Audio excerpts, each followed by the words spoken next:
The heat, Hastings, he moaned. The dreadful Egyptian heat. Do you not think the air conditioning in this hotel is atrocious? He plunged on without waiting for an answer. It is no secret that the Saudis had close ties with the Muslim Brothers. They financed some of their literature. You may perhaps not have observed, my dear Hastings, on the ill-furnished bookstalls of this great city, Poirot made a fastidious moue, the lurid cover of the magazine A/Dawa. You do not suppose that the money for this evidently well-financed publication, the organ of the Muslim Brotherhood, comes from the humble pious trace of the Kareen poor. Rials from Riyadh, what, said Hastings. They certainly would have had access to THIRD-WORLDISM. For them Sadat was anathema, the traitor who flew to Israel. He was also the ally the US most worked with in the Arab world. Sadat, the traitor, they could never embrace. Mubarak, the man they have been in touch with, will be a different matter. Do you not think, mon cher Hastings, that the Saudis could have been sending the US a signal during the debate over that foolish plane, the AWAC? A signal saying, you must deal with us. We, not Sadat, are essential to you in the area. He gazed quizzically across the room at Hastings. You are baffled, Hein. For you, mon cher, these matters are a little tedious. Of course I follow international events, Hastings began, rather stiffly. Poirot smiled soothingly. I am just exercising a little drollery. Do not be offended. To continue. An archive of the Reagan era 273. With our suspects. We must of course consider the Israelis, the formidable Mossad. My dear Poirot. Hastings cried hotly. Poirot continued without pause. By April of next year the Israelis would perhaps still will, though I have my doubts, have had to hand back the rest of the Sinai. Messy years begin and Sharon would have had big problems with the Gush Emunim. There would have been bloodshed. Time and again they provoked Sadat beyond the endurance of any man. He accepted everything. He had patience, like a woman. He suffered every slight. Like the Americans, they killed Sadat in the larger sense. So perhaps the Israelis, aware of the complots against Sadat, fail in the final crisis to say that not all the conspirators have been arrested. Perhaps they think that without Sadat the peace process will finally die and they will not have to surrender the rest of the Sinai. Perhaps they will feel more free to attack in southern Lebanon. Remember, Hastings, I merely examine motives dispassionately. On the other side we have the PLO. They too had connections with THIRD-WORLDISM. For them Sadat was the great betrayer. Since Camp David, Jerusalem has been annexed, the settlements doubled in number, South Lebanon destroyed. To be sure, they had the motive. It is possible that some PLO leaders saw Sadat as a tiny insurance against more fierce attacks by the Israelis and the Syrians. But when has the PLO leadership ever been entirely logical or consistent? Nom d'un nom. Poirot interrupted himself, staring with horror at the shoes proudly deposited by a beaming waiter whom Hastings had just admitted to the suite. Hastings, can this be? The garçon has administered the polish to my shoes. Poirot gazed mutely at his cherished patent leather footwear, which indeed bore witness to enthusiastic but misapplied effort. The waiter was admonished, then dismissed with a look of cold fury from Poirot and a discreet gratuity from Hastings, and Poirot continued. I need scarcely speak of the Iraqis, or the Syrians, not to mention the followers of Khomeini. They very much desired to see Sadat dead. The leaders of these Arab countries know well the emotions of their own peoples. You will recall that no Arab diplomat dared attend the memorial meeting in the UN for Sadat. Poirot, you are forgetting the KGB. Always your favorite suspect, Hastings. Bien sûr, the Russians had no love for Sadat, the man who expelled them from Egypt. They too must be included in the list. And that filthy swine, Qaddafi. Hastings clenched his fists. I'd like to get my hands on that cur. Pas d'asile, Hastings, said Poirot beseechingly. Of course Qadafi wanted Sadat dead. In his fantasies he probably sees himself as the leader of a united Libyan-Egyptian republic. His agents too had ties. 274. With the Takfir Wa Higra. And Qadafi knew well that Sadat's emissary, Mubarak, was discussing his overthrow with Washington only days before the assassination. We have here a motivation most manifest. And we must not forget the brave General Shizli, whom Sadat fired in 1973. Our friend the American intelligence officer tells us that at a speech in Boston last year at the Association of Arab University Graduates, Shizli more or less openly said he could dispose of Sadat in a coup d'état, adding that he would be better for American policy in the Middle East than Sadat. Shizli was getting money from the Iraqis as well, presumably, as from the Libyans. And Shizli still had close ties with his colleagues in the Egyptian armed forces. But I think perhaps that there is more bluster to General Shizli than one might think. I must say, Hastings broke in, that as an old army man I find it damned odd how those assassins managed to get their truck in the right lane, get their ammunition and get the job done so efficiently. In my experience, you could train for an operation like that for months and still have something go wrong. Damned odd. Precisely. As usual, you have hit the nail unerringly on the head. Is it not conceivable that commanders in the Egyptian army could have been aware of the plot? The army too was tiring of Sadat, as he had his little chats with Jabal Walters. He had not only fired Shizli, but since then Gamazi, and Ibrahim Kamal. Sadat liked to disgrace his own pawns and allies, just to show he had the power to do so. Do not forget that the head of the Egyptian general staff and important officers were killed in a crash in the western desert not long before the assassination. The time-honored helicopter method. It was thought then that Sadat's security men, on his orders, might not perhaps have been uninvolved. And we have the extraordinary affair of the security guards, ordered to relax their vigilance around Sadat minutes before the attentat. Does not this arouse one's curiosity about the role of Abu Ghazali, Minister of Defense? He did, it is true, sustain some trifling wound. But his composure was much remarked amid that ghastly scene. Does this not suggest a man unsurprised by the sudden turn of events? Consider. Both he and Mubarak stood inches from Sadat while the assassins raked the reviewing stand with machine gun fire. Do you not think the assassins performed this raking with extraordinary delicacy and discrimination? So now Mubarak and the army must coexist together. He will be careful not to displease them. I would not, all the same, much care to be in the shoes of that gentleman. Poirot cast another sour glance at his own maltreated footwear. After a moment's reflection, he said absent-mindedly, "Ratchet."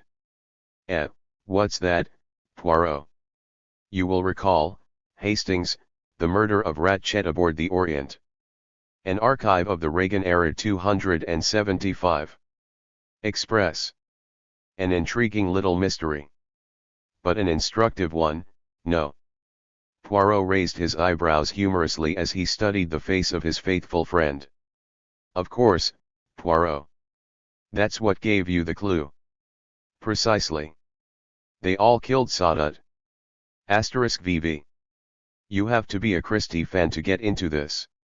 His admirers may care to know that Christopher Hitchens supplied the line about the Carinpour's humble pièce trace. March 2, 1982. Khmer Chimera. Reading the New York Times Magazine, one was particularly struck by Christopher Jones's dramatic story of his journey to Cambodia, which was entitled In the Land of the Khmer Rouge. This Jones, who is described as a freelance writer who has been reporting on Southeast Asia since 1978, certainly had an exciting time for himself. Not only was he greeted on arrival in Khmer country by Khorn May, who introduces himself as Pol Pot's Minister of State of Telecommunications and Postal Services, but later on in a somewhat improbable account he is in a village attacked by Vietnamese helicopter gunships. At the end of the battle, Jones peers through his field glasses and guess what? On the summit of a distant hillside, I saw a figure that made me catch my breath, a pudgy Cambodian, with field glasses hanging from his neck. The eyes in his head looked dead and stony. I could not make him out in any detail, but I had seen enough pictures of the Supreme Leader to convince me, at that precise second, that I was staring at Pol Pot. Thinking back on it now, I am fairly sure it was Pol Pot I saw, whoever he may be. Jones clearly has an uncanny knack for being in the right place at the right time. Even his departure from Cambodia across the Thai border has its aesthetic accoutrements, as inscribed in the last paragraph of the article. I looked back. By an old Cambodian cemetery a blind man was chanting the Ramayana, a part of Cambodia's cultural heritage, as he twanged a primitive guitar. What better personification of Cambodia could I have found than this old singer, whose heroic and poetic ballad had ceased to have any connection with anything I had just seen. Cambodia, a land possessed, its ancient hymns, like its temples, fallen on evil days. Of all dead lands, the most dead. 276. The old singer seems to stimulate that creative imagination of Western writers. Back in 1923 André Malraux wrote his second novel, La Voix Royale, about Cambodia. It was translated by Stuart Gilbert and published in an American edition in 1935. In a famous passage on page 71, apparently unknown to Ed Klein or his henchpeople, Malraux wrote, "The atmosphere of decay reminded him of something he had seen at Phnom Penh, a blind man chanting the Ramayana as he twanged a primitive guitar. What better personification of Cambodia, of this land of decay, could he have found than that old singer whose heroic strains had ceased to interest any but the beggars and coolie women squatting round him? Cambodia, a land possessed, and tamed to humble uses, its ancient hymns, like its temples, fallen on evil days, of all dead lands most dead." Of course if he was old when Malraux heard him in 1923 the singer must be quite marvelously venerable by now, but I dare say Jones was too enthralled, on his remote frontier crossing, to notice that asterisk. VV. Asterisk. This item ultimately led to the exposure of Jones as someone who had made up his entire trip and successfully fooled the Times, which was much embarrassed by the whole affair. January 15, 1982. Catching up with Joneses. When a newspaper lies, it poisons the community. Every other newspaper story becomes suspect. The lie, the fabricated event, the made-up quote, the fictitious source is the nightmare of any respected newsroom. It is intolerable not only because it discredits publications but because it debases communications, and democracy. New York Times editorial in the wake of the Washington Post Janet Cook boo-boo. It may not be too much to say that, ultimately, it debases democracy. New York Times editorial in the New York Times Christopher Jones boo-boo. VV. An archive of the Reagan era 277. January 20, 1982. The plane that never was. Students of threat inflation ought to take a look at a very funny article by John Tierney in Science 82 about attempts to build a nuclear-powered plane, which lasted from 1945 until they were finally killed by President Kennedy. Cost to the taxpayer, $1 billion. Results, nil. It all started in Congress in 1945 when a witness at a hearing, J. Carlton Ward Jr., happened to mention the possibility of building a nuclear-powered plane. Ward was the president of the Fairchild Engine and Airplane Corp. The senators seized on the morsel. "You see a future for atomic power in an airplane," cried Homer Ferguson. "I think so," replied Ward, who had never thought about it until that minute. "Would you go so far as to say," asked Senator Hugh Mitchell, "that almost any amount of money spent by the government in well-conceived experimental programs in the development of the utilization of atomic energy as a propulsion force would be justified?" "I think our nation can't afford to do otherwise," Ward answered. That was it. The Air Force got behind the idea, despite the fact that Oppenheimer, Teller, and many others said it was nonsensical. 14,000 people toiled in 7 states. Problems arose: how to shield the crew from the reactor. Answer: use older men, who had already begotten children and who would therefore feel less concern about infertility and conceivably death. And so forth. If Russia beats us in the race for atomic bombers, declared Senator Henry Jackson at an advanced stage of the feudal scheme, our security will be seriously endangered. And so it would have been, but for the fact that there was no evidence that the Soviet Union was taking any interest in atomic-powered bombers. As always, the US press did its best. A cover story in Newsweek in 1956 reported as fact that Soviet respect for the urgency of aphianes has undoubtedly been more pointed than American. Newsweek added that Soviet designers probably waste little time on the niceties of keeping a crew well guarded from radiation. So much for those older men.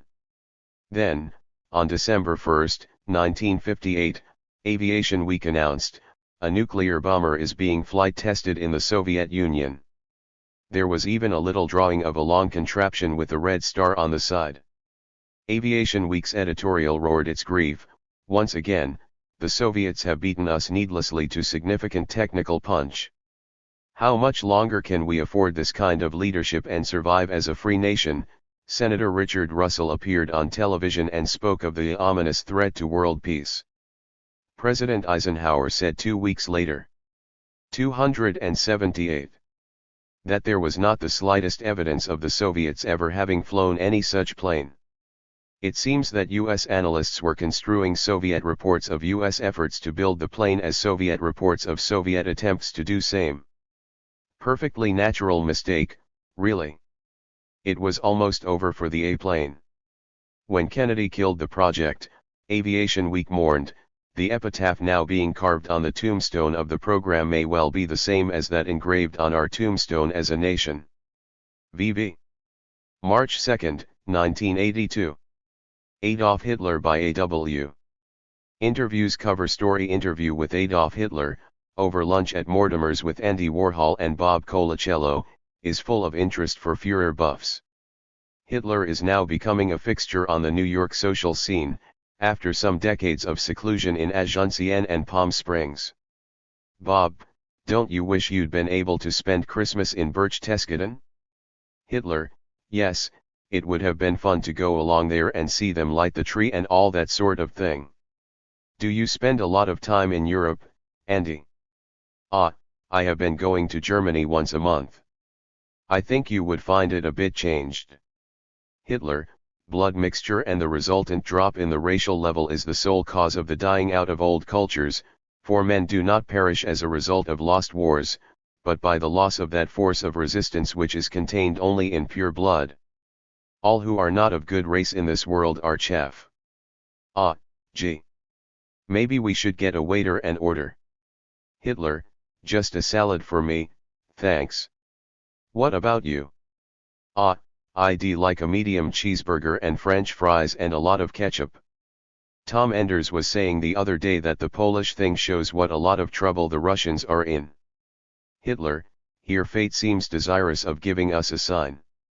By handing Russia to Bolshevism, it robbed the Russian nation of that intelligentsia which previously brought about and guaranteed its existence as a state. For the organization of a Russian state was not the result of the political abilities of the Slavs in Russia, but only a wonderful example of the state forming. An archive of the Reagan era. 279.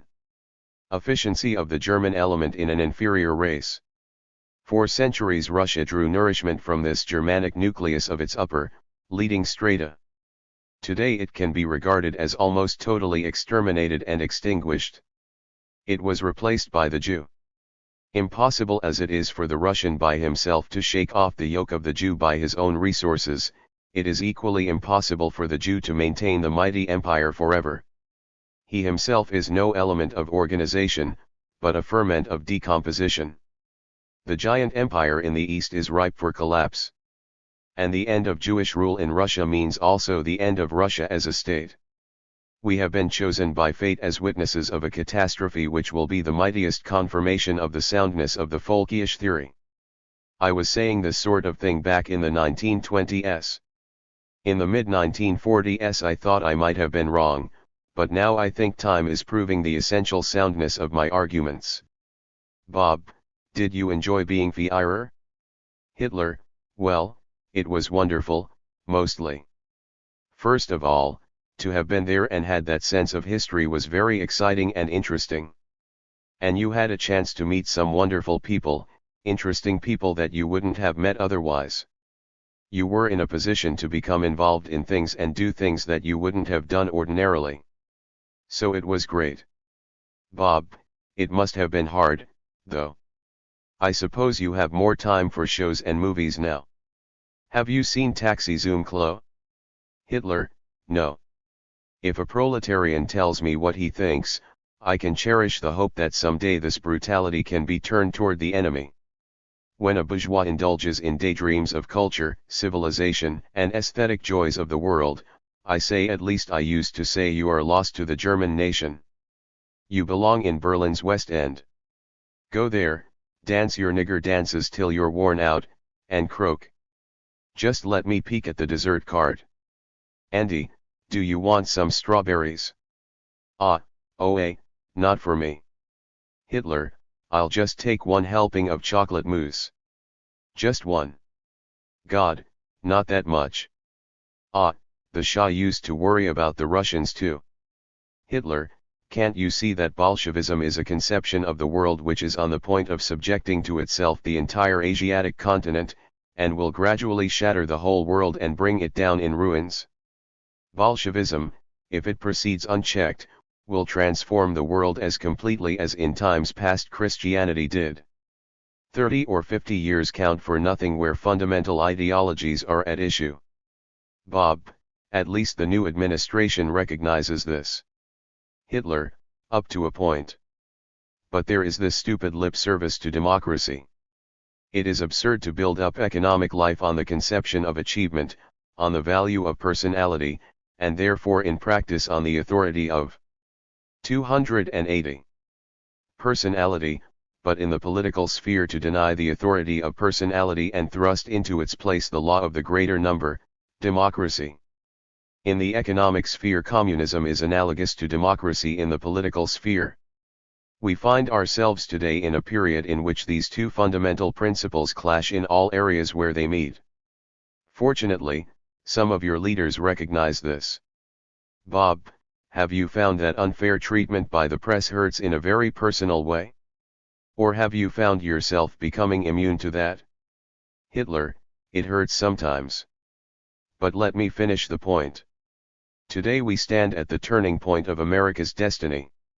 If the present course continues, America must one day land in Bolshevik chaos, but if this development is broken, then this people must be enrolled in a school of iron discipline. Either this nation's leaders will succeed in forging out of these parties, associations, ideologies, upper-class conceit, and lower-class madness an iron-hard national body, or America will finally perish because of this lack of inner consolidation. You're too young to remember, but I said that about my own country to the Dusseldorf Industry Club in 1932. Most of those businessmen were too stupid to understand, though Fritz Thyssen did shout Heil, Herr Hitler. What goes around comes around, as they say. We should recognize quite clearly that if Marxism wins, in Italy or in El Salvador or wherever, we will, in the end, be annihilated. Nor should we expect anything else. But if we win, Marxism will be annihilated. And totally. We too should know no tolerance and not rest until the last Marxist is converted or exterminated. There is no middle course. Do you miss the Third Reich? I mean, where do you think you made a mistake? Hitler, well, obviously I took a big gamble with the invasion of Russia. I remember the day very well. It was June 22, 1941, and the night before I said to someone, I feel as if I am pushing open the door to a dark room never seen before, without knowing what lies behind the door. There was more than I bargained for, what with Churchill refusing to make a separate peace and that damned Russian winter. But I said it to Martin Bormann in 1945 and I'll say it now. What choice did I have? We had lost hope of being able to end the war by a successful invasion on English soil. For Britain, ruled by stupid leaders, had refused to grant our hegemony in Europe and would not conclude a peace without victory with us as long as there was a great power on the continent which in principle confronted the Reich as an adversary. Consequently, the war would have had to go on forever, with, moreover, increasingly active participation by the Americans. Time, and it was always a matter of time, would necessarily have been working more and more against us. In order to persuade the English to surrender, in order to compel them to make peace, we consequently had to dispel their hope of confronting us on an archive of the Reagan era 281 continent with an enemy of our own class, that is, the Red Army. We had no choice. For us, it was an inescapable compulsion to remove the Russian peace from the European chessboard. But there was also a second, equally cogent reason, which would have been sufficient for the tremendous danger that Russia meant for us by the mere fact of her existence. Russia was, and at least your leaders now seriously recognize this, a plague center for humanity. So I dreamed of an ethnic catastrophe, that would deprive not only Bolshevism of its centers, but wipe out the Muscovites. When I see that the species is in danger, my feelings give way to ice-cold resolution. Bob, it must have been a strain at the time, all the same. Hitler, it was. After 1942, I was taking a lot of downers. Dr. Morell had me on 28 different drugs by the end of the war. I'm off all that now. Just a eucalyptus candy once in a while. Want one? Ah, no thanks. Those are great boots. Hitler, aren't they? An old friend of mine sends them up from Asuncion, or has a pair waiting for me when I go down to Paraguay for my annual checkup. Anyway, to return to 1942 for a second, we did our best. The Einsatzgruppen took ruthless and energetic measures against Bolshevistic agitators, guerrillas, saboteurs, Jews, and the Slavic subhumans. Oh, there was a fuss about it at Nuremberg, but no one worries much now about what happened to the Russians, do they? Times have changed, as they always do. What is on the agenda of history now, Andy? I'll tell you. The issue of German reunification will not forever be postponed. And maybe here at last you have a leadership, for the first time in a generation, which will not shirk the fundamental task. If I had had the means then that you have now, a nuclear war can be fought and won. If the American people are no longer so strong and ready for sacrifice that they will stake their own blood on their existence, then they deserve to pass away and be annihilated to another, stronger power. And if that is the case, I would not shed a tear for the American people, any more than I did for my own. Bob, is there still pressure for you to think of your image and act a certain way? Hitler, I don't think of image so much anymore. I really don't, Bob. Bob, well. Hitler, have I stopped you cold? Ah, well, no. It's just that it's interesting to be here, that's all. This is very exciting for us *VV. This interview was provoked by the rising fortunes of the late Andy Warhol's interview, its exaltation of the fascist chic style and its moral indifference to its heroes and heroines. 282. March 30, 1982. Their white paper, and ours. Last Saturday the State Department put out another white paper type report on the Cuban and Nicaraguan roles in guerrilla activity in El Salvador. It crawled with facts, factoids, and innuendos. Plowing through it, probing for blunder and false assertion, I began to ruminate on the absurdity of having to take seriously the essential U.S. premise, that external support for revolution in El Salvador is something shameful, irrefutable evidence for which will allegedly discountenance U.S. supporters of El Salvador's popular resistance. But of course external material support for resistance in El Salvador should be proudly proclaimed from the rooftops, or would be in a rational world not geared to Reaganite political syntax. Supporters here should not be putzing about with medical aid teams, but volunteering to form part of an international brigade ready to carry guns as well as bandages. Must support for national liberation be confined to caring for refugees if it is to retain any so-called credibility or respectability in the First World? Take the latest State Department document, then turn it on its head and write a similar sort of report, our white paper, or pink paper, or whatever about the U.S. role in El Salvador's turmoil. Introduction. There has been a lot of debate and controversy about U.S. support for terrorists running so-called governments in Central America, particularly in El Salvador. This paper does not contain sensitive intelligence. Such intelligence cannot be made available publicly, because such publication might endanger the lives of some brave people who believe it is important that the people of the United States know what is going on. The purpose of this paper is thus not to produce new revelations but to describe the general pattern of outside support for El Salvador's government terrorists inside and alongside that government. 2. The pattern. U.S. support for terrorism in El Salvador takes many forms, as it does elsewhere in Central and South America. Clear, irrefutable, and damning evidence for such support comes in many guises, including publicly available government data on direct U.S. financial aid, both military and civil, congressional testimony by U.S. government officials, innumerable photographs of U.S. government officials conferring with representatives of its terrorist network in El Salvador, Guatemala, Argentina, Chile, and other countries. Evidence for U.S. intervention can, for the purposes of this paper, start in 1932 when U.S. frigates stood off El Salvador, while General Martinez put down a peasant uprising. In 1941 a U.S. officer took over the military school in San Salvador. Throughout World War II, the U.S. armed An archive of the Reagan era 283. Salvador's terrorist dictatorship through Lend-Lease. U.S. military assistance to El Salvador's police force began in 1956. Similar U.S. military assistance continued through the 1960s and 1970s. U.S. arms and materiel have been openly transported to El Salvador's government terrorists. Training camps. Within the United States the government operates training camps, at Fort Benning and Fort Bragg, where El Salvador's terrorists receive instruction. 2,000 Salvadoran terrorists, so-called military officers, were trained in this manner between 1950 and 1979, with another 1,900 being similarly trained since that date, in itself overwhelming evidence of stepped-up U.S. backing for internationally condemned Salvadoran government-sponsored terrorism.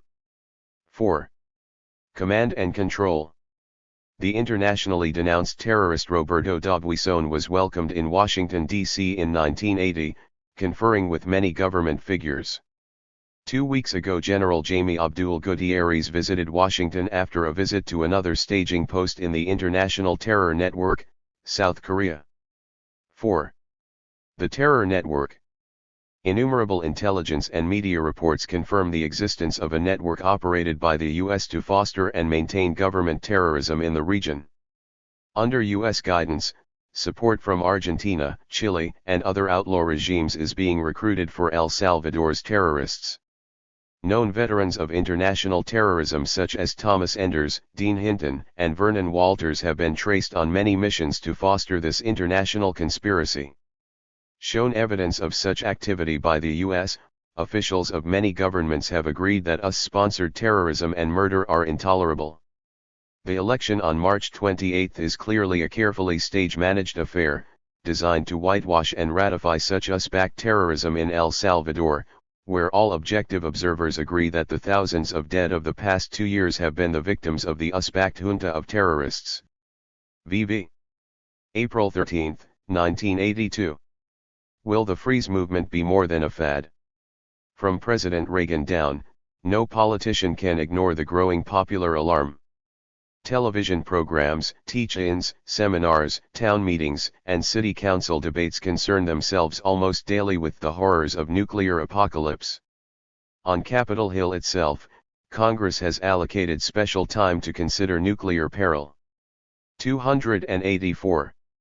The accelerated growth of the movement against nuclear weapons, which has coincided with Reagan's presidency, bulks ever larger on the political agenda.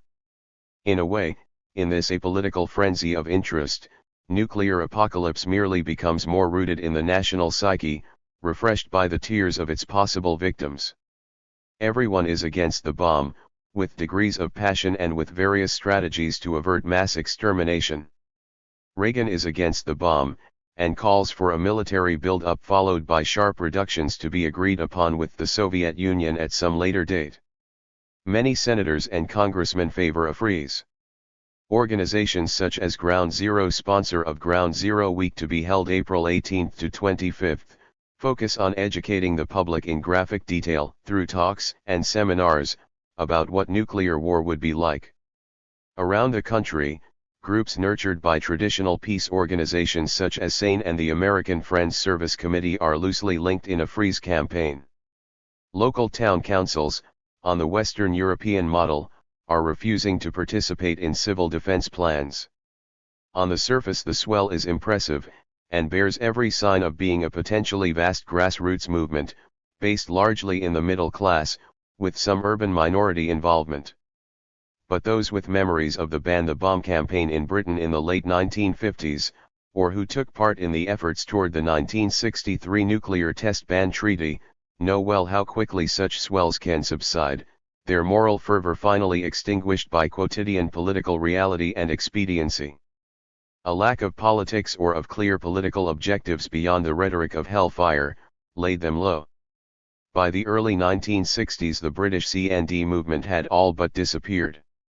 The 1963 ban on nuclear testing in the atmosphere, in outer space, and underwater, signed by the US, USSR, and Great Britain, was hailed at the time as a significant first step toward general disarmament. Columbia professor Seymour Melman, long a critic of military spending, took part in that campaign on behalf of SANE. He recalls, it proved to be the first step toward disaster in Vietnam. President Kennedy bought off the generals and civilian hawks, the military industries, and the weapons scientists by dramatically escalating the arms race on every front. The nuclear weapons crowd agreed to take their tests underground in exchange for a vastly increased level of research and testing. Arms limitation, or freezes, should be examined with much skepticism. To take one example, Kennedy's Secretary of Defense Robert McNamara decreed that there should be no more than 1,000 Minuteman ICBM delivery vehicles. Hence the development of multiple independently targeted re-entry vehicles, the Pentagon's answer to the McNamara freeze. So instead of 1,000 Minuteman delivery vehicles with 1,000 war, an archive of the Reagan-era 285 heads, we now have 1,000 delivery vehicles with more than 2,000 warheads, with up to 3 warheads on each vehicle. SALT treaties or proposed treaties have never reduced the nuclear inventory by so much as a kiloton. They have merely arranged the terms on which nuclear escalation is to be conducted. Professor Melman recently argued that a freeze, say in 1986, would leave many problems unsolved. What have we actually frozen? Certainly not the 25,000 to 30,000 nuclear warheads in the U.S. arsenal in 1982, when the freeze campaign began. In that year President Reagan had already set in motion plans to increase the nuclear arsenal by some 17,000 warheads, which, allowing for retirement of some older warheads, would bring the total up to 40,000 to 45,000. Thus we would be freezing the arsenal at a level roughly 50 to 60% higher than what prevailed in 1982, which was already adequate to destroy every Soviet city of 100,000 or more population 40 times over. So now we can destroy them 60 times. Only 2 nuclear devices have, so far in human history, been used in acts of war. It should be conceded by disarmers that, to some degree since World War II, deterrence as a strategy has actually worked. It is foolish to argue otherwise. What has to be combated is deterrence as an ideology governing the geopolitics of the world, with linkage stretching from southern Lebanon to worldwide nuclear holocaust. In the period since World War II, in which no nuclear weapons have been used, there have been 25 million war deaths in 140 conventional wars, fought for the most part in the Third World. A nuclear freeze, without consideration of where wars are actually being fought, or with what napalm, 3-4-5D, airburst munitions, and other near-nuclear conventional weapons represents a stunted acquiescence in the present relationships of the First and Third Worlds, or, more bluntly, of neocolonialism and movements for national liberation. Obviously everyone should press for a comprehensive test ban. Indeed, a CTB treaty was being successfully negotiated at Geneva during Carter's presidency until the battle over SALT II and the president's succumbing to domestic political pressure blasted all hopes. A ban on all nuclear testing would certainly slow the momentum of the nuclear arms race, as would a ban on in-flight testing of the vehicles carrying such nuclear payloads. These are the absolutely minimal demands of an anti-nuclear movement, portions of which will quite rightly press much further in the direction of unilateral disarmament demands, and so forth. But as the British socialist Raymond Williams has said in an essay on the European disarmament campaign in New Left Review, to build peace, now more than ever, it is necessary to build more than peace. To refuse nuclear weapons, we have to refuse much more than nuclear weapons. 286. A resolute disarmament movement must come to grips with the consequences of its demands for the national economy. About a quarter of the visible U.S. budget is now spent on defense, and this $220 billion figure is a very large understatement of the true state of affairs. The country is in a long-term recession, and its basic heavy industries, steel, autos, and aircraft are tied to military procurement. In the years since 1946, when military Keynesianism was more or less proposed as national policy, critics have convincingly argued that the Keynesian effect of increased defense spending has eroded rapidly. Spending money on high-tech weaponry, which removes scarce engineers from the civil sector, and reducing productivity through cost-plus contracts is different from building factories employing thousands to make army boots or bullets. But even so, if the prime heavy industries were wrenched away from the defense spigot in this time of recession, the consequences could be extreme, and disarmers should face such consequences. In response, they can argue, with some truth, that in real growth industries, like some sectors of the computer market, civilian application or conversion has been a boon. Conversion is not the simplistic equation disarmament advocates sometimes propose. In fact, Admiral Hyman Rickover presided over a long and arduous effort to convert military nuclear technology to peaceful uses. It is true that he was presiding over the military side at the same time. End result, disaster for the civilian side. Think for a moment of basic industries. From the Industrial Revolution onward, innovation and mass production in such industries have been largely war-related. The Bessemer process itself, instrumental in the creation of the steel industry, was an offshoot of the French effort to build a better gun. Thereafter its fortunes were tied increasingly and particularly in times of crisis and economic recession to armaments.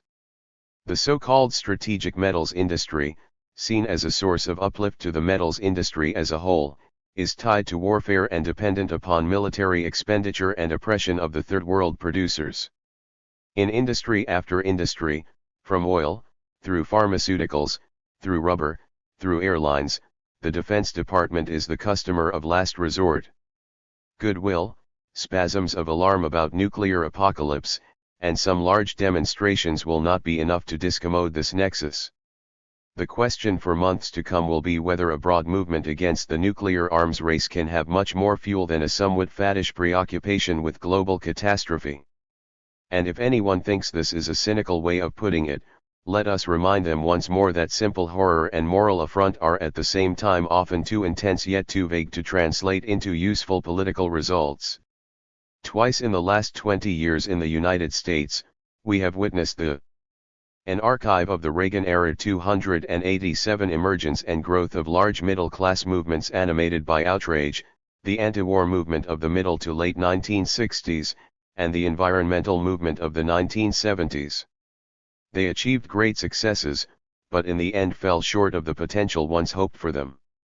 The reason was a failure often to confront and certainly to change the economic and political underpinnings of the evils they were combating. VV, with James Ridgway. May 19, 1982. The Kelpers. I once met a former governor of the Falkland Islands. He stood at a 45-degree angle out of sheer habit, owing to the unremitting fury of the winds that howl across that barren little archipelago. The Falklands must be included among the more appalling spots ever to have subsisted under the Union Jack. The islands represent a sort of parody of British weather and of the British class system. The sky is perpetually the color of a mud-stained sheep. It rains 250 days in the year. And the natives, 1,800 in all, spend most of their time knee-deep in icy water harvesting seaweed. Readers of Das Kapital will recall that this is the condition to which the Duchess of Sutherland reduced the Scottish peasantry at the end of the Highland clearances. The Falkland Islands Company does not permit the wretched kelpers to own their homes or indeed to enjoy a pension. Thus, after a lifetime of kelping, the aged and bankrupt serfs are compelled to live out the sunset years in Australian poorhouses. Wildlife is attenuated. Seasoned kelpers recall seeing an occasional small wolf or loup renard of the sort espied by Bougainville, and even the wild hog, formerly abundant, is a rarity now. The king penguin and the mollymauk are also sparse. In their desperate situation the kelpers seek eagerly almost every stimulant or narcotic, and Falklanders tending their flocks are often to be found behind some tussock grass inhaling bowler glub-aria or balsam dog, a greenish vegetable material emitting an aromatic scent. Incest is almost impossible to avoid, though the genetic logjam will surely now be broken by the rough Latin soldiery. The Falklands throve in distant obscurity until the First World War, at which point they leapt into prominence. The German General Staff, devising the Schlieffen Plan, had forgotten that all the nitrates essential at that time in the manufacture of explosives came from Chile, and that athwart the sea lane to Chile was a British coaling station and garrison, in the form of the Falkland Islands. 288. Undeterred, and with munitions factories ravenous for nitrates, the German armada set off towards the southwest Atlantic. The British studied their route but failed, just as the German General Staff had, to make the connection between war in Europe and nitrates in Chile. Generals and admirals were not trained to know what gunpowder was made of and where it came from. So the Admiralty thought the Germans had simply gone mad. Nonetheless the two fleets met. Admiral von Spee battled for Germany with the Scharnhorst and the Gneisenau. For Britain there was Admiral Sturdy and HMS Invincible and HMS Australia. On December 8, 1914, in the Battle of the Falkland Islands, the pride of German sea power plummeted to the ocean floor. In the nick of time the Germans learned how to manufacture synthetic nitrates. The Falklands lapsed into obscurity once more. VV. May 26, 1982. Hellspawn. Argentinian plans for Antarctic domination continue apace. Jeff Jerome tells me that the Argentinian military is setting up bizarre breeding farms where they intend to mate large emperor penguins with particularly fertile Argentinian peasant stock. Their object, to create an oily breed of feathered mestizo which will be all but impervious to the cold. This hellspawn will then be used to swell the ranks of the Argentine military to provide the occupation force for the entire Antarctic continent, which they openly covet. VV. Mad Dog barks. Anyone suffering a lapse in imperial self-confidence would do well to peruse Sam Mad Dog Huntington's essay, American Ideals versus American Institutions, in the spring issue of the Political Science Quarterly. Much of this astonishing tract, clearly a bid for employment by Reagan, is dedicated to the proposition that there has arisen since the Second World War the myth of American repression. So far as Huntington is concerned, the impact of a U.S. Marines boot, a CIA officer's poison pistol or cash bribe in foreign climes invariably led to an expansion of human liberty, the conflict between American power and American. An archive of the Reagan-era 289 principles virtually disappears when it is applied to the American impact on other societies. Huntington's impudence is breathtaking. Try this one: the impact by United States Marines in Haiti, Nicaragua, the Dominican Republic and elsewhere in these years often bore striking resemblances to the interventions by federal marshals in the conduct of elections in the American South in the 1960s, registering voters, protecting against electoral violence, ensuring a free vote and an honest count. Huntington remarks a little later that if the United States had been as active in the popular election of 1970 as it had been in that of 1964, the destruction of Chilean democracy in 1973 might have been avoided. Here is a man, presumably esteemed within his profession and a member of the National Security Council during the presidency of Jimmy Carter, arguing with a straight face that if the U.S. had been successful in the coup it tried to promote in 1970, it would not have been necessary to arrange some of the circumstances and provisioning of the coup of 1973. When U.S. academics are finally placed on trial for betrayal of intellectual principle, I hope the editors of the Political Science Quarterly will be brought to book for all this, and for Huntington's conclusions. Contrary to the views of both realists and moralists, the contradiction arising from America's role in the world is not primarily that of power and self-interest versus liberty and morality in American foreign policy. It is, rather, the contradiction between enhancing liberty at home by curbing the power of the American government and enhancing liberty abroad by expanding that power. When American power was clearly predominant, such legislative provisions and caveats were superfluous. No Harkin Amendment was necessary to convey the message of the superiority of liberty. The message was there for all to see in the troop deployments, carrier task forces, foreign aid missions, and intelligence operatives, *VV. Revenge cometh in the evening. In 1987 Huntington was denied entry into the American Academy of Sciences, on grounds of specious claims to scientific objectivity in his methodology. July 27, 1982. The Camp Follower. Poor Lebanon has been spared no travail or indignity. First the Israeli tanks, planes, and cluster bombs, and then Martin Peretz, editor of the 290.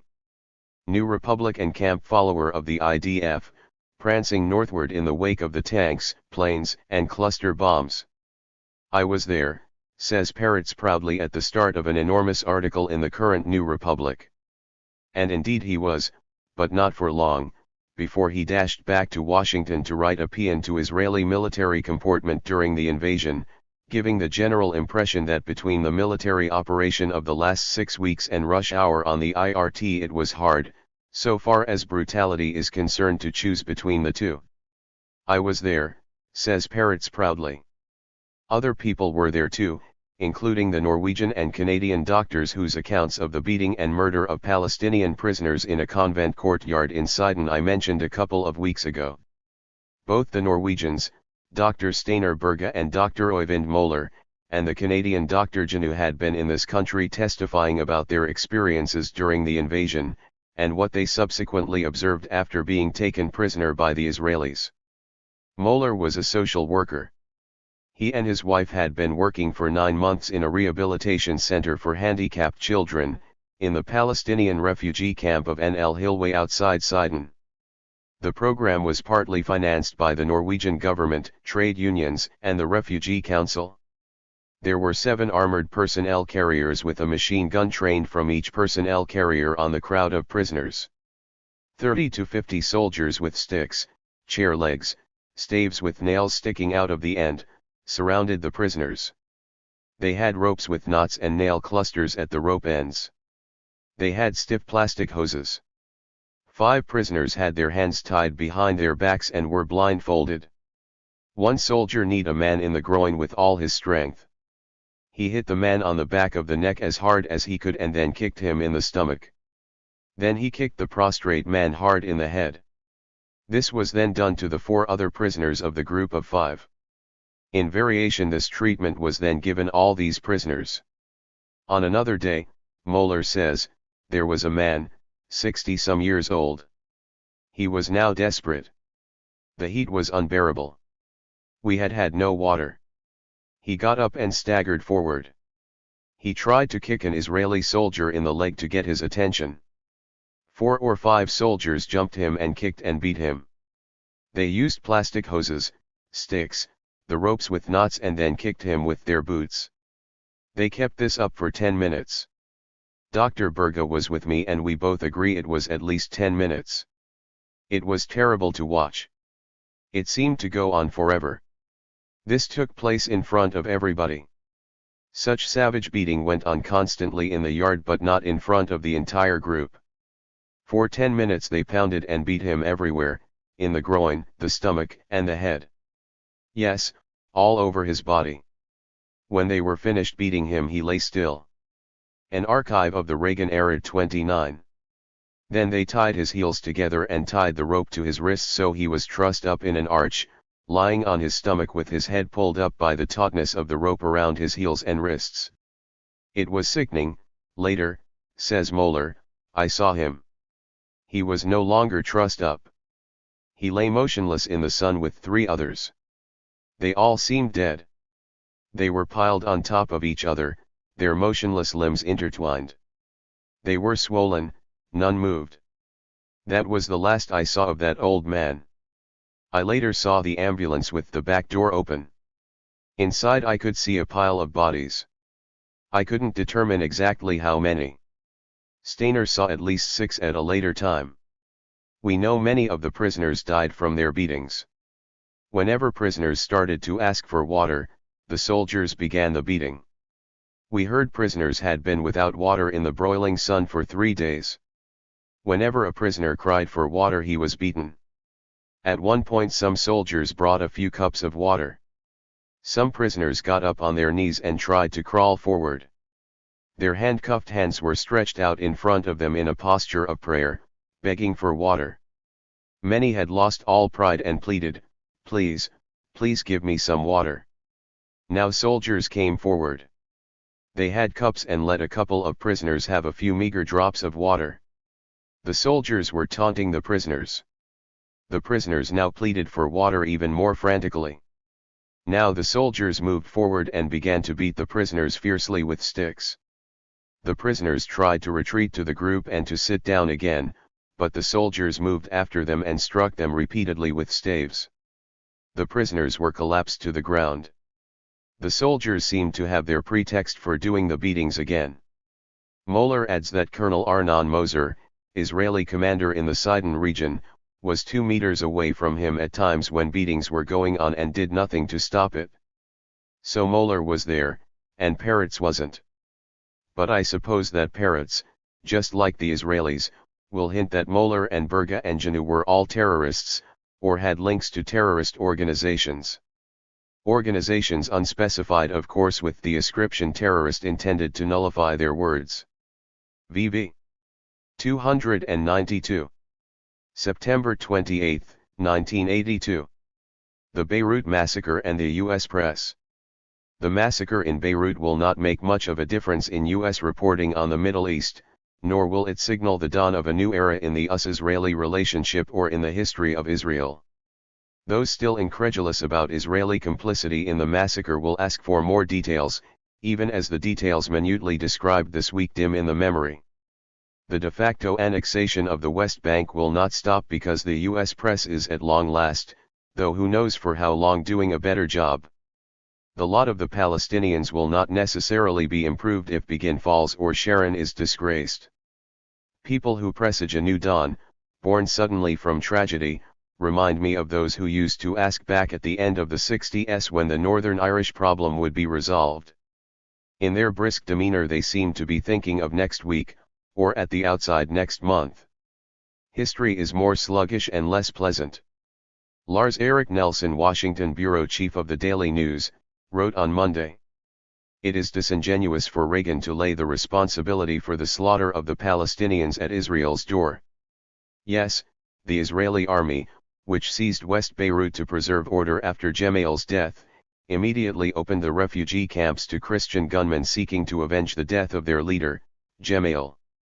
And yes, the Israeli army was encamped outside the gates of the refugee camps and did nothing while gunshots rang out and women screamed hysterically for 12 hours.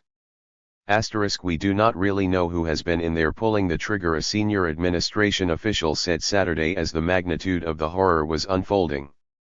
But we do know who provided the guns and bullets used in the massacre, Israel, with a defense budget subsidized by the United States.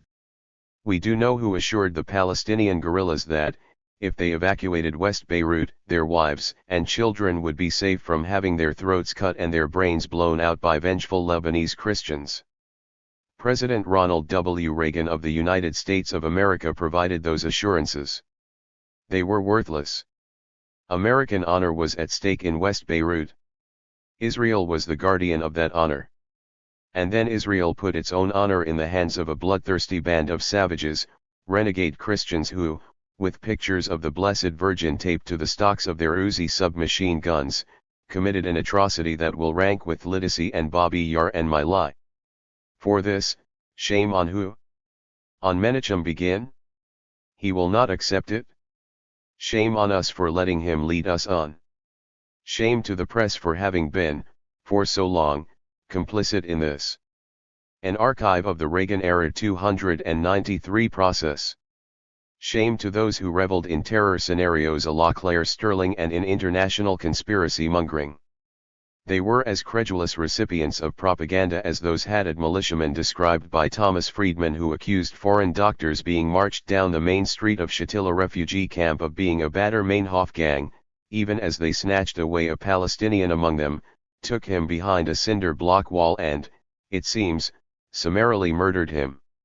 From terrorist, to terror nest, to mass murder, you can't kill the Palestinian idea without breaking some eggs. The U.S. press assisted for years in that confiscation of identity and humanity which, for those Palestinian men, women, and children, culminated in that final confiscation of life. VV. October 26, 1982. Anti-Semitism. Michael Kramer, fanzine booster of Eric Sharon, writes in New York Magazine about Israel's no. One joke, one Palestinian in the sea equals pollution, all Palestinians in the sea equals solution. First, I will give $1 to anyone who convincingly demonstrates to me that he or she heard this joke in Israel in the last 6 months. Secondly, I wonder if New York Magazine would have so blithely printed a sentence reading one Jew in the sea equals pollution, all Jews in the sea equals solution? VV. Smears exposed. For those who have long been following with distaste the intellectual motions of the Washington Post editorial page, some of its recent gyrations are not without a certain grim interest. On October 9 the Post ran an editorial titled Hot Words for the Freeze. The first 3 paragraphs of this particular piece of punditry were run of the paper-mill criticisms of President Reagan and Senator Jeremiah Denton for saying that the freeze movement is manipulated by the international communist conspiracy. Wearying of such worthy themes, the editorialist then tacked on a final paragraph, as ripe a piece of red baiting as you might find this side of. 294. Commentary or human events, not to mention the New Republic. It is true, however, that one Peace Links advisory group, Women's International League for Peace and Freedom, is a Soviet front, and another, Women's Strike for Peace, has connections to a second front, the Women's International Democratic Federation. They have the right. But why does Peace Links abide the taint that even the slightest connection to a Soviet stooge group imparts? Its judgment is in question. Mr. Denton should have left it at that. Connoisseurs were uncertain whether these revolting sentiments were written by Meg Greenfield or Stephen Rosenfeld, respectively editor and deputy editor of the editorial page. Some thought that it was Greenfield, others pointed out that her mind might be more occupied with South Africa, whither she had recently jaunted with Catherine Graham, big game hunting for a rarely seen but oft-described creature known to zoologists as moderate progress. In the event, the author seems to have been Rosenfeld. 2 days later the Post's letter columns bulged with 3 gigantic epistles from Yvonne Logan, National President of the U.S. section of the Women's International League for Peace and Freedom, Ethel Taylor, National Coordinator, Women's Strike for Peace, and Norman Dorson and Ira Glasser, President and Executive Director of the ACLU. Logan and Taylor lengthily described the origins, aims and irreproachable credentials of their respective organizations. Dorson and Glasser asked pertinently, the Post questions the judgment of Peace Links in tainting itself with such organizations. The implication is that Peace Links should dissociate itself from such organizations, and question its other associations, so it does not invite the kind of attacks made by Mr. Reagan and Senator Denton. Is the post suggesting that Peace Links should impose a loyalty oath? Are you now or have you ever been a Soviet front group or connected with one? Should this test come in the form of a list of suspect groups drawn up, for example, by the Attorney General, so Peace Links will know who to avoid in order not to be branded a Soviet stooge by Senator Denton or President Reagan or the Post itself? Will the Post publish its own list, as it has already partially done? On the same page as the letters was another editorial, strewn with broken branches, torn foliage, and other evidence of an editorialist climbing down. We now believe that the available evidence does not support our calling the WILP a Soviet front. We do not mean to suggest that any of the groups advising Peace Links is a Soviet stooge. Of course, the editorial 2 days earlier had suggested exactly that. Certainly there is no question of questioning someone's loyalty, although the earlier editorial had, quite plainly, carried just that innuendo. An archive of the Reagan era 295. Finally, on the following Tuesday, the Post's ombudsman, Robert McCloskey, a tireless Polonius of the either/or, plunged in. First, McCloskey hailed the climb down as a class act. It was not a class act. It was a somewhat half-hearted gasp of contrition for a piece of outrageous McCarthyism. Then McCloskey made the interesting disclosure that the first editorial had lost its bearings by relying too literally on a State Department report that, among other things, attempts to keep book on front groups. Both Meg Greenfield and Stephen Rosenfeld acknowledged tripping over names and institutional associations that drew us to faulty conclusions. VV. They smear, we expose. Since we are on the smeary end of the spectrum, did you catch the footnote in Sidney Hook's article about Einstein in Commentary for August? Look not to what books a man might read or idea he might hold. Look rather to his pedigree and whom he went to school with. When I was no longer chairman of the American Committee for Cultural Freedom, I learned that when it was unable to pay its rent, Norman Thomas *, a member of the executive committee, telephoned Allen Dulles of the CIA and requested a contribution. Subsequently, when I questioned Thomas about this, he said that he and Dulles had been friends and classmates at Princeton, both being protégés of Woodrow Wilson, and that he had solicited the contribution purely on the basis of his personal friendship. VV. This was the socialist Norman Thomas, of course. October 28, 1982. The Entrepreneur. Perhaps because they represent brief, comet-like streaks of hope against a background of unremitting decline, the British have a great fondness for entrepreneurs who might seem to most objective observers to be unwise investments. Turned down by Puerto Rico and the Irish Republic, John DeLorean was welcomed with open arms by the last Labour government, which showered him with taxpayers' largesse and which 296 remains impenitent about the investment to this day. One has the impression that if DeLorean had short-circuited his alleged business operations and proposed erection of a cocaine refining factory in Northern Ireland, the British government would have issued a rousing welcome and tactful suggestions that the subsidized facility be called a dust reprocessing plant. Given this fondness for far-out investors, DeLorean's fall was big news in Britain, and since I was there last week on a brief visit, I was able to sample some of the press coverage firsthand. The Daily Mirror had a front-page banner headline, "Shame of DeLorean," and a stirring story from its U.S. correspondent, "He was born with the fumes of exhaust pipes streaking through his veins." DeLorean's former colleagues at GM will be interested to know that, according to the Mirror, in 1969 he took over as general manager, turning General Motors back from the brink of disaster. The Sun provided similarly racy prose. Poor boy John DeLorean roared to the top of the tough world of motor moguls by driving himself flat out, with his foot hard down on the accelerator. But George Gordon, New York correspondent of the Daily Mail, won the day with a riveting description of high society in the United States. The white-powdered derivative of coca leaves blows through the corporate offices and inner sanctums of banking institutions with almost blizzard force, Mr. Gordon reported, adding by way of illustration, on Madison Avenue a small dish on the boardroom table sets the scene for a weekly conference. While the notepads and pencils lie on the table, the executives neatly roll a $100 bill in order to sniff a 2-inch line from the polished surface. On the ski slopes of Aspen, maids in the luxury apartments expect a spoonful of the powder as a tip. I came back to the US over the weekend to find local pundits hard at work, boiling up nutritious commentary from poor DeLorean's bones. The richest concoction undoubtedly came from Pete Axthelm, columnist for Newsweek. "No," Mr. Axthelm exclaimed, "this American downfall belongs less to Fitzgerald and Dreiser than to Nietzsche and Ayn Rand. DeLorean was a philosophical Superman in the Nietzschean mold, a self-made capitalist superstar Rand might have applauded. It took a DeLorean to demand a door that flared upward, simulated flight, defied gravity. Whatever the cost. Heart-stopping stuff, albeit a bit off the mark in the reference to the gull-wing doors, supposedly first demanded by Nietzschean John. The first production vehicle to have gull-wing doors was the Mercedes 300 SL in 1954. In the early 1970s Malcolm Bricklin went broke trying to sell his gull-wing car. The fact is that gull-wings have about the same success rate.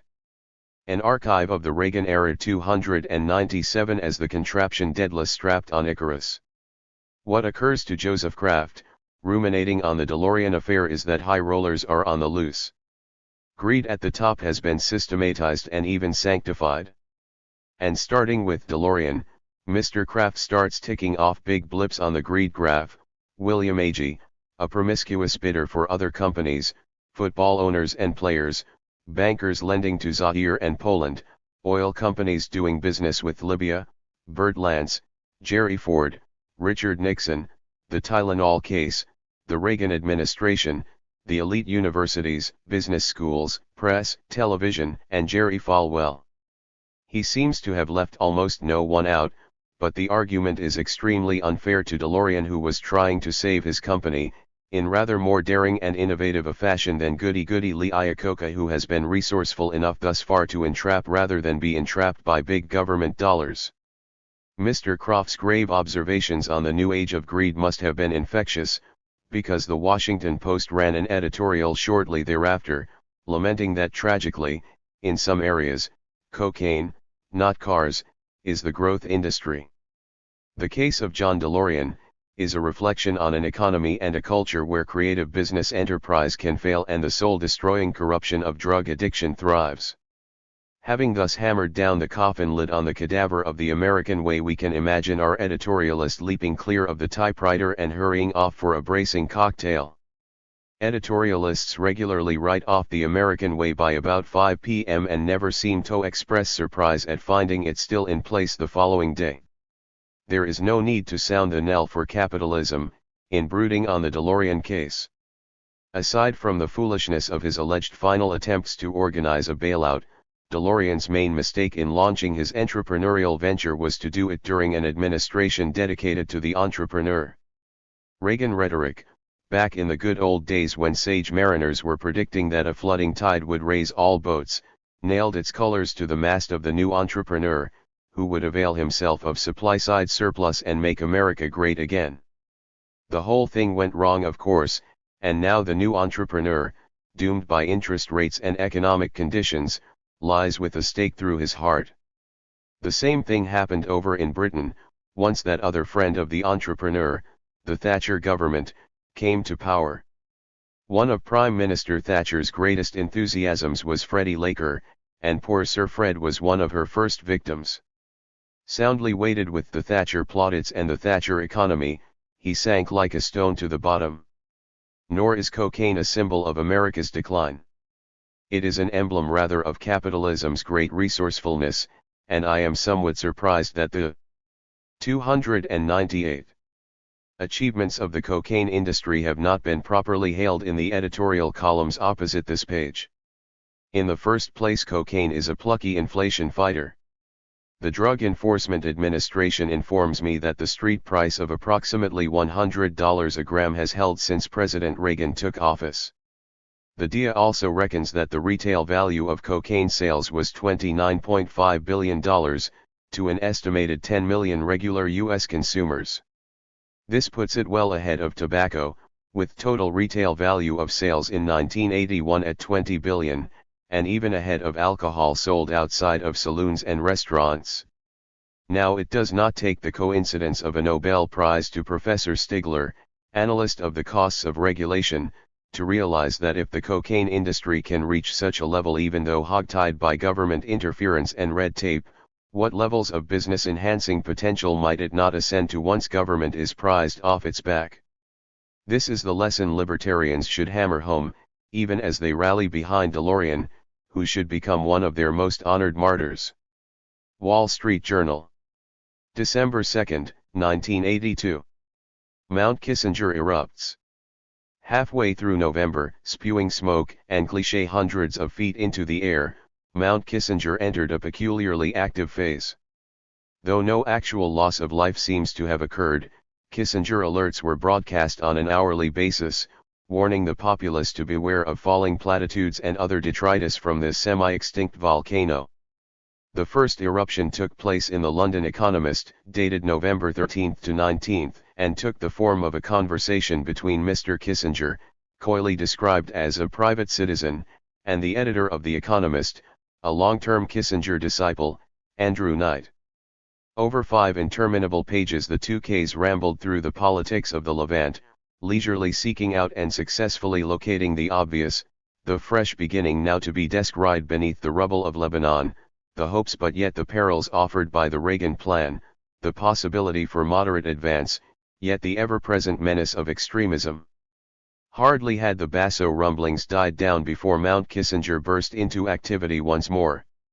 The eruption came this time in Newsweek, in the edition that went on sale on November 22. That magazine's new young editor-in-chief, William Broyles, seemingly as eager an acolyte as Mr. Knight, spread Mr. Kissinger across 4 inside pages and gave him an archive of the Reagan era.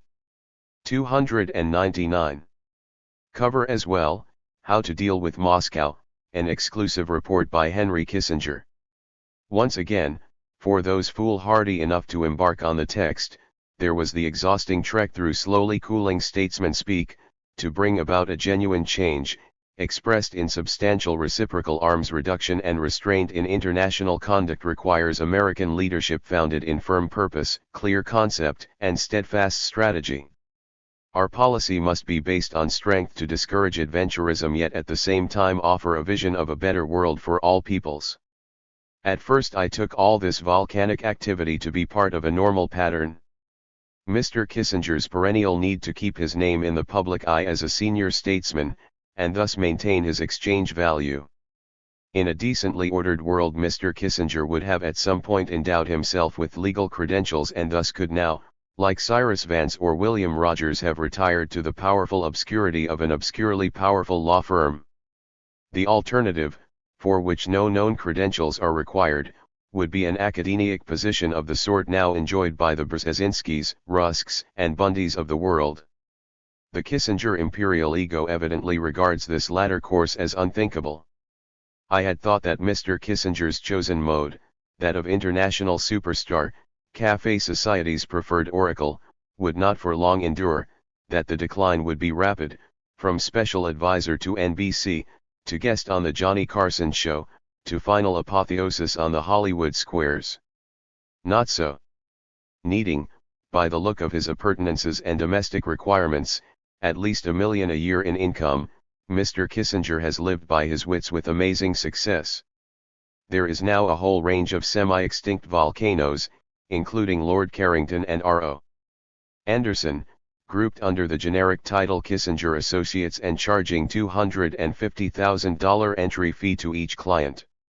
There are business consultancies to Goldman Sachs and Chase and advisory functions at ABC and Newsweek. Necessary in the success of this type of operation is the belief of client or public that the relevant retired statesman has anything to offer, beyond gallon jugs of wisdom and experience. The trick here is to ensure at least the appearance of briefings or consultancies by those actually in power, and of course the possibility that the retired statesman might one day get back into power himself. Mr. Kissinger, hinting that he might have had a hand in the formulation of the Reagan Plan for the Middle East, perennially bathing himself in rumors of an emissary or more substantial role, and at a pinch proffering sagacious public advice, is a master at giving the volcano at least a semblance of life. Yet there was more to the November eruptions than such considerations. Oddly enough, Anthony Lewis provided the tip-off. Normally this 300 liberal columnist is so quick to leap on his moral high horse that he clears the saddle by a couple of feet, but on November 22 he hailed Mr. Kissinger's utterances on the Middle East, while adding cautiously that on such issues as Vietnam and Chile he used power beyond the limits of decency. We can expect to learn more about his role in Chile from a forthcoming Atlantic Monthly article by Seymour Hersh. The commotions of Mount Kissinger were at once, in my view, satisfactorily explained, a preemptive strike.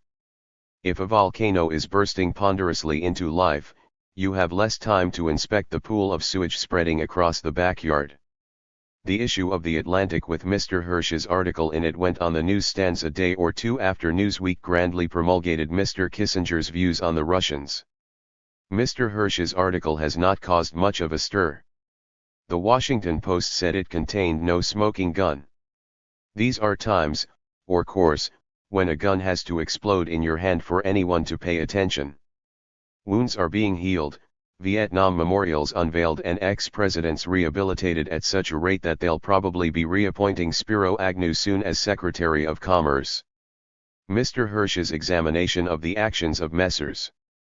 Nixon and Kissinger immediately before and after the popular election of Salvador Allende in September and October 1970 seems to me to establish as solidly as available historical evidence will probably ever permit that orders for the overthrow and, Mr. Hersh implies, the assassination of Allende came out of the president's office and were urged by his national security advisor. Mr. Hersh also deduces that CIA operatives were dispatched to Chile and that their mission culminated in the murder of Gen. René Schneider, Commander-in-Chief of the Chilean Army. Mr. Hersh's investigation demonstrates that Mr. Kissinger subsequently lied repeatedly about his and his master's attempts to bring down the legally elected Chilean president. The article shows in detail Messrs. Nixon and Kissinger conspiring with U.S. executives to subvert Chile. You could argue that a man who tried and may indeed ultimately have succeeded in engineering the overthrow of Allende is well qualified to assess the best manner of dealing with the former head of the KGB. But that is not quite how Newsweek presented Kissinger's expertise. For the opinion-forming elite, as represented by the editors of The Economist and Newsweek, the smoking volcano seems permanently to overshadow the smoking gun, which shows you can survive anything, provided you are statesmanlike about it. WSJ. An archive of the Reagan era 301. December 21, 1982. White mischief. Why not a Martin Luther King Day? The New York Times asked editorially last Friday, and answered, Dr. King, a humble man, would have objected to giving that much importance to any individual. Nor should he be given singular tribute if that demeans other historical black figures like Sojourner Truth, Harriet Tubman, Frederick Douglass, Booker T. Washington, W.E.B. Du Bois and Malcolm X. Give one of them a holiday and they'll all be wanting one. Muhammad Ali Day, Kareem Abdul-Jabbar Day. Where would it all end? Better, the Times suggests, to give King a statue in the Capitol, presumably in white marble to blend in with the rest. VV. Tender offer. The lower organs of the party must make even greater efforts to penetrate the backward parts of the proletariat. Such was the directive from Moscow, scrutinized by my father at British Communist Party headquarters just after the war. When he pointed out to the Russians that the toiling masses would take such a directive, if printed unaltered in the Daily Worker, as a rather dirty joke, he was told sharply that such reflections were out of order. My father recalled the lower organs episode in his memoirs, which are on my mind since it is now exactly a year since their author died, and a week since the Manchester Guardian reported on an interesting set of documents recently declassified in the National Archives in Washington. These documents, dating from the start of the Second World War, consist partly of reports from the U.S. Embassy in London revealing that the British security services kept a central index of suspicious persons, with the name of every person ever suspected in any part of the world of anti-British activity, a total of 4,500,000 names. The index is freely used by British industry and government departments. The British made the list available to the Americans in the London Embassy, who were much impressed by the whole operation and told Washington, "The English have done a very smart thing in connection with counter-espionage, which might well be copied by the United States." Unknown to the British public, unknown to the newspapers, and unknown even to most of the government officials, there has been in existence in this country for 31 years an 302. Elaborate organization for the detection and prevention of the activities of foreign governments. The British spooks apparently attributed their success to the fact that they have operated in absolute secrecy. They declare that no British newspaper has ever discovered the scope of the organization. The public is completely unaware of the existence of the super machine of which MI5 is merely one cog. All this burnishes, at least retrospectively, the reputation of the British Secret Service, whose Danish Majesty, hymned by Le Care, has been reduced somewhat by the exposure of Prine the cipher stealer, who did not elegantly shove secrets across All Souls' high table along with the port, but likes to stick his hand up little girls' skirts. Anyway, these documents in the National Archive apparently have much material devoted to the investigation of my dear father. In a letter dated March 5, 1937, to the American Embassy, Colonel Sir Vernon Kell, Director of the Imperial Security Service, describes my father as a man whose intelligence and wide variety of contacts make him a formidable factor on the side of communism. VV. January 27, 1983. The bipartisan appeal, or more mush from the wimps. It is axiomatic that methodical use of the word bipartisan indicates that some gross deception is about to be practiced upon the persons of the citizenry, and that the perpetrators wish to indicate by the deployment of bipartisanship that normal democratic procedures and alternatives have been suspended. But whereas President Reagan, in his State of the Union address, invoked the term almost mechanically, in the spirit of defensive political maneuver, it was being more substantially employed in another State of the Union address, printed in this paper on the same day that Mr. Reagan faced Congress. This was the bipartisan appeal mounted by Peter Peterson and signed by many of the crowned heads of corporate America. Mr. Peterson's bipartisans claim that vast deficits, modishly termed structural, now loom and threaten to lock the economy in stagnation for the remainder of this century. They call for cuts in entitlement programs, cuts in defense spending, and more taxes.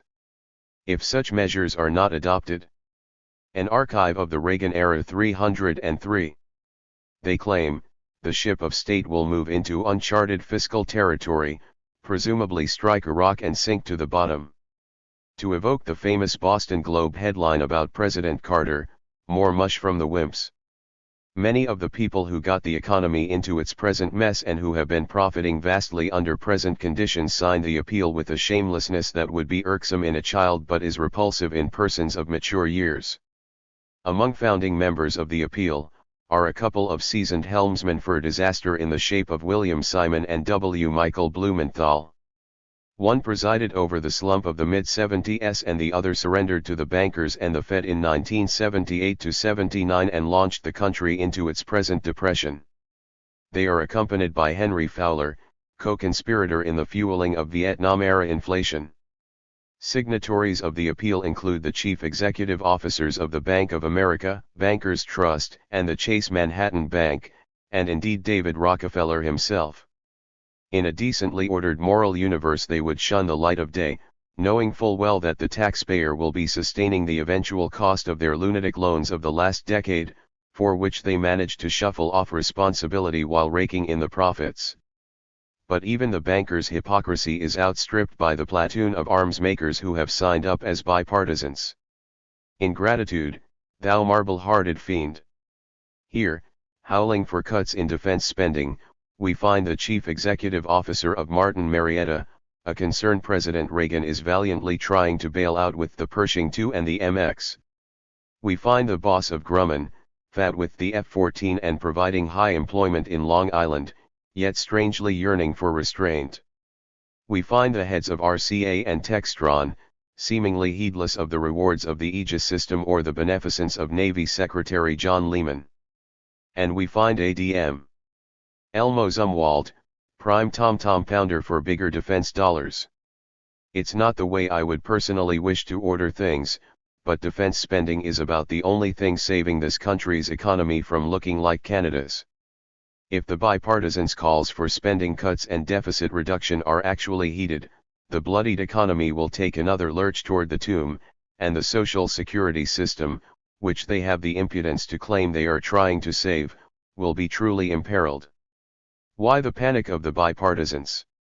Many of them, along with Democratic and Republican economists, pushed for a dollar defense package in 1978-79 and launched Paul Volcker on his tight money, high interest rate course. They called for increased defense spending. Now they have an overvalued dollar, trade imbalance, and a world depression. They called for an end to inflation and now they complain about high interest rates and unemployment.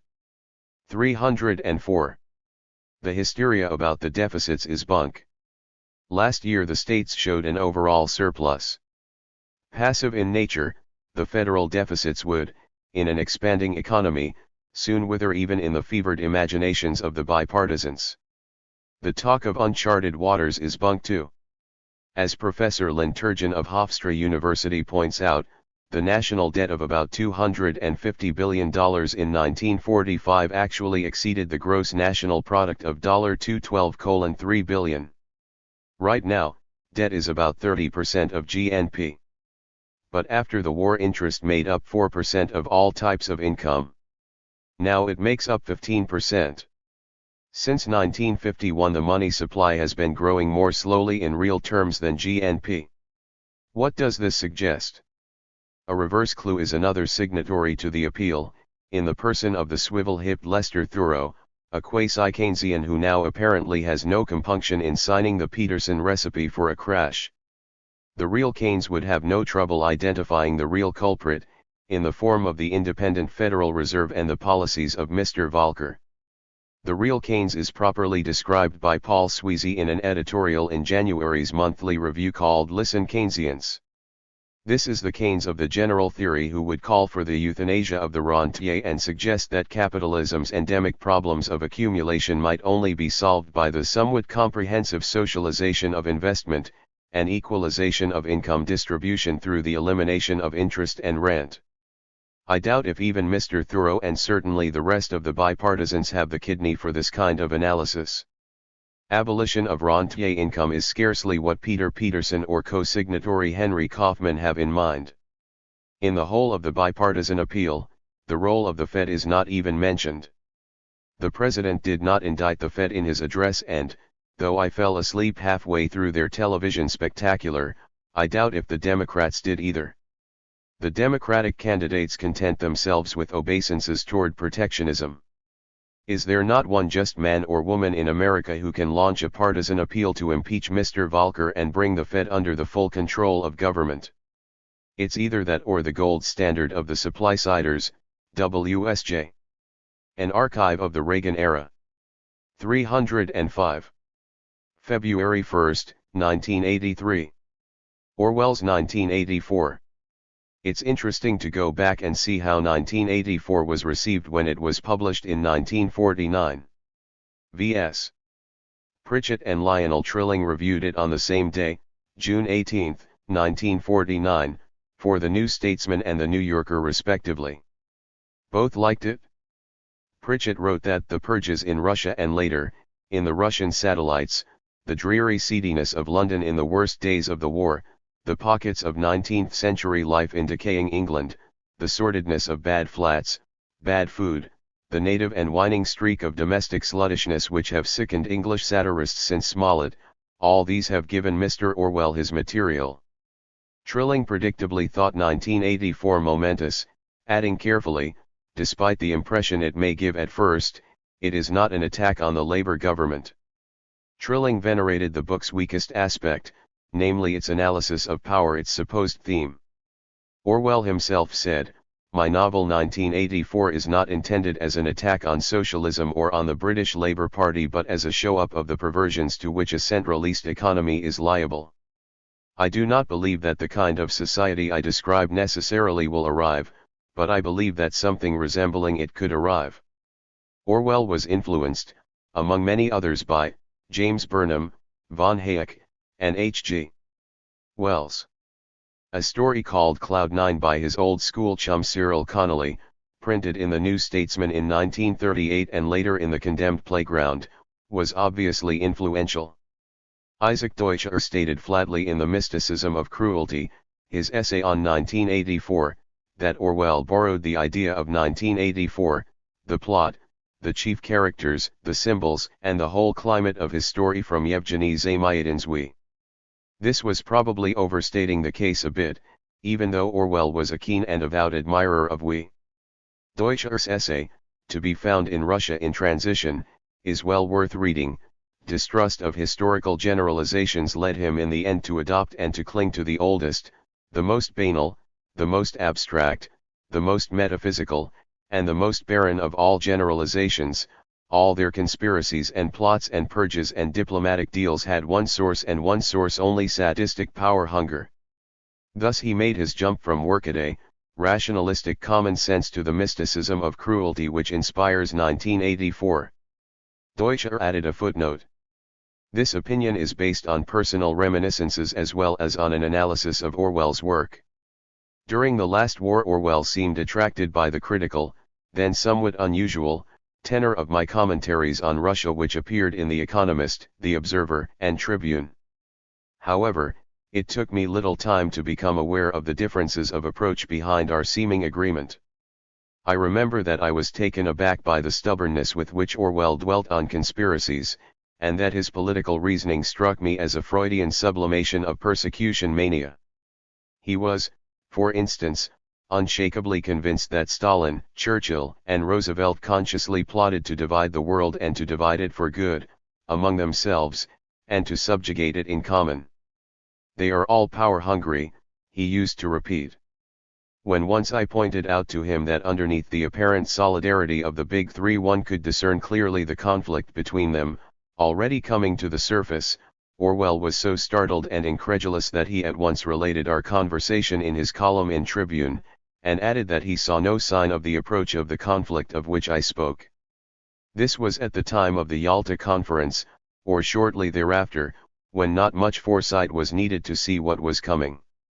What struck me in Orwell was his lack of historical sense and of psychological insight into political life, coupled with an acute, though narrow, penetration into some aspects of politics and with an incorruptible firmness of conviction.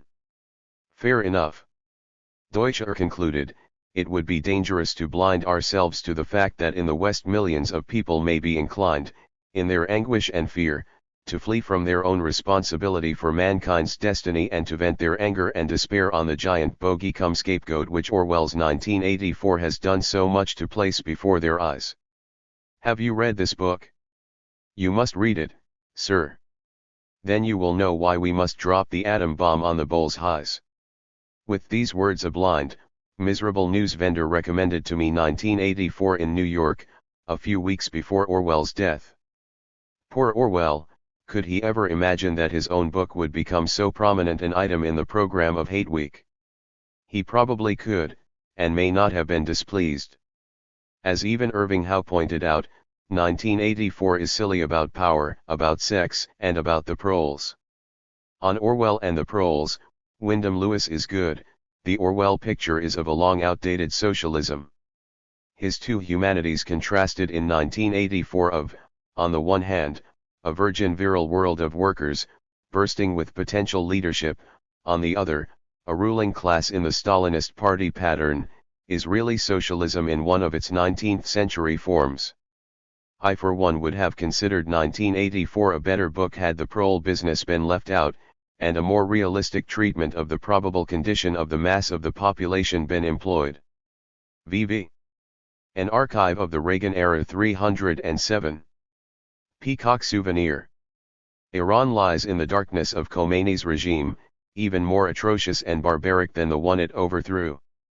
Does that mean, therefore, that we must grant the Shah retrospective absolution and concur with his supporters that the electrodes of his savak were somehow more beneficent than the clubs and goads of the mullahs? No. The Shah pandered to Islamic fanaticism, called himself the shadow of God, and was propelled back into power in 1954 with the help of the ancestors of Khomeini's clerics. Over the years his regime tortured and persecuted the left. The Shah and his US backers contrived and ushered in the present darkness, even though they were among its first victims. There is no retrospective absolution for having curried favor with the Peacock throne. VV. February 8, 1983. Red Horror. Discussing the politics of 1948 last week, I mentioned an article that appeared that year in Look magazine, titled "Could the Reds Seize Detroit?"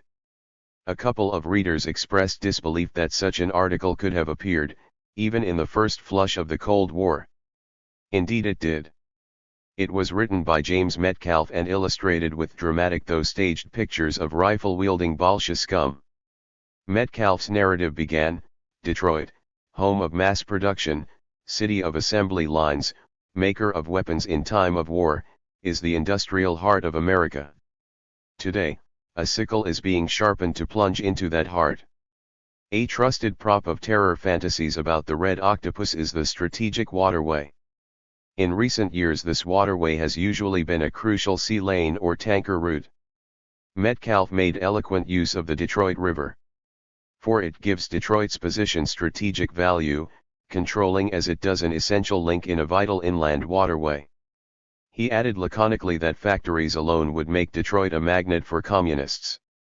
Grasping the nettle firmly, Metcalfe asked, "Do a mere 3,000 to 6,000 Reds constitute a threat to a metropolitan area of nearly 2.5 million inhabitants?"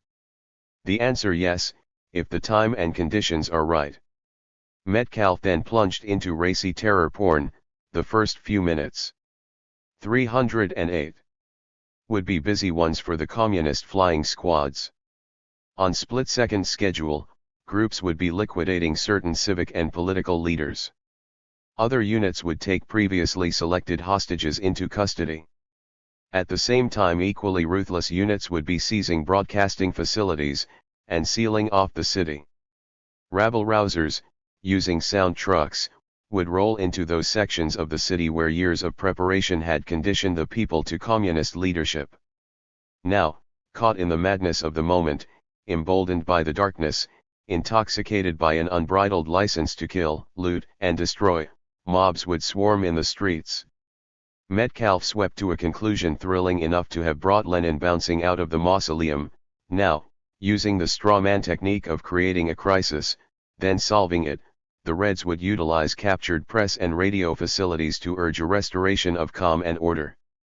City officials, either at gunpoint or to avoid further bloodshed, would caution the populace against resistance, advising them to bow to Red leadership. Quislings would take their appointed posts, top flight's agents would arrive to mastermind further developments, and Detroit could conceivably become another Prague. How quaintly all this reads now, or if you prefer, how ironically, when considered in the light of the riots of the 1960s. Metcalfe envisioned another scenario, whose preliminary outlines are rather familiar to anyone contemplating Detroit today. Visualize, he urged his readers, conditions during a Great Depression when factories are idle, when hundreds of thousands of men, all normally employed by Detroit's auto plants, are out of work, bitter, disillusioned and susceptible to influence by subversive agents who offer them an antidote for despair. In 1980 the subversive agent was Ronald Reagan, who offered those idled UAW workers an antidote. But that wasn't quite what Metcalfe had in mind. VV. February 22, 1983. From Vietnam. Suddenly everyone is rethinking Vietnam. They've just had a conference about it in Los Angeles. The New York Times Magazine even ran a cover story last Sunday on the new Vietnam Scholarship, by Fox Butterfield. The picture on the cover showed Douglas Pike, formerly of RAND, conducting a seminar at Berkeley. On the blackboard behind him the word. An archive of the Reagan era 309. Ideological is misspelled as ideological. This is fair evidence of the quality of the new scholarship. In the course of Butterfield's article I read these sentences: specialists are revising even their views of the Phoenix program, the scheme sponsored by the CIA to destroy the Viet Cong apparatus in the villages by arresting or killing local communist cadres. The conventional liberal wisdom at the time was that it was a terrible thing, says Mr. Carnot. It killed people indiscriminately and was subject to corruption by the South Vietnamese who turned people in for the reward money. But the people I talked to on my trip to Vietnam said it had wiped out many Southern cadres and helped cripple the N.L.F. Now, recalling that on former CIA Director William Colby's own testimony 20,587 suspected NLF cadres were killed in the first 2.5 years of Phoenix, let us look again at Butterfield's approving citation of Carnot. The first knee-jerk word is conventional. This epithet, yoked to wisdom, alerts the reader that once again the liberals, in protesting a program of rural assassination as a terrible thing, were making fools of themselves. Presumably the unconventional liberal wisdom would have been that virtually indiscriminate murder was a good thing. Carnot evidently believes this to be so, for he counterposes to the conventional liberal wisdom the news that many Southern cadres were wiped out and the NLF crippled.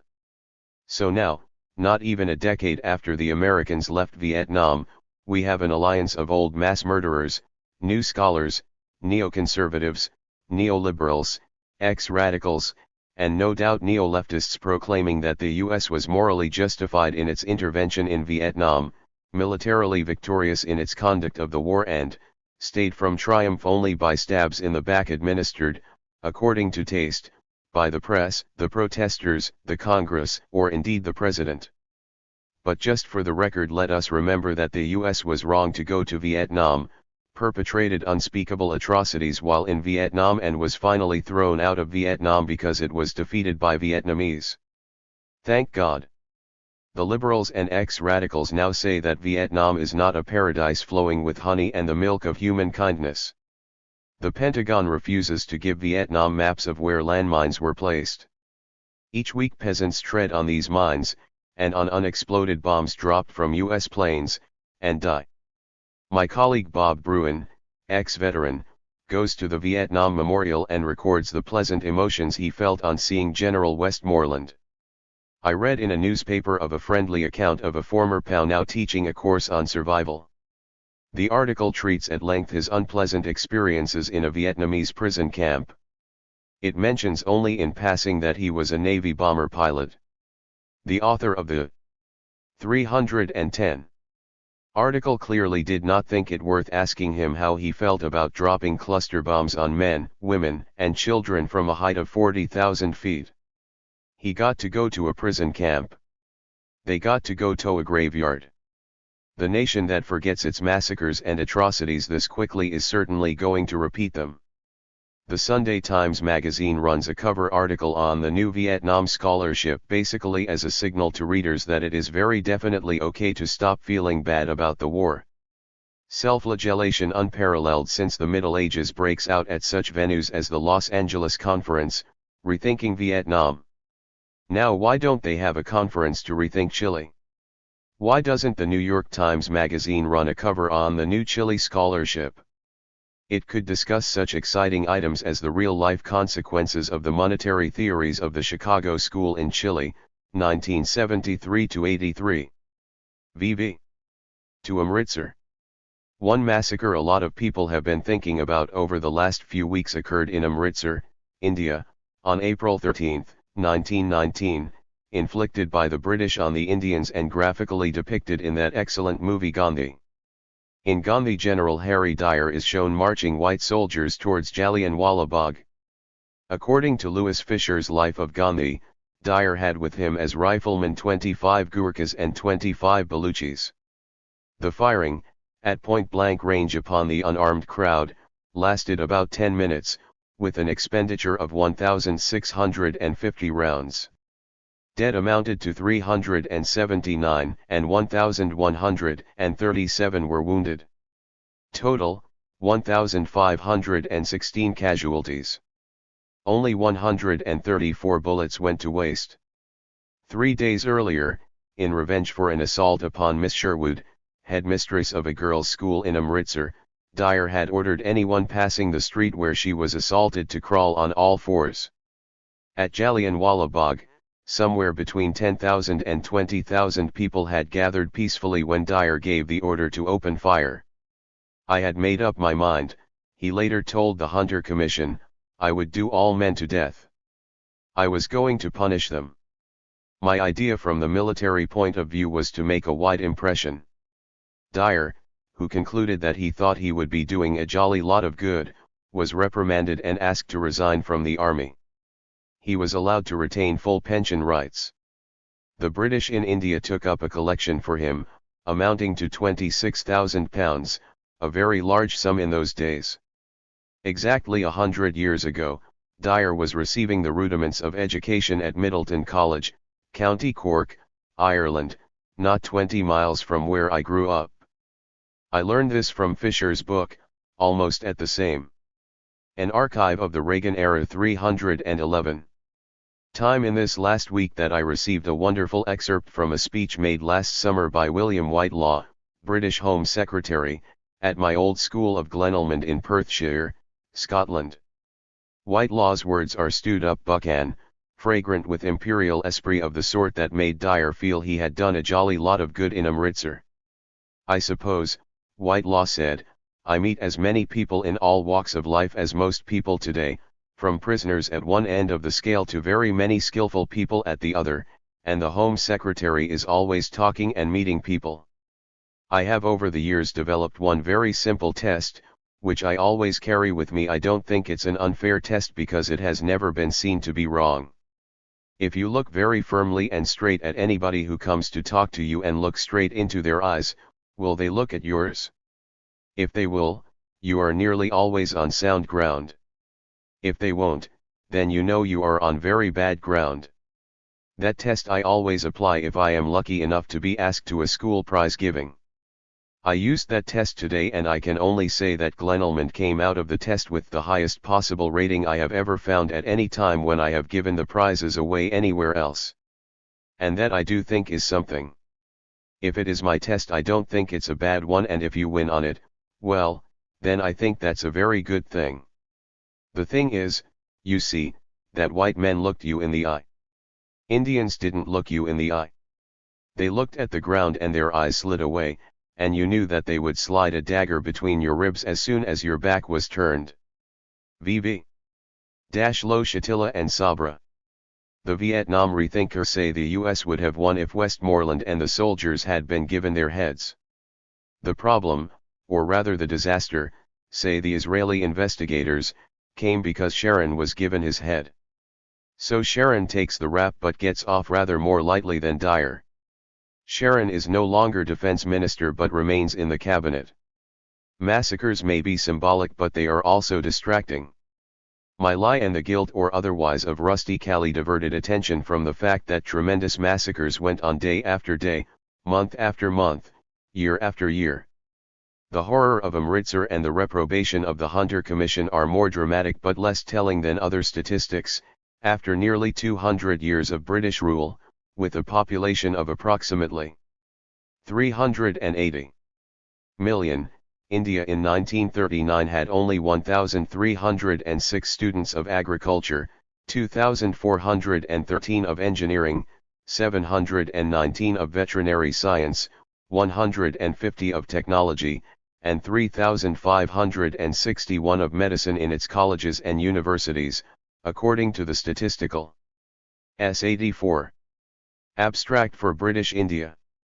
The British debauched Indian industry and transformed it into an agrarian country whose villages could not produce sufficient food.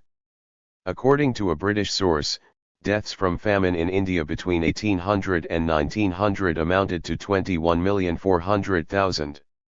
All of which makes Dyer's murders seem diminutive. The dramas of accusation, condemnation, and exoneration surrounding the massacres in the refugee camps are compelling, yet they distract attention from the violence being inflicted upon humans, day by day, yesterday, today, and tomorrow, on the West Bank. By his refusal to permit U.S. grain shipments to Bangladesh in 1974, Henry Kissinger very definitely murdered, by forced starvation, many thousands of people, huge multiples of those killed at Amritsar and Chatila.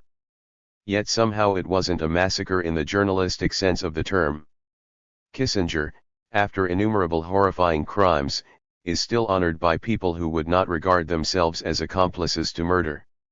Indeed, he gave, by invitation, a rousing speech about the communist menace at Newsweek's 50th anniversary binge. No one among the hundreds of journalists present saw fit to leave the room in shame that such a man should have been summoned to sanctify the anniversary of a major American journalistic enterprise. VV. Down memory lane. Around the 50th anniversary of the accession of Hitler to power on January 30, 1933, the newspapers hinted that coverage at the time was not entirely satisfactory. This is a serious understatement. An excellent article in the Boston Globe magazine for January 30, by M.R. Montgomery, had some extraordinary quotations.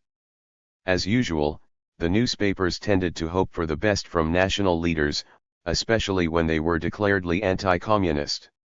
Thus the New York Times for April 4, 1933, it may be fair to Hitler himself to say that in all probability he did not himself sanction either the violence directed towards the Jews or the boycott plans.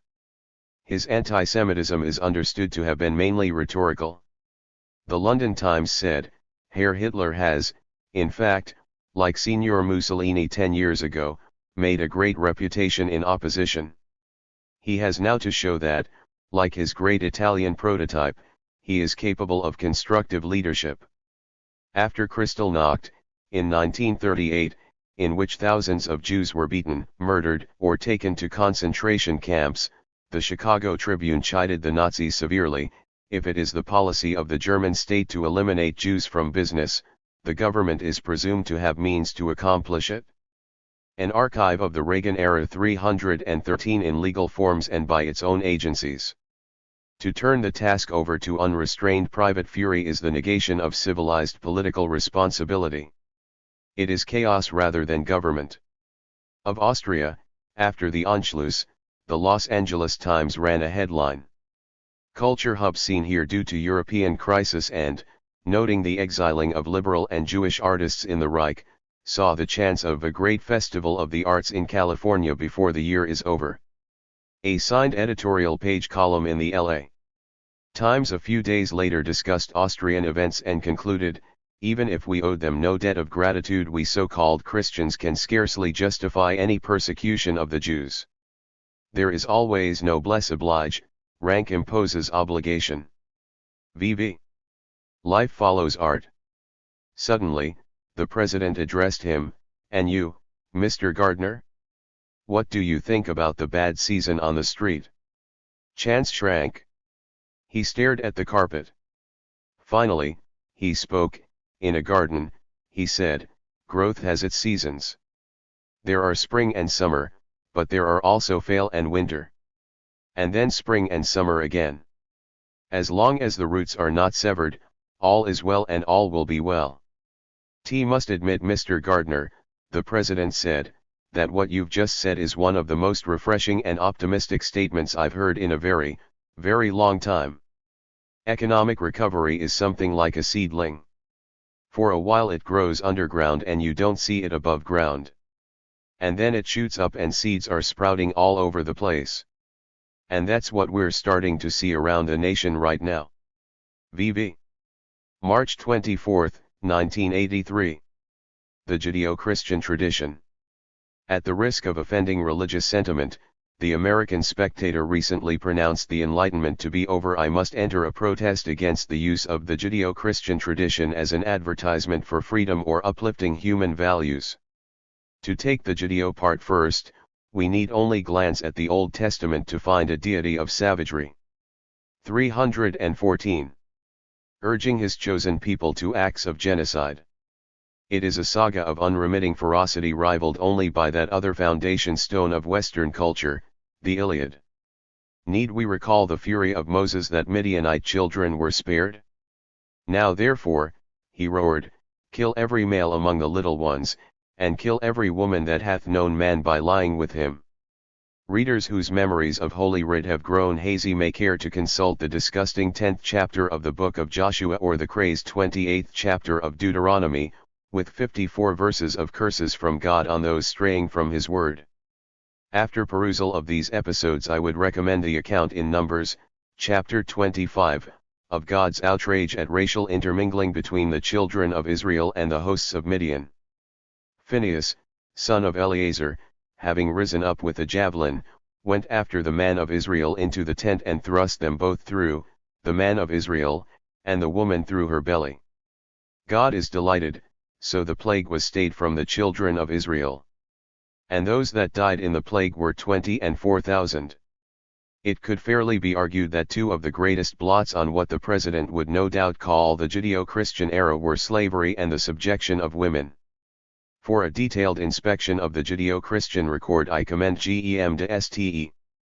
Croix's magisterial class struggle in the ancient Greek world, but it can be stated in brief that Christianity failed to improve Greco-Roman society. Becoming the official religion in no way tempered its excesses, and in many ways made it worse in terms of violence and extremes of wealth. Christianity did not oppose slavery. Jesus accepted it, and so did Paul, whose political outlook was most famously expressed in his view that the powers that be are ordained of God. Paul told Ephesian slaves, "Be obedient to them that are your masters according to the flesh, with fear and trembling, in singleness of your heart, as unto Christ." Augustine cited the instruction approvingly, adding that slavery was God's punishment on mankind for the sin of Adam. Saint Leo I wrote passionately in 443 against slaves being accepted into holy orders, which would be polluted by such vile company, and the rights of owners, violated. From the Birth of Christianity, Professor St. Croix asserts, no outright Christian condemnation of slavery can be found until the petition of the Mennonites in Germantown in 1668. This sect was founded by an Anabaptist, and we need only glance at the 38th of the 39 Articles of the Church of England to see what Orthodox Christians thought of them. In fact, Christianity was a powerful buttress to slavery, just as Joshua's treatment of the Gibeonites is often. An archive of the Reagan era. 315. Used as a justification for apartheid. Jesus was anti-property, but this was soon twisted by socio-political realities. The Christ of Luke became the Christ of Matthew. Indeed, Christian advocacy of alms and charity invested wealth with a moral aura, a stratagem familiar today, as those studying Michael Novak's Paeans to the Modern Corporation know well. Nor has the Judeo-Christian tradition much to offer women, whether in Genesis or in the epistles. Woman came from man, woman was responsible for the fall. The Judeo-Christian concept of sex and marriage is unhealthy and often psychopathic. We may add to this the Christian tradition of persecution of heresy, which produced some of the bloodiest pages in human history. And those progressive forces in Catholicism and Protestantism that have recently emerged as a footnote to the Judeo-Christian tradition are denounced by Pope and Reagan administration alike. Against such a tradition there is something to be said for the man who died 100 years ago and who wrote that religion is the sigh of the oppressed creature, the heart of a heartless world, and that criticism of religion meant not that man should bear the chains of oppression without fantasy or consolation, but so that he shall throw off the chain and pluck the living flower. W.S.J. March 29, 1983. Kessler's, Exeunt Omnes.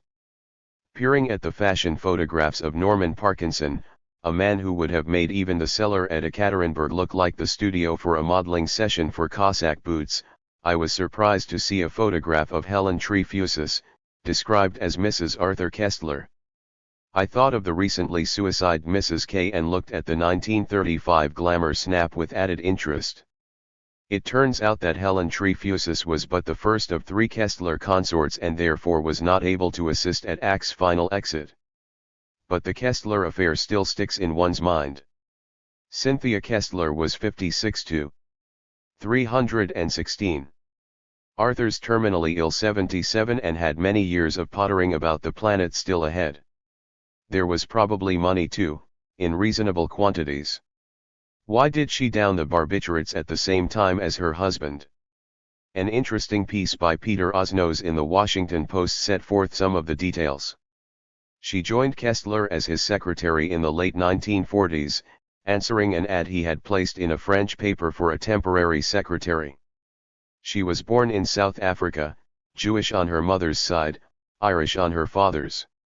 When she was 10 she heard the bang, as her father blew his head off. She worked as a secretary for Kessler through his second and her first marriage and finally married him in the early 60s. Before that she had adopted his name. All sources say she slaved for K, typing his manuscripts and performing all the other tasks necessary to keep an intellectual on active duty. He got sick with leukemia and Parkinson's disease. Life got harder. One silent witness to the stressful situation was the Kessler's dog, a Lhasa Apso called David. Cynthia dragged the wretched hound off to the vet and had it put to sleep, then told the maid she had given him away. Poor David. I can imagine the worried mutt hearing the Kesslers discussing rational suicide and barking his profound disagreement. On February 28, Osnos reports, the day before the couple probably died, she called one couple to postpone a visit and sounded agitated. The same day milk and newspaper deliveries were cancelled. I was never much of a fan of Kessler, probably influenced by my father, who loathed him. During the siege of Madrid, when it looked as though the fascists were going to come storming in, Kessler suddenly found good reason to attend to revolutionary affairs in Paris. The siege was lifted, Kessler returned, and the comrades made some disparaging remarks about his fortitude. Then they were all in Malaga and once again the fascist foe was advancing. "Time to flee," said my father to Kessler. "Not on your life, Claude," said Arthur. "Last time I ran you all called me yellow. This time I stand." So they all ran away and Kessler stood. The fascist foe advanced, entered Malaga, shoved him in jail and prepared to advance the date of his exit by nearly half a century. The communists organized a worldwide campaign to save him. He was released and returned to England to issue a savage denunciation of communism. His name was always mud around the Cockburn household. I called up my mother to check whether she thought that Mrs. K had somehow done the noble thing and was delighted to find her outraged. "Claude always said what a bastard Kessler was," she shouted down the international phone line indignantly, yet with the satisfaction of someone finding a point well proved at last. VV. An archive of the Reagan era. 317. April 5, 1983. Reagan's Mousetrap. In the summer of 1980, General Daniel Graham, former head of the Defense Intelligence Agency, told James Ridgway and my brother Andrew that the future way to combat the Russian threat was to position laser weapons in space above the North Pole. Any missile arching its way from Siberia towards the United States could be zapped at will. As Andrew and Jim listened agape to the general's allocution, he pressed on to discount the danger of nuclear munitions. If the three of them were told at that precise moment that a 1-megaton bomb was going to land on the office in 1 hour, they could walk 4.2 miles and hide behind a lilac bush. From Graham to Reagan, who unleashed the space laser concept last week. The insane proposition has received much respectful commentary in the press. I imagine that if Reagan had solemnly announced the deployment of a 200-mile-high mousetrap on the North Pole, equipped with magnets to divert and then crush Russian missiles, the press would have been just as respectfully assiduous in weighing his proposal.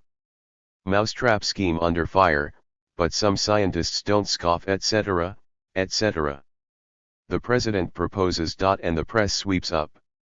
Next week Reagan will probably announce that American scientists have discovered that the entire U.S. agricultural surplus can be compacted into a giant tomato 1,000 miles across, which will be suspended above the Kremlin from a cluster of U.S. satellites flying in geosynchronous orbit. At the first sign of trouble the satellites will drop the tomato on the Kremlin, drowning the fractious Muscovites in ketchup. VB. The E.H. Carr case. It's scarcely surprising that the age of Reagan and Thatcher should be witness to the most violent diatribe of post-war British academia. Its object was the great historian of Soviet Russia, E.H.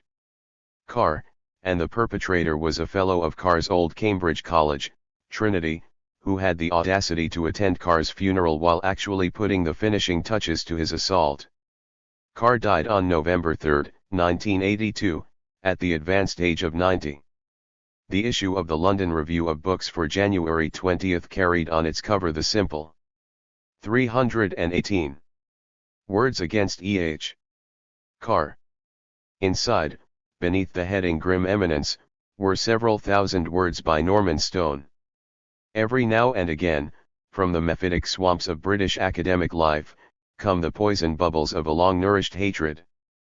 Previous to this, the single most abusive essay I can remember was one by John Sparrow, Warden of All Souls, assailing the scholarship of an American edition of Houseman. In abuse, if in nothing else, Stone far outstrips the Warden. Houseman at least could not be recruited to the Cold War.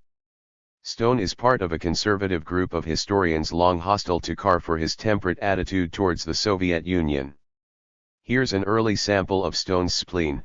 It would appear that own parents did not much care for him either. It is said that they farmed him out to live with an aunt, one of these sad Edwardian spinster dependents. She adored him, she even learned Latin so as to help him with his homework.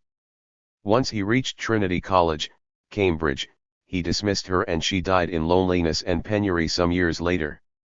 It was not the last act of cruelty which Carr was to perform. There were 3 Mrs. Carrs, and each marriage ended in hideous circumstances. One wife was left when she already had terminal cancer, another abandoned, when Carr was almost 90, because she was depressing. He died in an old people's home, the matron of which he would ask, piteously, to hold his hand. For Carr very greatly wanted to be loved, and he much preferred women's company to men's, although he treated his women so badly. He was also, it is said, very mean. This is a fair specimen of what followed. Charges of adultery and miserliness are succeeded by denunciations of Carr as an appeaser and a coward, all in an idiom of spiteful venom that becomes strangely oppressive. The curious thing about Carr, the historian of power, was that he never had much himself. He did not become editor of the Times. After the war, he lost his chair at Aberystwyth. The nonconformists among the governors objected to his affair with one of their professors' wives. As a reviewer, Carr was sometimes just and never fair. He resembled a remote, irascible potentate who would not hesitate to put a whole town to the sword if one of its inhabitants ate peas with his knife. Carr was not a good teacher. In conversation, he never gave much away, and he disliked talking to anyone with whom basic principles had not been agreed. He was a very ungenerous reviewer of research fellowship dissertations. Such summary judgments are combined with extended attacks on Carr's 15-volume history of Soviet Russia and other volumes on which his reputation was based. Stone's diatribe provoked much indignation, 4 successive waves of letters in subsequent issues of the London Review. First came a letter from an archive of the Reagan era 319. Carr's daughter, Rachel Kelly, which suggested that Stone's researches into his subject had not been taxing. Her father, Mrs. Kelly wrote, had never been farmed out. He spent his childhood and school years in the family home of which the spinster aunt had formed a part. Nor had the spinster died in pathetic and impoverished circumstances. Nor had Carr's first wife died of cancer, abandoned in her terminal throes by Carr. She had been cured of cancer 10 years before the marriage broke up, and lived a further 15 years before dying of pneumonia. "We are appalled," Mrs. Kelly said on behalf of herself and her half-brother, "that a historian, in writing of a colleague lately dead, should publish defamatory untruths which he could have researched. He has caused distress to the family." Stone apologized for the inaccuracy. The following week Stone sustained severe punishment from heavy armored academic divisions. Carr's collaborator, R.W. Davies concluded his letter with the remark, "Stone stigmatizes Carr as something of a coward. It seems to me this phrase would be better applied to a man who published a vituperative attack on the most eminent historian of his college a few weeks after his death, while praising his still living collaborator." Two other supporters of Carr reminded readers that Carr had reviewed Stone's book in the New York Review and referred to the author's slapdash impressionism. Further refutation of Stone's charges and a weak defense by Stone have followed. What lies behind this strange eruption? Part of the story is Stone's bile at Carr's review of his own The Eastern Front, 1914 to 1917. Part is his rage, and those of his clique, at the dominance established by Carr over book reviewing policy at the Times Literary Supplement in the 50s and 60s, when, incidentally, all reviews were unsigned. He says Carr and Isaac Deutscher jointly controlled reviews of books about Russia and enthusiastically praised each other. It is true that at the TLS all books about the Soviet Union were, at least in the mid-1960s, packed off to Carr. I know, because I helped toss the volumes into the Carr pile. It saved much time. All American books went to D.W. Brogan. Deutscher scarcely wrote for the TLS. Stone triumphantly said that Carr was dropped when John Gross became editor. Gross was and is a timid little reactionary, and so this story is likely too. It seems that Stone, twice married himself, has been through personal upheavals that scarcely afford him a moral vantage point from which to belabor Carr. His own removal from Jesus College to Trinity recalls in consequence if not in precise nature of provocation, Carr's precipitate removal from Aberystwyth. It is true that Carr, heavy with years, did indeed remove himself from his wife, Betty Behrens, when he was 89 and she some 20 years younger. As 320. Carr lay in the nursing home, Stone insinuated himself into the graces of Behrens, picking up much of the personal material deployed and then refuted in the London Review. Nor does he seem to have avoided research missions to Carr's rooms in Cambridge in the latter's terminal decline. One view is that Stone has permanently damaged his own academic career. Another is that not least in the extraordinary aspects of the affair is the willingness of the London Review of Books and of its editor Carl Miller to print the Stone farrago, unchecked, defamatory, chocked to the gunnels with turbid innuendo. So much for the British literary scene, so different from the high-toned Parnassus on view this side of the Atlantic, where the Podhoretz can lie down with the lamb in perfect amity. VV** he did not. He is now professor of modern history at Oxford. May 3, 1983. Secret Conversations with Hitler. The enigma of the Hitler diaries was solved on Friday when a man called identifying himself as Adolf Hitler and requesting an interview. Hitler told me he had been doing part-time political consultancies and translation work in recent years, most recently on U.S. Ambassador to the UN Jeane Kirkpatrick's staff, and as a rewrite man and headline writer on a New York newspaper. He declined to identify *. In subsequent interviews and examinations, Hitler's authenticity was verified by a number of experts retained by The Voice, including a German-born Brooklyn dentist, an accountant who worked for Der Stürmer, and Madame So-So Strees, the famous clairvoyant much favored by the Nazi high command in the late 1930s, now working in the West Village. Voluntarily submitting to a series of tests grueling to a man of his years, Hitler passed with flying colors, effortlessly chanting passages from Wagner, the Battle Order of the Wehrmacht in 1939 and substantial portions of the works of Gobineau. In our meetings Hitler dressed casually, but with a certain panache. He * The New York Post. An archive of the Reagan-era 321 betrayed little sign of the physical disabilities: palsy, motor inhibition, drooping eyelid, slurred speech noted by intimates in the bunker. He had, he said, decided to come forward in order to expose the degenerate drivel and outright forgery sponsored by Der Stern magazine. In 3 frank interviews, interspersed with copious readings from the journal he intermittently dictated, Hitler set the record straight on a life that, as he said, has been grotesquely misunderstood. It was after a late-night dinner at Elaine's that Hitler admitted the existence of his journals, kept on an occasional basis from the late 1920s, bringing out the transcripts and several manuscript pages over schnapps. These pages have been authenticated by handwriting experts. Spectrographic analysis reveals the paper to have been made from linden pulp of the correct period. Some entries: January 30, 1933, Chancellor at last. I am very excited. This is the biggest day in my life so far. I had feared that after the tumultuous events of the morning and afternoon, twilight would bring with it a spasm of that Weltschmerz which has afflicted me since the shameful provisions of the Treaty of Versailles were imposed upon the fatherland. But my spirits held up.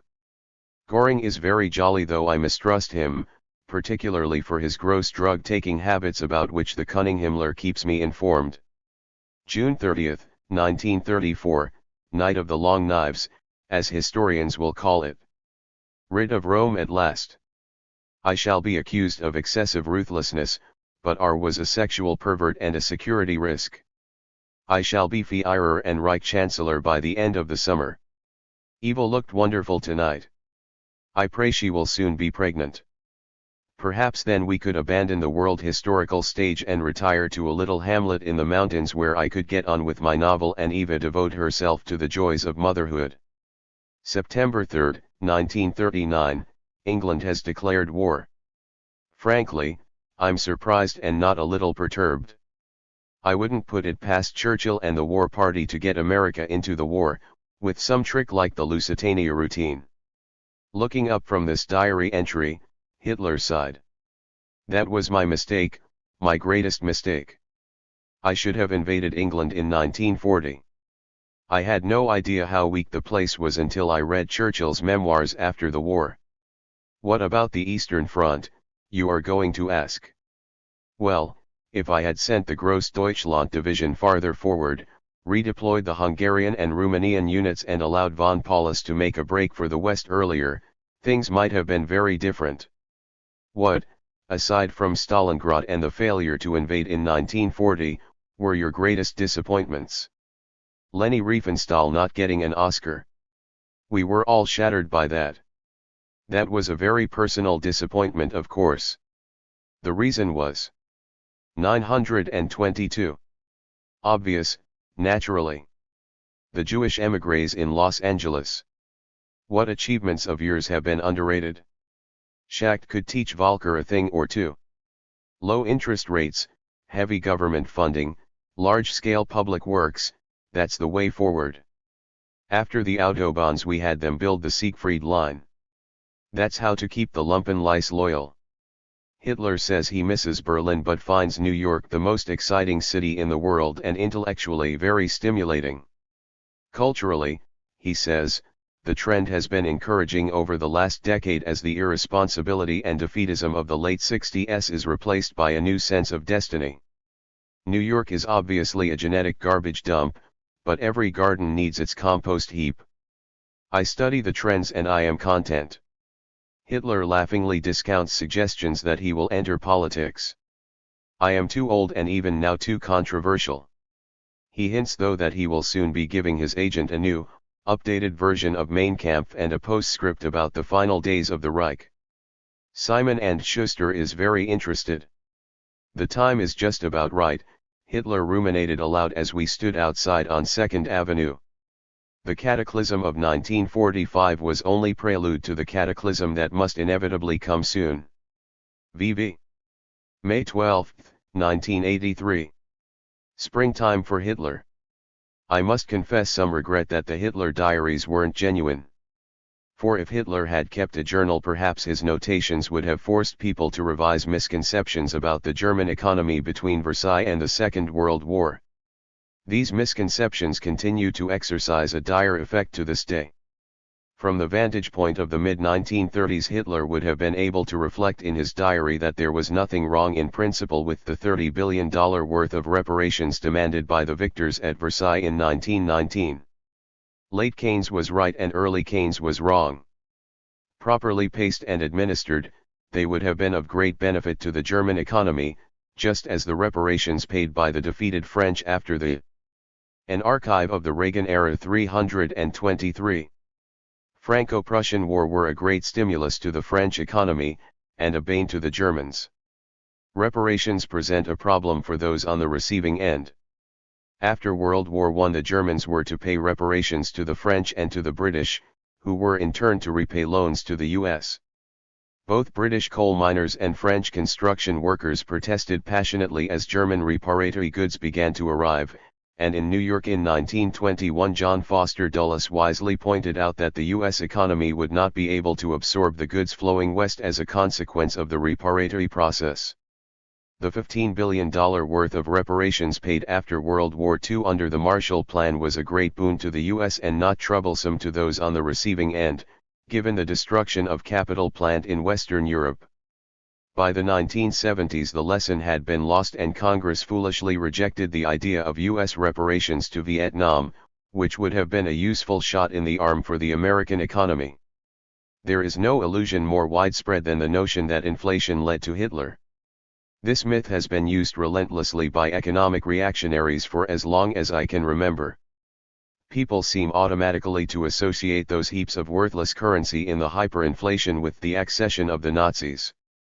Hitler would certainly have been surprised to learn that the hyperinflation of 1923 led to his triumph as Chancellor a decade later. His diaries would no doubt have recorded the fact that the Weimar economy in the 1920s, until April 1929, was the third most vibrant in the world, after those of the US and Canada. Indeed, the 1923 hyperinflation stimulated the German economy, by wiping out savings and thus accelerating consumption. In contrast to the bouncing Weimar economy, Britain limped its way through the 1920s, shackled by a return to the gold standard and an overvalued pound. Genuine Hitler diaries would undoubtedly have referred to the Brüning government's decision in 1931, at the urging of its economists, to cut wages 10%. This foolish move would no doubt be applauded today by those in the US pushing for a lower minimum wage and other reductions in workers' pay. Herbert Hoover was sensible enough to see that it would scarcely benefit the US economy to diminish workers' purchasing power. In 1933, when Hitler became Chancellor, unemployment in Germany stood at 40% and prices were falling, as they had been since 1929. Savage deflation was in progress. By 1936 German unemployment stood at 1%. His diaries would no doubt have outlined the policies producing this extraordinary recovery achieved, contrary to undying popular belief, without the stimulative effect of arms spending. Hitler's desire for a larger German population led to substantial subsidies for construction and hence a housing boom. Massive public works, most famously, the Autobahns, boosted the economy. Hitler paid little. 324. Attention to the deficit or to the protests of the banking community about his policies. Interest rates were kept low and though wages were pegged, family income increased by reason of full employment. German military spending remained far lower than is now imagined, right up until 1939. Genuine diaries would certainly have recorded Hitler's alarm over the British declaration of war, his lamentations over German military unpreparedness, and his satisfaction that the phony war allowed him time to build up resources for war. The one-time only lunge of blitzkrieg was dictated as much by scarcity of these resources as anything else. Thus genuine diaries might have recorded economic history as well as the monstrous plans of a mass murderer. Not the least abhorrent aspect of the Hitler hoax was the speed with which publishers and would-be publishers of the bogus diaries seemed prepared to believe in the sanitized Hitler touted therein. WSJ. May 31, 1983. Squalid. On the subject of Vietnam, let us pause to consider a cover story, the Sunday before last, in Parade magazine. The story concerned the famous picture, taken by Eddie Adams, of General Lone about to kill a captive during the Tet Offensive. An advance publicity bulletin from Parade announced that the photograph, which won a Pulitzer Prize for photographer Eddie Adams, ruined the life of its subject, Vietnam Chief of Police General Nguyen Ngoc Loan, Adams has revealed. You might have thought that Adams would say that the life of the other person in his picture was more than ruined. But Adams seems to entertain no such thoughts. He very decently explains that General Lone had become a man condemned both in his country and in America because he had killed an enemy in war. And he reports of Lone that today he runs a small coffee and pizza shop in Virginia. When I visited him there he told me, "You were doing your job, and I was doing mine." So much for revisionism. VV. An archive of the Reagan era 325. June 21, 1983. The Revolution Betrayed, an open letter. It's all the rage these days to claim fidelity to left principles while joining the ranks of the Cold War. It's also all the rage to justify the subversion of Nicaragua on the grounds that the Sandinistas have betrayed the revolution. I am glad, therefore, to be able to publish the following letter. As leftists we, the undersigned, wish to express our outrage at the ongoing betrayal by the Sandinista leadership of the original high ideals of the Nicaraguan Revolution. Abundant reports make clear that private enterprise, that is, the rule of capital, continues to dominate Nicaragua's political economy. Reactionary religious functionaries who, in any authentic expression of the popular will, would have been swinging from every sapling in Managua, are permitted to subvert the people's cause in pulpits and confessionals across the land. The grim catalogue of betrayal continues. We have before us eyewitness accounts of campesinos tending their own plots, painful testimony to the absence of any vigorous push towards collectivization. The Sandinista leaders boast too easily of the absence of a bloodbath in the wake of Somoza's overthrow. Do we have to remind them that a revolution is not a tea party and that enemies of the revolution, permitted to survive and even to prosper, will proliferate like weeds and choke the revolutionary blossom? In their defense, the Sandinista leadership speaks in the language of Cavour, of the tacti de choses possibles. But when in history have the objective conditions ever been perfect? When has the moment ever been ideal to open the revolutionary engine to full throttle? Some of us would plead guilty to the charge of anarchism, of ultra-leftism. Others have been steeled in the libertarian populist fires of American nativism. All of us have caught upon the wind the strangled cries of millions who, amid the dark night of compromise, yearn only to be as radical as reality itself and to urge upon their leaders that word at once magical and peremptory, forward. Signed, Ronald Radash, Ronald Reagan, John Judas, Paul Berman, David Denby, Charles Crothammer, Martin Peretz, Morton Kondraka, Morton Janklow, Morton Salt, Stephen Rosenfeld, Meg Greenfield, John Corey, Bruce Cameron, Ariane Iyer, Ed Bradley, Morley Safer, Marvin Kalb, Pam Hill, Pope John Paul II, David Owen, Harold Evans, Harding Carter, François Mitterrand, Regis Debray, Bayard Rustin, Ben Wuttenberg, David Jessup, Al Shankar, David Horowitz, Peter Collier, Michael Kramer, Idioticus, etc. VV 326. July 19, 1983. The death of Herman Kahn. More than almost any other person in the post-war period, Herman Kahn symbolized the defense intellectual, both in his depraved role as conceptualizer of mass murder and in the cap and bells of the court jester fooling about on the battlements while the serious war criminals checked out the utility of his blueprints. Herman Kahn's great achievement, if one can use such a word about so evil an intellectual venture, was to domesticate nuclear war, to invent a vocabulary for discussing it, to persuade many, including the men now surrounding Ronald Reagan, that nuclear war need not be viewed as apocalypse but could be a controlled continuance of foreign policy by other means. Terms such as civil defense, window of vulnerability, and nuclear blackmail all began with Kahn and his colleagues at the Rand Institute in Santa Monica. We are fortunate in having the recently published The Wizards of Armageddon by Fred Kaplan for an incisive encapsulation of Kahn's career as nuclear guru.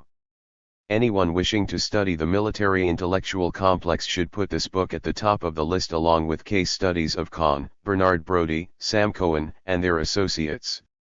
Kahn was born of Jewish immigrants in Bayonne, New Jersey, and moved soon thereafter to the Bronx. At age 8 he rode on a bus on the Sabbath and noted that God did not punish him. An agnostic thereafter, he became interested in man-made rather than divine modes of retribution, and at a socialist Jewish summer camp he was discovered, at age 10, to have 4 military aviation magazines which were confiscated forthwith among his personal effects. His parents were divorced about his time, and Khan moved with his mother to Los Angeles. When he was in the 7th grade his teacher announced to the class that wars never settle anything. During next day's lunch hour, young Herman crept into the classroom and covered the blackboard with incidents when, in his belief, wars had settled something. He expounded his views to the class when it returned. He went to UCLA and the California Institute of Technology, and began looking for a job in 1948. He had almost settled on a career in real estate when his friend Sam Cohen, subsequently the father of the neutron bomb, said he should try for a job at the Rand Corporation, which had been set up by General Hap Arnold after the Second World War as a way of retaining some intellectuals to think about such matters as nuclear war. According to Kaplan, Khan knew he had come to the right place when an archive of the Reagan era 327. He was put to work on a technical advisory board studying nuclear-powered planes. And indeed the application of rationality to such a demented project does sum up Khan's function. Khan played a role in the mathematics of early 50s efforts to design an H-bomb. He also joined with such colleagues as Albert Wallstetter, another peculiarly baneful military intellectual of the post-war period, in pondering nuclear strategy. As Kaplan puts it, Bernard Brodie had first conceived the idea of avoiding Soviet cities in nuclear strikes, but when Victor Hunt and others in the RAND Strategic Objectives Committee extended that concept to avoiding cities and going after Soviet military targets, Brodie expressed pessimism about its feasibility. Calculations suggested with a purely counter-military attack, 2 million people would still die, a horrifying high number. But Khan put a novel twist on this observation. To Khan, such a calculation made the two types of targeting all the more distinctive. As Khan phrased it, only 2 million people would die. Alluding almost casually to only 2 million dead was part of the image Khan was fashioning himself, the living portrait of the ultimate defense intellectual, cool and fearless, asking the questions everyone else ignored, thinking about the unthinkable. The RAND intellectuals were at this time embarking on the project of trying to conceive of nuclear war as something other than a spasm of mass destruction. Such intellectuals, many of them the same people, are to this day trying to dream up ways of fighting winnable nuclear wars with deaths of only 2 million, or 6 million. Bernard Brodie, who was undergoing psychoanalysis at the time, had written a paper which, as Kaplan says, was for private circulation in RAND, comparing war plans and sex. Brodie equated the all-out nuclear assault on the Soviet Union planned by Strategic Air Command to going all the way. He likened the notion of avoiding cities and withholding full nuclear assault to withdrawal before ejaculation. Khan ridiculed the SAC plan as not a war plan but a war orgasm, and parodied it by proposing a doomsday machine, a vast computer wired to H-bombs which would automatically detonate when the Soviets did something deemed intolerable. Khan became the systematizer of this bogus military science, proposing no less than 44 rungs of escalation from ostensible crisis to spasm or insensate war, Brodie's G-spot. In ideological formation, Khan was probably a Cold War social democrat, that virulent breed which has taken up permanent residency in the Afulcio and elsewhere. At the time of the bogus missile gap of the late 50s, he was talking about the threat of Soviet nuclear blackmail. To counter nuclear blackmail, Khan began arguing for first use of nuclear weapons under provocation, backed by a civil defense. 328. Program. For Khan, civil defense was not about anything so mundane as protecting the lives of the citizenry. Kaplan quotes him as saying, "The whole purpose of the system is to enable the U.S. to take a much firmer position, to engage in first strikes and cliff-hanging threats." With that retrospectively comical ability to get the future utterly wrong, Khan reckoned that full-scale urban evacuations might well occur 3 times a decade, and that insofar as the civil defense program gives us the ability to convert at our discretion, it would be a good thing. Kahn served as a consultant to the Gaither Committee, which called, in the late 50s, for a huge expansion of U.S. nuclear capability in preparedness for a Soviet assault. He sought a $200 billion shelter program over the next 15 years, and was turned down. Finally, in 1960, he set forth all his ideas on controlled nuclear warfighting and thinkable apocalypse on thermonuclear war, published in 1960 and correctly described by the mathematician James Newman in Scientific American as a moral tract on mass murder, how to plan it, how to commit it, how to get away with it, how to justify it. At the time it had an enormous effect. It is surreal to look back now at a volume that should properly have caused the sequestration of its author under psychiatric care and find such sentences as these on the beneficial aspects of the increase in human tragedy after nuclear war. The increase would not preclude normal and happy lives for the majority of survivors and their descendants. We can imagine a renewed vigor among the population with a zealous, almost religious dedication to reconstruction exemplified by a 50 to 60 hour work week.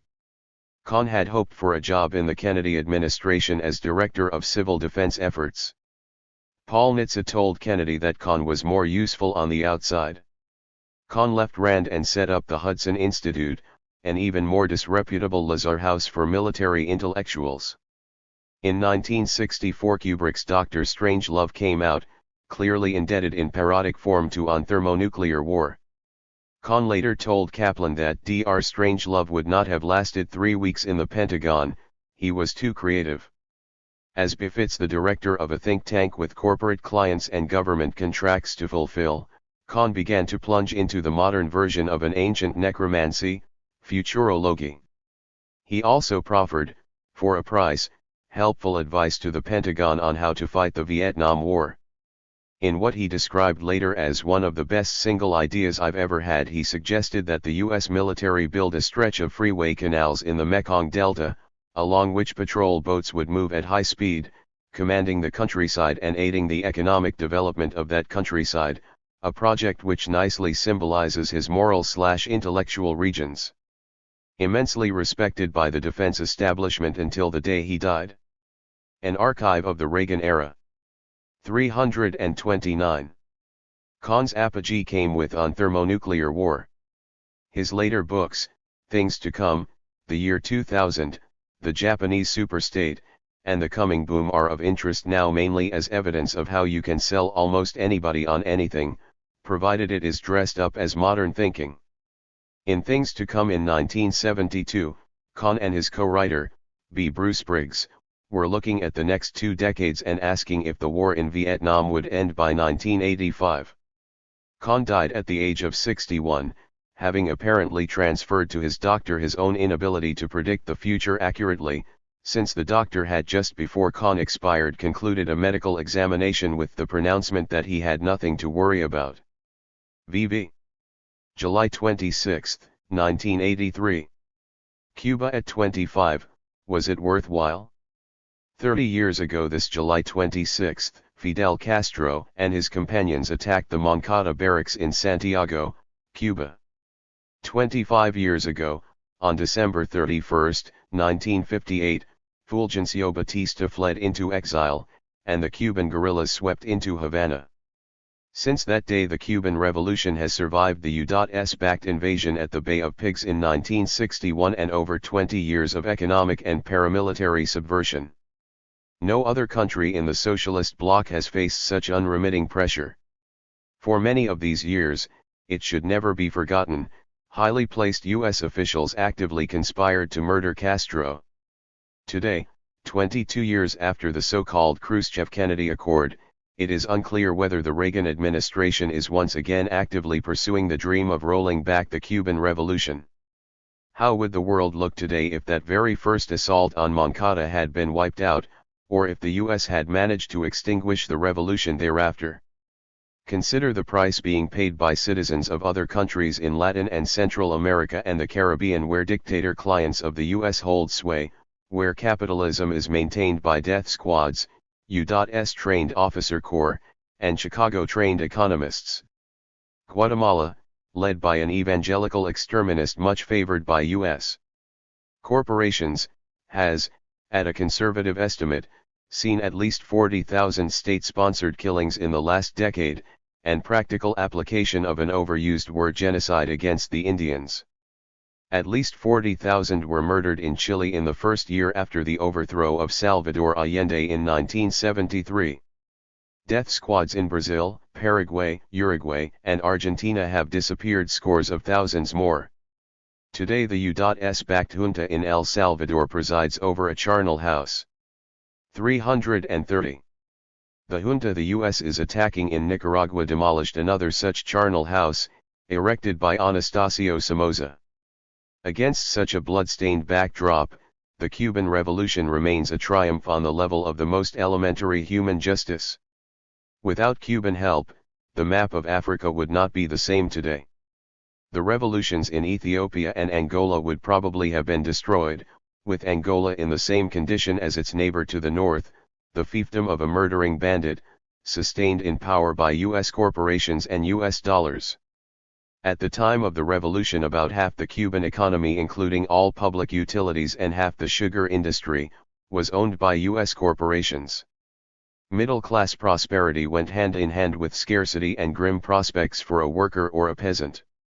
Today, under siege conditions, the economy and the material of this section of the population have been vastly improved. Illiteracy in Cuba fell from 20% to just 3.3% between 1960 and 1975.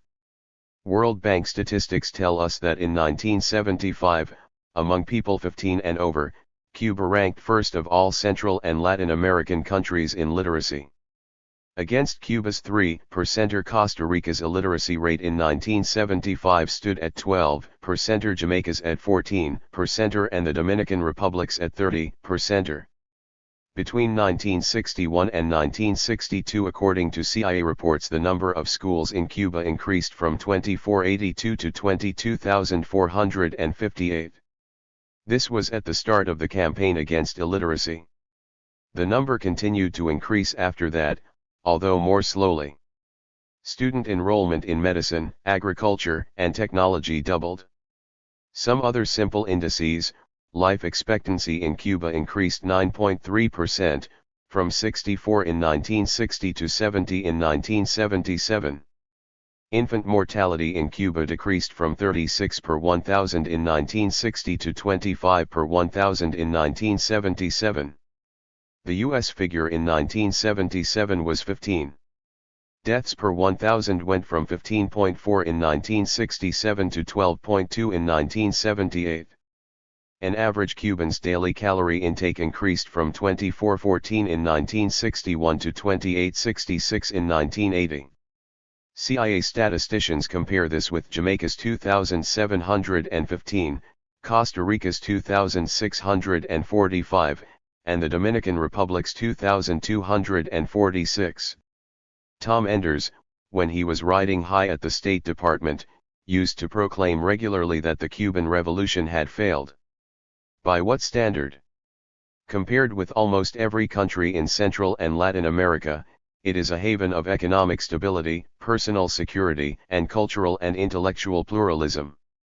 Readers might care to contemplate the destiny of Cuba over the last quarter century with that of the U.S.'s most closely held Caribbean puppet Puerto Rico, and draw their own conclusions. The victory of the Cuban Revolution ushered in the heroic decade of the 1960s. A decade after Castro and his movement overthrew Batista, an archive of the Reagan era. 331. Tet Offensive exploded the myth of U.S. invincibility in Southeast Asia. The 1980s are not heroic. Yet the Cuban Revolution continues to reverberate throughout Central and Latin America and the Caribbean. In 1959 the plans for a Bay of Pigs were already on the drawing boards. In 1983 a Nicaraguan Bay of Pigs is on the drawing boards. The antagonists remain the same: justice versus infamy and exploitation. After a quarter of a century, the beacon of that Cuban Revolution remains as powerful as it ever was. VV. August 4, 1983. The myth of the mob. There they go again, another commission on organized crime. This, in case you are getting confused, is not the body headed by Henry Kissinger and required to clarify U.S. policy toward Latin America, but a platoon of worthy citizens, headed by Judge Irving R. Kaufman, now allocated 3 years and a few $1 million to analyze organized crime in the U.S. and advocate ways of combating this supposed cancer in our midst. Indeed, Judge Kaufman, seeking an image for the high purpose of his commission, actually likened its impending labors to cancer research, thus demonstrating the status organized crime holds in the hierarchy of America's afflictions, shoulder to shoulder with cancer as public enemy number one. It isn't hard to predict what will happen.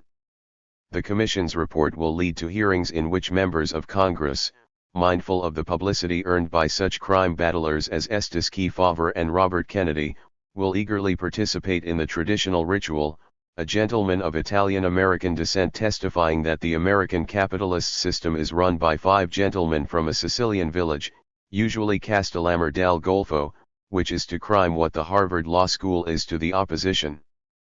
The Congressional Committee will eventually conclude that significant sections of the economy are now controlled by organized crime, and the Justice Department, seeing its chance, will finagle through new conspiracy laws, injurious to our freedom. Crime will continue, reflecting as always the state of the economy and the degree of legal impediment to human desires and the motions of the marketplace. The myth of organized crime, in the form of a kind of superdirectorate supervising illegal activity in the U.S., combines 2 pathologies. One is IIS. Racism, and the other the paranoid belief that we are being secretly controlled by them being variously the Freemasons, the Council on Foreign Relations, the Trilateral Commission, the homosexuals, the Catholic Church, the KGB, or the mob. The lobby maintaining the organized crime myth in existence is probably unbeatable by now. Just as the absurd antitrust laws now survive only as a rationale for the antitrust bar, organized crime persists as a splendid vehicle for professional advancement and profit for journalists and prosecutors, strike forces and publishing houses, the FBI, and the entertainment industry. Organized crime, whether known as the mob, the mafia, Cosa Nostra, this thing etc., was engendered, so far as I can remember, by a headline-seeking DA in New Orleans somewhere around the turn of the century. He found people he suspected of perpetrating crime and fomenting sedition, noted that they were Italians, and launched the American Mafia on its career forthwith. The simultaneously burgeoning FBI and motion picture industries weren't slow to perceive the usefulness of the mafia myth. The childish mumbo-jumbo about blood oaths, Sicilian brotherhoods, and the like was naturally absorbed by young criminals who then sought to live up to the image vouchsafed them by society. The inconvenient fact that many criminals noted for their links to organized crime were Jews and not Italians was explained by another piece of racism, that the Jews were there to do the bookkeeping. Meyer Lansky was always described as the mob's accountant, as though the race that invented double-entry bookkeeping couldn't add or subtract. After the dislocations of the 1960s, Americans needed a strong image of the family and thus turned with relief to the family invented by Mario Puzo in The Godfather. Criminals, always insecure about their image and role, regarded the book as a guide to manners and correct social comportment. Thus, a few years ago, the Irish police lieutenant directing a sting operation in Washington studied The Godfather for tips on etiquette in his guise as an Italian capo, and so did the Polish-American thief who was uncertain whether he should kiss the capo's ring. Both pretended to be Italian. For journalists and prosecutors, the allocation of the opprobrious link to organized crime subclause upon a victim has the wonderful advantage that the victim can do almost nothing about it. It is like, in another context, being called an enemy of Israel. The enemies of organized labor, in particular, have never been slow to realize this. This is not to say that all crime in America is entirely unorganized or even disorganized. That would be a terrible slur upon the national character. Obviously, neighborhoods, cities, and states have gangs, and gangs have turf. These gangs will seek monopoly or, where they cannot attain it. An archive of the Reagan era 333. Combination. If crime were permanently and absolutely unorganized, there would be social anarchy, with much unnecessary bloodshed and inconvenience to the consumer. The pastoral myth of the allegedly beneficent properties of small business apply as much to criminal as to legal commercial enterprises. It is particularly surprising, all the same, to see President Reagan launching the Kaufman Commission on its path. In many ways, organized crime is his economic ideal. Unburdened by taxes, it is venture capital, swashbuckling and inventive, ever seeking fresh opportunity in the marketplace. It, like Reagan, is hostile to bureaucracy. It, like Reagan, would like to get big government off our backs. Just as true Keynesians particularly honor counterfeiters for courage in the face of the Fed and tight money, so too should Reagan praise rather than blame such organized crime as we have, while thanking its representatives for stabilizing the system in time of recession and unemployment. Without criminals, there would be fewer than the million private police and million lawyers currently trimming unemployment at either end of the social scale. WSJ. August 9, 1983. War is good for you. Politicians and journalists, upon manly confession of error, sometimes say that they are having to eat crow. None of them ever does. But I have eaten crow. The experience swam back into my mind's nose while reading a review by Kingsley Amis in the TLS about English food. Amis rightly praises the effect upon English health of rationing during the Second World War.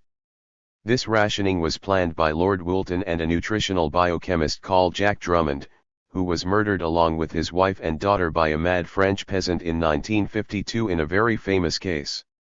Amis says that with the launching of rationing, the British were given the high extraction national loaf, kept short of fats, starved of sugar both as such and in jam and sweets, encouraged both by deprivation and in broadcasts and advertisements to make soups and use green vegetables cooked and in salads.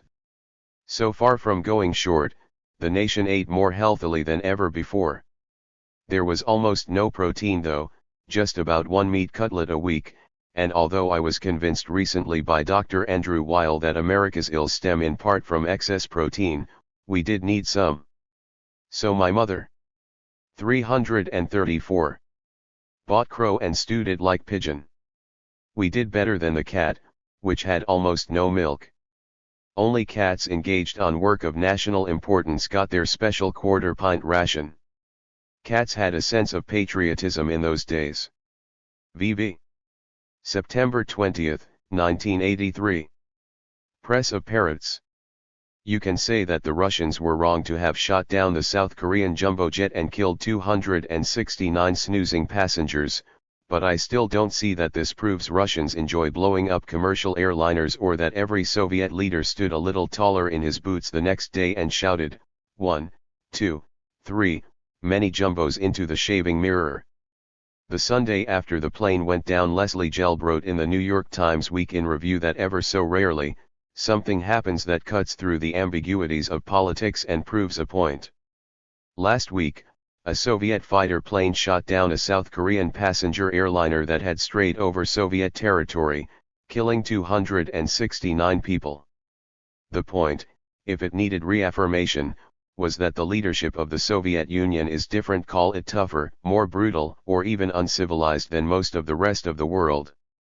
Now Gelb is alleged to be something of a middle person on the political spectrum, so you know things are bad when he steps onto the same logical escalator that has already carried the late Larry McDonald, the moral majority crowd, the new rightists and the social democrats to the conclusion that since the Soviet Union is an empire of evil, a pariah state, inherently untrustworthy and morally different, you may as well prepare to get them before they get us. Get ready to drop the big one.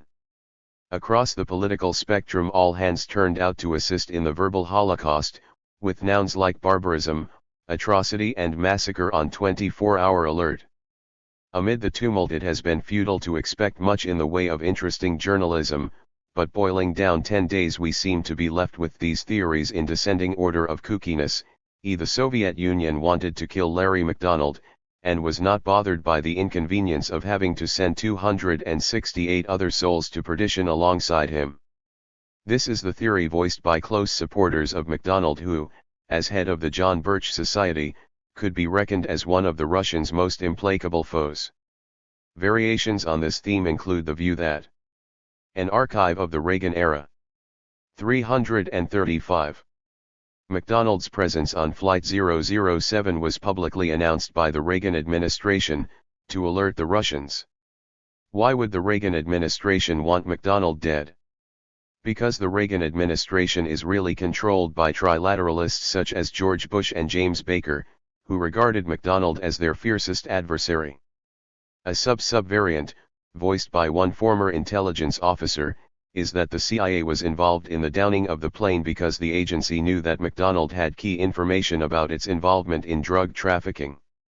A sub-variant is that the Russians' true target was Scoop Jackson, knowing full well that news of the incident would give him a fatal heart attack.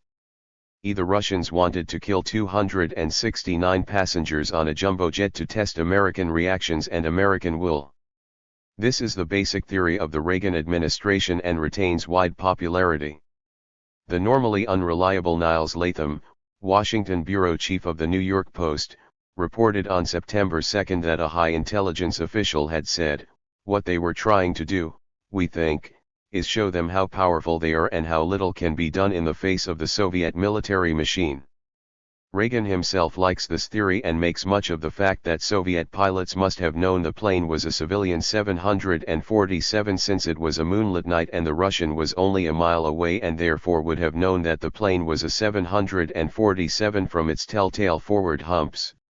Thus he knew he was killing innocent men, women, and children. No reporter has seen fit to question this view, which is in fact entirely wrong. Any fighter pilot will attest that it is very hard to make visual identification of planes, particularly at night, through the distorting glass dome of a cockpit a mile away.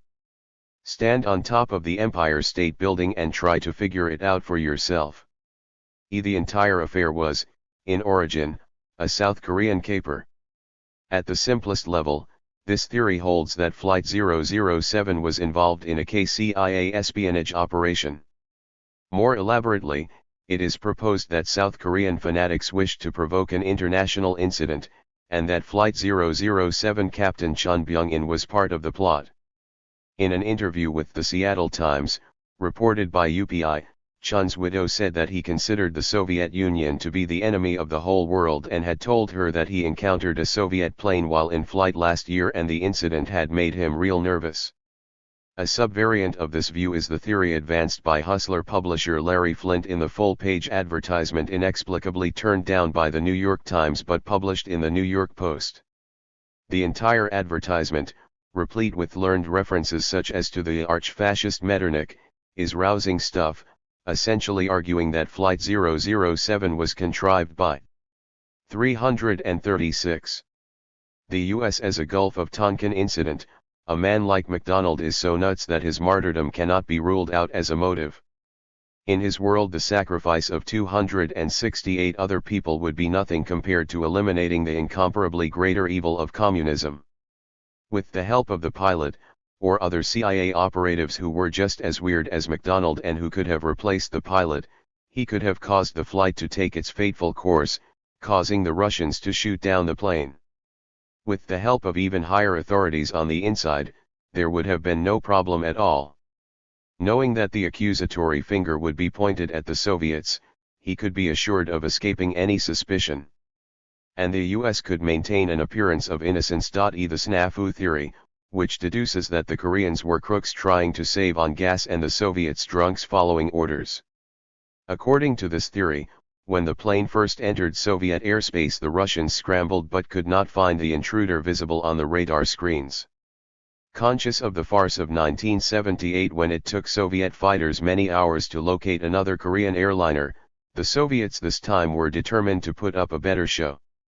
With the South Korean jumbo about to leave Soviet airspace, and ignoring warning bursts of tracer fire, with fuel in the Soviet fighters running low, the local commander went by the book fatally for 007. The US was using the South Korean airliner as a tool of espionage, and thus the Russian claim is correct. This is the view rather surprisingly taken by, among others, the noted right-wing commentator Dr. Martin Abend, who apparently announced both on CNN and Channel 5 that he had information that the relevant South Korean jumbo had been the subject of last-minute technical alteration in Alaska. The U.S., and ultimately President Reagan, Abend said, bore direct responsibility for the deaths of 269 people.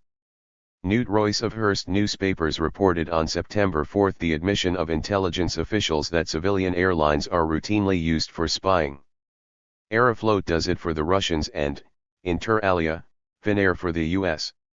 The objection to this, most recently raised by Drew Middleton's U.S. intelligence sources in the New York Times last Sunday, is that there is nothing 007 could have seen that cannot also be seen by U.S. satellites. This argument, again mostly unchallenged in the U.S. press, is untrue. For one thing, satellites overfly at regular times, known to the Russians, and therefore concealing measures can be taken at the appropriate moments.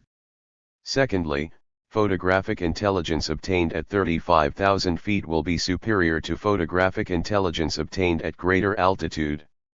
Given the importance of infrared photography, this holds true at night as much as in daylight. An archive of the Reagan era 337. No one has yet provided anything approaching a satisfactory explanation of why the South Korean airliner was so many miles off course, given 3 computer systems, radar beacons, and other monitoring devices. Furthermore, 007's transponder was also shut off. Either with or without the participation of the US RC-135, whose presence in the area was disclosed by the White House 2 days later, the jumbo could have been provoking and monitoring Soviet radar activity and other reactions following its entry into Soviet airspace and flight over important military installations. I have teetered between the last 2 theories myself, but come down in favor of the espionage theory on the grounds that the South Korean pilot does not sound the sort of man to have drifted off course by mistake. A Soviet military test was scheduled at the time of 007's overflight. Obviously it's not to the Russians' credit that they shot 007 down. On the other hand, anyone studying Russian history in the 20th century need not be particularly surprised that they did. The world is definitely becoming a more dangerous place. In 1955 the Bulgarians shot down an Israeli plane that had drifted into their airspace, killing 56.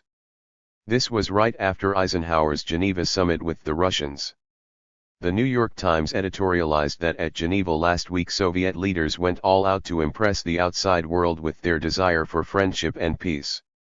This murder in Bulgaria gives a hollow ring to such words. For friendship and peace the communist countries must be willing to behave in decent, civilized fashion. There is nothing either decent or civilized about this barbarous incident, and public opinion in the West will draw the appropriate conclusions.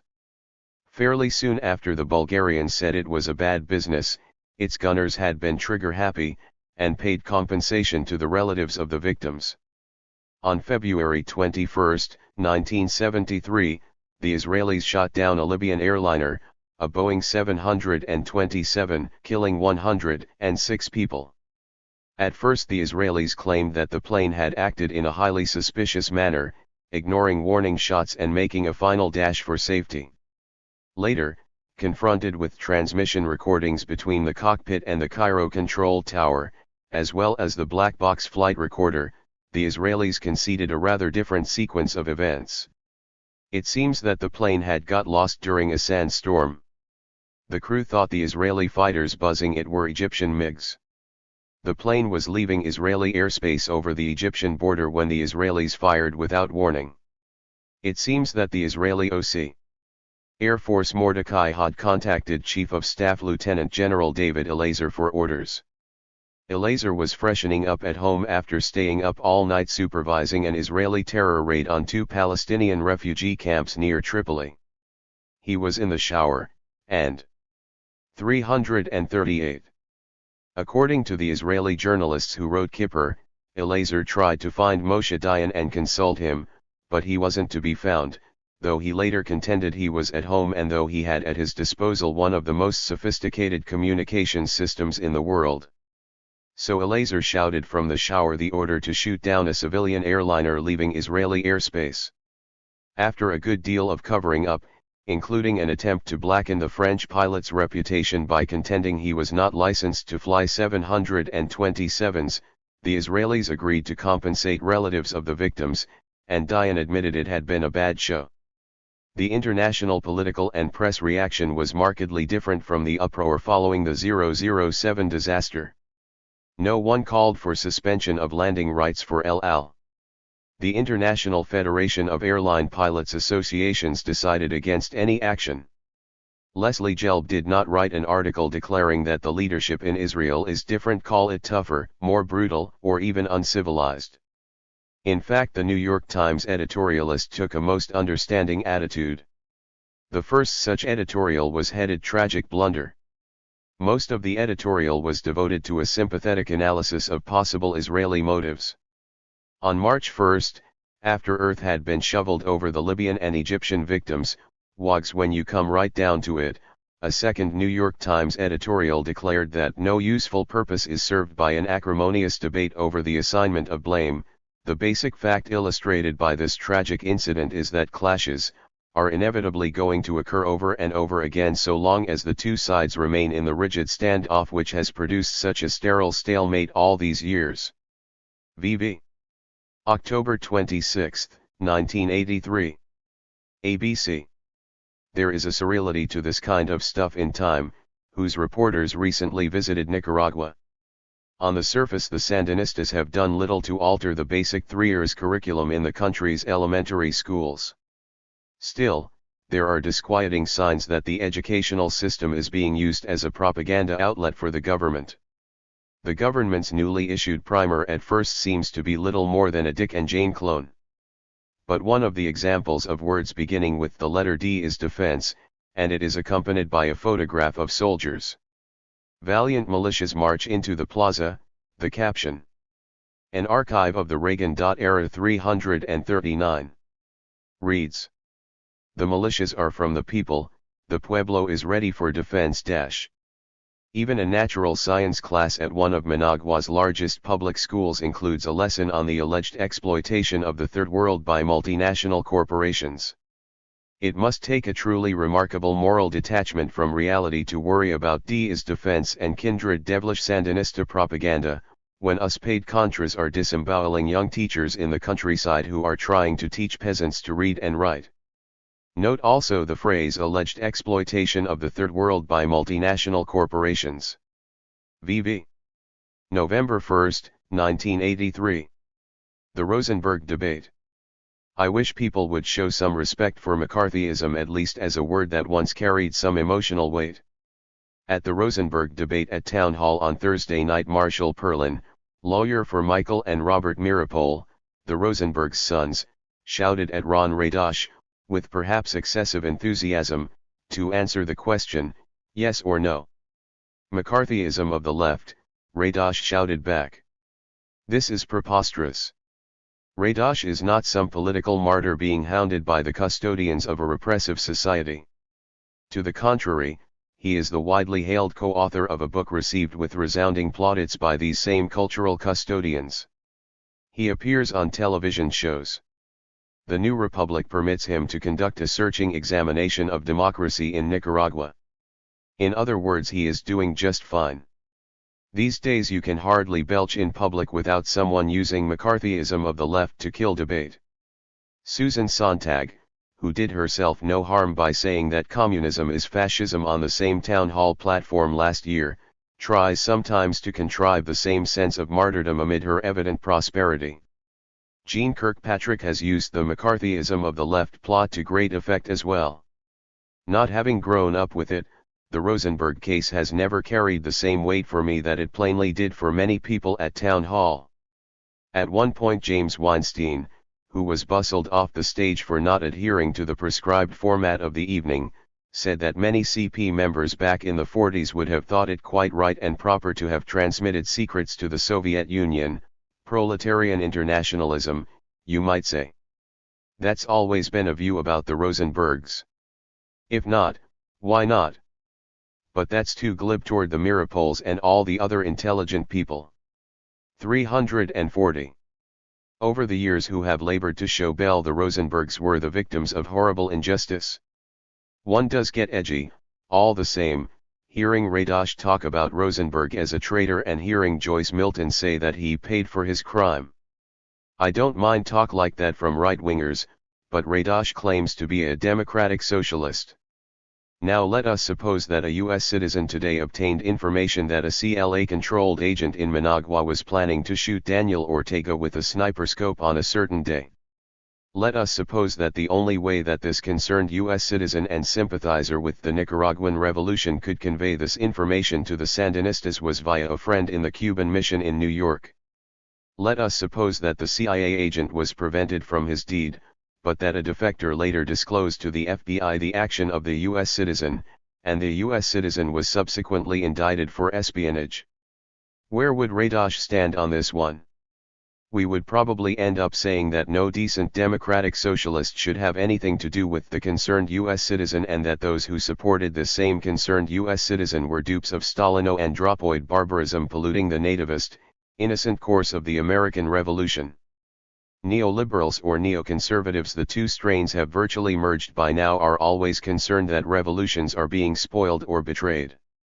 You can never find them actually supporting any revolution anywhere, so profound is their fear that some primal, virtuous festival of the oppressed will be besmirched by the Stalinist contagion.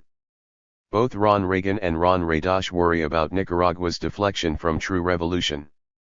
Both Ron Reagan and Ron Raidosh think that the communists and the fellow travelers betrayed America in the 50s and after. Both, I assume, think the same of them today. Both of them play the politics of the loyalty oath. Preferable to both is the tradition of the French communist facing a Nazi firing squad, who shouted with his last breath, "Long live the German Communist Party." In an interview about the Rosenberg case in the November/December issue of Socialist Review, Michael Mirapol says this: "The whole issue of being willing to convict an entire movement and an entire group of people on the basis of unsupported and in some cases very flimsy allegations of a most extreme sort is pertinent today. We laughed in the 1960s when people said that the movement against the war was communist-inspired from Russia or Cuba or China. Similarly, we have to say to ourselves that the American Communist Party, for all its acceptance of the Moscow line on everything and for all its rather slavish support for everything the Soviet Union has ever done, was a group of Americans interested in radical change in the United States." An archive of the Reagan era 341. They were not traitors, they were not spies. Any effort to suggest that is what the American Communist Party was in the 1930s and 40s is exactly the same kind of effort that was made in the 1960s to connect the anti-Vietnam War movement with some dangerous foreign power, and exactly the same kind of effort that's being made now to say that if 5 people in the 100,000 who were involved in some peace activity are also members of the World Peace Council, that proves that Moscow is pulling the strings of the American peace movement. It was absurd to suggest that in the 1940s and 50s, and it continues to be absurd to this day. People should learn that from my parents' case. If people come to believe what Raidosh and Milton have suggested, then it will help the government today to isolate left elements of the peace movement, for example, and turn the peace movement into a house-cleaning organization. Theirs is just the kind of attitude that destroys movements. One of the things that was good about the 1960s is that people who really had dislike for each other politically worked together on the anti-Vietnam War movement. I thought that was very good. It helped make our movement stronger and helped make it impossible for the government to shut us up. So that's what we have got to do today. We've got to refuse to let the lesson that Raidosh and Milton offer shut us up. VV. November and 1983. The Press and the Grenada Invasion. With considerably less resistance than that displayed by the Grenadian militia, important sections of the U.S. media surrendered without much of a struggle in the face of the U.S. invasion of Grenada and the Reagan administration's propaganda barrage to justify this outrageous and illegal venture. It's true that editorials in the New York Times, the Boston Globe and the Washington Post, to mention 3 important papers, indignantly denounced the invasion, its legality, and its rationales. It's true that an assiduous reader of the papers would have had a fair amount of informative material against which to assess the claims of the administration. But even after last weekend, fundamental Reaganite assumptions remained entirely unchallenged in the mainline media. A crucial moment for the Reagan administration came with the network newscasts on the first Tuesday, the day of the invasion. These, more than 342. Any editorial or report in the New York Times or Washington Post, set the basic terms for public perception. The CBS, NBC, and ABC newscasts were all, by and large, ill-informed, if not actively misleading. They accepted most Reaganite assumptions and, particularly in the case of Bill Moyers on CBS, actively endorsed them. Consider the famous airstrip. For over a quarter of a century the Grenadines have been hoping to lengthen their airstrip, which cannot accommodate the large passenger planes that could bring tourists so necessary to the island's economy. The airstrip has been favorably viewed by the World Bank. At least half its financing comes from Western European countries. The British firm of Plessy has been advising on its construction. There is an enormous difference between a civilian airport which is being built on Grenada and a military one. It is not as though such reflections were kept from the highly paid reporters, anchormen, and producers who put out the network news. Serious attempts to deflate to sensible proportions the dreaded airstrip were made at the time of Maurice Bishop's visit to the United States this summer. Yet, last week, it was as though such informed assessments had never been made. On CBS, Bob Simon reported jauntily, the Grenadines said their new all-weather night and day airport, with its 10,000-foot runway built by Cubans, was for jumbo jets carrying tourists. Washington said, nonsense. The Grenadines said the new port facilities under construction were for banana boats. Washington said, no way. Washington believed this tiniest Caribbean country was being redesigned from a tourist haven to a communist airbase and a way station, a stop-and-go point for Cuban soldiers on their way to Africa, for East Bloc supplies on their way to Nicaragua. For ABC, Jack Smith faithfully parroted Reaganite claims about the airstrip and the deep port. NBC was somewhat more restrained. Unchallenged on all three programs was the fundamental premise that Grenada could be of immense military and strategic value to Cuba and the Soviet Union. Why? This was never satisfactorily explained, aside from some astounding bosh promulgated by former CIA Director Stansfield Turner on Nightline to the effect that a Cuban/Soviet-controlled Grenada threatened crucial oil tanker lanes. What is always astounding is that these networks, and indeed these newspapers and news magazines, equipped with incredible sums of money and enormous staffs, apparently find it impossible to find anyone who knows anything about the Caribbean, anything about the economy or politics of the region beyond the New York Post-size headlines which apparently substitute for thinking inside Reagan's head. In an entire week, an American citizen would have found it hard to discover that the democracy allegedly overthrown by the new jewel. An archive of the Reagan era 343. Movement on Grenada was a corrupt and fraudulent regime run by Eric Gary in which ballot boxes were routinely stuffed, political opponents killed and the economy sold to criminal interests. Since the press prates on ceaselessly about the public's right to know, you would have thought that the media would have tried to cater to this same right. Instead of which, we had this revolting homily from Bill Moyers. In a world where freedom has enemies, the use of force can be justified. The question is always when and where. You can argue that a tiny island with a leftist government could scarcely have been more than a nuisance, if that. But then that huge airstrip appeared, built with Soviet and Cuban help, and harder-line Marxists trained in Cuba threw out the hardliners already in power. There followed a bloodletting similar to the one Marxists had already inflicted on opponents in nearby Suriname. You can hardly blame the peaceful islands around Grenada for being alarmed, or an American president for imagining the strategic consequences of yet another Soviet base in the Caribbean. John Kennedy almost went to war to get Soviet missiles out of Cuba, and Lyndon Johnson sent some 20,000 troops, of whom 28 died, to prevent a communist takeover in the Dominican Republic. So it's not surprising that Mr. Reagan would also consider the use of force legitimate in the Caribbean. Whether the price was worth it depends on whether the result is to replace their thugs, as Mr. Reagan calls them, with our thugs, as happened in Guatemala, in Chile, or whether the people of Grenada really get their freedom. If this happens, there will be no less grief for the next of kin of the troops who died in Grenada than for those flown in Beirut, but at least they can say, mission accomplished. Notice, inter alia, the mechanical repetition trained in Cuba as a way of categorizing opponents of the U.S. The technique, which has nothing to do with truth, since neither Bishop, Cord, nor for that matter Austin were trained in Cuba, is kindred to the Israelis' systematic use of terrorists for Palestinians. Persistent use of Cuban-trained or Cuban presence or Cuban support gradually induces a pathological response, in other words, brainwashing.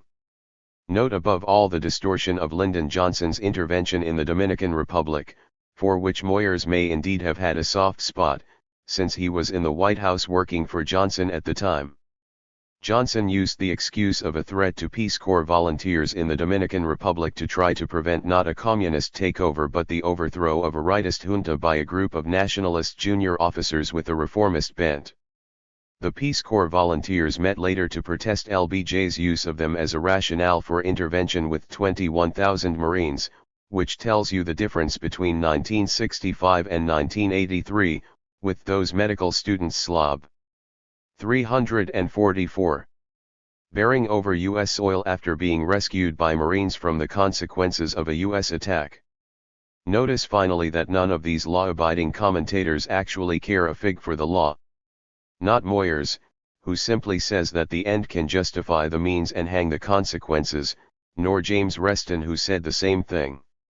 I exclude here such predictable desperados and ardent supporters of the Reagan administration as Norman Podhoretz or the Wall Street Journal editorial page, which declared exultantly that the world was the better for this display of U.S. military might. The media had some problems with the first of the Reagan administration's excuses for intervention, the appeal from the Organization of Eastern Caribbean States. The flouting of the UN and OAS charters, not to mention the famous Section 8 of the OECS Charter, was too blatant. But even so, you had to read long and hard to discover that the U.S. almost certainly backdated the so-called appeal for intervention of Governor-General Sir Paul Scoon and in effect kidnapped him onto the USS Guam, where legally he had no standing as Governor-General, since he was not on Grenadine soil. After a brief moment in which Dr. Modica, representative of the St. George's Medical School in New York, maintained that intervention was unnecessary and might indeed endanger the students, the press collapsed, along with Modica, and accepted the Reagan line. My colleague Jason Salzman talked on Monday to Alice Palatnik, who had just got back from Grenada where she had been visiting a friend in the medical school. Palatnik says she felt in no danger during the curfew period. Half the med students didn't like the Grenadines.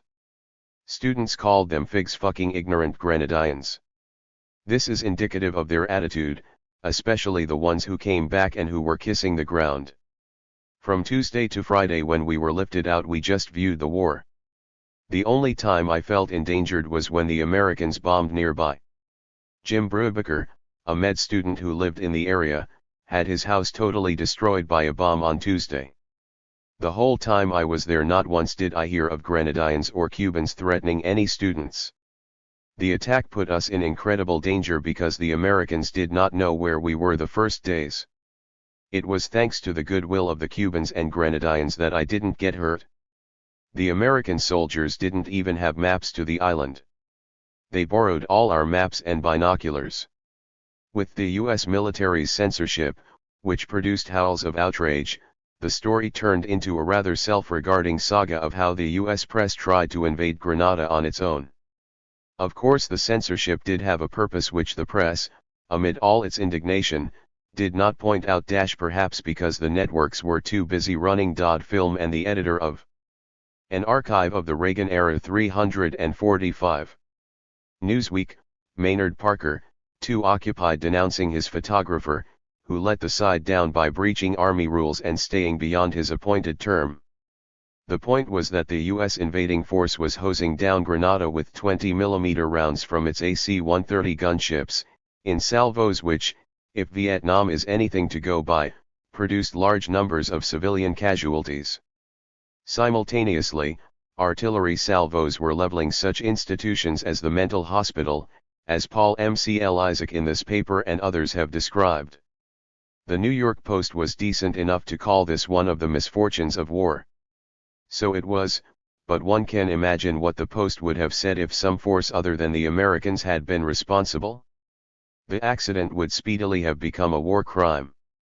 By now the Reagan administration had cast aside the student-slash-hostage rationale and was claiming that it had got there just in time to prevent the conversion of Grenada into a communist version of Guantanamo.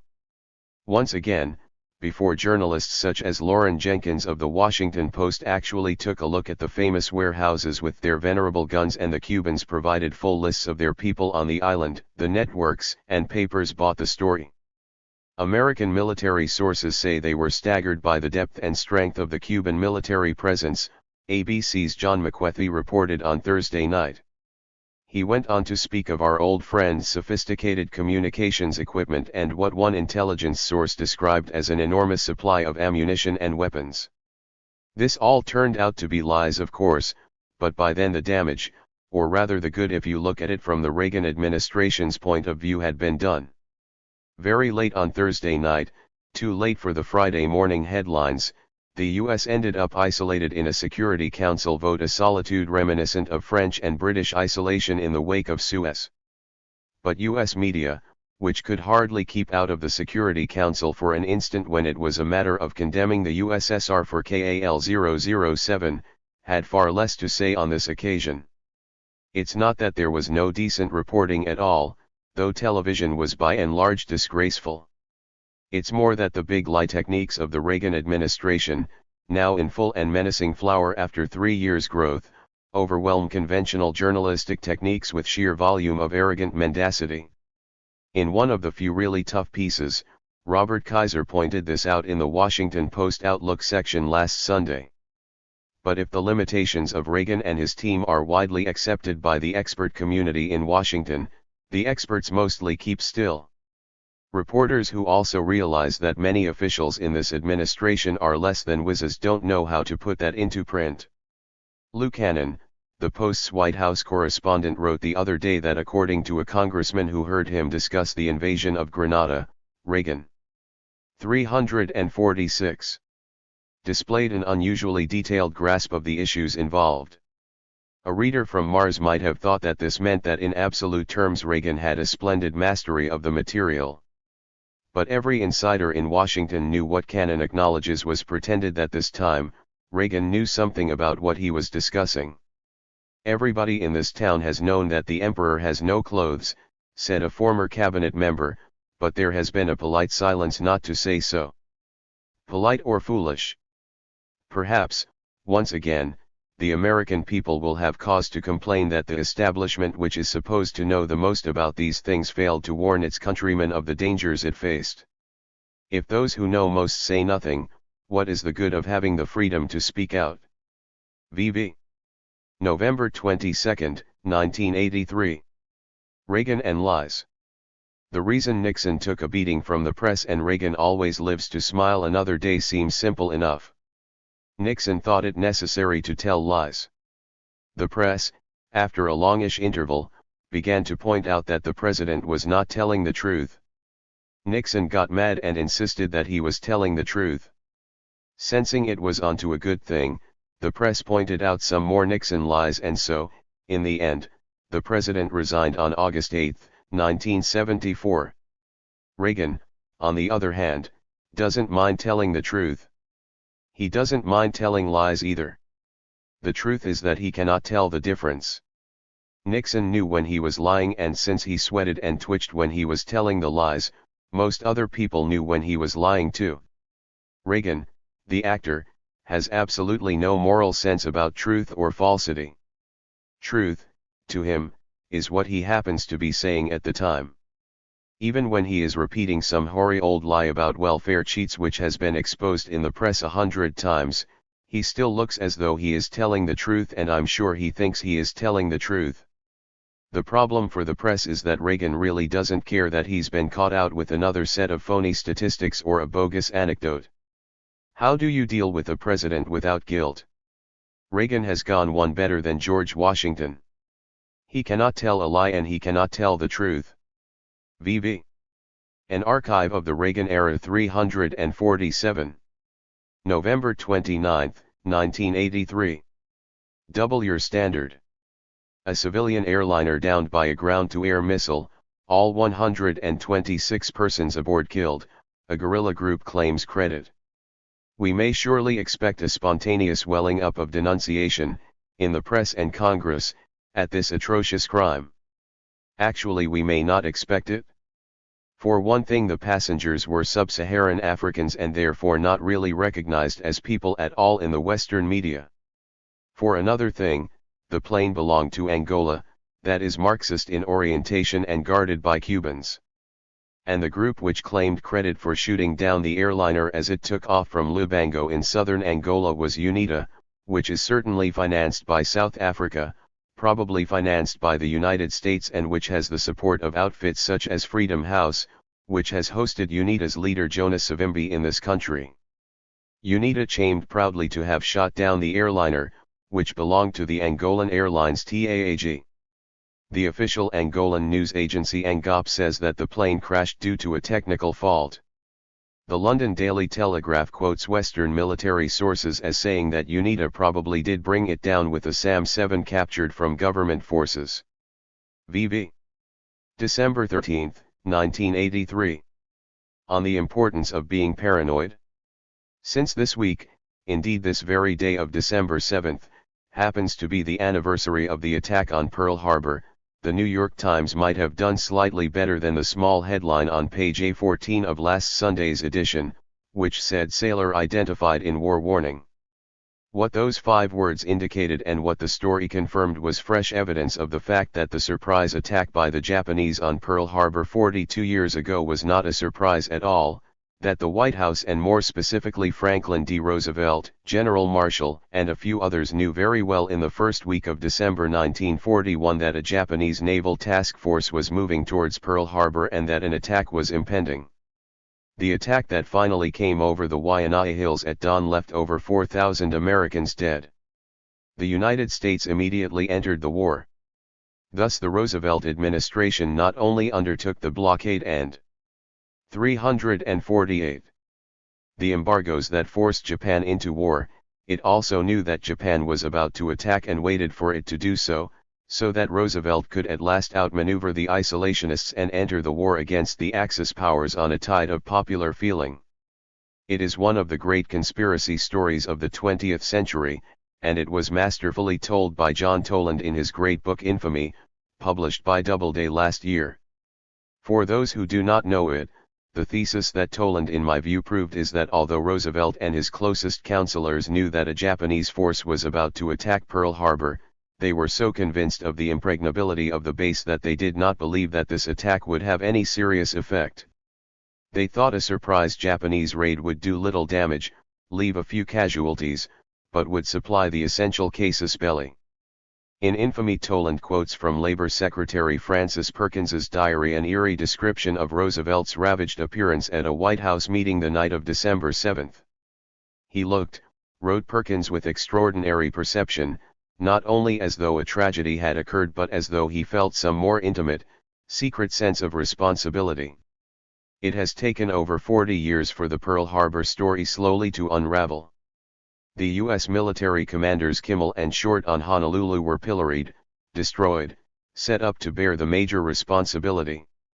For many years they fought to vindicate themselves, only to face hidden or destroyed evidence and outright perjury from their superiors. The cause became one espoused particularly by the isolationist right. In May of this year, following publication of Toland's book, an officer from the Naval Security Group interviewed one of Toland's sources who had previously insisted on remaining anonymous. It was the release of this 4-hour interview and the name of the source that prompted the New York Times story last Sunday. The person in question was Robert Ogg, who had been an enlisted man in naval intelligence during the war. He had been one of those who had detected the presence, through radio intercepts, of a Japanese task force working its way towards Pearl Harbor in the first week of December 1941. This force had been under radio silence, but such silence had been broken on a number of occasions. Both Ogg and his immediate superior, Lieutenant Hassner, reported their intercepts and conclusion to the Chief of Intelligence of the 12th Naval District in San Francisco, Captain Richard T. McCullough. McCullough was not only a personal friend of Roosevelt's but had assured access to him through Harry Hopkins's phone at the White House. Ogg confirms today that McCullough had said at the time that the information about the Japanese task force had been passed to the White House. Thus it seems that Toland has been vindicated.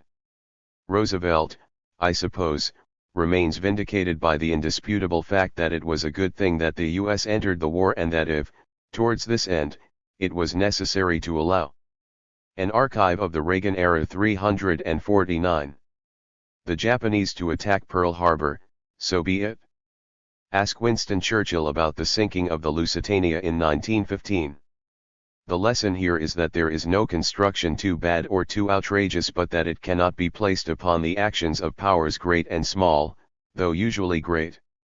When Toland's book was published, there were many who scoffed at the inherently implausible argument, the outrageous innuendo, the fine-spun conspiracy theory. V.V.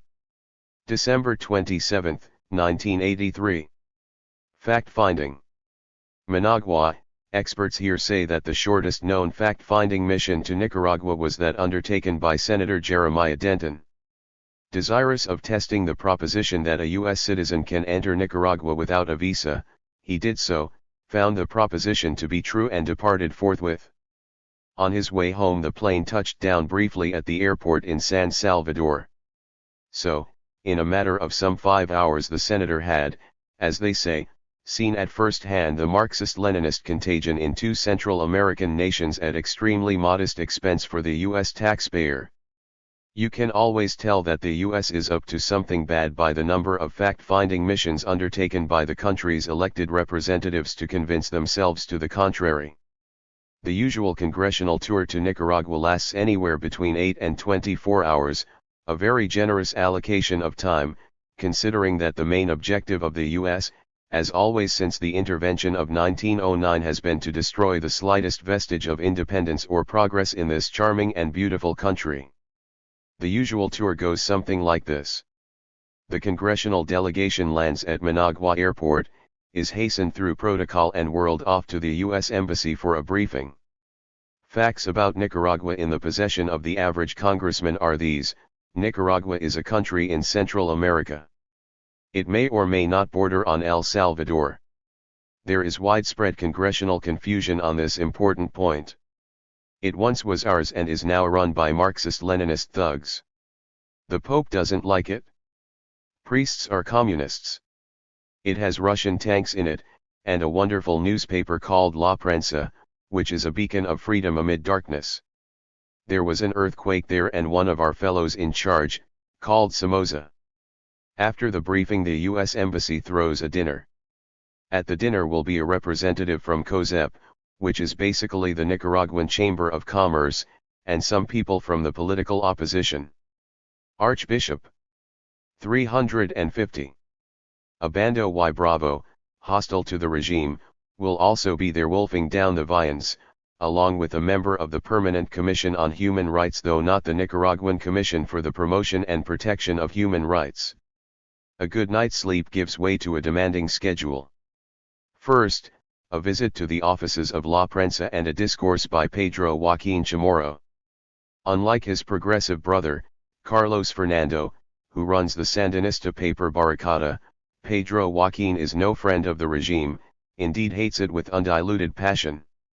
It comes as no surprise to learn that on the old La Prensa run by his father before he was assassinated by Somoza, young PJ used to sell advertising. Hearing him for an hour, you understand where many U.S. journalists get their news. Braced by Chamorro's retailing of Sandinista horror, the delegation heads on for another session with the Archbishop, or perhaps an encounter with a Bando's stand-in, Bismarck Carballo. At this point some Congress people give up and go home. Others then enter the Sandinista half of the program. They get an army briefing, a session in the Foreign Affairs Ministry, a meal hosted by the Council of State, and finally a meeting with one of the commandants, very often coordinator of the junta, Daniel Ortega. Then it's home, and another vote for covert CIA funding. Nicaraguans tell stories about these U.S. fact-finders with a certain wry incredulity. One congressman listened to a commandante outlining the murderous rampages of the Contras and then burst out, "Suppose 5,000 Contras cross your border. Suppose you are invaded by the entire Honduran army, why should you worry? Are you that insecure?" Another congressman was at Managua Airport just as a Contra bomb exploded on the baggage carousel on February 21, 1982. It was on the part of the carousel on the baggage handler side and thus did not kill a large number of passengers. But 4 handlers were blown apart, their remains gruesomely spread over the carousel. The congressman, irate at the delay caused by the U.S. taxpayer dollars financing this act of terror, called his wife in the States, who spoke with newspapers which duly ran a headline, "Congressman being held." Daniel Ortega offered his plane, but the congressman refused, afraid, as he said, to put his life in the hands of the Sandinistas. The arrival of the Kissinger Commission for an afternoon provoked much resentment at the great man's astounding arrogance. "We come here with an open mind," intoned Kissinger, before berating the Sandinistas for backing the Soviet invasion of Afghanistan. It was quietly pointed out to him, just as it had been to him a few days earlier in Washington, that the Nicaraguans did not support the Soviet invasion, and had gone on record in the UN with this position. An archive of the Reagan era 351. Daniel Ortega outlined the Nicaraguan case, and the Kissinger group displayed low interest in the proceedings. Some lolled, others yawned, or chatted among themselves. Finally, former Texas Governor William Clements passed Kissinger a note saying, "We don't have to put up with this son of a bitch." At the end of Ortega's remarks, Kissinger said abruptly, "With your permission, we'll board the plane." As he turned to leave, Ortega tapped him on the shoulder and said, "You are bothered by our words and we are bothered by your bombs. We are limited in our capacity to respond. We respond to bombs with words. So I ask you, which hurts more, our words or your bombs? I myself am highly offended both by the content and tone of your remarks," said Kissinger, and turned on his heel. VV. Life at the Inter. The Intercontinental Hotel in Managua was built by Somoza. Nearby was his bunker. The hotel is 50s Aztec in style and houses the press office for foreign journalists. Sit there long enough with the agreeable and cooperative staff and you'll see most of the international press corps trundling by. Down by the pool there's a curious amalgam of well-off Nicaraguans hostile to the regime, correspondents, and a smattering of the local Sandinista supporting U.S. community, a pleasant group reminiscent in style of those portrayed in the early scenes of Costa Gavras's Missing. A Nicaraguan in the press office describes the main interests of the visiting correspondents. As with the Congress people, a Bando y Bravo is in keen demand. Many wish to observe him celebrating Mass. Similarly in demand is the editor of La Prensa. So is anyone from COSEP. 3 days for the Contras, a Nicaraguan says sourly, and 1 day for us. With us they ask for interviews with Ortega, Borga, Escobedo Cardinal, and Miguel Descoto. Then they want to see militia training and visit the front. With exactly the same wry incredulity used in discussing the U.S. Congress people, a Nicaraguan described the performance of a photographer from the Providence Journal. In 1980 Nicaragua had been conducting its literacy campaign and the Soviet Union kicked in with a couple of helicopters to get the literacy workers around the back country. The helicopters were openly parked at the airport, and as the photographer landed he took a picture out of the window which was duly printed on the front page of the Providence Journal, headline "Secret Soviet Aid." Then the photographer went off to the Camino Real Hotel, and took some pictures of the Soviet helicopter pilots in the country to teach Nicaraguans how to fly. The news of these Soviet advisors was soon alarming the citizens of Rhode Island. 32. The truth is that most U.S. reporters, consciously or even half-consciously, are frightened of saying anything particularly positive about the Sandinistas. Much of this stems from Shirley Christian's attacks on Alan Riding of the New York Times and Karen DeYoung of the Washington Post as having failed to communicate to U.S. readers the true nature of the Marxist-Leninists in the FSLN. Christian, formerly of the Miami Herald, modishly anti-communist, loves to talk about Marxism-Leninism in a theologico-technical way, as though she were an expert in ideological rabies. But the mainline reporters, chicken-hearted at the core, have been cowed by the Christian assault and steer clear of anything that could be traduced as being soft on, or duped by the Marxist-Leninist conspiracy. VV. Sandinista safety. Privately, every journalist this side of Christian will admit that Managua is one of the safest cities in Central America, and that the country, despite the massive arming of the population against invasion, is the only one in the region where you can look at a policeman, a soldier, or a militia person swinging a machine gun without jumping out of your skin. Nicaraguans are a friendly, unmacho bunch, and the place, according to veterans of the region, is without the pervasive violence of El Salvador, where even the movies on offer tend towards grotesquerie and nun-rape, sublimation by violence both in life and art. The rates of exploitation were somewhat different in the two countries, and besides, Nicaragua, compared with El Salvador, is a relatively empty place, so far as population per acre is concerned. Of course, the country has been plagued by horrible violence. The Spanish conquerors behaved in predictably monstrous fashion towards the Indians. Of its 5 earliest rulers in the Spanish conquest, the British explorer and historian Boyle wrote in 1868, the first had been a murderer, the second a murderer and rebel, the third murdered the second, the fourth was a forger, the fifth a murderer and rebel. Direct U.S. intervention began in 1909 in exactly the same manner as many speculate will occur today. A U.S. puppet regime was installed on the Mosquito Coast. The National Guard, trained up by the U.S., were the Pretorians sustaining the Somoza family in power until final departure of the gang in 1979. 50,000 Nicaraguans died in the war to overthrow Somoza, an immense number in a country with a population of under 3 million.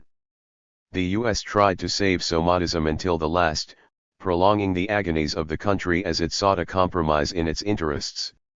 The delay probably meant the deaths of 10,000. VV. Cock and bull. As Foreign Minister Miguel Descoto greeted us, he remarked to me, "Of course the name Cockburn is well known in Nicaragua." I puffed out my chest a bit and began to I say not really, when he added, "Yes, the explorer John Cockburn wrote a most amusing book about his adventures back in the 17th century. I have 3 editions of it." He showed them to me. My ancestor John and companions had been washed up on the Mosquito Coast. Naked, they wandered into a village where women observed with horror and fear their reddish blonde beards and hair and concluded they were monkeys. I think this may have been the same Cockburn who named an island after himself in the Arctic. Some other explorer in Australia didn't like him much, to judge from the names of a mountain range. The first is Mount Despondency, the second Mount Despair, and the third, in a climax of misery and disappointment, Mount Cockburn. VV. Tumbling down. God brought the earthquake, man the revolution. The earthquake hit Managua just after midnight almost exactly 11 years ago, on December 23, 1972. Up to 20,000 died, and 75% of the city's housing was destroyed. Today you can look down from the Intercontinental Hotel towards the lake across open land which was once downtown Managua. It's as though you stood on top of the Plaza Hotel on Central Park South and saw only 2 or 3 buildings between you and 14th Street, Central City clearance taken to its furthest extent. The shell of the Cathedral and the Bank of America building survived, showing who gets the best bricks and mortar. Somoza used earthquake aid money to enrich himself, but the earthquake intimated his end. In a curious way, the absence of a downtown, a middle-class focal point to the city, symbolized what happened later. Somotism without Somoza, a national bourgeoisie failed to consolidate, the future passed out of their hands to the Sandinistas. VV. 354. December 29, 1983. The U.S. in Central America. In which Central American country has the jackboot of tyranny crushed the fragrant flower of freedom, as symbolized in that bastion of democracy a free press?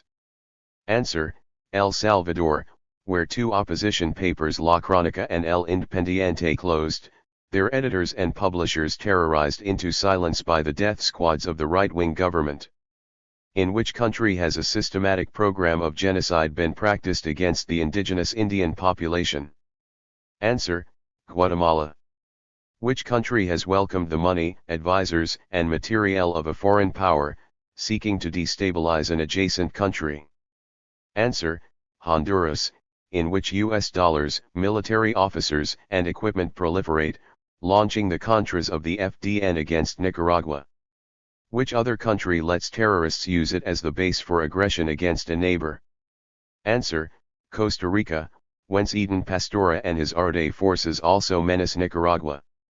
And which Central American country has drafted a treaty proposing to end the presence of foreign advisors in the region, offer guarantees against the destabilizing of other countries, prohibit the introduction of sophisticated military technology, negotiate the size of standing armies, offer mutual guarantees against the use of countries in the region as foreign bases?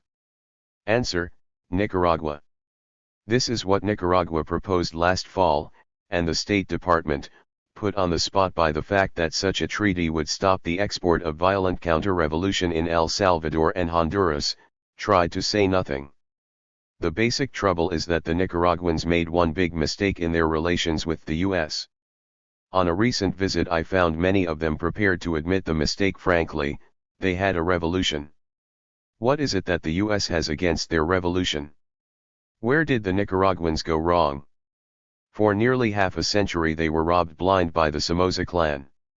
Then, after a war in which Somoza's U.S. founded National Guard and U.S. supplied planes killed 50,000 people, 4% of the population, the dictator and his henchfolk saw the writing on such walls as were left standing by the earthquake and their own artillery.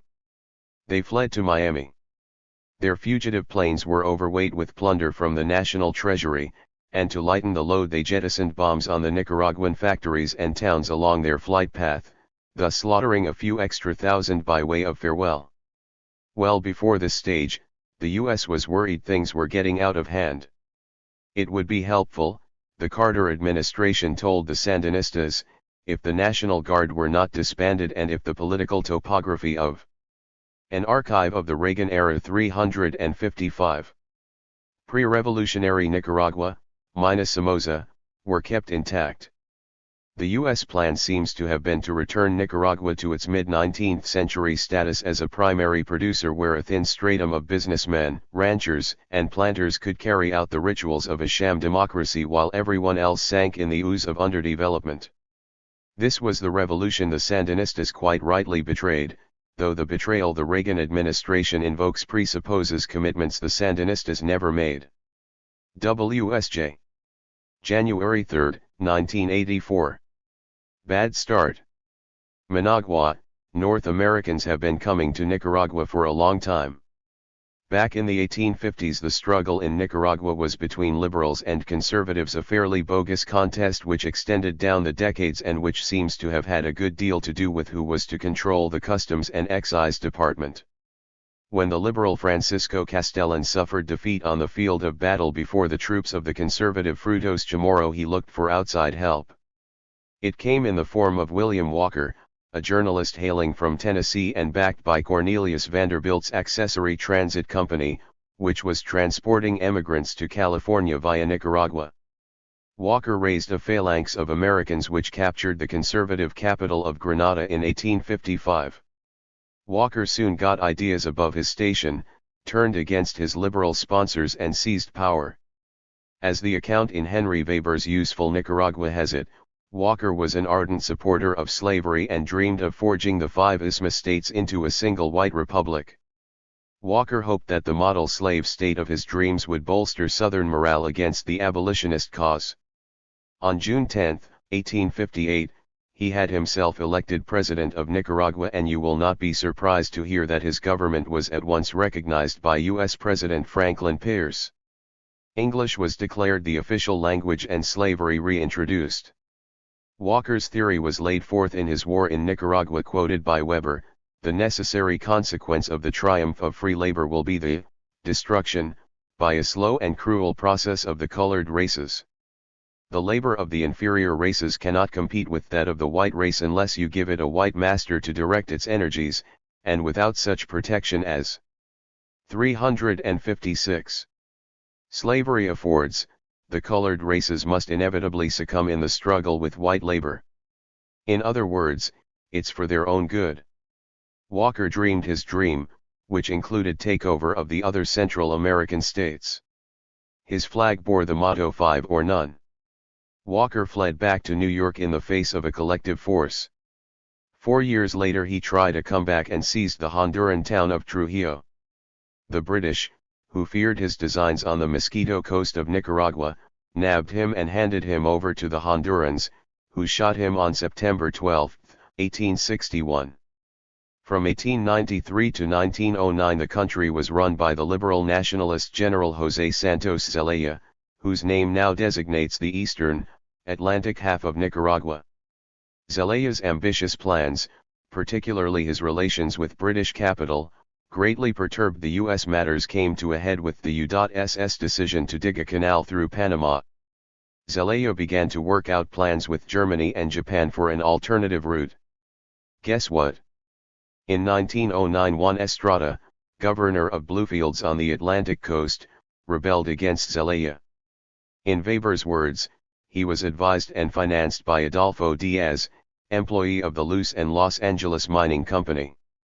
The U.S. Secretary of State, one Philander C. Knox, who as it happened was a legal advisor to Luce and Los Angeles, broke off relations with the Zelaya government and gave full support to the rebels. From then on, Nicaraguans got used to U.S. Marines. In 1912, 1,700 arrived. Over the ensuing years Nicaragua was carved up, greatly to the advantage of the banking houses of Seligman and Brown Brothers. Defiance finally came from Nicaragua's national hero, Augusto Cesar Sandino, in 1927. The Pentagon today, pondering plans to invade Nicaragua, might do well to study the defeat of U.S. forces by Sandino over 6 years of guerrilla warfare. U.S. counterinsurgency used such honored techniques as population transfers, systematic terror bombing, strategic hamlets and widespread torture. Sandino became an international hero. Famously, Kuomintang troops held up Sandino's portrait as they entered Peking in 1928. Nicaraguanization of the war, via the National Guard, which the U.S. had created in 1927. Chief of the Guard was Anastasio Somoza. With the complicity of the U.S. ambassador, Sandino was lured into a trap by Somoza and, on February 21, 1934, shot down. The dictatorship of the Somoza dynasty then began and lasted until July 19, 1979. Did we find in those long years that passionate concern which now so animates opinion in the United States about social, political, and human rights in Nicaragua? Did we find indignant editorials in the Washington Post, the Wall Street Journal, the New York Times and innumerable other? An archive of the Reagan-era 357 publications. Did the nation's representatives from Congress make fact-finding missions on a weekly basis? Or was Nicaragua a pleasant playground for the rich, and assuming the unlikely distinction the criminal associates of the Somozas? Take a trip through the newspaper files and find out for yourself. VV. January 17, 1984. Nigerian Newspeak. The Nigerian coup took the U.S. press by surprise. An article by Robert J. Rosenthal put out on the Knight Ridder News Service was fairly representative. It began, the military coup in Nigeria, coming just 4 months after the re-election of President Chihu Shigeri, is a crucial defeat for democracy in Black Africa and a significant blow to U.S. interests there. Translation: this looks bad for us. Americans in Lagos believed strongly in Shigeri and had high hopes for his second administration. They believed that with a mandate to govern and without the stigma of his military-controlled first election, Shigeri would institute reforms and attack corruption effectively.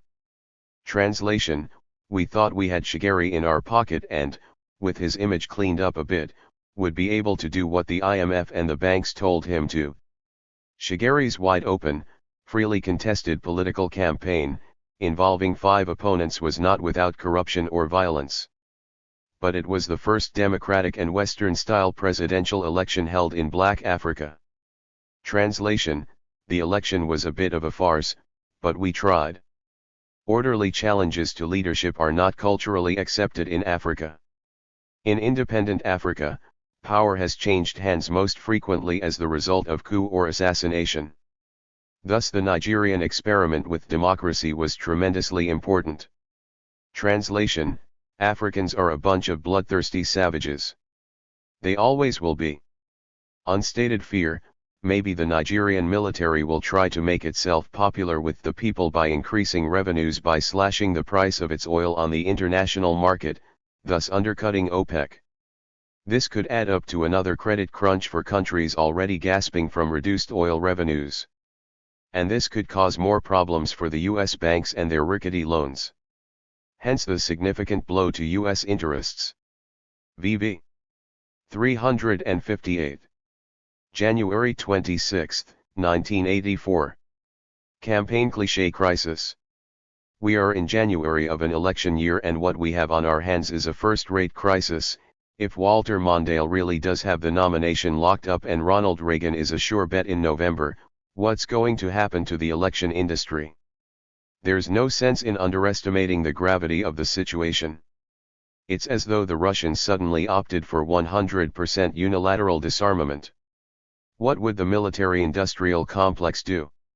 We are talking, don't forget, about a hefty slice of the economy, 4-star pundits plus native bearers to carry their afterthoughts, reporters, photographers, anchormen, makeup artists, television crews, media advisors, campaign managers, software consultants, advertising firms, direct mail operations, political action committees, motel operators, catering firms, balloon manufacturers, button merchants, political platform assemblers, and the estimated 11% of the population conducting polls on a full or part-time basis between now and the end of the year.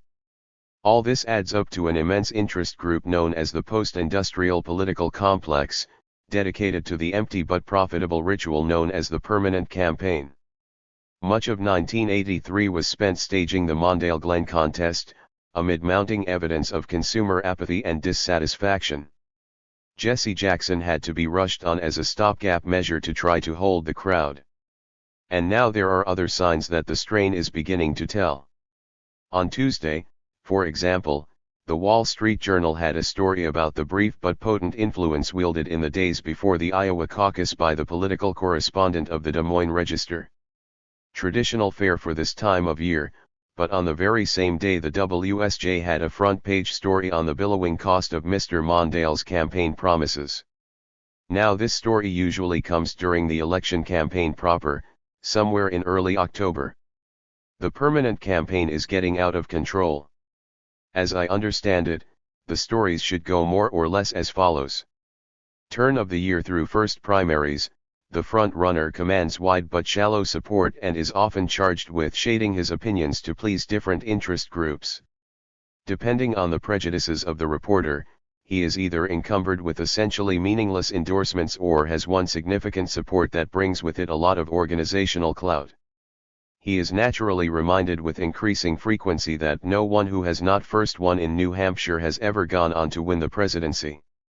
As the primary nears, the Democratic front-runner begins to experience trial by Evans and Novak, aghast at the stunning news contained in atop an archive of the Reagan era 359.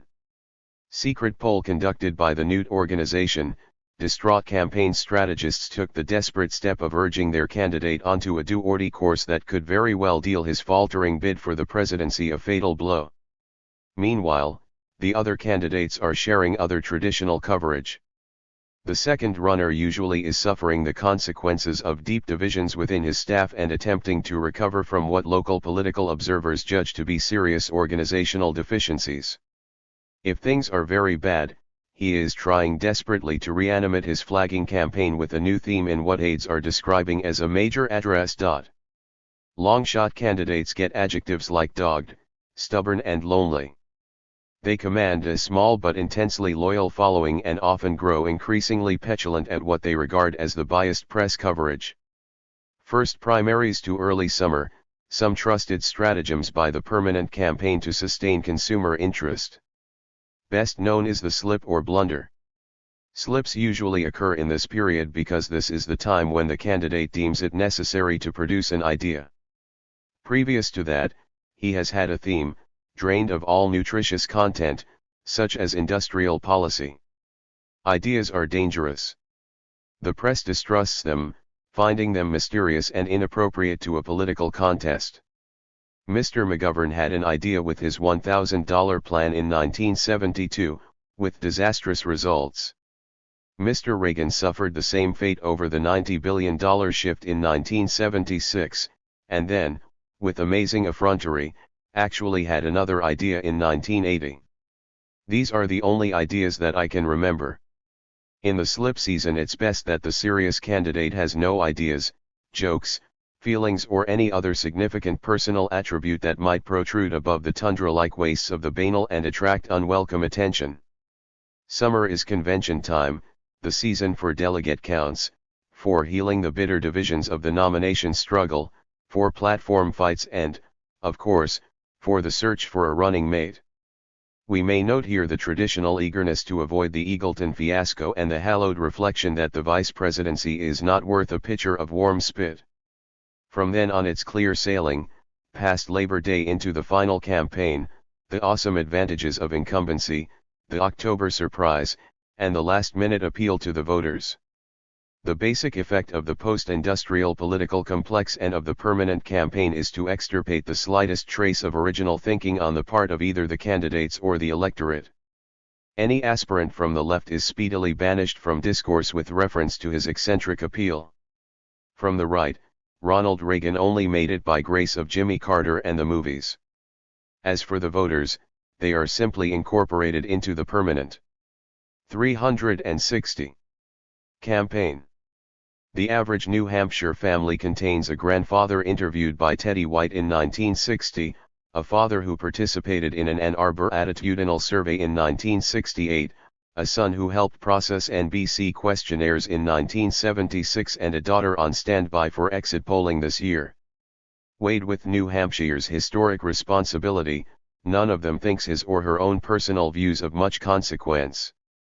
WSJ. February 23, 1984. A real Democrat would run against Paul Volcker.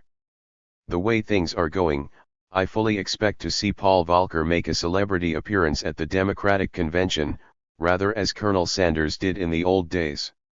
As the band plays Hail to the Chief, the chairman of the Federal Reserve will be escorted down the aisle by a flying wedge of Democratic candidates, past picketing supply-siders and assorted bully boys led by Jack Kemp, all howling for his blood. Then, with the chairman comfortably seated and many fine speeches made in his honor, the real fun of the evening will begin, in the form of a new Democratic game called Bait the Deficit. The poor old thing is dragged in on the end of a chain while Democratic picadors torment it with spears. Secret plans for the San Francisco convention envisage an exciting climax when Walter Mondale, in Toreador cape and hat, dispatches the deficit with some cleanly delivered campaign promises while the crowd chants the '84 campaign slogan, "Raise taxes, raise taxes." That will make Mr. Reagan shake in his boots. What's going on here? A few years ago when you saw someone running down an alley and screaming for help, it usually turned out to be the chairman of Federal Reserve fleeing a mugging from liberal Democrats. These same Democrats pampered the deficit shamelessly, tossing it a couple of $2 billion whenever it rattled its cage. Not anymore.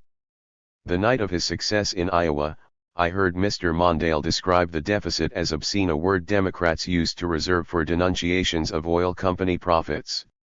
Mr. Mondale is not alone in this execration of the deficit. His rivals fall over themselves to echo the same theme. Not just Ernest Hollings, who This was an accurate prediction. At the Democratic Convention 5 months later, Mondale pledged to raise taxes, thus dooming his campaign as it began. An archive of the Reagan era 361 wants to take the Attila approach and kill the economy right off with a budget freeze, not just Gary Hart, who wants to chloroform it with neoliberalism, not just John Glenn, but George McGovern and Jesse Jackson, each so pleasing in other ways. It's not so much the opportunism of all this deficit bashing that dismays one, but the foolishness of it. Take the Mondale pitch to the voters. What has Reaganomics brought us, he shouts. Why, Reaganomics has brought us fearful military spending, horrible social injustice and these damnable and ever to be derided deficits. Ronald Reagan has brought the economy to its knees. The Democrats seem to have got it the wrong way round. Reaganomics has had a certain success on its own terms, inflation is dead and the military spending cum tax cuts have produced the only halfway vigorous economy in the advanced capitalist world, one still growing despite an import surplus. And Reaganism has made the US a haven for fearful capital. But just as the Democrats underestimate Reaganomics' past, they overestimate its future. Each recovery gets shorter, each time, air leaks more rapidly out of the balloon. As Reaganauts seem to be realizing much more rapidly than Democrats, the recovery may well abort before the election. And, even as the Democratic candidates jabber on about the deficit, the Reaganauts know exactly where to put the blame, the monetary policy of Chairman Volcker. It's hard to know how Mr. Mondale could do it without the most extraordinary feat of historical gymnastics, but any Democratic candidate would be well advised to run against both Mr. Reagan and Mr. Carter and take his stand with the John F. Kennedy of 1962, on monetary policy and a relaxed attitude towards deficits. Our candidate would fie Mr. Reagan for unfairness and for military spending, not because we can't afford it, but because we don't need it. Our candidate would ask what sort of a recovery it is that sees real interest rates at an unprecedented 7%. He would remind his audience that in 1942 we thought it more important to beat Hitler than cool off an overheated economy and thus put the Federal Reserve back under the control of the Treasury. Interest rates stayed at 2% until 1951, when the Fed broke free again. Our candidate, throwing in some populist rhetoric, would ask who exactly these high interest rates are benefiting. By now he would have the crowd baying for blood as he pledged to tame the Fed, force it to monetize the debt and bring interest rates down. With the fall in interest rates, our candidate would conjure forth the real recovery. He would scoff at the 6.5% unemployment now defined as the inflation threshold. The baby boom, he would remind the crowd, ended in 1964. The demographic. 362. Consequences 20 years later are the only reason Mr. Reagan can point to a fall off in unemployment. Our candidate would talk about full employment at 4%. He would talk about Humphrey Hawkins. He would talk about the growth that would bring down deficits. In short, he would sound like a real Democrat instead of like the merchants of pain and planned shrinkage now chasing votes in New Hampshire. WSJ. March 17, 1984. Jackson and his slur. Form and custom demand that at least one Democrat speak to the disenfranchised, the have-nots, the underclass, the wretched of the earth, in other words, the electoral cannon fodder which has to be marshaled briefly at the polling booths in November to propel the consensus candidate into office. This was to be the role of Jesse Jackson, given media sanction to animate the masses with his Baptist eloquence, register them wherever possible and then take a backseat to a serious candidate. Well, not only had Jackson been doing rather more than that, overstepping his role in fact, but then he had to go and make opprobrious racist slurs, the stupid Schwarza. Now, Jackson's use of Himmiatown and Himmy was racist speech which should be condemned every time, anytime. What does seem odd to me is that the ethnic slur has become practically the only connecting rod between politics and morality so far as the liberal opinion-forming elite is concerned. Without undue perturbation, this elite tolerated the agricultural policies of Earl Butt's policies, which induced the starvation of large numbers of people in the Third World, until he was rash enough to make his tight pussy/loose shoes remark in front of John Dean. James Watt was a monster, polluting and pillaging, yet he was regarded as acceptable until he made a remark that in and of itself hardly warranted his eviction from government. President Reagan's policies are racist to the core, causing misery, deprivation, and shortened lives for poor blacks, beyond all others. But he would be in serious trouble as a racist only if he matched words to deeds and called them worthless niggers. At least Menachem Begin suited the motion of his lips to the movement of his tanks and called Palestinians two-legged beasts. His chief of staff, Gen. Raphael Eitan, likened them to drugged roaches, and in neither case did the slur seem particularly to distress polite opinion here. An archive of the Reagan era 363. None of which excuses Jackson for his hymny talk, but they sure were lying in wait for him, were they not? Newspapers that have been racist in their hiring policies, racist in their coverage, racist in their newsrooms, racist in their accounting departments, clambered up their high horses, hitched him to a rope and dragged him round the ring. He should not have afforded them the opportunity, which does not in the least vitiate the hypocrisy of the entire spectacle. The Nation. May 6, 1984. Crossing the line. If I were a real woman, I would never know the ecstasy of being a man being a woman. If I were a woman, I could never experience the joy and pleasure of preparing myself to change roles. Thus does Ed Cottle explain his transvestism in the May 5 issue of Gay Community News. This is an exquisite evocation of the dialectic. The Nation. May 12, 1984. Mr. Joe changes planes. Tales of terror continued. The coincidence of Reagan's horrible anti-terrorism proposals and his visit to China reminds me of an episode that was certainly not raised amid all those toasts in Beijing last week. In 1955, the non-aligned nations gathered for a great conference in Bandung, Indonesia. Among those leaders heading toward the town was Zhou Enlai, Foreign Minister and Premier of the People's Republic of China. The Chinese delegation flew in two rented Air India planes. Zhou and his party stopped over in Hong Kong before the final leg to Bandung. Gamal Abdel Nasser, who was stopping over in Rangoon, invited Zhou to visit for private consultations. At the last moment, Zhou took a regularly scheduled flight to Rangoon and his party left for Bandung. 700 miles from its destination, one of the rented planes, the Kashmir Princess, blew up, the shattered fragments, along with 364 people, 8 of them Chinese diplomats, fell into the South China Sea. The British sent divers to examine the wreckage and concluded that the plane had been blown up with a sophisticated device of Western manufacture. The Chinese intimated soon after that they thought the United States had been behind the attempt to murder Zhou. On November 22, 1967, the New York Times reported that American defector John Disco Smith had published an article in the Soviet periodical Literaturная Gazeta claiming that the CIA had been involved in sabotaging the Air India plane and that he had delivered the timing device, later recovered by the British, to Chinese nationalists in Hong Kong. The Hong Kong police described the affair as carefully planned mass murder. There is the strong possibility that the CIA had been involved in an attempt to assassinate Zhou.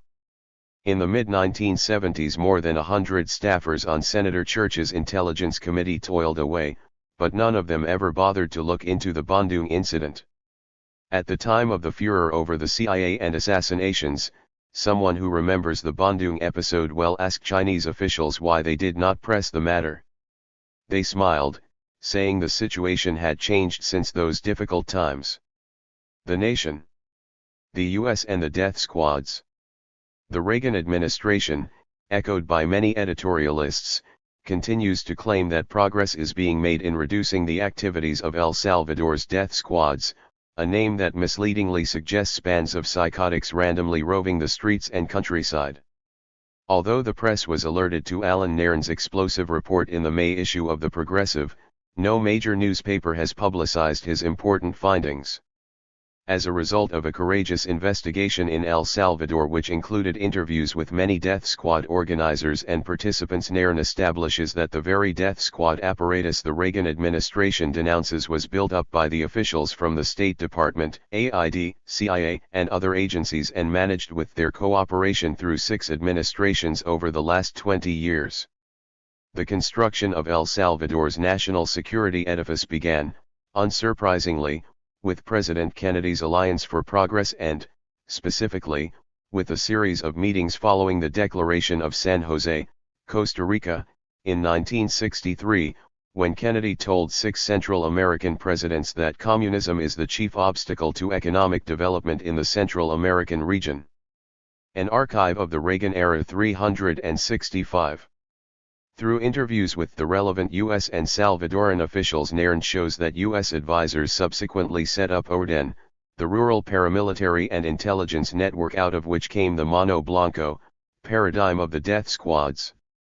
Around the same time they conceived and organized ANSESL, the elite presidential intelligence service that gathered files on Salvadoran dissidents and relied on death squads as the operative arm of intelligence gathering. These same U.S. officials supplied ANSESL, the security forces, and the general staff with electronic, photographic, and personal surveillance of individuals who were later assassinated by death squads. According to Colonel Nicolas Carranza, director of the Salvadoran Treasury Police, such intelligence sharing by U.S. agencies continues to this day. Nairn reveals that the United States gave Roberto D'Aubuisson the intelligence files that he used in his 1980 television broadcasts denouncing many trade unionists, peasant leaders, Christian Democrats, and clergy as communists or guerrilla collaborators. Many of those named were subsequently assassinated. The broadcasts launched D'Aubuisson and his Arena Party. U.S. officials, writes Nairn, also instructed Salvadoran intelligence operatives in the use of investigative techniques, that included, according to a former Treasury Police agent, instruction in methods of physical and psychological torture.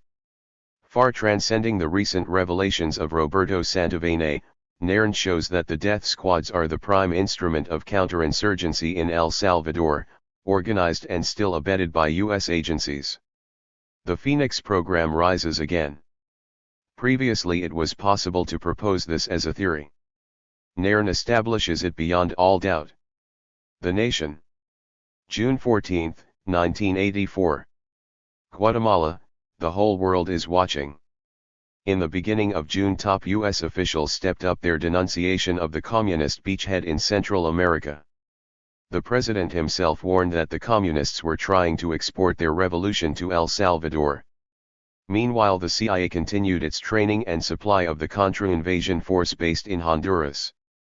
The aim, to seize a port on the Atlantic coast and declare it a liberated area. The scheduled invasion date, June 18. The June in question could, right down to the invasion date, belong to 1984, but it was in 1954 that President Eisenhower said that the Reds are 366. In control and they are trying to spread their influence to El Salvador as a first step to breaking out of Guatemala. The CIA organized an invading force in Honduras and handpicked its leader, Castillo Armas. Almost 30 years ago, on June 18, 1954, Mr. Armas led a convoy of trucks over the frontier into Guatemala. Within 2 weeks the legally elected government fell. It would be a shame if President Reagan, fresh from his outing to the Normandy beaches, were to ignore this anniversary. Though evidently less grand in scale than the D-Day landings, the U.S. organized putsch in Guatemala was every bit as significant in setting the entire post-war tone of U.S. dealings in Central and Latin America. To this day, though the names vary Nicaragua for Guatemala, the script remains the same. And what was the justification for the toppling of the regime headed by Jacobo Arbenz? The best account of the entire shameful episode is that provided in Bitter Fruit by Stephen Schlesinger and Stephen Kinzer, published in 1982. In sum, Mr. Arbenz's crime was to have tried to implement some modest land reforms in the course of which he mightily offended the United Fruit Co. And he did not help his reputation in Washington by having communists in his government. So President Eisenhower instructed the CIA to go to work. It mounted Operation Success forthwith, and by the end of June 1954 Mr. Arbenz had been forced into exile, a counter-revolutionary regime installed and vigorous bloodletting underway against labor leaders and other noisome elements in Guatemala. In the US the editorialists came down from the hills to shoot the wounded. Noting that genuine agrarian reforms were needed, a New York Times editorial writer observed that the answer to communism in Guatemala and other countries is not reaction but liberal reform. The road is a long one. This country may have made mistakes over the years past and in this particular episode. Now it is for us to show ourselves warm and intelligent friends of all the people of Guatemala. This suggestion that it was now up to the U.S. to demonstrate the superiority of the American way was reiterated by Vice President Nixon when he visited Guatemala in 1955. This, he said, was the first instance where a communist government has been replaced by a free one. The whole world is watching to see which does the better job. It's hard to say what sort of job the Arbenz government would have eventually done, but there seems to be remarkable unanimity about the performance of its successors to whom the U.S. has been so sympathetic. Down the years Guatemala has been consistently denounced as one of the most savage violators of human rights in the world. In the late 1970s the Carter administration went so far as to suspend aid, though the Reagan administration has restored it. Most recently America's Watch has called an archive of the Reagan era 367. The Guatemalan government a pariah, most notably for its persecution which some have called genocidal of Guatemala's 4 million Mayan Indians, who form the bulk of the population. Aside from the massacres following the coup against Mr. Arbenz, the most appalling slaughter came with the U.S. organized counterinsurgency beginning in the middle 1960s. A 1981 Amnesty International report concluded that in the 15 years after 1966 more than 30,000 people were abducted, tortured, and assassinated in Guatemala. In the manner now familiar to those following events in El Salvador, government-organized death squads reached into every nook and cranny of Guatemalan life, exterminating opposition. Has this savage repression been administered to protect the liberal reform urged by the New York Times in 1954? At the end of the 1970s, 25 years after such reform was supposedly given its chance, the World Bank reported that 10% of Guatemalan landowners still owned more than 80% of the land, only 15% of the population had access to piped water and 4% had electricity. Malnutrition and paucity of medical care exacted a dreadful toll. Figures from the Guatemalan government indicated that 83 out of every 1,000 children born alive did not survive their first 2 years. 4 out of every 5 children were said to be undernourished. The death rate from all causes 11 per 1,000, lagged only behind Haiti and Nicaragua. The illiteracy rate was 70%. Guatemala, in other words, is a conspicuous and absolute failure for liberal reform. The bulk of its population lurches forward in misery and deprivation, governed by one military government after another, which obtain power by fraudulent means and hold it by force, all with the unremitting support of the U.S., some of whose business corporations profit mightily from the cheap labor and freebooting environment of Guatemala. This is the counter-revolution that the U.S. hopes to export to Nicaragua, whose people are now making heroic efforts to haul themselves out of the darkness of the Somoza years. At the start of this June, President Reagan and the other Western leaders celebrated D-Day, the opening of the long-awaited Second Front against Nazism. President Reagan spoke of the high responsibilities of defending freedom. That same month of June 1944, after 14 years of the Ubico dictatorship, the people of Guatemala began at last to rise in opposition. They were in part stimulated by Franklin Roosevelt's Four Freedoms, those invocations to liberty to which they listened on the shortwave radio. On June 29, 1944, Guatemala saw the largest popular protest of its modern history. On July 1, President Jorge Ubico resigned, and the liberation being enjoyed in Western Europe also began in Guatemala. A. 368. Decade later the U.S. aborted that liberation, and night still reigns. Are these the sort of anniversaries that Americans in the US wish to celebrate? WSJ. June 23, 1984. Therapeutic nihilism. Presumably sensitized by Bolivia's unilateral debt moratorium and the quivers in the banking system, the Reagan administration now admits that there are some economic problems that the magic of the free market may not be able to cure. Previously, its stance had been similar to what was known in 19th-century Viennese medical theory as therapeutic nihilism, that is, letting nature take its course. As William Johnston describes therapeutic nihilism in The Austrian Mind, by 1850 skepticism toward traditional therapy had so taken root that the only medicament used in the general hospital was cherry brandy. For fear of distorting symptoms, doctors refused to prescribe any remedies. Johnston follows with an amazingly apt description of Reaganism. In the view of the therapeutic nihilists, disease comprised part of life. The task of doctors was not to eradicate it but merely to understand it. The poor dreaded entering the hospital, fearing that they would never leave. Patients had to pay in advance. One doctor who visited the General Hospital in 1898 offered this description. A party of students sounding a woman who was dying of pleurisy or pneumonia, in order that they might each hear the crepitation in her lungs as her last moments approached. She expired before they left the ward. Said something about treatment in another case to the professor who was lecturing these young men. The reply was, treatment, that is nothing, it's the diagnosis that we want. The coincidence is not fortuitous.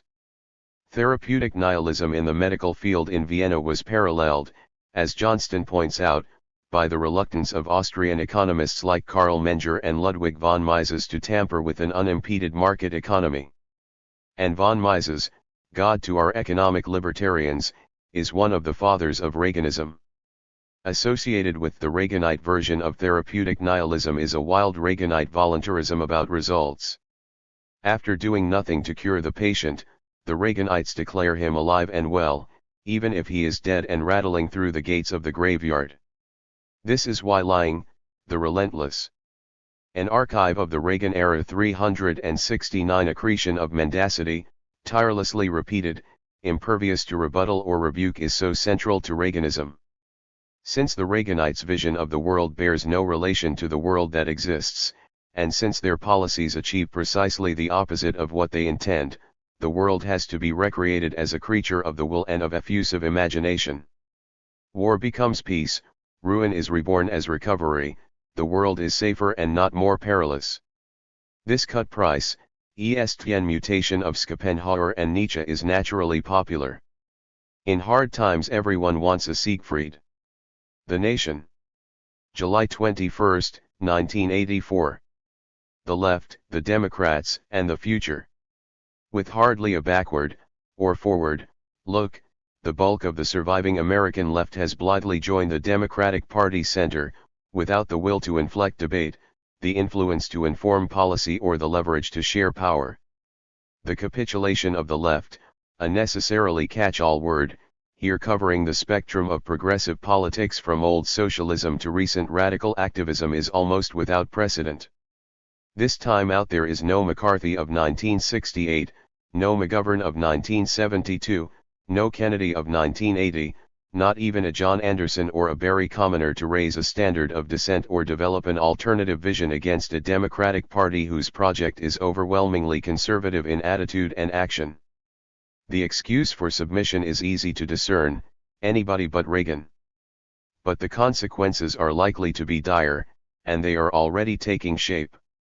By accepting the premises and practices of party unity, the left has negated the reasons for its own existence. In the beginning, of course, there was a certain somebody within the Democratic fold who was a candidate not only of principle but of opportunity for the left. Jesse Jackson, and the Rainbow Coalition he proposed, represented the historical base, the organized movement and the radical program for which the left has been hunting the last 35 years. But, no. Jackson is usually taunted for failing to broaden his coalition, but when he made personal pitches to each likely constituency, the invitees almost invariably declined. Long before Louis Farrakhan slouched into the headlines, white leftists had run through every excuse to withhold support from the black candidate. First, there was the argument that only a respectable black with a significant white following should be allowed to swim in the Democratic 370 mainstream. Then there was the notion that any black candidacy would provoke a backlash from white voters. Next came charges that Jackson was, in turn, a charlatan, a crook, an anti-Semite, a capitalist roader, a poor administrator, a divisive force. Quickly the dark motif of campaign *84 changed from anybody but Reagan to anybody but Jackson. Once again, racism destroyed the promise of a populist, progressive, internationalist coalition within the Democratic Party. As had to happen, anybody became Walter Mondale, and he arrived promoting a platform as immoderate and regressive as any to be found in the Democratic Party archives since John W. Davis's unremembered candidacy of 1924. With substantive objections only from Jackson's underrepresented contingent, the party's pre-convention committees adopted policies and accepted planks that contained the essential elements of Reaganism: continued military expansion, support for Reagan's allies in Central America, the Caribbean, and the Middle East, further degradation of the welfare system, denial of black demands for equity, and unqualified submission to the imperatives of the corporate system. Complicit in the first formal expression of Mondaleism are those who early and often endorsed Mondale without reservation: leaders of the National Organization for Women, organized teachers, democratic socialists, black office holders, labor hierarchs, Hispanic leaders. They must now be foot soldiers in a campaign whose captains are implacably antagonistic to the principles and concerns of their constituencies. What can Mondale's tame left flank do, for instance, to rescue poor women, blacks, service workers, and the young and old from the ranks of the growing underclass impoverished by economic policies and structures Mondale endorses? How can socialist leaders save socialist politics from the isolation, irrelevance, and ultimate extinction ordained by complacent submission to Democratic Party practices? How can Union chieftains get more power for Union members when the point of Mondaleism is the expansion of management control? How can black politicians win from Mondale what they have been denied by the party machinery for years on end? Where does the left, the white left, that is, which refuses to concede Jackson's validity and hardly acknowledges his existence, stand now? It has given up on class struggle, black liberation, the Third World, even détente. It can hardly remember the nuclear freeze. Its only live demand, settled last week, was the promotion of a woman as the Democratic vice presidential nominee, the transubstantiation of politics into symbolism. Is this bleak prospectus the inevitable consequence of what Michael Harrington recently extolled as the necessary strategy for any left in America today, that the Democratic Party, with all its flaws, must be our main political arena? Harrington, co-chair of the Democratic Socialists of America, and Irving Howe, editor of Dissent and avatar of Democratic. An archive of the Reagan-era 371 Socialism as an unhyphenated ideology, chatted at great length recently in the New York Times Magazine, which touted them as voices from the left. The import of their conversation, which ran 8,000 words without one mention of the difficult name Jackson, was the denial of any vital role for the left in current politics. They are wrong. There is a way to salvage something of the left's presence even this late in the year, to broaden its constituency and sphere of action, to begin building a role for the next decade and still engage the realities of the two-party system. But the left must first accept the invitation of history. Heedless of the seismic convulsions in the American economic and social landscape during the last 2 decades, the left continues to read old history, the chronicles of the New Deal and its successor deals in the post-war boom. In that long time, the Democratic coalition offered industrial workers, the new urban and suburban middle class, and white ethnic minorities a certain measure of economic security, social mobility, and political influence in return for their cooperation in the governing strategies of state and business in the American century. The bargain gave labor wage security in exchange for docile acceptance of management supremacy in all significant economic decisions. The bargain began to unravel in the early 1960s, when the underclass mutinied. The Democratic response was the War on Poverty, a kind of federal trust fund for the civil rights revolution. But the war was lost. A few statistics illustrate the size of the rout. In 1965, the poorest 40% of the population earned 11% of the total U.S. market income. Nearly a decade and a half later, that same group's share had shrunk to 8.5%. From 1945 to 1983, black male participation in the labor force fell from 80% to 60%. The poor got poorer, and the blacks got unemployed. In his trenchant resume of post-war American history, Mike Davis, writing in the January-February 1984 New Left Review, stresses that the Civil Rights Revolution fundamentally failed in its ultimate goals of achieving the mass incorporation of black labor into the high-wage economy, or of surmounting the barriers of de facto segregation in northern schools and suburbs.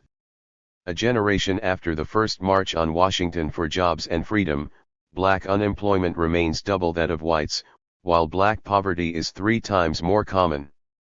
60% of employed black males are concentrated in the spectrum of the lowest paid jobs.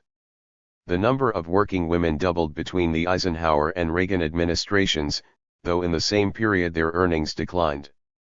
As 72 to 59% of the average wage for men. In 1980, 1/3 of all full-time women workers earned less than $7,000 a year, as against a white male median of $17,000. A populist, progressive Democratic Party could have entered the 1970s with a renegotiated social compact, an expanded coalition and a renewed vision. It could have proposed to bring women and blacks into better-paying jobs, to reform tax and spending policies, to expand public services and collective consumption, to apply Keynesian theories to a peace-building rather than a war-making economy, to answer increasing demands for better health care, education, recreation, and a clean environment. And, indeed, there was a ready-made activist base and an eager constituency for change in the civil rights, black liberation, women's, and peace movements of that period. It was the road not taken. The Democratic Party leaders and their allies Hubert Humphrey, Henry Jackson, George Meany were unprepared to accept the necessary conditions for the directional shift. They could not imagine converting to a peace economy when the war economy had been the foundation of democratic fortunes since 1939. Labor leaders could not countenance the threat to their power implicit in the demands a militant and unified workforce would make for integration, participation in management decisions and conversion. And finally, the party bosses would not allow a broad alliance of disenfranchised blacks, poor people, women, and low-wage workers to challenge their hold on the party and its agenda. In short, the Democrats would not accept a transformation of their party. The party traditionalists counterattacked. Labor leaders forced blacks out of training programs, bucked affirmative action and literally assaulted those who protested the war system. In 1972, Democratic hierarchs and their labor lieutenants decided to defect from the campaign of their party's candidate, standard-bearer of the Popular Alliance, at its strongest hour rather than permit a new politics to develop. On that scorched earth was built the political architecture of the next period. With its crumbling coalition and its old commanders, the Democratic Party now faces an entirely changed landscape. The road the country did take as the post-war boom ended led to the famous split-level economy, with its vast low-wage ghetto, its newly employed and scandalously underpaid female component and its powerful echelons of the new rich. To sustain and expand their privilege, the new rich have mounted one of the most successful campaigns in American political and economic history. From the tax revolts of California to the tax programs of the Republican administration and the Democratic Ways and Means Committee, the large upper class has devised schemes to make a better living for itself at the An archive of the Reagan era 373. Expense of the even larger underclass. Despite spasms of opposition to one or another policy or piece of legislation in the assault, the Democrats are incapable of challenging the basic corporate campaign. For it is an attack in which those who beat back the new politics in 1972 have a large stake. They cannot meet the enemy, they are it. The democratic weakness is much more structural than spiritual. For instance, the present phase of military expansion, from 1977 to 1986, is the longest in U.S. history. Amid long-term stagnation, it is the engine of what vigor remains in the economy. To cut back on such spending in any substantial way would be to assail steel, machine tools, aerospace, shipbuilding, all of which are, in labor terms alone, core parts of the Mondale coalition. Mondale could no more allow anti-militarist sentiment to threaten the war industry than he could let insurgency threaten third world regimes in hoc to the American banking system. Mondale pretends to include members of the newly expanded underclass in his old coalition, but the programs he espouses leave no place for them except as voters on election day. Gary Hart could have undercut Mondale by embracing the popular alliance that the old Democrats ignored. Instead, he chose to clothe his neoliberalism, the politics of lowered expectations, in bogus generational rhetoric. In the end, his only issue was the difference between Mondale's birthdate and his own, whatever that may be. So, in control are the Democratic pragmatists, as the pollsters and pundits call them, the ones who argue for party unity at the expense of movement and who propose that the way to beat Reaganism is to denounce its excesses while accepting its premises. The pathos of their opportunism lies in its short-sightedness. As every tactician attests, the key to defeating Reagan is turnout. But turnout has political content and context. People will not simply vote for anybody but Reagan, they want somebody who speaks to their interests, who promises them more than they've got and who offers them hope. The enormous non-voting constituency of today is located in the lower precincts of the split-level economy. Its participation in the election is by no means assured. But it is there that the left must look for its opportunities and discharge its responsibilities in the next period. The only way the left can work within the Democratic Party is to act without it. That is, the future of the party will be determined by the development of forces operating on its margins or beyond its boundaries. The constituency that formed in response to Jackson's campaign is a prime example. Its votes are absolutely necessary to defeat Reagan, but its priorities set it directly against the 374 power and position of the Democratic mainstream. The pragmatists who want the votes will soon see that those votes don't come free and that without a significant reordering of the Democratic agenda, the new voters will not stream to the polls. To address the concerns and accommodate the needs of the female proletarians, a political party and the political economy itself would have to undergo change considerably greater than the existential frisson engendered by the nomination of a woman as vice president. Because now asked only for that gift, there is no reason for Mondale to move toward the changes that could materially improve the lives of the mass of women whose votes he expects. The left has a history of attachment to a political logic that admits two equally unacceptable alternatives: isolation in purist parties or total immersion in the belly of the democratic beast. Once the left sees that party as the only possible vehicle, it is trapped in the lesser of two evils paradox and ends up as a cheering section for the most reactionary elements in it. To see a way around the paradox, and escape the logic, the left need look no further than the Jackson campaign's project to form a popular coalition of people who need change most and can be counted on to fight for it hardest. It offers an example of how an alliance of the disenfranchised can approach the Democratic Party, use it when necessary and work at some remove when that seems propitious. Symbolic of that complex relationship, Jackson's trips to Syria, Cuba, and Nicaragua stand out in high relief against the kind of foreign policy pronouncements other candidates have made. Jackson posed himself squarely against the Cold War policies and imperial attitudes that the Democrats have maintained for years. There are other opportunities as well.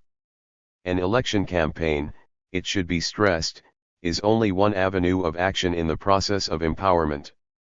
The methods developed by Ralph Nader to organize coalitions of consumers at the point of consumption, aggrieved citizens at the point of their grievance and workers in the context of their workplace make enormous sense for left activism.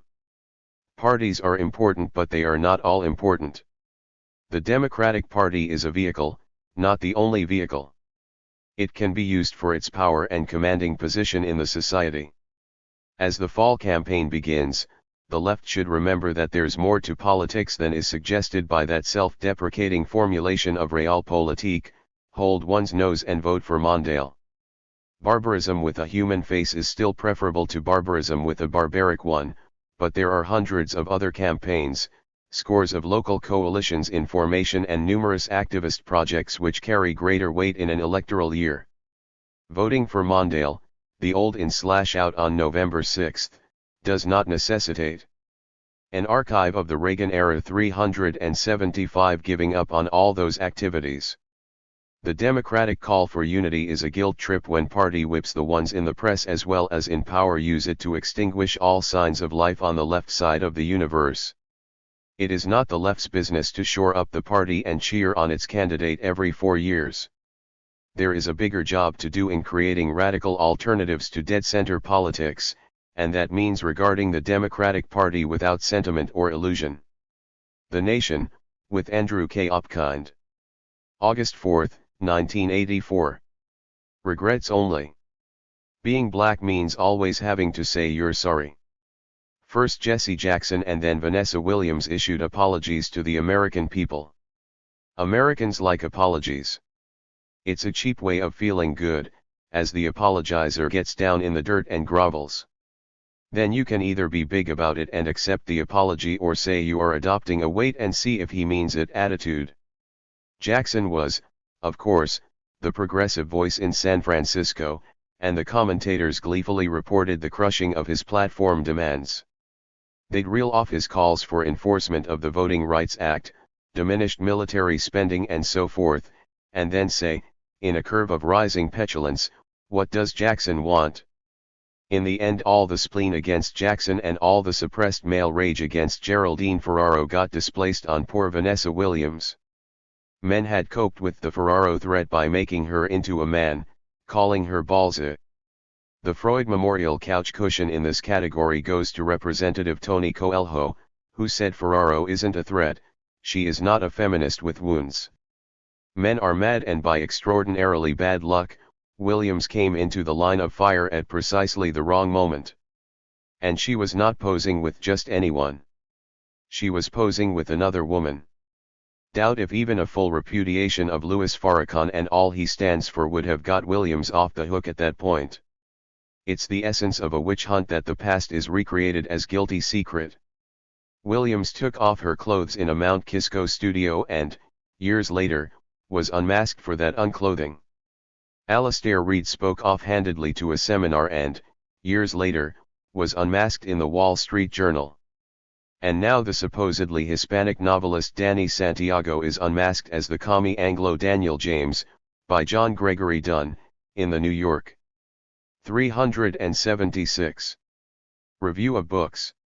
The New York Times picked up the story and, just as it did the Reid affair, ran it on the front page. It's true that James sanctioned Dunn's article and so Carl Brandt, his agent, tells me is relieved to be freed from the constriction of his false identity. But the way the Times ran the story from the New York Review, it seemed a reenactment, a mime, of the ritual of naming names. McCarthyized in 1951 and forced into pseudonymity, James has been McCarthyized all over again in 1984. Dunn's narrative, self-regarding, contrived and conservative in the patented Didion Dunn manner, had the whiff of the witch hunter while purporting to be something else. Edwin McDowell's piece in the Times reeked of it. Of course, since there is hardly a left in America to be extirpated, the witch hunter must turn to ever more ludicrous substitutes, and verbs like admit, confess and disclose are pressed into ever more trivial service. Mark Twain will soon admit that this was not his true name. George Sand will disclose her true sex. Beauty queens, recruited to a degraded and fetishistic ritual called a pageant, will be denounced for having exploited their sex on terms other than those laid down by a bunch of promoters in Atlantic City. The Nation. August 18, 1984. Kowtowing to Reagan. The TV networks are kowtowing to the Reagan administration in the most craven fashion, none more zestfully than ABC, whose Riefenstahlian coverage of the Olympics interspersed with heavy-breathing promos for its movie Call to Glory finally provoked protest. These Olympics frighteningly evoked the rising tide of American chauvinism and self-regard. It was not in 1936 in Berlin that the camera caught a ferociously partisan local crowd attempting to intimidate the umpires in the gymnastics competition with cries of 10. 10, as the local heroine, Mary Lou Retton, strutted, preened, and courted the baying mob.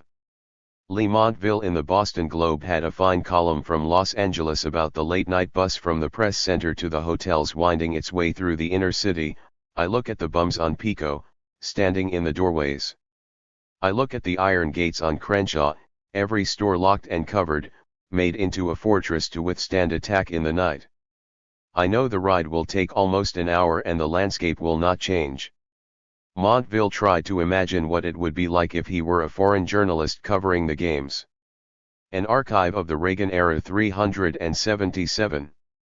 I would be looking to see my native son or daughter go to work. All I can see is American flags. Everywhere. On shirts. On hats. On banners. On the flagpoles. It would be as if my player, my team, my country did not exist. This time they are America's games. No one else seems to matter. The pleasant, spontaneous cheering of 1980 in Lake Placid for the U.S. hockey team has become a manufactured mania for 1984. Every crowd exults for every American. The Nation. September 15, 1984. Questions about Reagan. President Reagan has now been in office nearly 4 years. He seeks re-election and stands a good chance of being the first chief executive since Dwight D. Eisenhower to serve out 2 full terms. Following are some questions and answers about President Reagan. Is the president mentally infirm? In recent times Mr. Reagan has been unable to recall the name of his dog or of some of his cabinet officers. One of his staff has conceded that he dozes in cabinet meetings. Other world leaders have had similar lapses of memory, particularly with respect to their subordinates. Experts acknowledge that it is exceedingly rare for a politician to forget the name of his dog. Is the president deaf? Increasingly so, but White House aides have marshaled sophisticated technological equipment to compensate for this affliction, common in people of Mr. Reagan's age. For example, after each question at press conferences, the interlocutor's name and inquiry are flashed on the podium mini-screen in front of the president. He can answer, "Well, Bob," thus deluding the public into thinking he is on a first-name basis with the entire press corps, when in fact he has not the slightest idea who they are. Does the president know the difference between fact and fiction? There is overwhelming evidence that he does not, or at the very least, that he sees no utility in distinguishing between them. Thus on 2 separate occasions he has claimed to visitors that he accompanied a unit that filmed the Nazi death camps at the end of World War II, although actually he never left the United States. Does President Reagan believe the end of the world is at hand? On a number of occasions in the recent past the president has indicated his belief that Armageddon could well occur in this generation, most likely in the Middle East. To take 2 examples, in the 1980 campaign Mr. 378. Reagan told preacher Jim Bakker of the PTL television network, "We may be the generation that sees Armageddon." He said almost the same thing to Thomas Dine, executive director of the American Israel Public Affairs Committee last October. The Rev. Jerry Falwell has confirmed that Mr. Reagan's concept of Armageddon is that of the fundamentalist Christian, the second coming, damnation for the wicked and paradise for the good. Texan journalist Ronnie Duggar, who has made the most determined investigation of the subject, cites a 1978 broadcast in which Mr. Reagan asserted his belief in the literal truth of the Bible, including Christ's walk on the Sea of Galilee and the parting of the Red Sea for Moses. Secretary of Defense Caspar Weinberger has expressed his own belief in the prediction of the world's end made in Revelation 16:16, where the final struggle will be fought near the hill of Megiddo in the area about 15 miles southeast of Haifa. The Nation. September 29, 1984. Minnesota, Mondale, and the Tempo of Doom. They keep saying that the best reason to vote for Walter Mondale is Ronald Reagan. but since Mondale filed to change his name and political identity to Reagan halfway through September, this argument doesn't carry quite the weight that it once did. Reagan claims that Nicaragua is exporting revolution to the rest of Central America, and so does Mondale. Reagan says Nicaragua should be pressured until it mends its ways, and so does Mondale. Reagan says he will invade Nicaragua if it buys 28-year-old Soviet MiG-21s to protect itself, and so does Mondale. Reagan says that he supports the policies of Salvadoran President José Napoleón Duarte, and so does Mondale. Reagan justifies the invasion of Grenada by claiming falsely that its purpose was to save endangered Americans, and so does Mondale. Reagan blames the missile crisis in Europe on the Russians, and so does Mondale. Reagan is for increases in military spending, and so is Mondale. Reagan is bad on the Middle East, and Mondale is worse. And finally, Mondale promises to raise taxes and cut social spending. The Nation. An archive of the Reagan era 379. October 27, 1984. Balancing acts. Are you more likely to tolerate drivel than you were 4 years ago? I think the answer is yes. 4 years of Reagan has deadened the senses against an uninterrupted barrage of nonsense.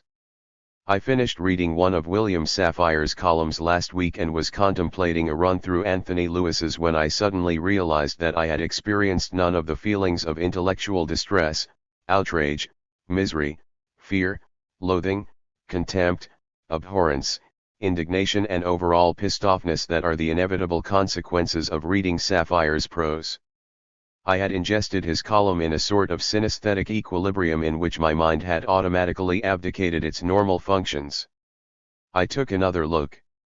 Sure enough, Safire's column was a piece of ripe insanity. He used the I.R.A.S. Brighton bomb to argue in favor of President Reagan's Star Wars program. The idea seemed to be that the terrorists of the future would probably use nuclear devices to blackmail mankind but would be outwitted by the Star Wars defense. The column concluded, a generation from now, the Reagan presidency will be remembered for sinking the socialistic law of the sea and for launching the world's counter-terror space defense. How many of us will be able to say we supported him in his greatest moves? Now that is raving, pure and simple. But if you asked Punch Sulzberger about it, he would probably say that those who dislike this kind of talk were able to turn on the same day to Anthony Lewis whacking away at George Bush. This is what op-ed intellectual discourse has got us into. So long as you can strike some sort of balance, it doesn't matter that on one end of the seesaw sits a man saying things that in a rational world would have him held by doctors for observation. The Nation. November 24, 1984. Hello history, get me rewrite. The way the newspapers are these days, it's getting harder and harder to remember what the supposed advantages of a free press are. I opened up my Washington Post on Monday, November 12, and found this in an editorial about Chile. 380. A myth of American responsibility for the collapse of Chilean democracy spread in the 1970s. We say myth because the ever-expanding record makes it clear that Chileans were the architects of their own disaster, and the American role was, though often unwise and unhelpful, finally peripheral. Unwise and unhelpful, et. The United States contrived to starve Allende's Chile of multilateral and bilateral economic aid. It sent teams that successfully organized the assassination of Gen. René Schneider and that plotted the murder of the president himself. It financed the opposition newspaper El Mercurio, fostered labor disruptions and enthusiastically promoted the tyranny that survives to this day. As the world turns. Could the officer have aimed to warn or wound rather than to kill? Could the team have used chemical mace or tear gas? This was in a November 2 New York Times editorial, apropos the N.Y.P.D.'s shooting of Eleanor Bumpers, the 66-year-old Bronx woman who was behind in her rent. I love liberals when they try to think constructively. The Nation. December 8, 1984. You just mugged my heart. The new Jarvik heart pack is only 9 inches square and weighs 11 pounds. The heart is worn on the shoulder, in the manner of a camera bag or ghetto blaster. This is a giant step forward in the commodification of the human body, whereby the corporeal infrastructure becomes a hat stand for corporate merchandise in the form of various life-extending or life-enhancing impedimenta. It won't be long before the discount stores will be carrying hearts of varying price and quality, from the Sony Heart Pack, with detachable ventricles, to the cheaper South Korean Easy-Thump. In the case of malfunction, return device with guarantee to your nearest authorized dealer.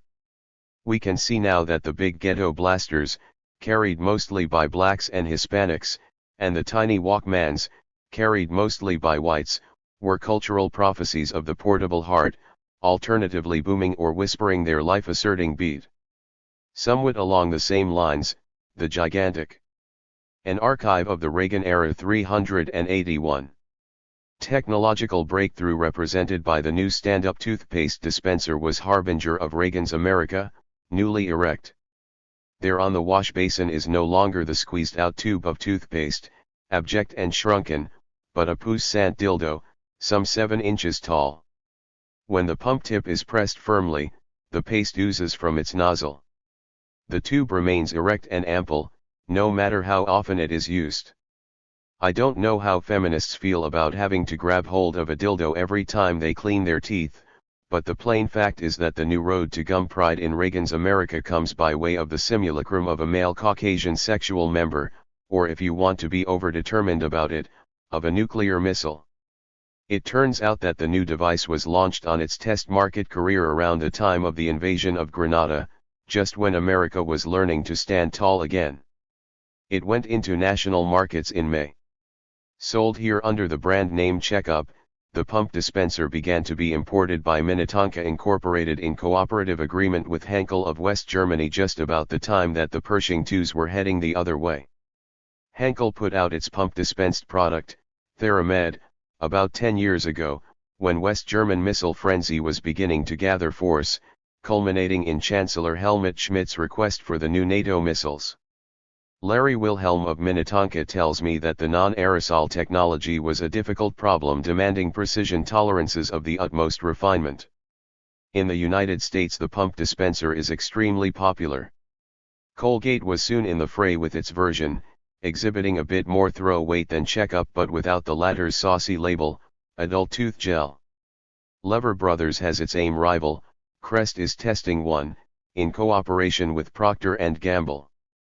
These are the true technological triumphs of the Reagan years. The Nation. January 26, 1985. Jackboot liberals. Now that 4 more conservative years have been officially inaugurated by Ronald Reagan, we may as well remember that much of the damage associated with the rightward swerve of the zeitgeist is not being inflicted by birchers or kooks from the moral majority but by upstanding members of the supposedly respectable intellectual community.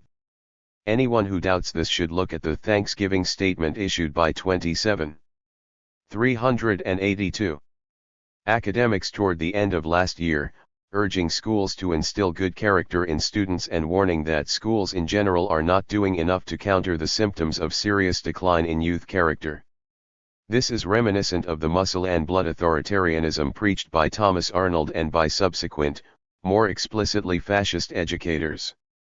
Character, said the report, is often revealed in the concern and affection we display toward other members of our group or country. These traits are fostered through the learning of what Sidney Hook called the history of our free society, its martyrology, and its national traditions. Such learning encourages students to be patriotic, to be loyal to our society, and to care about the welfare of their fellow Americans. The report recommended frequent and high-quality ceremonial activities, stressing contribution. An article by Charles Claffey in the Boston Globe for November 25 quoted local notables enthusing about this horrible document. Nathan Glazer, one of the report's signatories and professor at the Harvard School of Education, attributed part of the problems of the young to, in Claffey's evocation of his views, an overpermissiveness arising from the fear of being considered intolerant.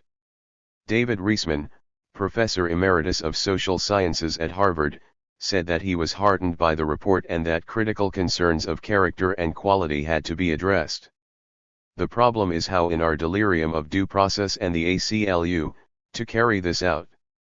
These rude views were capably matched by another liberal, Dr. Robert Coles, child shrink on the Harvard Medical School staff and recently self-appointed flagellator of elitist freeznicks, on behalf of his good blue-collar buddies on the faculty. Coles told Claffey he liked the report, adding, in reference to a 17-year-old girl's refusal to salute the flag at a school in the Boston area, "There's something wrong when you can't salute the flag in a school classroom without creating a constitutional issue. Things like reciting a school prayer and saluting the flag are part of belonging to a society.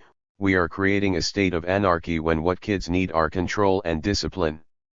By an illuminating coincidence, the Times literary supplement for November 30 contained a review by Gordon Craig of Christa Kamenetsky's children's literature in Hitler's Germany. Craig cited the Nazis' plan to emphasize the duties of the individual to the state and the imperatives of racial awareness and upon character building and physical training. The proto-Nazi critics of modernist Weimar thought its educational system was sadly deficient in recognizing its responsibility for promoting a sense of national identification and loyalty among students. Nazi educational theorist Ernst Krieg argued, apropos folklore, that, in Craig's words, the comparative dimension must give way to an emphasis upon the specifically German folk community, and folklore and an archive of the Reagan-era 383 saga must be made to serve as a kind of political science for contemporary Germans. The Nation. February 28, 1985. Telling lies about Nicaraguan policy. The President and Secretary Schultz are campaigning to persuade Congress to restore $14 million in covered funds to the Nicaraguan Contras. Covered in this case means overt, only it's more difficult to do a field audit to find out who's stealing the money. The technique adopted by the President to restore the funds is one he perfected long ago: erect a mountain of lies, and as members of the press examine each new falsehood they find themselves on a foundation of older lies taken for granted as natural features of the landscape. Let's look at these lies, many of which the editorial writers and network pundits take as gospel. Nicaragua is exporting revolution to the rest of Central America, and most particularly to the guerrillas in El Salvador. For almost as long as it has been in power, the Reagan administration has been trying to prove that the Salvadoran guerrillas survive and fight courtesy of arms shipments supervised by Nicaragua. Some newspapers have made the effort at persuasion easier by printing maps showing Nicaragua and El Salvador with a common border. The two are separated by Honduras, loyal ally of the U.S. Now a 23-page draft report called Soviet-Cuban Influence in Latin America, put together by the Pentagon, with a foreword by Cap Weinberger, opts for stealth canoes. It says that seaborne delivery of arms and supplies is carried out by 30-foot ocean-going canoes, powered by 100-horsepower engines. These canoes are difficult to detect on radar because of their low profile and wooden construction.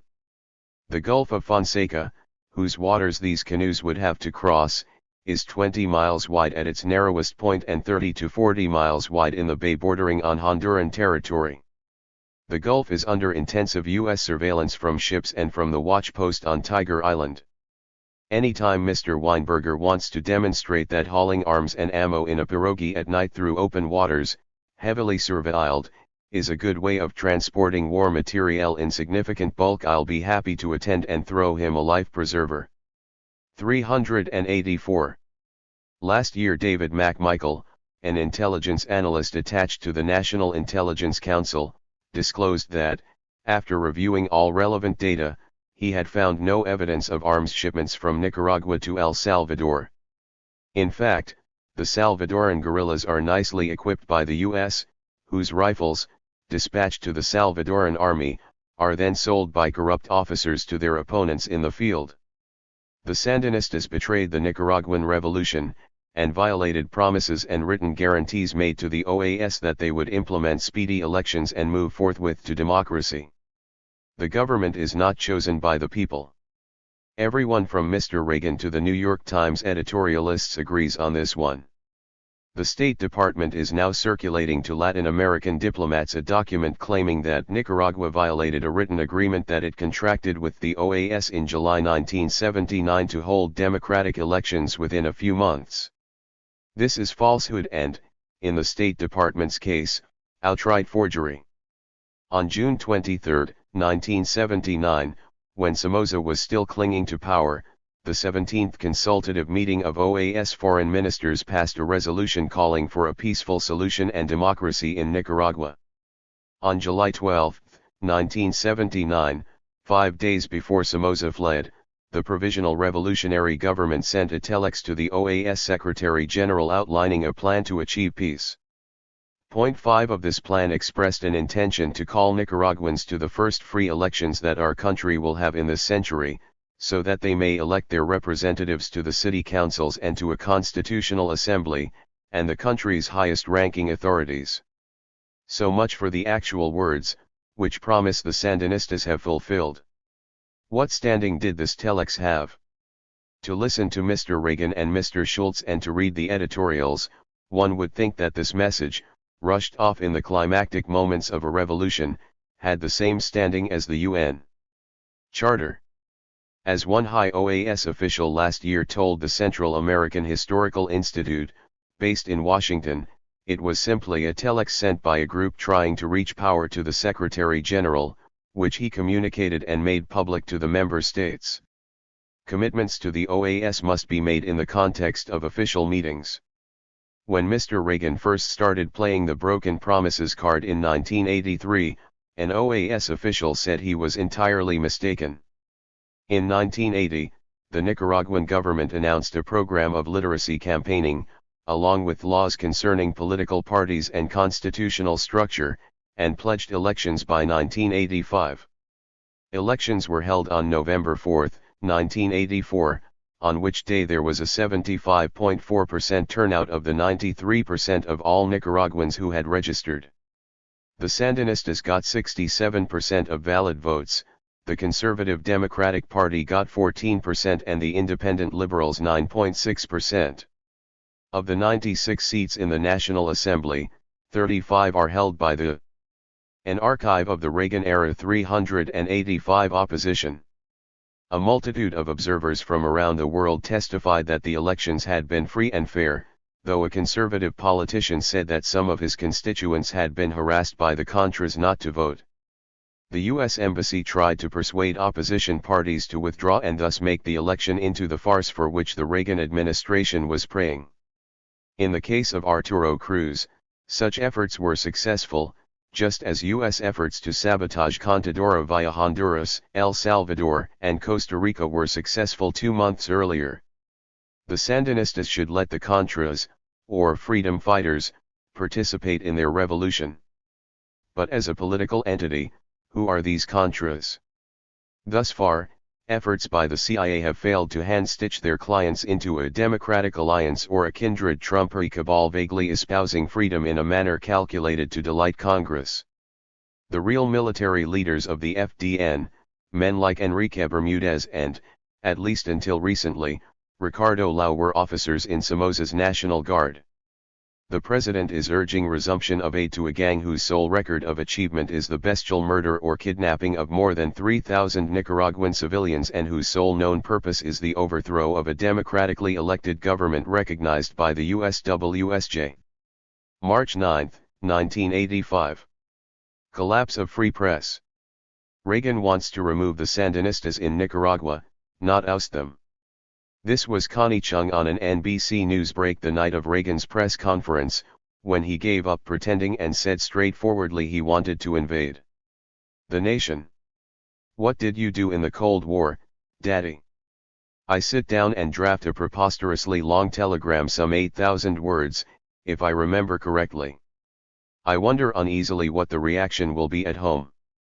To my amazement, it is instantaneous and enthusiastic. I seem to have aroused a strain of emotional and self-righteous anti-Sovietism which in later years I will wish I had not aroused. This is George Kennan, describing in The New Yorker for February 25. 386. How bad he feels about helping start the Cold War. he is still vaguely surprised that the US ruling elite in 1946 was not displeased to get an 8,000-word telegram urging containment of the Soviet threat. Now, like ADM. Hyman Rickover and William Colby and all the other reformed souls going back to Gen. Smedley Butler, Kennan says he's sorry. But he was a bad guy when it counted, and self-righteous anti-Sovietism has never been in better shape. These self-righteous anti-Sovietists have a tricky moment coming up on May 8, the 40th anniversary of the defeat of Nazism. The problem is how to avoid mentioning that the Soviet Union had more than a little to do with that defeat. The easiest way is to do just that: avoid it. The way the 40th anniversary of the Yalta Agreement was handled in the press and on TV a few weeks ago is a pretty good guide to what will happen in May. The burden of this commentary was basically that the meeting between Roosevelt, Churchill, and Stalin was one in which a trusting Roosevelt, over the protests of Churchill, was duped by Stalin into ratifying the enslavement of millions.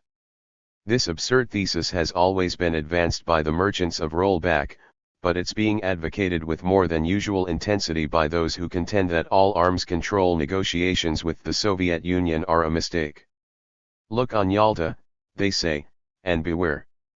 There seems to be considerable ignorance about what actually happened at Yalta. In the Wall Street Journal for February 7, the erratic Paul Johnson, the only man I know with clenched hair, wrote, "At Yalta the Western powers agreed to deliver their devastating double air strike on Dresden, Germany, precisely to encourage the Soviet armored thrusts. As a matter of fact, Stalin took the sensible view that bombing was of little military utility and would scarcely have been militarily encouraged by the terror bombing of the hundreds of thousands of refugees who were crammed into Dresden when the Allied planes struck, or by the U.S. Mustangs that returned the following day to machine gun the fugitive survivors. The Americans and the British bombed Dresden to demonstrate to the Russians, who were bearing the brunt of the fighting, what would now be called by the Reagan gang resolve and will." On NBC Nightly News for February 4, Tom Brokaw announced that in the view of critics, the agreement at Yalta was a brutal division that gave Joseph Stalin and the Russians an advantage they could never have won on their own. That was an odd way of putting it. The truth is that the Russians had fought the Germans back through Eastern Europe and thus had won an advantage entirely on their own. Brokaw then introduced Garrick Utley, who announced that he was here in Torgau, on the banks of the Elbe. 40 years ago, Utley said. An archive of the Reagan era 387. Europe was divided by the superpowers, and the people of Torgau had no voice in that. Considering that the people of Torgau had been led up to then by Hitler and had suffered the misfortune of being on the losing side, this was scarcely surprising. The notion that Stalin behaved in a beastly fashion to the Germans was also suggested by a February 8 news story in the Wall Street Journal. After World War II, Stalin politically terrorized and economically exploited Eastern Europe, especially East Germany. Whole factories were disassembled and sent back to the Soviet Union. What did they expect? Goodwill visits from the Bolshoi. Germany had just claimed at least 20 million Russian lives. The shipment of factories, reparations agreed to by the Allies, seems a rather genteel penalty, and perhaps in better taste than the West's idea, which was to ship Nazi war criminals in good working order, not even disassembled, to safety in the United States or Latin America. By agreeing to divide a defeated Germany at Yalta, Utley said, the deed was done. The problem here is that they didn't agree to divide Germany at Yalta. There were zones of military occupation. Formal division came much later. Gen. Lucius Clay's decision to institute a separate currency in West Germany in 1948 and the establishment of the Federal Republic of Germany the following year are more relevant than what Utley imagines happened at Yalta. Roosevelt was no dupe bamboozled, despite Churchill's efforts, by Stalin. He saw the Yalta Agreement as a realistic acknowledgement of post-war spheres of influence in which the United States did very well, the British less well, and in which Soviet hegemony in Eastern Europe was duly recognized. The Western Allies came out of Yalta justifiably pleased with the results, which included the Soviet Union's agreement to enter the war against Japan and thus deal with the near million-strong Kwantung Army in Manchuria. The idea that Roosevelt and Churchill had a profound interest in democracy, in contrast to Stalin's brutish designs, is grotesque, as a scrutiny of their efforts to save the pro-fascist monarchies of Italy and Greece speedily attests. The founding of the United Nations was also settled at Yalta, but Brokaw, Utley, and Johnson did not mention the fact. It is not fashionable in the American media to say anything civil about the United Nations. It is hard to know what the denouncers of Yalta would prefer to have happened. If you start by refusing to accept that the Soviet Union bore the brunt of the fighting, and was mainly responsible for the defeat of fascism, then you end by ignoring the realities of the war and prating nonsense about betrayal and Roosevelt's innocence at Yalta, as if Churchill had not already accepted those realities a year earlier in Moscow in the famous agreement with Stalin on spheres of influence. Of course, many in the Reagan gang agree with West German Chancellor Helmut Kohl that the 388th best way to remember Yalta in 1985 is to encourage Silesian Germans to recover the lost territories in Poland, and that the way to arouse the masses in Eastern Europe is to transmit anti-Semitic broadcasts, as Radio Liberty has been doing with such zest. The Nation. March 23, 1985. Contraprop. Sometimes I wonder which side the Nation's editors are on. In the issue for March 9, an article on the efforts of the Nicaraguan Contra factions to form a broad alliance was titled "A Fragile Unity is Born." Whoever wrote that headline must be secretly working for Arturo Cruz. The word fragile, with its aura of virtuous vulnerability, is linked to unity, another positive attribute. The rhythms of hope are rounded out with born, a word replete with fecund optimism. Let's get this straight. Our side gives birth to fragile unity, their side cobbles together a makeshift coalition. Our people strive to sink their differences, in their case, strains mark C.1.as ill-assorted bedfellows. John Lee Anderson and Lucia Annunziata's article was quasi-contraprop anyway, there was no need to do it the favor of a moist headline. The Nation. April 6, 1985. The value of a free press. With the sale of ABC to Capital Cities Communications, the largest non-gas-related takeover in the history of the world, attention focused on Warren Buffett, the Nebraska-based investor. Buffett was a major player in the deal and already owns hunks of media stock, including about 13% of the B shares of the Washington Post. The New York Times business section ran a flattering article about Buffett. This is not surprising. If reporters from the Times business section were to put out a new edition of Engels's The Condition of the Working Class in England, they would call it Deregulatory Innovation, Productivity in the British Textile Industry. In Buffett's case, the Times reporter sought an archive of the Reagan-era 389, the views of Carl Spielvogel, an executive in the advertising business. Spielvogel brought the purpose of the Fourth Estate and First Amendment into sharp focus. Long ago, Warren identified communications companies as the bridge between the manufacturer and the consumer. The Nation. May 2, 1985. The U.S. and the Nazis. Amid the uproar over President Reagan's little outing to the Bitburg military graveyard, one particular concern has been that he might thereby be paying homage to SS men involved in the massacre of 86 U.S. prisoners of war at Malmedy during the Ardennes offensive. Of course, we don't need Malmedy or the extermination of the villagers of Oradour to demonstrate that the 49 SS men buried at Bitburg belonged to a criminal organization, but the story of what actually happened to the massacre's perpetrators deserves to be remembered. It gives a useful perspective on the celebrations this week of the Allied victory over Nazism 40 years ago. The bleak sequel to Malmedy is set forth in Charles MacDonald's book On the Battle of the Bulge, A Time for Trumpets. By spring 1946, the U.S. Army had rounded up 73 suspects from the 1st SS Panzer Corps and charged them with the torture and murder of U.S. soldiers and unarmed Allied civilians.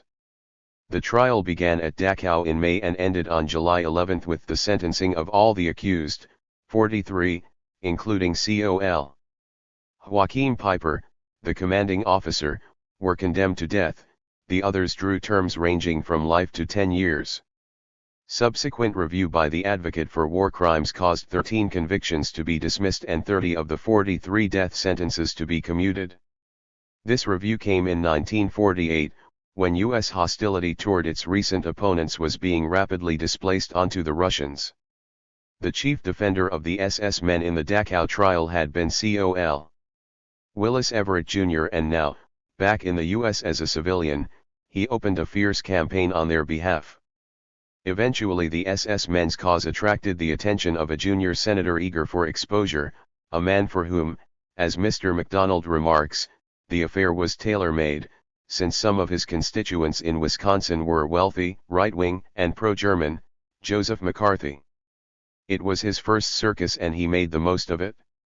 He bellowed about the supposed maltreatment during interrogation of the SS 16 or 17-year-old boys and viciously assailed the motives and integrity of one of the German Jewish interrogators who had fled Hitler to the US before the 390 war. On May 20, 1949, McCarthy denounced the U.S. Army for Gestapo and OGPU tactics, declared the hearings a shameful farce and stalked out of the hearing room. The uproar placed additional pressure on the U.S. Deputy Military Governor in Germany, Lucius Clay. In the end no SS man was executed and the last of them, Joachim Peiper, was released in 1956. Anti-communism and a forgiving attitude toward the Nazis have been a constant of the Cold War ever since Allen Dulles commenced his friendly parleys in early 1945 with Gen. Karl Wolff of the Waffen-SS about a German surrender in northern Italy. There is no doubt that Gen. Clay supervised a vigorous denazification campaign in the U.S. zone in the year following victory, and when supervision of the campaign was handed over to the Germans in 1946 he urged diligence. But the temper of the changing political situation bore on him. In his own memoirs he recalls an unidentified U.S. congressman refusing to sit in on a denazification meeting and denouncing the Germans running it as traitors to their fellow countrymen. While the SS men charged with the Malmedy crime sat in Dachau, U.S. intelligence operatives from the Army and Proto-CIA were offering sanctuary in the U.S. to members of the SS Einsatzgruppen and Nazi White Russians, Byelorussians, and others who had eagerly assisted in the extermination of Jews, Gypsies, Communists, etc. on the Eastern Front.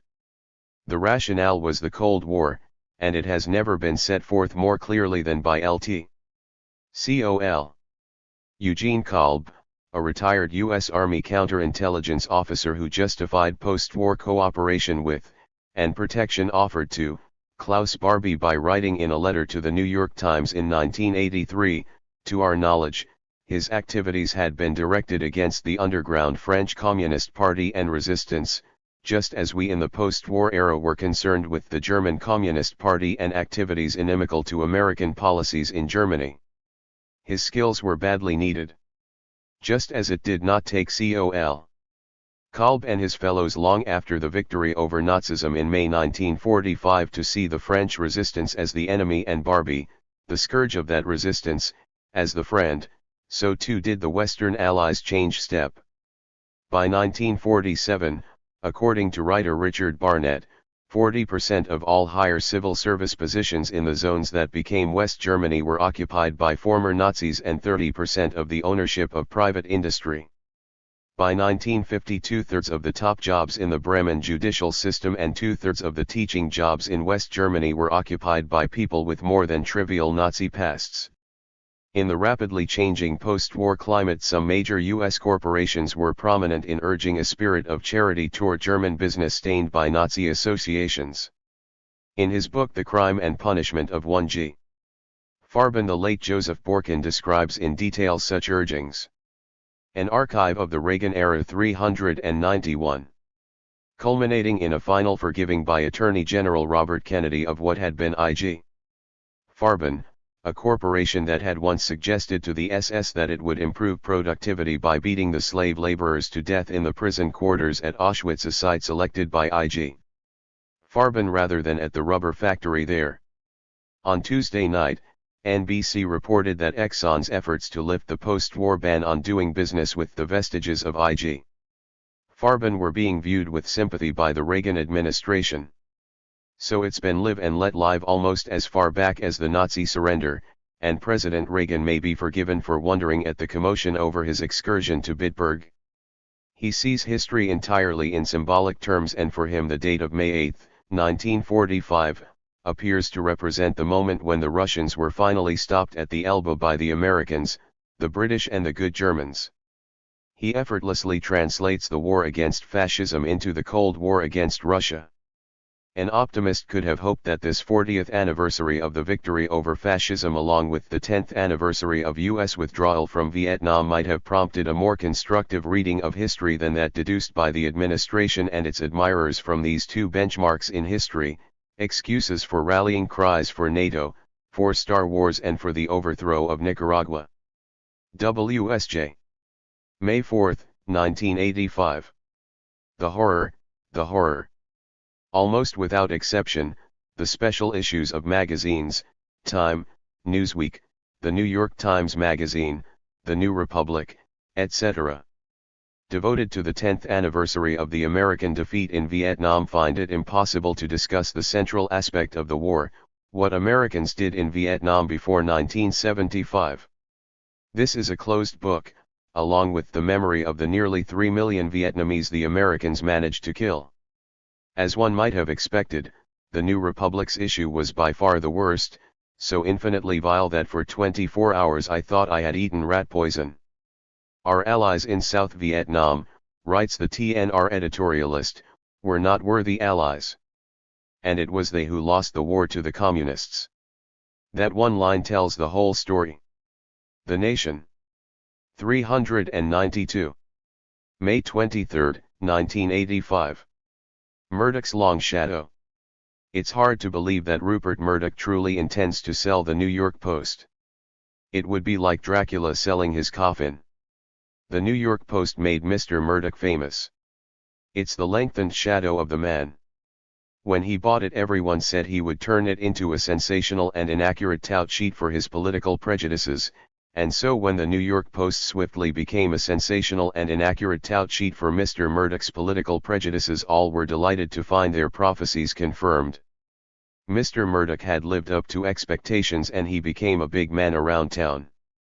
But now Mr. Murdoch has said that he will sell the New York Post, as he must if he is to comply with Federal Communications Commission rules that render it impossible for him to own a newspaper and a TV station in the same town. With Marvin Davis, the Denver-based natural gas entrepreneur, his equal partner in 20th Century Fox, Mr. Murdoch is buying a string of TV stations from Metromedia, which includes Channel 5 in New York.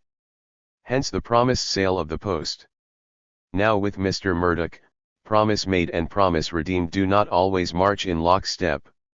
I was working at the Village Voice when he took it over and was impressed to hear him issue solemn vows that he would not change the paper's editor.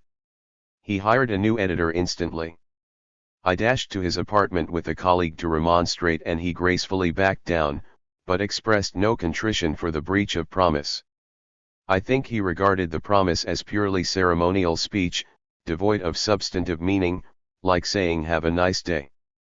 In the wake of the Metromedia purchase, he has pledged thus far that he will stop being Australian and stop owning the New York Post, and I'm sure that if the FCC asked him to stop breathing for a couple of months he would signal promptly his eagerness to comply.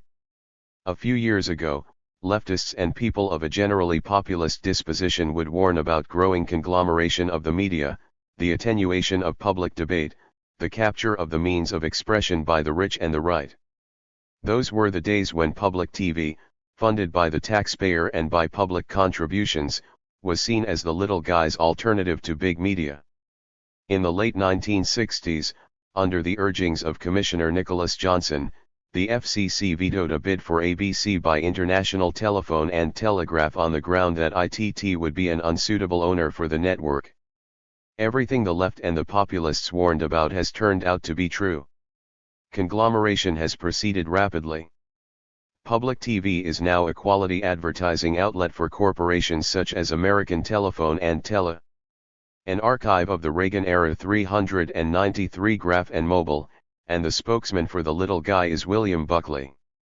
and a successful campaign by such lobbyists as Reed Irvine has shoved the gutless TV medium even further to the right than it was in the first place.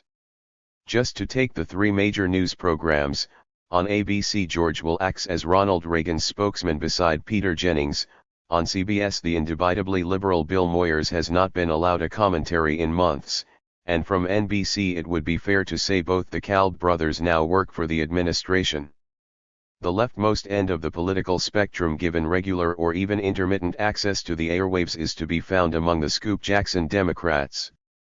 One of the reasons that there has been so little commotion about this accelerating conglomeration is that the leading parties have been relatively bland-looking corporate entities. It's hard to get riled up at names like Gannett or Capital Cities, and in this growing tolerance toward the money power, people barely ask whether it is seemly that NBC should be owned by a major defense contractor or that CBS's chairman, Thomas Wyman, should allow himself to be nominated to the board of General Motors when one presumes that one of the functions of his network is to make objective and possibly hostile assessments of GM's products. CBS also owns Car and Driver, which is also supposed to make objective assessments of the new GM models. The onslaught of high-stakes players with well-publicized ideological convictions like those of Mr. Murdoch and Mr. Davis disturbs this tranquil apathy. If TV stations are merely regarded as properties whose purchase and sale have the same relevance to democratic debate and communication as a trade in pork bellies, then it scarcely matters who owns the station. But if ownership is taken as a matter of vital concern in a democracy, then presumably it is right for the FCC to ask Mr. Murdoch not about his sudden enthusiasm for U.S. citizenship but about the way he views his communications properties as political and commercial instruments. It might also be appropriate to probe into Marvin Davis's exuberant career in the oil and gas industry and ask him why he thinks he should own a TV station. Vigorous FCC hearings would be instructive. Mr. Murdoch and Mr. Davis may be caricatures of the norm, but being such, they highlight the norm, too. WSJ 394. June 1, 1985. Remember El Salvador? Over the past 2 years the United States has been organizing, supplying, overseeing, and in many cases actually executing the heaviest bombing and most ferocious aerial war ever seen in the Americas, and not one coherent report of the extent, viciousness or consequences of this campaign has appeared in any major U.S. newspaper or magazine. Since the middle of 1983, this aerial war has been responsible for most of El Salvador's 500,000 internal refugees and for many of the 750,000 refugees outside the country's borders. It reached a particularly savage level during the country's presidential election campaign of 1984, when almost as many U.S. reporters were in El Salvador as were in New Hampshire during the primary season. Yet these reporters let it pass without a word of description or protest. It is as if 750-pound bombs were being dropped on the White Mountains, the farmers of New Hampshire being regularly machine-gunned from the air and their families being mutilated and slaughtered, and the press corps in Concord on primary night said nothing about it. As noted in the September 1984 issue of A/ERT, the monthly newspaper of the Committee in Solidarity with the People of El Salvador. The fact that this unprecedented bombardment is completely absent from press accounts is all the more astonishing as the carpet bombing of the Guazapa volcano at times literally shakes the residences of the international journalists, safely ensconced in the capital city. What is taking place is a secret war. A secret war may be defined as a military enterprise carried out by the United States and known to its victims, international observers, humanitarian organizations, foreign journalists, and the domestic radical community, but, for reasons of collective internal censorship, not reported in the mainstream media of the United States. In this sense, the U.S. bombings from the early 1960s through the early 1970s of South Vietnam, Laos, and Cambodia were secret, until circumstances permitted this collective censorship to be relaxed, though in the case of South Vietnam much of it is still in force. Anyone who doubts that such a war is being waged in El Salvador should obtain 2 reports from America's Watch. Free Fire was published last August, Draining the Sea, appeared this March. Equally valuable is U.SA to El Salvador, a report presented to the Bipartisan Arms Control and Foreign Policy Caucus by Representatives Jim Leach and George Miller and Senator Mark Hatfield. There has been some fun. An archive of the Reagan-era 395 reporting by Chris Hedges in the Christian Science Monitor and the Dahlia's Morning News, by Mary Jo McConaughey for Pacific News Service, and by Bob Ostertag in Alert and The Guardian. So far as and my colleague Maura Sheehy, who assisted in the research for this column, could determine, that is more or less the full story for a nation of more than 226 million people, whose journalists give each other more prizes each year than the press of the rest of the world put together. The report to the Bipartisan Caucus puts the aerial war in its proper perspective. El Salvador, by which I mean the elite that seeks to retain power, is now an aid junkie, courtesy of the United States. The elite needs the war to get the aid that prevents the economic disintegration of the country, which would otherwise be bankrupt. Of the $1.7 billion in U.S. aid that has gone to El Salvador since 1981, no less than 74% has been devoted to war and war-related activities. An increasing amount of the present $500 million annual stipend is used for the aerial war. The last thing the Salvadoran elite will ever want is peace negotiations. In October 1983, El Salvador's military overseers in the U.S. Defense Department switched to aerial terror after repeated successes by the Farabundo Martí National Liberation Front. The basic techniques of the air war are demolition and fragmentation, the dropping of 507 50-pound iron bombs, many fitted with nose rods to convert them to anti-personnel devices, incendiary bombing, using Israeli-supplied napalm and U.S.-supplied white phosphorus, machine gunning, with A-37 fighter bombers, AC-47S, Huey and Hughes helicopters. A U.S. intelligence battalion based in Honduras flies OV-1 planes over El Salvador on frequent intelligence missions. Its observations are processed by the Pentagon and fed within 2 hours to the Salvadoran Air Force by the local U.S. supervisors. U.S. pilots oversee the resulting missions and frequently take part in them. The bombing is indiscriminate, designed to terrorize the people it has not killed into taking flight. The Salvadoran army contributes regular massacres to accelerate this flight. In honor of South Lebanon in 1982, Colonel Sigifredo Ochoa speaks of an Israeli solution, establishing free fire zones which, journalists are told, contain no people, only terrorists. Conforming to this inhumanity, Ochoa's troops have prevented relief organizations from getting food and medical supplies to the desperate victims trapped inside those areas. Ochoa is frequently given respectful treatment by U.S. journalists because he exemplifies the younger, more efficient breed of Salvadoran officer. At all times the U.S. Embassy in San Salvador and the administration in Washington have lied about the uses of its aid, the increasingly grotesque evasion of the 55-person limit on military advisors, the use of AC-47s in combat and the rate of fire of the guns installed in them, and about 396. The war crimes being committed. The facts are there. There are towns and villages in ruins. La Escopeta is a ghost town, Chris Hedges reported in the Christian Science Monitor for April 6. Every structure appears to have been hit at least once by a bomb and many show signs of being strafed by machine gun fire. According to Hedges, parts of Cabanas province look like a wasteland. America's Watch observers have described hearing the Salvadoran Army's 105mm howitzers blasting away through the night. The mainstream press typically gives upbeat stories about President José Napoleón Duarte's progress toward defeating the rebels. He is hailed for ordering the Salvadoran Air Force to avoid indiscriminate bombing.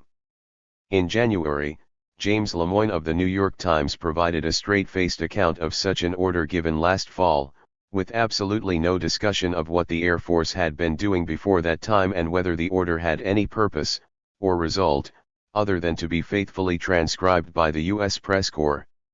In many reports, notably the admiring ones by Edward Cody in the Washington Post on the bigger, tougher, and trim Salvadoran army, one almost gets the sense that the war is winding down, that the problem has been solved.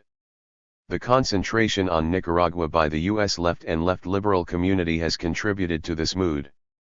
An article in the St. Louis Post-Dispatch for May 12 by Ambrose Evans Pritchard, Central America correspondent for the London Spectator, put it quite simply. If the bright mood in the capital suggests that El Salvador is returning to the fold of civilized nations, it is a consummate deception.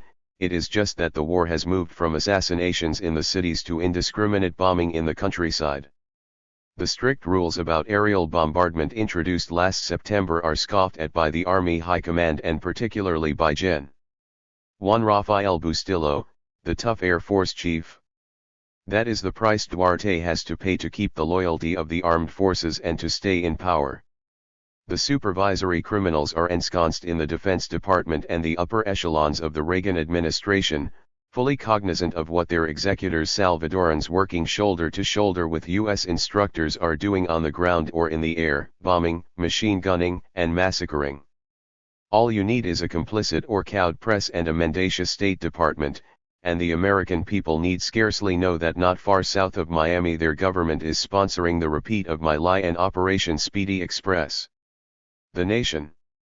An archive of the Reagan era 397. June 15, 1985. True. The revolution advances like a bus, with its difficulties. When it changes speed, there are some who fall off. That's natural. So we say that the petty bourgeoisie is always pulled between two interests. It has two books. On the one hand Karl Marx's Capital, on the other a checkbook. It hesitates, Che Guevara or Onassis. It is necessary to choose. Those excellent sentiments were expressed by Thomas Sankara, chair of the National Council of the Revolution and president of Burkina Faso, in the course of an interview given to Ernest Harsh in Ouagadougou and published in Intercontinental Press on April 29. The Nation. July 6, 1985. The Gospel according to Ali Agca. At precisely the moment the United States is lashing itself into a state of incoherent paranoia about the ambit and menace of terrorism, one of the prime exhibits in the pantheon of terrorism is collapsing before the eyes of the world's press assembled in Rome. From the moment, in September of 1982, that a Bulgarian connection in the bid to kill the Pope was first proposed to a white American audience by Claire Sterling in Reader's Digest and by Marvin Kalb on NBC, the presumed KGB-backed plot has been taken as the weightiest evidence for the existence of a terror international sourced in Moscow. Agca's confession was of immeasurable help to the Reagan administration in its denunciations of the evil empire.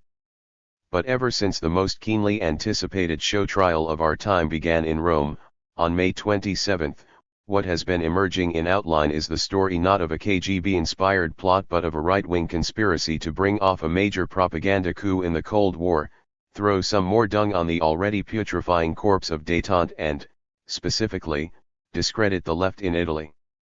If the witting executors of this conspiracy are found in official and paragovernmental organizations in Rome and Washington, the unwitting, to put it most charitably, agents are located in the offices of the New York Times, the Wall Street Journal, NBC, PBS, and Reader's Digest. It will be instructive to see how all these outfits deal with the proceedings in Judge 398. Severino Santiapica's courtroom in the next few weeks, now that Agca has only to open his mouth for everyone there to start laughing. At this point, the New York Times, NBC, and others have become so heavily committed to the Bulgarian connection that it is difficult for them to extricate themselves from the wreckage without grave loss of credibility. Meanwhile, the premise and bogus methodology of the terror connection have taken firm hold. The terror model to which the media automatically turn in their hour of need is the one fashioned by the ideologies of the new Cold War, with special input from Israel in such forums as the Jonathan Institute. Part of the problem is that too many careers and reputations, including those of almost everyone who ever buffed Kissinger's boots at C.S.Ls, depend on the terror connection and on punditry about terrorism, the new mother lode of grant contracts and gravy by the barrel. This industry will survive despite Agca's collapse. Terrorism has been a central preoccupation of the Reaganites. The concept is truly totalitarian. It avoids moral responsibility, rejects logic and, in the end, produces the mentality and morality of the war criminal, as was made apparent in the disgusting June 19 CBS documentary, Terrorism, War in the Shadows. Kissinger henchman Lawrence Eagleburger called for assassination to become official U.S. policy, and Robert Kupperman said that the war against terrorism would involve charred babies. These charred babies would be on TV. Can we withstand that? Asked Kupperman. Do we have enough confidence in ourselves as a nation and are willing to take enough risks, and don't have this incredible guilt from Vietnam days? Mr. Rambo, please light the grill.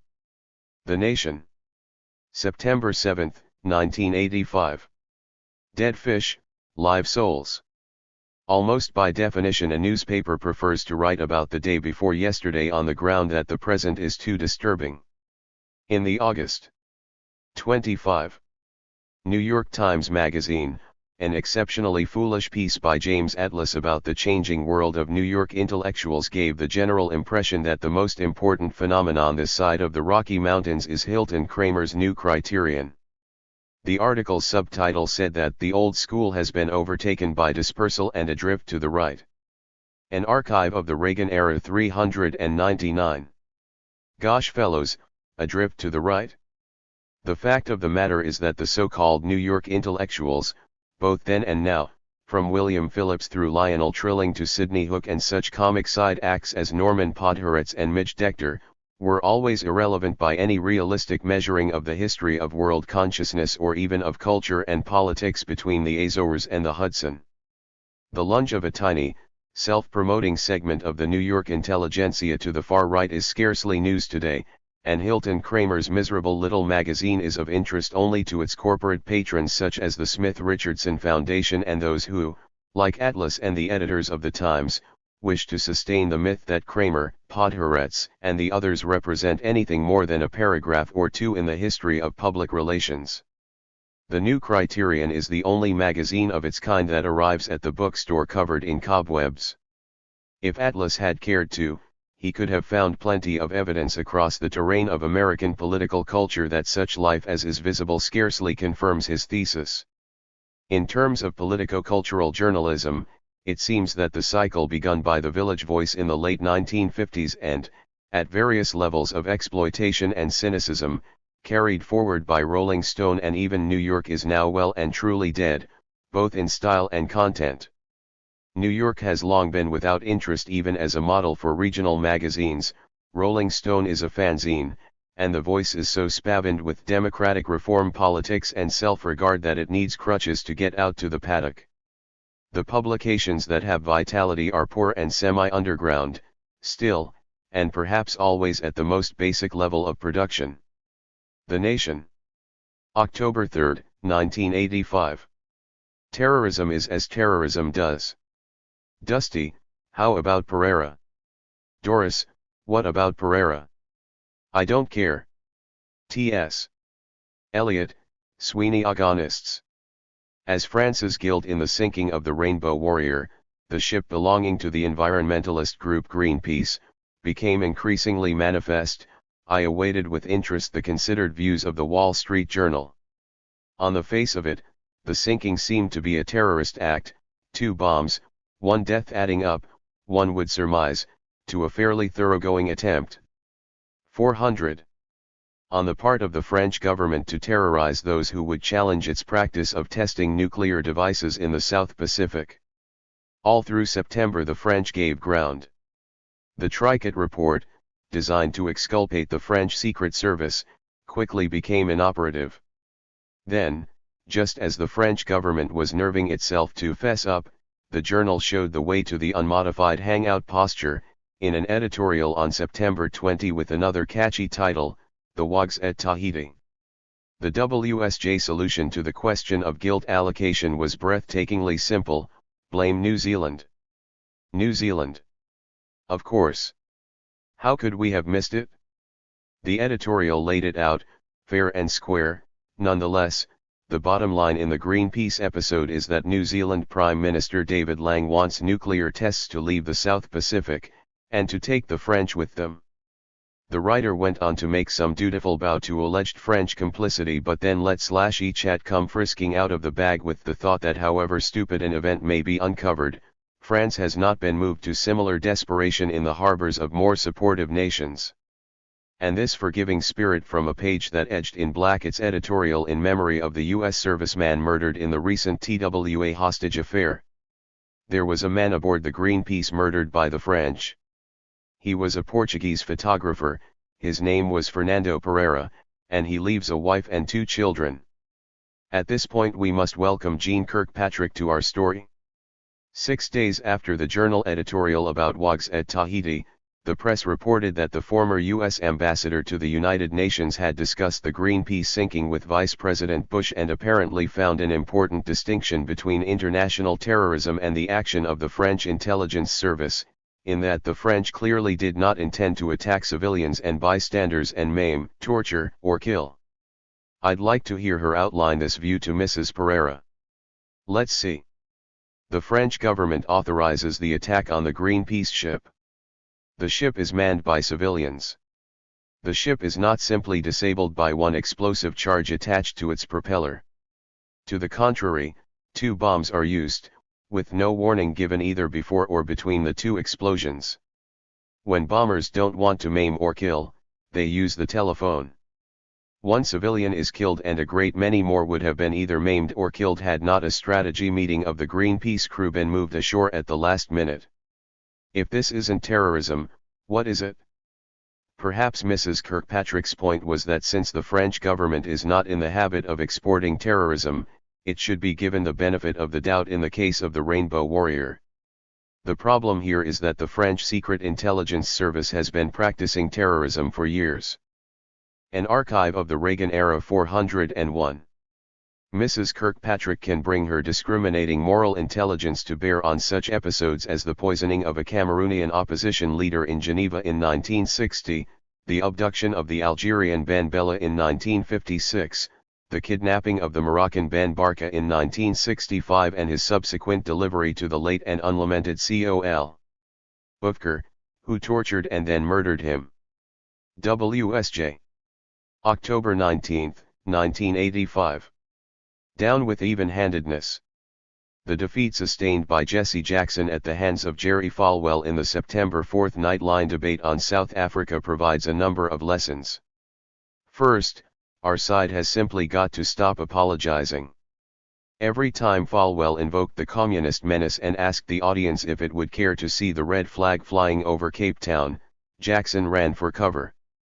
Lesson number 2, defy their premises. Falwell, if there is a Soviet-Cuban takeover in South Africa, Jackson, stop right there. Standards of health, education, and nutrition are higher in Cuba than anywhere on the Latin American continent, Reverend Falwell. If the average South African black were to wake up in Cuba, he would think he had gone to heaven. Falwell, what about Ethiopia, Reverend Jackson? Jackson, well, what about Ethiopia, Reverend Falwell? Let's talk about conditions in Ethiopia when the US supported Haile Selassie there. Let's talk about Uganda after your friends in Israel had installed Idi Amin. Let's talk about Zaire, shall we, Reverend Falwell? Falwell, who does Bishop Tutu represent? Jackson, who do you represent? The trouble with progressives is that they always panic at the sight of the red baiter's paintbrush. This is what finished off the nuclear freeze movement.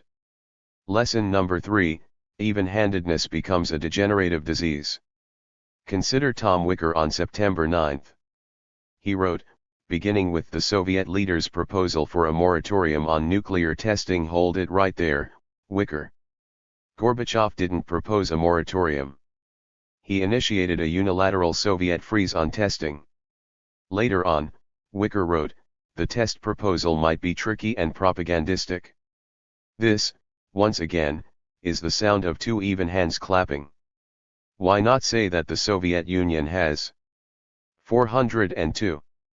Commenced a unilateral testing moratorium for a period consequent on US actions? The Wicker mindset leads to people writing, in a deft propaganda victory, black youths placed themselves at the mercy of white South African police whips, under the eyes of the Western media. The Nation. October 19, 1985. The best tunes. I open my mail. I find a letter from the International Socialist Organization. It begins. Dear Sir or Madam. The future looks bleak, racist repression in South Africa. Mass starvation in Ethiopia. Near record poverty rates in the US. Racist and sexist oppression is a fact of everyday life. Is there any way out? What's the matter with the left? How about? Dear Sir or Madam. The future looks great, white slavers on the run in South Africa. The opening of a revolutionary era in Ethiopia. Popular rage in the US, racist and sexist oppression under attack everywhere. You don't get far by making people feel bad. My father used to quote sadly the old Communist Party recruiter back in the 1930s, brothers and sisters, even as I speak our comrades in Latin America are writhing in the torturers' thumbscrews, our comrades in India starving in the stinking jails of British imperialism, our comrades in Africa groaning under the boot of the oppressor. Brothers and sisters, join the Communist Party. Editor's note. The New York Times now promises to issue corrections for the sake of balance. So, a New York Times Business Day report published 2 days ago quoted sources confident of America's continued economic expansion, but the report failed to provide adequate balance to these optimistic views. The report markedly failed to represent the views of the Marxist school. An archive of the Reagan era 403. According to the Marxist school, the capitalist economy of the United States will suffer increasing crises of accumulation and a falling rate of profit. These phenomena will aggravate social and economic contradictions to a degree that will be ultimately fatal to capitalism. Failure to note the theories of the German economic and social critic Karl Marx violated Time's standards of fairness. The Nation. November 24, 1985. The Liberal Hour. What is the right and effective way now for Chile with its history to fight terrorism? Would not the Chilean government do better to act in a way 1, to isolate the violent 1000 on the left as the only practitioners of terrorism in Chile, and 2, to earn the good faith of the great democratic majority of the country by allowing an open political system to be restored? This is our old friend the Washington Post editorialist trying to think constructively again. The Nation. December 12, 1985. Excusing U.S. capitalism by denying its presence. Here we are, right on the edge of the season beloved by demagogues and socialist agitators, the season of stark contrasts between rich and poor. On the one hand the swag-bellied plutocrats, on the other the needy and the desperate. Here the shop windows of Fifth Avenue with their costly Christmas goods, there the squalor of the soup kitchen and the city shelter. At this point the agitator springs to his soapbox and, pointing to these same stark contrasts, denounces capitalism and says there has to be a better way. I've been doing this for years, but this time around, just as I was hauling the soapbox out from the bottom closet, Ron Paul launched a sneak attack that momentarily left me floundering. Mr. Paul, you may remember, is the fiery libertarian and former congressman from Texas. In November, right here on this page, he said flatly that as a consequence of such evils as easy money and excessive government spending, the U.S. economy is not 404 capitalist. This crafty ploy by capital, of which Mr. Paul is an assiduous agent to escape responsibility for the starving, the homeless, the needy and the desperate, has to be answered by any agitator worth his soapbox. So let's settle this issue right here. Are the basic elements of a capitalist economy still in place? What about the stinking rich, a traditional ingredient of capitalism much denounced by the demagogues of yesteryear? In recent years this concept of a small and wealthy elite, fatly feasting off the labor of the exploited masses, has been dismissed as caricature, distorting the urbane reality of a vast, property-owning middle class, fragrantly wealthy in a decent, almost populist fashion. The old caricaturists and rabble-rousers can rest easy. Little has changed. Data collected by the Federal Reserve 2 years ago tell the story well. Only 19% of all families own even a single share of corporate America, and the richest 2% of all households hold 71% of all shares outstanding. Ownership of other forms of financial wealth such as government and corporate bonds is even more concentrated. Only 4% of all households hold any of these. Just 1% of all households own any U.S. government securities, and indeed 97% are held by the richest 2% of these households. Right away I can hear Peter Drucker shouting that pension fund socialism has already come to America, and that by their assets in these funds the laboring masses have, willy-nilly, gained control of the nation's economic destiny. But this is another ruse of capital. The masses have no control over these funds, as any union person speedily discovers when he tries to protest their investment in anti-labor enterprises here and abroad. So, on the one hand the stinking rich, sleeker and more noisome than ever, on the other hand the exploited masses, the twin poles of genuine capitalism.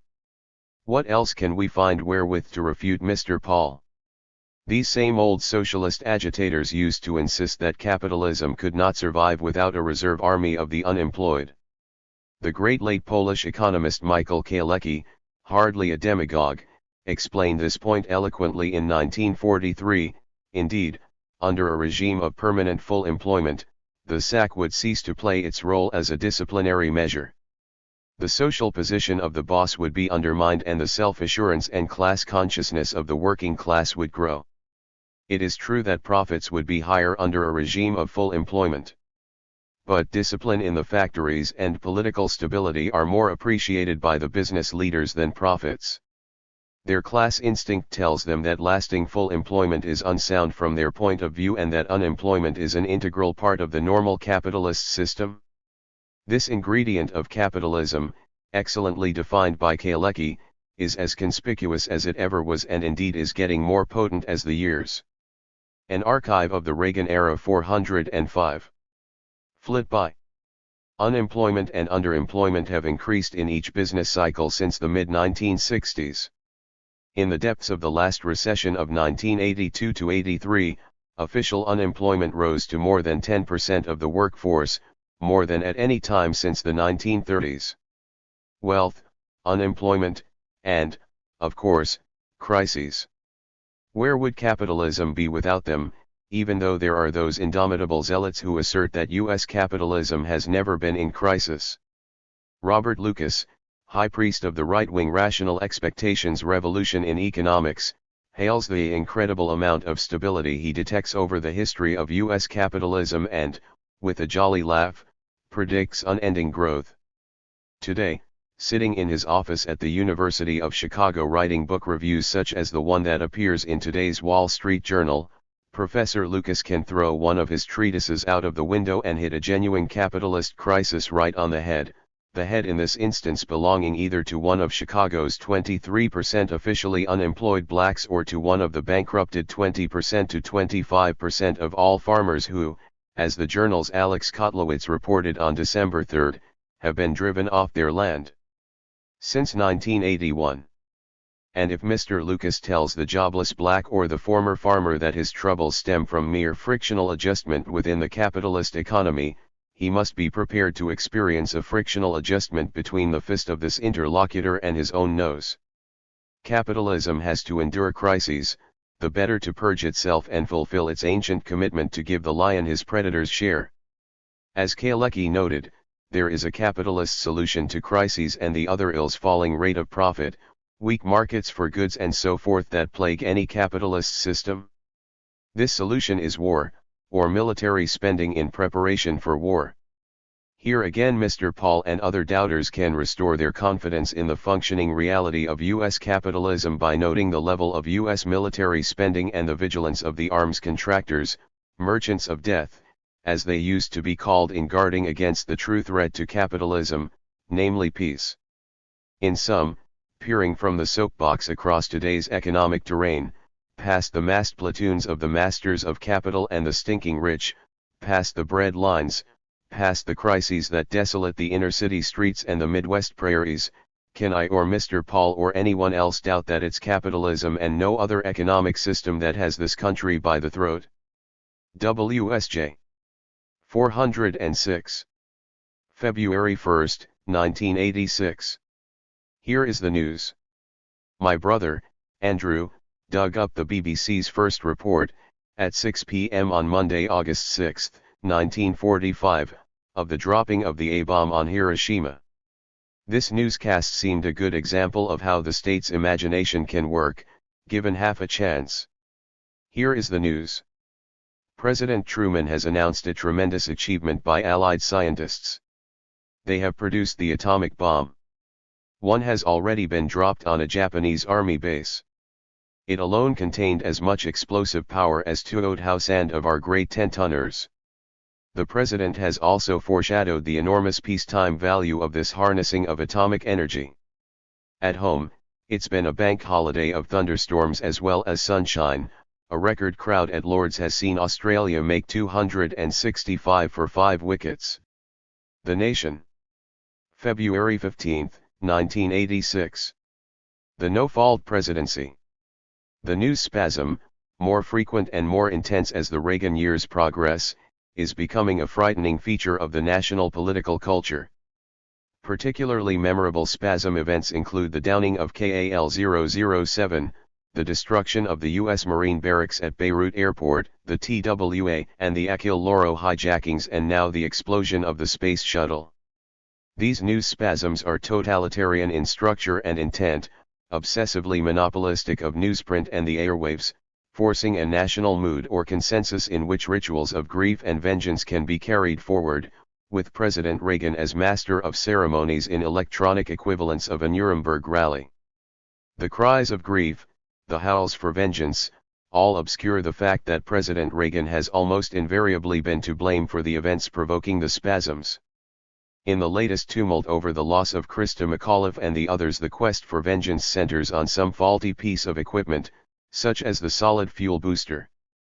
But if the long-term blame can be traced back to an archive of the Reagan era 407, Kennedy and NASA officials complicit in the utterly pointless manned space program, the short-term blame must certainly be laid to President Reagan. It was his idea to give space, the zone of Star Wars, a cozy, Rockwellish 1950s tinge by sending up a small-town American schoolmarm. And it was presumably the thought of President Reagan tilting his words up to McAuliffe in his State of the Union message that prompted NASA officials to send up the Challenger, even though they were well aware that the freezing temperatures were perilous in the extreme, particularly to the solid fuel boosters.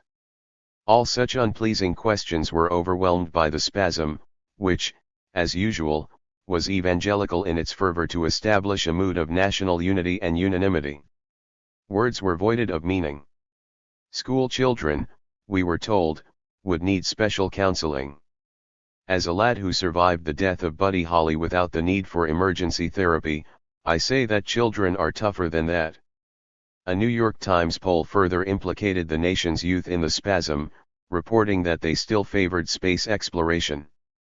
These were the pollsters who told us right before Christmas that 87% of all children between the ages of 3 and 10 believe in Santa Claus. The spasm, in short, deflects blame and, by the obsessive narrowness of its focus, reasserts priorities. This is a society that mourns, to a point well past hysteria, Leon Klinghoffer but not Alex O'Day, Christa McAuliffe but not that true heroine Samantha Smith, U.S. Marines killed by Muslims but not Nicaraguan teachers killed by U.S.-backed Contras. The Nation. March 15, 1986. More swill from Marty. Writing about the bloody events in South Yemen, Martin Peretz, editor-in-chief of the New Republic, writes in his diary for March 10 at the back of that deplorable journal, "The causes of the coup are not readily grasped by Westerners. What do we know of the fratricide bred by antique tribal hatreds? To judge by the paragraph preceding the material quoted above, Peretz himself is testimony to the potency of tribal loathing." He writes, "Nonviolence is so foreign to the political culture of the Arabs generally and of the Palestinians particularly. It is a failure of the collective imagination for which no one is to blame. The time has long passed since such racism comes as a surprise in the 408 pages of the New Republic, but familiarity should not breed indifference. The magazine's pages shame all who write in them. Actually, the restraint of the Palestinians enduring Israeli occupation has been remarkable. On the subject of violence and nonviolence in the Levant, let me once again cite some numbers. According to B. Michael, writing in Haaretz in July 1982, 282 Israelis were killed by Palestinian violence between 1967 and 1982. During that time the rest of Palestine was occupied, 200,000 Palestinians expelled, Jerusalem annexed, thousands of Palestinian houses blown up on the West Bank and the Gaza Strip, and, according to Meron Benvenisti, approximately 52% of Palestinian land in those areas expropriated. Beginning in the early 1970s, Israel systematically bombed Palestinian refugee camps in South Lebanon and Beirut and as far north as Tripoli, killing many thousands. And during the summer of 1982, the Israeli army, conservatively, killed about 19,000 people in Lebanon, mostly Palestinians. The Nation. April 12, 1986.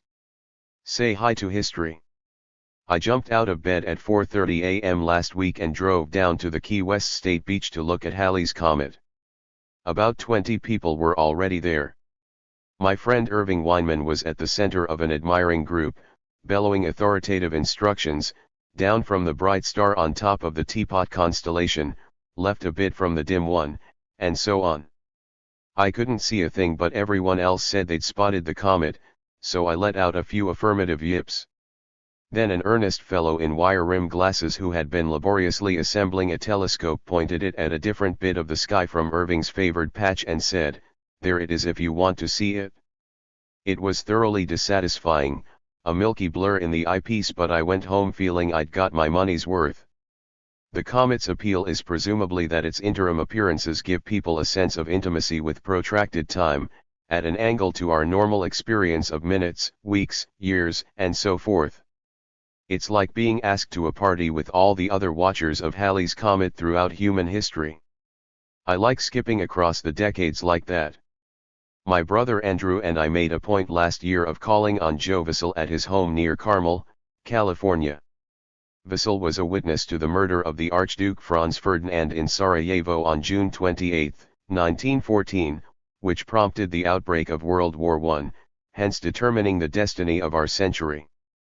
Vissel also had an archive of the Reagan era 409 gone to school with the assassin, Gavrilo Princip. Vissel is bursting with vim at 85, and he plunged into a detailed lecture on Balkan politics at the time of the assassination, with much edifying incidental detail, such as how Emperor Franz Joseph had kissed him on the forehead when he, Vissel, was 10. Franz Joseph had as a young man surely known people who had listened to Mozart play at the Viennese court. I later told my mother that I had shaken hands with this particular chapter of history, and she reposted with the information that as a little girl, her grandmother Edith Blake had met an elderly Frenchman who as a little boy had been one of Marie Antoinette's pages. Edith asked him if Marie Antoinette had been pretty. He said, "Very," and drew a sketch of the Queen, which I can remember looking at when I was a youth. The Nation. April 17, 1986. Bombing Libya. In the face of the negligible threat posed to U.S. interests and to the world, by Muammar Gaddafi, we now witness the U.S. tossing aside elementary dictates of law, evidence, morality, compassion, and proportion, all discarded in a gust of national self-congratulation. Law, since the raids against Tripoli and Benghazi would quite clearly have been illegal had the U.S. invoked a principle of retaliation, President Reagan cited Article 51 of the UN Charter claiming the right of self-defense against future attack. But this piece of legal justification is equally without foundation. The purpose of Article 51 was to give the right of self-defense to any UN member state actually sustaining attack, until the Security Council could take appropriate action. But, of course, since the US was not under attack by Libya at the time of the bombing raids, it has become necessary to invoke the threat of future attack, equipped with the usual convenient intelligence report of imminent Libyan conspiracies. Is the Reagan administration now raising prophecy to the level of international juridical principle? If so, the Nicaraguan government, very reasonably determining that the US is planning an attack on its territory, has the right to bomb Washington. Dennis Healey, Shadow Foreign Secretary in Britain's Labour opposition, pointed out to ABC's Ted Koppel on Tuesday night that by the same rationale of defense against future attack, Britain could bomb apartment blocks in New York and Chicago on the ground that they contained people sending money and military supplies to Irish Republican Army members in the UK. 410. Evidence. Although he cannot legally claim the right of retaliation, the president has invoked the bombing of the Berlin nightclub as justification for the attacks on Libya, saying the evidence of Libyan guilt is irrefutable. The US media now echo him with similar talk of overwhelming evidence. But how overwhelming is it? As late as April 14, US and West German officials were speaking of suspected Libyan involvement. Only later came predated assertions of certainty by April 5. Nothing in the history of the Reagan administration whose relationship to veracity has been spasmodic at best gives one any encouragement to credit such claims. The administration's idea of irrefutable evidence is anything CIA Director William Casey chooses to put under plain brown wrappers. And, on Reaganite logic, if the Libyans were implicated in the nightclub bombing, they could no doubt similarly claim this was retaliation for US military activities in the Gulf of Sidra in the last week of March. The London Sunday Times has quoted a British engineer in Libya as having said that on the basis of his radar observations, US planes overflew Libyan soil before the Libyan missile batteries opened up. More than 50 Libyans apparently died in those attacks. Would not the evidence as easily suggest that for the second time the Reagan administration sought a confrontation with Libya on the eve of a congressional vote on funding of the Nicaraguan Contras, and that the eccentric interpretation of Article 51 could be designed as an excuse for future bombing of Nicaraguan installations? Morality, that so many prominent citizens of a large and powerful country now delight in calling the leader of a small country a mad dog, indicates that dignity and self-possession have yielded to childish, brutish emotions. To hear and to watch politicians and commentators talking with abandon about taking out Col. Gaddafi, even nuking him, in the name of self-defense, is to be reminded of the way the Nazis used to speak. Hitler liked to talk about self-defense just before he attacked a small nation. Is it really now the policy of the US to attempt aerial assassination of leaders it opposes? A dead Gaddafi would render all the more weighty the charges addressed against the US act. All the talk about efforts to limit collateral damage by bombing strikes of surgical precision is the purest flim-flam, made all the more squalid by subsequent shifting of blame to hung fuses or Libyan missiles. If you bomb a city at night, or by day for that matter, you are going to hit civilians, as the Reagan administration knew well. The US military certainly knew. With the use of infrared viewers and laser-guided equipment, at least 20% of the bombs would go wild. Compassion, the president exults and the people exult with him. They speak of a victory over terror. Let them remember what they have wrought. In the wreckage of what had been a comfortable two-story villa, Wenton. An archive of the Reagan era. 411. Associated Press report, rescuers found the body of Mohammed Ibrahim al-Shirkawi, an elderly merchant. His body, still dressed in night clothes, was buried in rubble on the top-floor bedroom. Across the street in a one-story villa, reporters walked through pools of blood on the marble floor. In one room where neighbors said children had been sleeping, bed sheets soaked in blood lay strewn about the floor. Think of Mr. al-Shirkawi before you dance in the streets. Proportion. How is it that the Reagan administration could, without any apparent sense of irony, proclaim its duty to wage war on terrorism at the very moment it was seeking millions from Congress to export terrorism, via its Contra clients, into Nicaragua? How is it that Col. Gaddafi can be enlarged from a figure of puny consequence into the world's premier contriver of terror? Amnesty International reckons his unfortunate political victims in two figures. Since 1980, more than 50,000 people have died in El Salvador, largely as a result of right-wing violence condoned by the U.S. In the shadowy world of the Reaganite imagination, Col. Gaddafi is a figure of immense utility, an easy demon, in pursuit of whom all common sense may be abandoned, just as a war against terror substitutes the geography of political paranoia and prime-time posturing for the geography of the real world. Is terrorism the main enemy, as opposed to famine, disease, underdevelopment? Is it a matter of national self-congratulation that when it comes to the map of paranoia, the U.S. inhabits the same latitudes in which it locates its foe Col. Gaddafi, though with infinitely more consequence for the world, and thus deserving of far greater censure? WSJ. April 26, 1986. Superfiend. It is not surprising that the Gaddafi obsession should have sprouted so luxuriantly in the mulch of President Reagan's imagination. Reagan thinks almost exclusively in terms of myth and symbol and has identified Col. Muammar el-Gaddafi as the latest incarnation of that ancient and familiar stereotype in popular culture, the superfiend. His instinct was sure.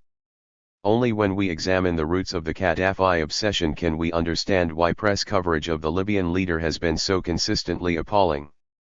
The function of the superfiend is to act as receptacle for fantasies of an imperial, military, racist and sexual nature, with the fantasist experiencing no moral qualms about his reveries, reasoning that when it comes to absolute evil, normal standards of behavior cease to apply. 412. This moral self-absolution is nicely represented by the phrase mad dog, which the president used in his last press conference to describe Gaddafi. Everyone knows what happens to a mad dog. George Will stated the theme back in 1981, can the Western world be taken seriously in its rhetoric about terrorism, and indeed in its determination to survive, if a mad dog on the streets of the world, such as Gaddafi, is allowed to go on like this? Stress on Gaddafi's madness has the added function of reminding people about evil. Any devotee of trash culture over the past 100 years knows well that the dividing line between evil and madness is all but invisible, and superfiends are absolutely evil or absolutely mad or absolutely both depending on ethnic origin, religious faith, and the exigencies of the plot. Chinese superfiends tended to be horribly rational, as did the Jewish villains in anti-Semitic fiction. Konstantin Squab, the Jewish superfiend in the British bestseller of 1903 When It Was Dark, had eyes that were coldly, terribly aware, with something of the sinister and untroubled regard one sees in a reptile's eyes. Chinese and Jewish villains were superfiendishly cold. Arab superfiends were, and are, hot, as befits men of fanatic faith, desert origin, and uncertain but ardent erotic preference.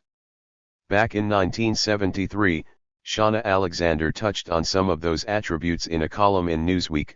Gaddafi, son of a barefoot Bedouin, dreamed as a child of overthrowing the evil king and leading his people out of poverty and back to the fierce purity of Islam.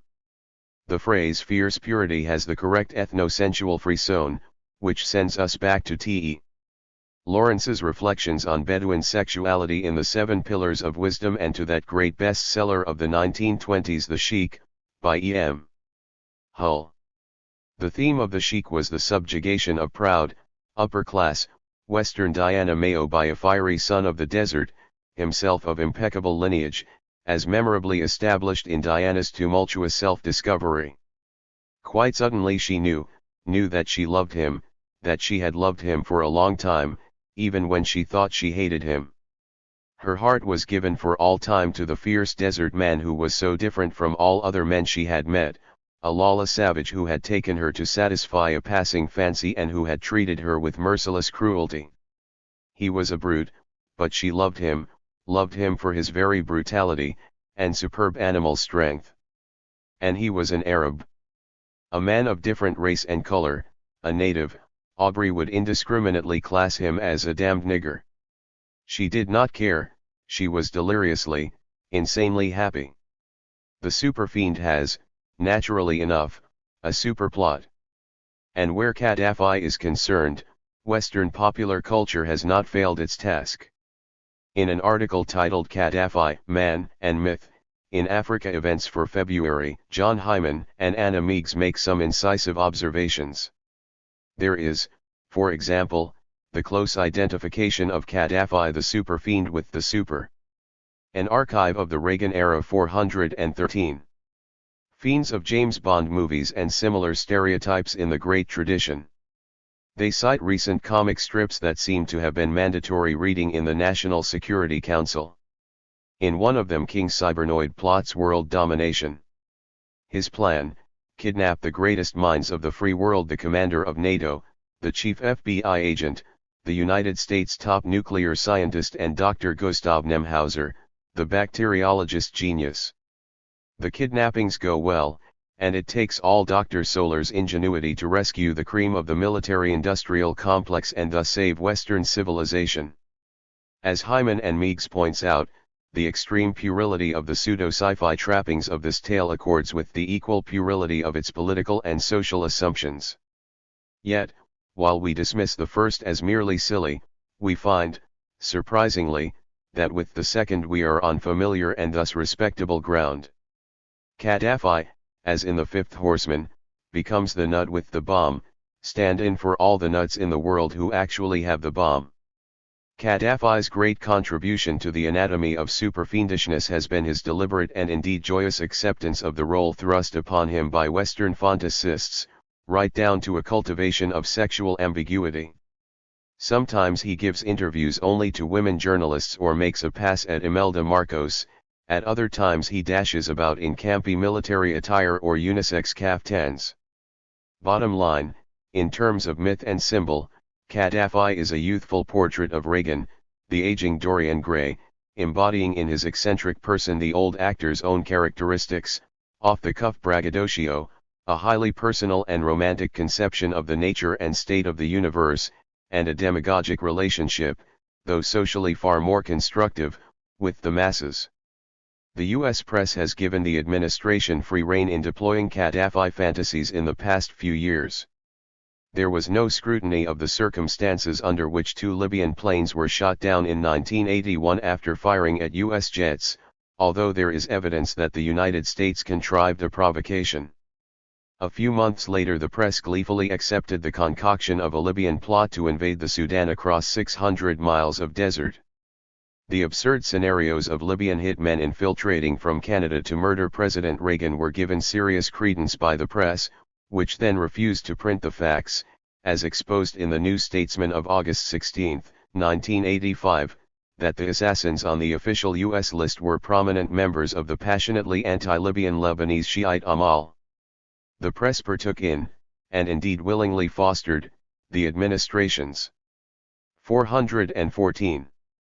Hypostatizing of terrorism as an expression of its own paranoid vision of the world and also its magnification of Gaddafi, a diminutive figure on the world stage, into master terrorist and superfiend, a monster in racist fantasy whose end has to be achieved by any means, with the delirious hatred that is the mirror image of Diana Mayo's delirious love. The nation. The private use of public space. The architect I.M. Pei supplied his usual grin in a photograph accompanying a respectful article in the November 24 New York Times Magazine about a pyramid he designed now being erected in a courtyard of the Louvre. What is the point of this ridiculous structure? Pei told the Times. You need to be welcomed by some kind of great space. That space must have volume and it must have light and it must have a surface identification. You have to be able to look at it and say, ah, this is the entrance. As far as I know, visitors down the years have not been experiencing enormous difficulty in discovering the entrance to the Louvre. What Pei really meant was that in our unfolding fin de siècle, public institutions need an area with volume and surface identification where rich people can assemble for cocktail parties, banquets, and kindred functions, to which the word charity is attached to satisfy bodies such as the IRS. Consider Pei's last essay in triangular form, The East Building of the National Gallery in Washington, which was completed in 1978. The museum's pictures are secreted in tiny closets. Voluminous space is given over to an immense area whose sole function is to contain the fetes and galas mentioned above. In the same spirit, Mies van der Rohe's 1929 Barcelona pavilion is now being restored solely for cocktail parties and allied festivities. The main purpose of the Metropolitan Museum in New York these days is to supply its various courts and arbors for black tie affairs, and at the New York Public Library we find the same dismal story. The Nation. An archive of the Reagan era, 415. May 1, 1986. Tipping in America. Hovering somewhere between charity and a bribe, the tip is one of our most polymorphous social transactions. At its most crude it can be a loutish expression of authority and disdain. At its purest it can approach a statement of love. At one end of the scale we had the foul decorum of those old lunch places where the men thought it their right to pat the waitresses on the backside. If a waitress objected to these caresses, the tip would be thrown into the dirty plate. And at the other end we have the elevated snobisme of Marcel Proust, for whom the tip was a profound and complex form of social expression. When he left, writes Proust's biographer George Painter of one meal in the Paris Ritz, his pockets were empty, and all but one of the staff had been fantastically tipped. "Would you be so kind as to lend me 50 francs, he asked the doorman, who produced a wallet of banknotes with alacrity. "No, please keep it, it was for you," and Proust repaid the debt with interest the next evening. Hans Sachs, who grew up in Vienna at the same time as his master and friend Sigmund Freud, wrote a memoir of life in that city in the late 19th century in which he devoted some testy pages to the growing complexities of Trinkgeld, complexities which he took to be evidence of the decadence of the Austro-Hungarian Empire. Everybody had their hand out for prescribed portions of Trinkgeld: the coachman, the doorman, the hat-check girl, the waiter, the wine waiter, the head waiter, the maitre hotel. Every door which you had to pass was opened for you by someone who demanded a tip. You could not get into the house you lived in after 10 p.m. nor seat yourself in the car in which you wanted to ride without giving a tip. Karl Kraus, Vienna's witty satirist, said the first thing a Viennese would see on the day of resurrection would be the outstretched hand of the man who opened the door of his coffin. Dr. Sachs' indignant portrait is clearly reminiscent of today's taxi driver, doorman, hat-check lady, waiter, and so forth, all of whom, from Manhattan to San Francisco and from Chicago to Corpus Christi, expect and usually receive similar Trinkgeld. Is America therefore in decline? Visitors to the young republic found to their surprise that coachmen and waiters refused their tips. An organization called the Anti-Tipping Society of America, founded in 1905, attracted some 100,000 members, most of them traveling salesmen. But anti-tipping laws were declared unconstitutional in the same year that Congress passed the Volstead Act. 416. And Americans entered the 20s buying bootleg liquor and tipping big. Tipping is even bigger money now, with some $5 billion per annum being left on plates, scrawled on credit cards, squirmed through taxi partitions, and slapped into outstretched palms. This is not so much an art as an item in the federal budget serious enough to provoke certain provisions in the Tax Equity and Fiscal Responsibility Act of 1982, designed to ensure that the U.S. Treasury gets its tip too. That's the trouble. Tipping is a paradox, formal yet informal, public yet private, commercial yet intimate, voluntary yet in reality so close to compulsory that most people, across the years, have little difficulty in remembering the times they felt compelled to leave no tip at all. If tipping becomes an entirely mechanical act, beneath government supervision, it loses its vitality. A tip must, however fleetingly, be the acknowledgement of a personal relationship, which is why the process can instill such panic in people plunged into a ceremony where much is uncertain and where only a special familiarity will teach one the proper mode. Due contemplation of the appropriate tip, in size and allocation, discloses not only what sort of place you are in but what sort of person you are, the sort who self-righteously calculates 15% of the pre-tax total and gives 50 cents to the hat-check girl, or the sort who bangs down a big tip with the vulgar flourish that says, "There. I bought you," or again someone like Proust, who saw the tip as a perverse gift. At the conclusion of an excellently cooked but badly served meal at Boeuf sur l'Etoile, Proust ignored the person who served him so badly and summoned a distant waiter and rewarded him regally. "But he didn't do anything for us," protested Brach, and Proust replied, "Oh, but I saw such a sad look in his eyes when he thought he wasn't going to get anything." The tip can become a bond between tipper and tippee, leagued in a transaction against absentee ownership. We tip waiters, doormen, hat ladies, taxi drivers, and hairdressers.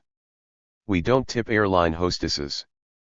Bank clerks, no; croupiers, yes. The modalities are complicated, ever expanding.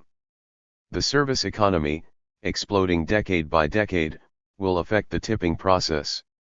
Seen more darkly, this could mean two increasingly divergent classes, one rich and one poor, with the latter increasingly dependent on tips, gratuities, presents, and other pretty expressions of the master-servant relationship to get by. Tipping in America may therefore become an ever more complex and fraught affair, approaching the status of necessary almsgiving as for the well-heeled traveler in India. It would be better, some argue, to give up tipping altogether, as they have tried in Eastern Europe and China. Tipping is, after all, about the relationship between served and servant and should play no part in a free society of equals. It depends on what one thinks the origin of tipping is. An archive of the Reagan era 417 can be traced to the primitive gift exchange, the amiable and generous distribution of surplus goods and cash which, in its most abandoned expression, takes the form of the potlatch, where the surplus was either disposed of by common consumption or heaved over the side of a cliff. In a perfectly equal society everyone would exchange equivalent gifts, portions of the surplus. Everyone would tip and everyone be tipped in universal rhythms of generosity and gratitude. But, of course, modern society is not equal and the surplus wealth is unequally controlled and allocated, so the distribution of surplus wealth must always be an expression of power and of domination. All this was understood perfectly by P.G. Wodehouse, who approached the intricacies of the served-servant relationship more boisterously than Proust, but who expressed it with equal realism as in the scenes at the end of so many of the Worcester Jeeves sagas, in this case the inimitable Jeeves. "Jeeves?" I said. "Sit. How much money is there on the dressing table?" "In addition to the £10 note which you instructed me to take, sir, there are 2 £5 notes, 3 £1, a 10 shillings, 2 half-crowns, a florin, 4 shillings, a 6 and a halfpenny, sir." "Collar it all," I said. "You've earned it." House and Garden. May 23, 1986. A Prince of Sycophancy.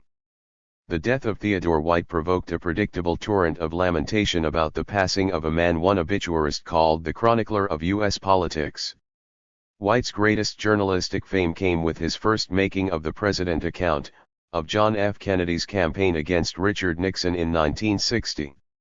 He kept on churning out making books right up until 1980 and was an enduring fixture of TV convention coverage, chatting cozily about the wayward wonders of the democratic process. In many ways White represented, at a potent level of distillation, almost everything wrong with U.S. journalism, on screen and in newsprint. He approached unfolding history with an ecstatic sentimentality that ignored process and caressed the powerful in a way that, as Lenin once remarked of an opponent, would be touching in a child but was repugnant in a person of mature years. Inside Teddy White there was a Barbara Walters struggling 418 to get out, and such efforts at self-liberation were almost invariably successful.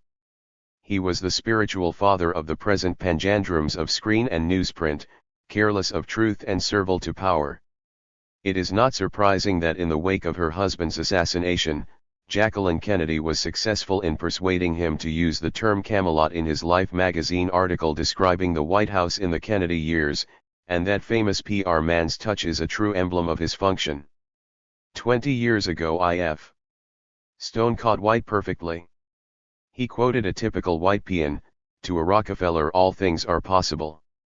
This is a family that examines a rotting tenement area, and begins there to realize such a dream as the Lincoln Center of Performing Arts, designed to be the most fantastic monument of man's spirit since Athens. Stone remarked that a writer who can be so universally admiring need never lunch alone.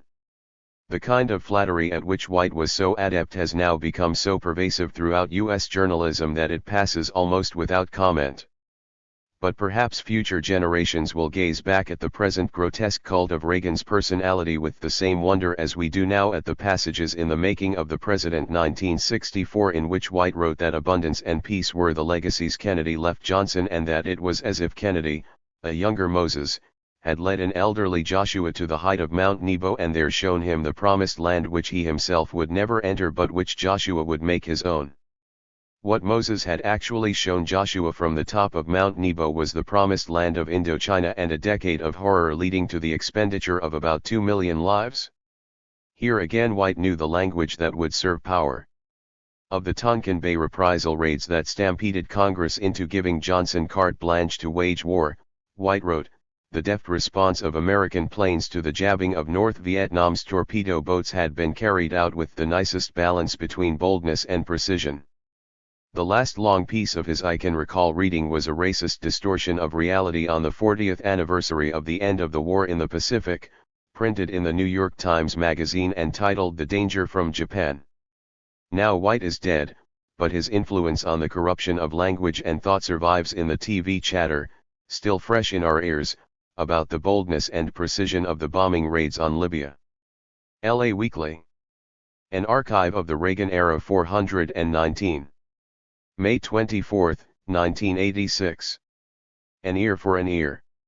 Representative Charles Wilson's offer of Soviet ears to members of his entourage as they toured near the Afghanistan border is solidly within the American tradition, as is the demonization of Colonel Gaddafi.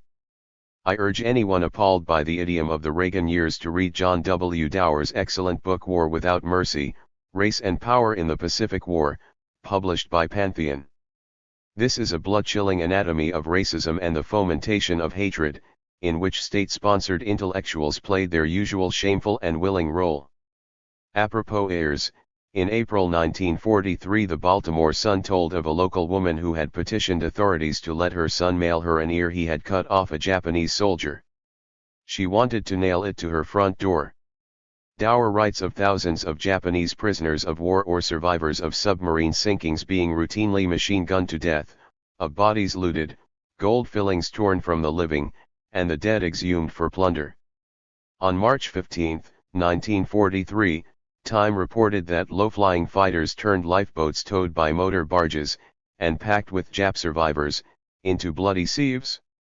One reader questioned the morality of such cold-blooded slaughter, provoking outraged letters, including one that said, "Thoroughly enjoyed reading of the cold-blooded slaughter.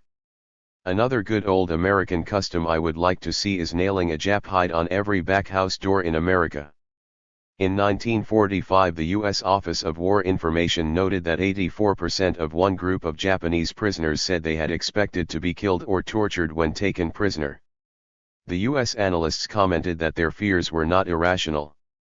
Rhetoric at home matched savagery in the field.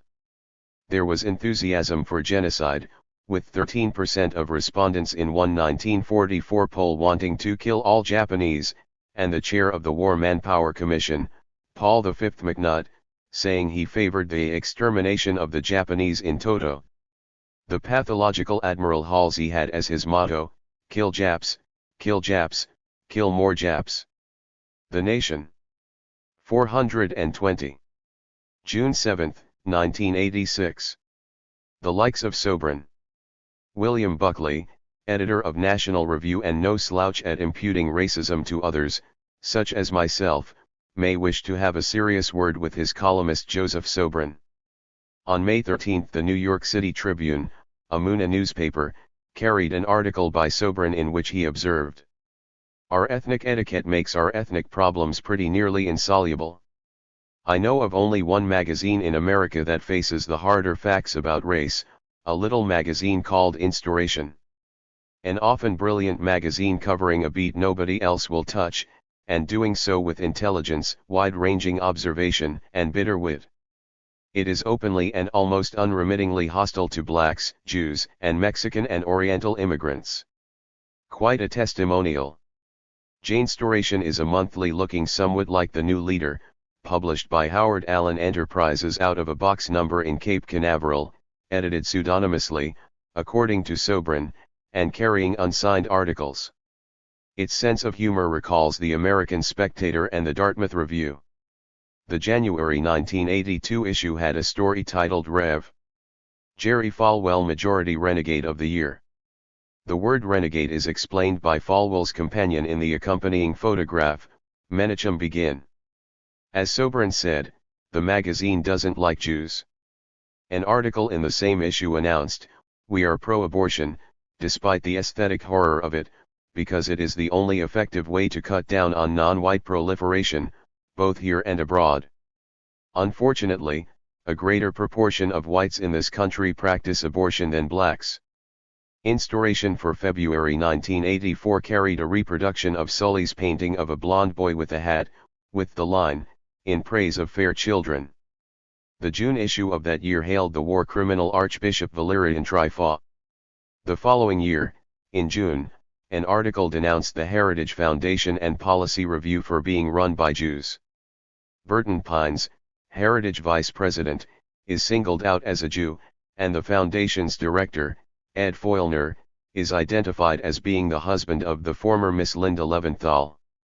Sobran's modesty in failing to disclose the fact is understandable, but the September 1985 issue of Instauration carried a 3-page article on him, titled The Brave Pen of Joseph Sobran, in which he was praised for his support of Reagan's visit to Bitburg.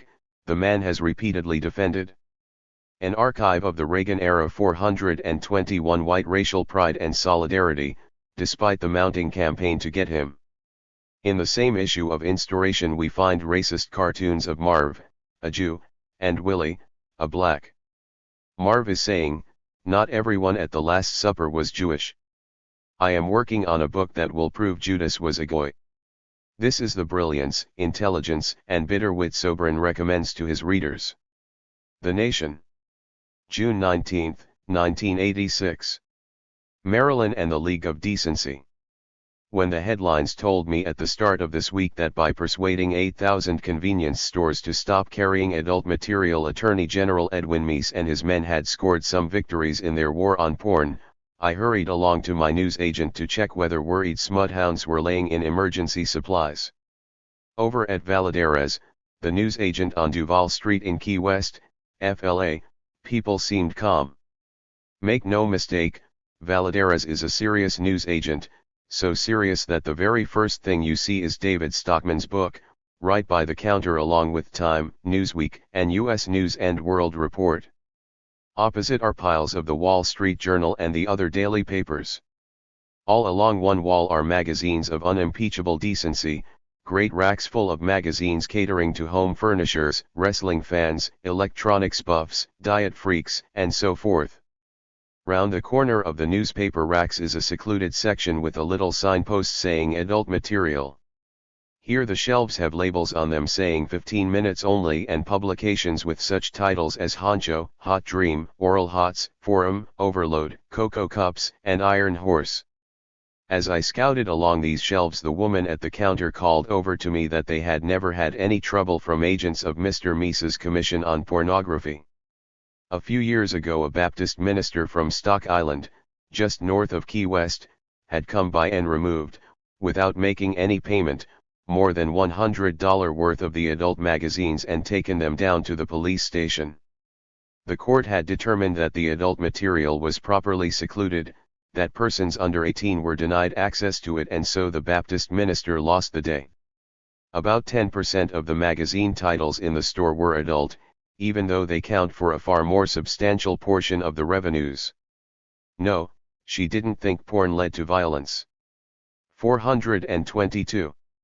While we were talking, Frank Taylor entered the store. After listening for a while, Frank, who has enjoyed a distinguished publishing career in New York and 2 bouts of producing in Hollywood, told a story illustrative of the folly of porn commissions and the hypocrisy of blue noses. In 1961 he had, Mr. Taylor said, been the producer of The Misfits, a film directed by John Huston, which had starred Marilyn Monroe, Clark Gable, and Montgomery Clift. Gable had died 10 days after completion of the film, and United Artists was eager to release the film worldwide as rapidly as possible. But first it had to be cleared by the Legion of Decency, an avatar controlled by the Roman Catholic Church. I rushed the film to New York, Mr. Taylor recalled, and ran it first for a rather informal group from the Legion. If there were any questions, the film was to be referred to a more august body. In this first screening they found something that bothered them. In one very beautiful scene Marilyn, in a mood of benign drunkenness set off by Gable, stumbles into the yard and embraces a tree. I was told, without explanation, by the Legion people that the scene would have to be viewed and questioned by higher authority. Mr. Taylor pondered his strategy.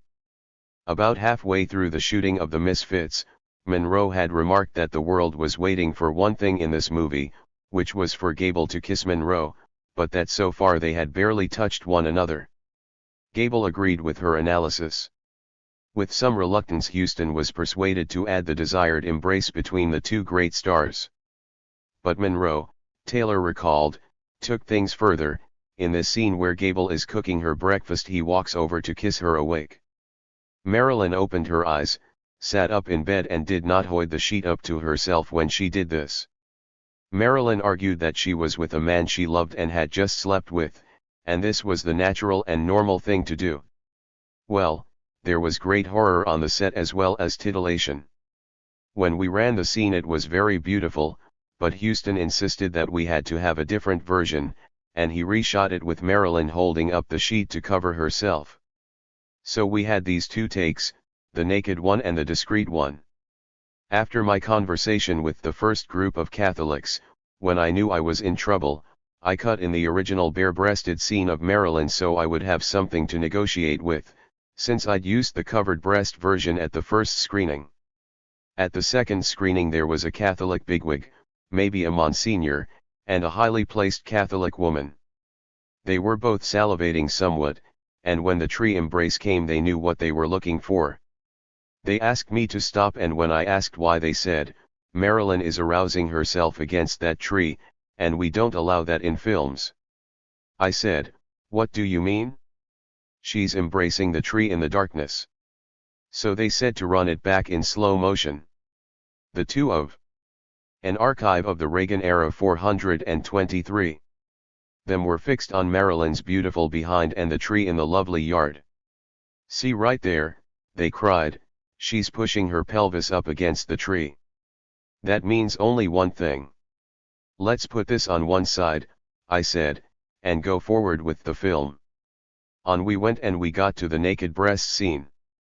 Now no one had seen a naked breast on film since Hedy Lamarr in Ecstasy, and that was underwater. They were incensed and said, if you don't cut this, we won't give you the seal and it won't be released in this country. The UA lawyers said we'd have to capitulate. But because I had used the bare-breasted version we had a negotiating posture, and after we'd bargained for 2 hours the church agreed that if we covered Marilyn up we could have the tree. All of which proves that pornography is entirely in the eye of the beholder. Frank bought his newspapers and went about his business. I continued to paw my way through the adult racks. It was all soulless, tedious stuff. But it seemed on closer inspection that Reaganite concerns have had an effect, though perhaps not quite in the way Ed Meese has in mind. One magazine offered a labored little fantasy called The Red Hot Woman Terrorizes the Terrorists, another had the headline, Machine Gun Chic, giving it back to Gaddafi. Sex is getting increasingly militarized, in accord with the ideology of the ADS.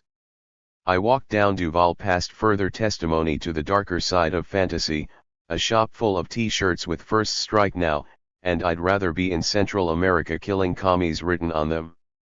I recalled the late Herbert Marcuse's remark in his 1965 essay on repressive tolerance. The authorities are vociferous against the increase in juvenile delinquency. They are less vociferous against the proud presentation, in word and deed and pictures, of ever more powerful missiles, rockets, bombs the mature delinquency of a whole civilized nation. WSJ. June 20, 1986. By the Walters of Babylon. When a deposed dictator flees into retirement, can Barbara Walters be far behind? The Duvaliers faced her halfway through June for a 2020's interview devoted mostly to unsparing small talk about their finances. Walters, we then showed Mrs. Duvalier a check from her foundation for $60,000, made out to cash and deposited in her personal account. MRS. 424. Duvalier insisted that it was for her foundation work. Madam, who is Monsieur Jean Sambour?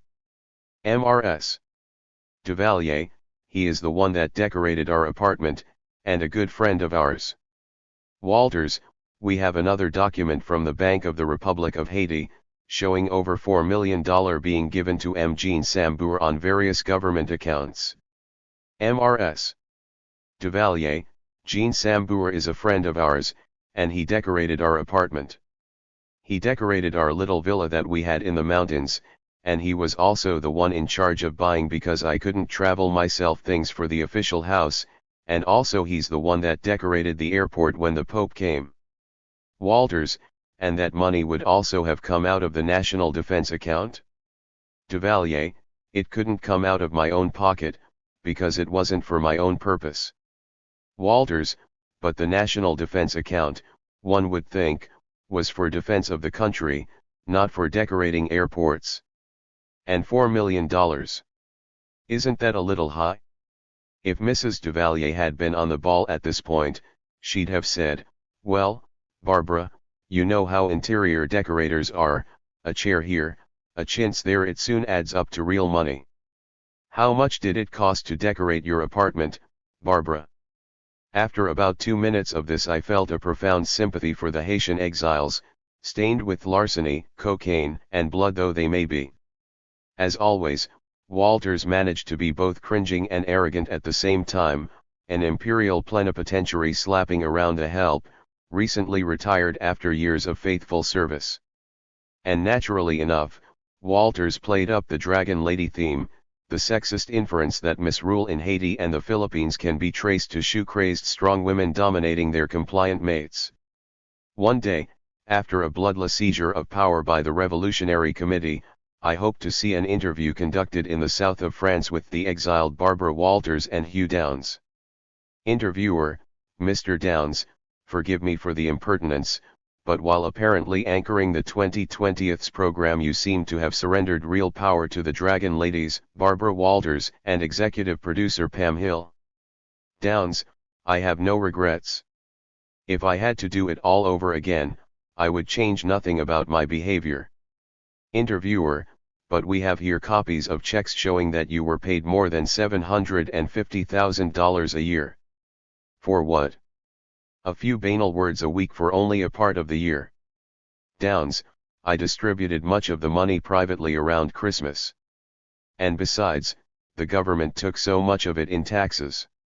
An archive of the Reagan era 425. Interviewer, Ms. Walters, you were paid well in excess of $1 million per year. Let me ask you, do you think you were worth it? Walters, I. Interviewer, and we have records here of your accounts with a number of fashion designers and interior decorators. Did you deduct the cost of your dresses as a professional expense, thus making the common people pay for your wardrobe? Walters, I. Interviewer, more than $1 million a year, Ms. Walters. Did you feel any pang that within 2 miles of your door on the Upper East Side of New York there were people surviving on pet food? Walters. 1 degree. And so on.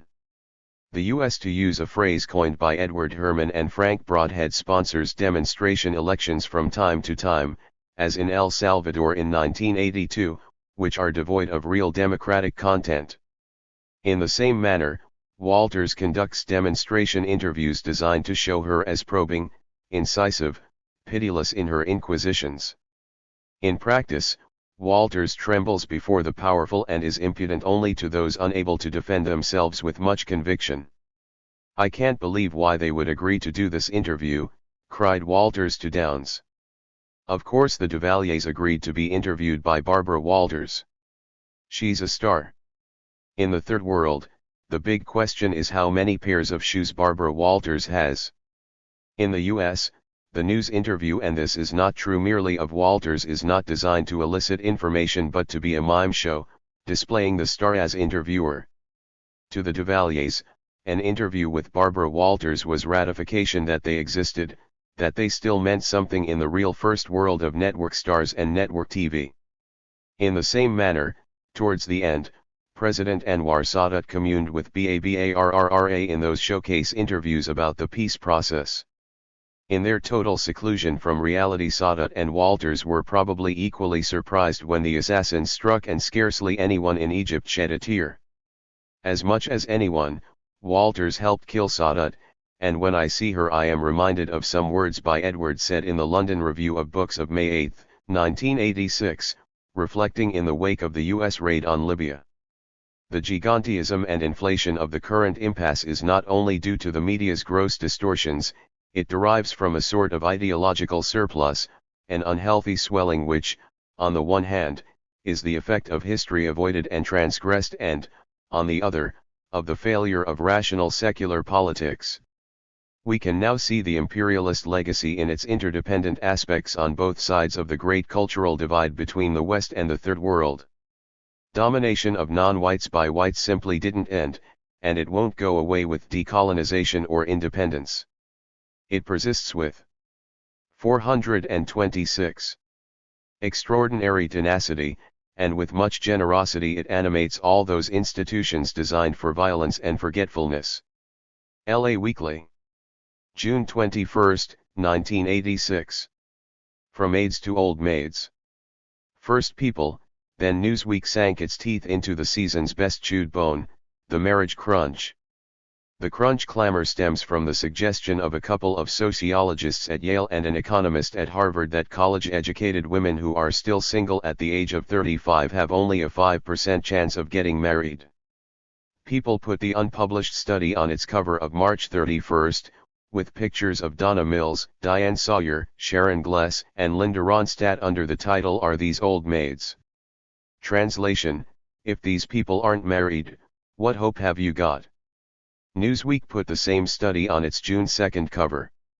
The uproar over the Yale-Harvard study is just another twist on a favored theme of the 1980s: women have liberated themselves into lonely, unfulfilled, childless lives, the modern girl can't get a man. The motifs of the Newsweek article were indignity and desperation, emblems of failure reminiscent of the sagas of bad girls gone to ruin I used to read about in the 1950s, desperate myself to become a bad boy and hoping to meet a bad girl to accommodate me. Last year's version of the Modern Girl Can't Get a Man theme was a cloudburst of articles plus the usual supporting studies on the perils of combining work and motherhood. Work in this case was restricted to middle-class career echelons, with the usual perma-press moral about the pitfalls of feminism. Next year they'll be saying that modern girls make boys gay, and follow it up with stories showing how exercise dries up your ovaries.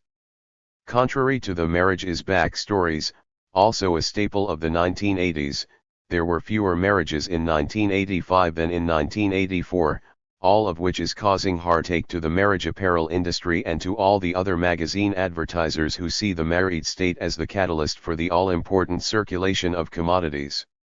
In fact, census figures show that the proportion of never-married men and women in their late 20s and early 30s doubled between 1970 and 1985. There are now 4.2 million such women and 6.1 million such men. The journal's story, by Joanne S. Lublin, dealt in an archive of the Reagan era 427. Reasonably dispassionate way with the decline of marriage as an economic institution. It was People and Newsweek that festooned the statistics with black crepe, converting mere numbers into a sermon and fostering the notion that demography is taking a timely revenge on women's absurdly heightened hopes for life, just as other lethal cover stories on herpes and AIDS used those afflictions to take revenge on the spirit of liberation. Turn then to the masthead of Newsweek to see how it reflects women's hopes heightened over the last 15 years and find that of the top 50 names, 8 are women, and of these 1 is chairman of the board. All 12 domestic bureaus are headed by men except for the UN, which traditionally ranks as womanish in the executive mind, since it is concerned with peace. So much for the famous Newsweek sex discrimination case of the early 1970s. The Nation. June 21, 1986. Amnesia. The imperial imagination thrives on amnesia. On May 18, The Washington Post published an article on Chile by Bradley Graham, which contained the news that the Chilean communists are now endorsing violence because of the Sandinistas' example of successful armed struggle and because Chilean socialists had gone through their own soul-searching after the coup and emerged more moderate, embracing democracy and repudiating Marxism-Leninism and the violent road to power. It will be recalled that Salvador Allende was the constitutionally elected candidate of the socialists, whose scrupulous adherence to democratic procedures was violently terminated by Gen. Augusto Pinochet. The Nation. July 3, 1986. After the Contra vote. At the Nuremberg trials, Robert Jackson of the U.S. Supreme Court stated, "If certain acts and violations of treaties are crimes, they are crimes whether 428 the U.S. does them or whether Germany does them. We are not prepared to lay down a rule of criminal conduct against others which we would not be willing to have invoked against us." 9 days before Liberty Weekend, and one of the most conspicuous displays of bad taste in human history, the U.S. House of Representatives voted $100 million in military aid to the Contras. The 221 legislators who voted for the measure should take care to study Article 6 of the Nuremberg Laws. A. Crimes against peace, namely, planning, preparation, initiation or waging a war of aggression, or a war in violation of international treaties. B. War crimes, namely, violations of the laws or customs of war. Such violations shall include, but not be limited to murder, ill-treatment of civilian population, murder or ill-treatment of prisoners of war or killing of hostages. C.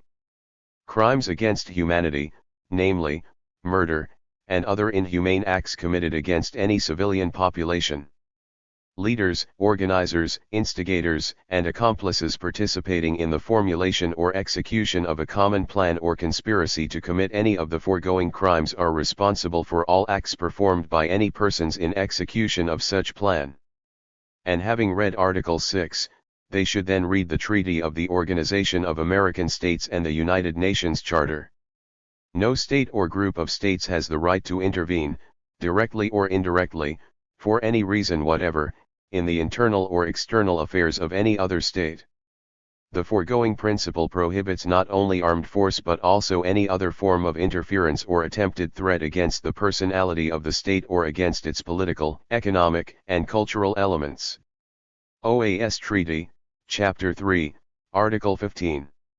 All members shall settle their international disputes by peaceful means in such a manner that international peace and security, and justice, are not endangered. All members shall refrain in their international relations from the threat of use of force against the territorial integrity or political independence of any state. UN Charter, Article 2, Sections 3 and 4. Ours is a lawless administration, which is now being given free rein in its barbarous policies by a Congress that has a similar disdain for law. In the deliberations before the vote there were speeches saying that the $100 million might not do the job, and that the Contras were incapable of launching a real challenge to the government of Nicaragua. Scarcely a congressperson had the elementary principle to protest that what was being proposed and what has now been passed is simply illegal. An archive of the Reagan era. 429.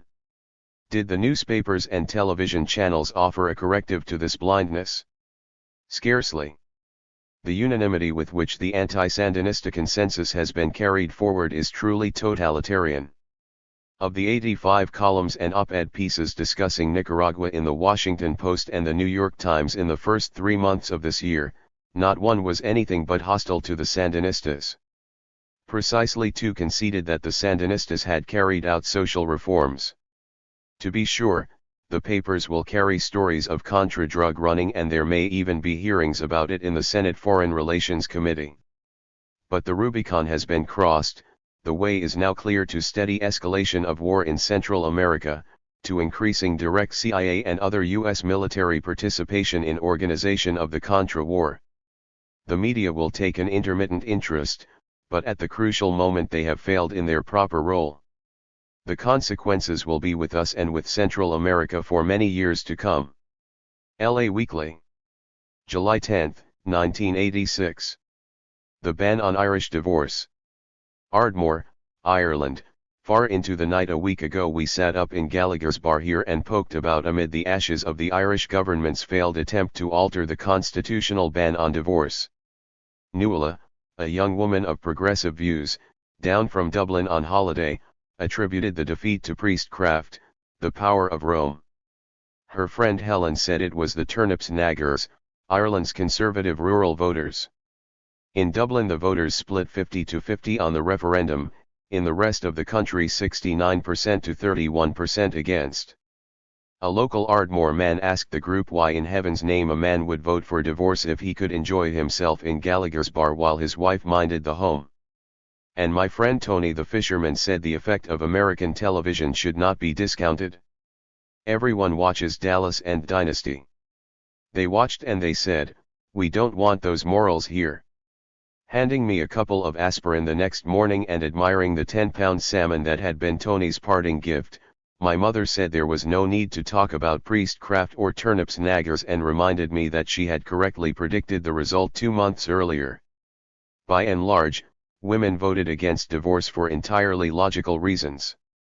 The more they listened to what the government was saying, the more they felt that though they might be badly off now, they would be even worse off if the law got changed. 430. In fact, the Irish divorce referendum is an instructive parable on the stupidity of sticking derisive labels on people for adopting a supposedly reactionary position on a social issue. Americans looking across the Atlantic should feel no special glow of superiority at their more advanced legal state.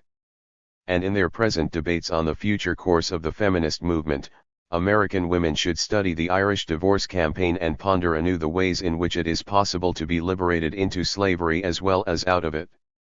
The bid to end the constitutional ban on divorce was very much a personal commitment of Garret Fitzgerald, leader of the Fine Gael party and Prime Minister in the coalition government. Aside from Malta and Andorra, the Irish Republic is the last national entity in Europe to forbid divorce.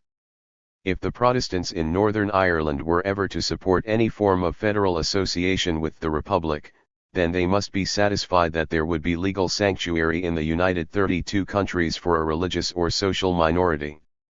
Besides, argued Mr. Fitzgerald and his associates, there are an estimated 70,000 people in the Republic now trapped in broken marriages. Should not the state exhibit compassion toward them? So a change in the Constitution was duly drafted.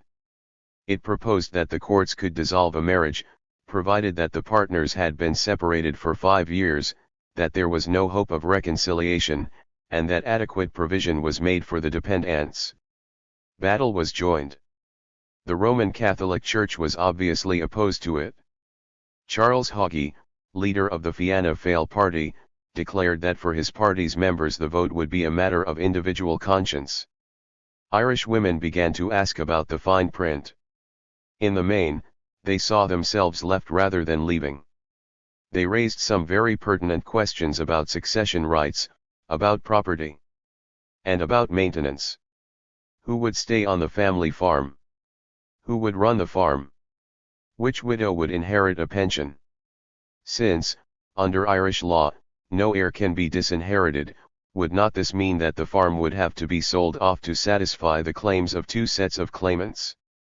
Besides, said a substantial proportion of the women of Ireland, no man can support 2 families, so where does the maintenance come from? Here was the government's decisive failure. It mumbled about provision being made by grace of suitable arrangements. From these noises many voters construed that the provisions would be worthless, the arrangements would fail, and the taxpayers would end up footing the bill. Thus, the day before the referendum on June 26, polls showed that opinion had shifted sharply against the proposed change. The polls were right.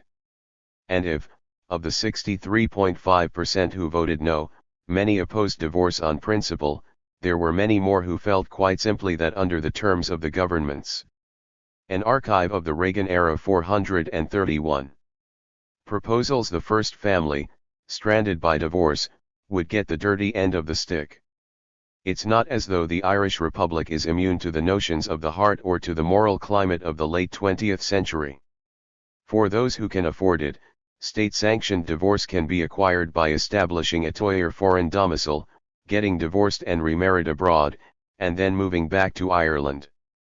The Chuck can and does accord annulments, which many erroneously construe as being annulments under law and therefore sanctioned for what are in practice bigamous second marriages. Others, aware of the legal block, enjoy a second church marriage following annulment, but don't sign the register and change their names by deed poll. The state also provides annulments, though in the wake of the referendum the Irish Times cautioned editorially that this cannot, without fostering cynical disrespect for law, be expanded into an alternative to constitutional sanction of divorce. As an informed look round the village of Ardmore attests, some of those to whom love beckons, but who haven't the money or the time for the expedients outlined above, simply move in together and have done so without scarlet letters being painted on the walls of their bungalows. As in other villages and towns, there are girls with illegitimate babies living happily with their families, for whom the $75 per week single-parent allowance is a welcome addition to the family income. The government is trying to abolish the status of illegitimacy as far as inheritance is concerned, provided the presumptive heir can prove the paternal connection. Such a prospect terrifies many a farmer who fears the byblows of a misspent youth will come charging down from Dublin to claim a slice of the family farm. In other words, it is certainly foolish to underestimate the power of the Catholic Church in Ireland, but there's no reason either to detect nothing but the fingerprints of its hierarchy on the ballot boxes of late June. And this is the reason why Americans should not adopt a patronizing posture.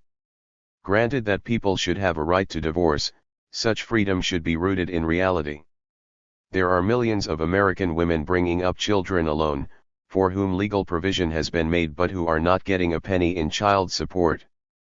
Many of them, particularly feminists, should listen with sympathetic understanding to their Irish sisters who might say that marriage can indeed be a contract of injustice, with their unpaid labor and sexual services exchanged for economic security, while at the same time adding that freedom could, under the terms of the constitutional change offered by the Irish government, mean fresh injustice, shambling forward in the trappings of modernity.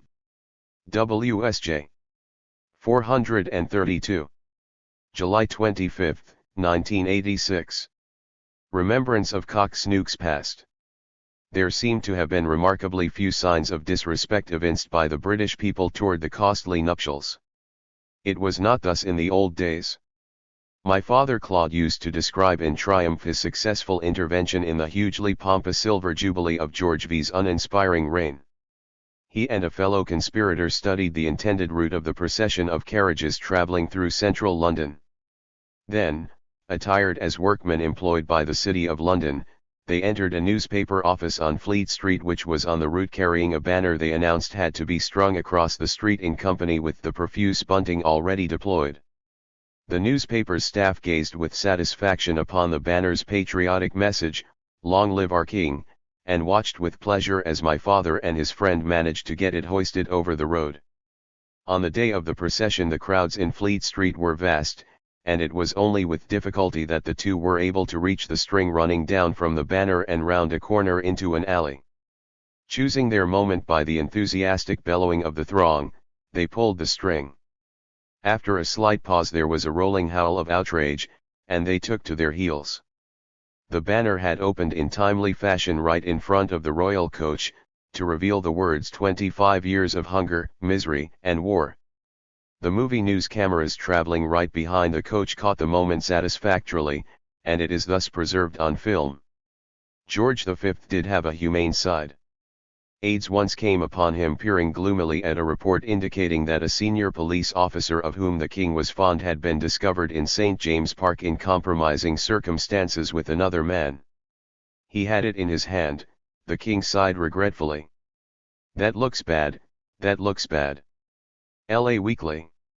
August 15, 1986. Mailbag. JW writes from Livingstone, Montana.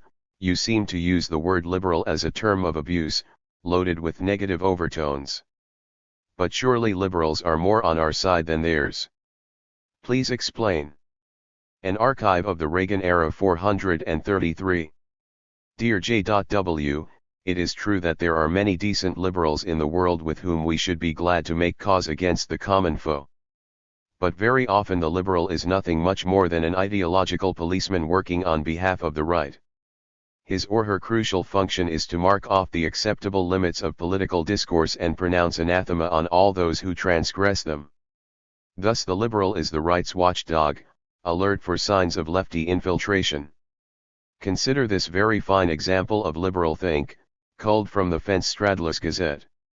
Noted syndicated columnist Anthony Lewis, doyen of the liberal pundits, is discussing Ronald Reagan's disgusting recent speech on South Africa, in which the president denounced the African National Congress for its communist ties. There are communists on the ANC executive, Lewis writes. Anyone who cares for South Africa must be aware of the fact and concerned with it. But the question is how to deal with it. Note the classic contours of liberal think here. No matter that South African communists have been part of the backbone of the ANC for decades, heroically and in conditions of great peril, advocating a multiracial strategy for political change. Lewis chooses to make common cause with Reagan against South African communists, differing only on the means whereby their influence can be annulled. The net effect is therefore to endorse the president's position on the ANC. The same sort of liberal, dismayed by Sandinista curtailment of civil liberties, concerned by Nicaragua's growing reliance on the Soviet Union, disturbed by tales of religious persecution, and scared shitless at the prospect of being caught out on a limb, sees some merit in maintaining some carefully monitored aid for the Contras, if only to place pressure on the Sandinistas to bring them into a peaceful, negotiated solution. LA Weekly. August 16, 1986. Sods on the road. I am in receipt of mail from intending vacationers, perturbed by the Supreme Court decision upholding the Georgia sodomy laws and anxious about their travel plans. For many of them the question comes down to this: can you drive coast to coast across the United States without entering states that have legal sanctions against the practicing sodomite, remembering that the Georgia law defines sodomy as any sex act involving the sex organs of one person and the mouth or anus of another. 434. The news is bad. Assuming you are traveling west to east, the problem comes with an impenetrable moral barrier, the tier of states stretching from Arizona, up through Utah, to Idaho. All of these have laws against both heterosexual and homosexual sodomy. You can either bypass via Canada or Mexico, both of whose laws in this instance are unknown to me, so best consult your travel agent or abstain for this portion of your trip. In the event that lust is virtually ungovernable, heterosexual sodomites can take Highway 2 through northern Idaho, a matter of some 50 chaste miles, before arriving in the comparative safety of Montana. Homosexual sodomites will have to be more prudent if they do not wish to fall foul of Montana law. Hold off till you get to Wyoming, which, like the states to its immediate south and east, smiles upon the polymorphous and the perverse. The Sod's gateway to the east is Iowa, which is as liberal as Wyoming. From there it's a clear run through Illinois, Indiana, Ohio, Pennsylvania, and into the Big Apple. Stay out of Michigan, Minnesota and, of course, the South. Heterosexual sods can freely frolic in Arkansas and Texas. In sum, law-abiding heteros and homos intending sodomy should watch it in Ida, UT, Arizona, MO, Oklahoma, Law, Miss, 10, KY, Allah, GA, FLA, SC, NC, VA, DC, MD, RI, Min and Mich. Heterosexual sodomy is okay in NEV, Mont, Gons, Tex, and Arc. Happy holidays, and thanks to Workers' Vanguard, Marxist working class biweekly of the Spartacist League of the U.S., which published a useful map. I didn't know the Sparts were into that kind of thing. The Nation. September 11, 1986. Fighting drugs. Crack is in every headline, it's hard to say why. Perhaps it is because the cocaine that many journalists, politicians, and businessmen shove up their noses sells at around $100 a gram and therefore can be regarded as an upscale commodity of privilege, less vulgar than crack, which is a people's drug retailing for as little as $5, thus offering a lift for the price of a six-pack of beer. These have been years when Americans have rushed from one symbol to another of malaise, to use the word that got President Carter into such trouble in the late 70s. A paroxysm of concern for teenagers and alcohol stiffened the drinking laws, and stimulated a boom in fake IDs. Alongside an archive of the Reagan era, 435 of this came the sudden discovery of child abuse, which sometimes produced persecution similar to that of the witch trials, as children were compelled to denounce entirely innocent school teachers or people in daycare centers, whose lives were ruined as a result. The same sort of hysteria is now mounting over drugs. People are being thrown into jail for life for offenses that, a year ago, would have earned them probation. This is part of what Mrs. Reagan has urged as a climate of intolerance for drug abuse.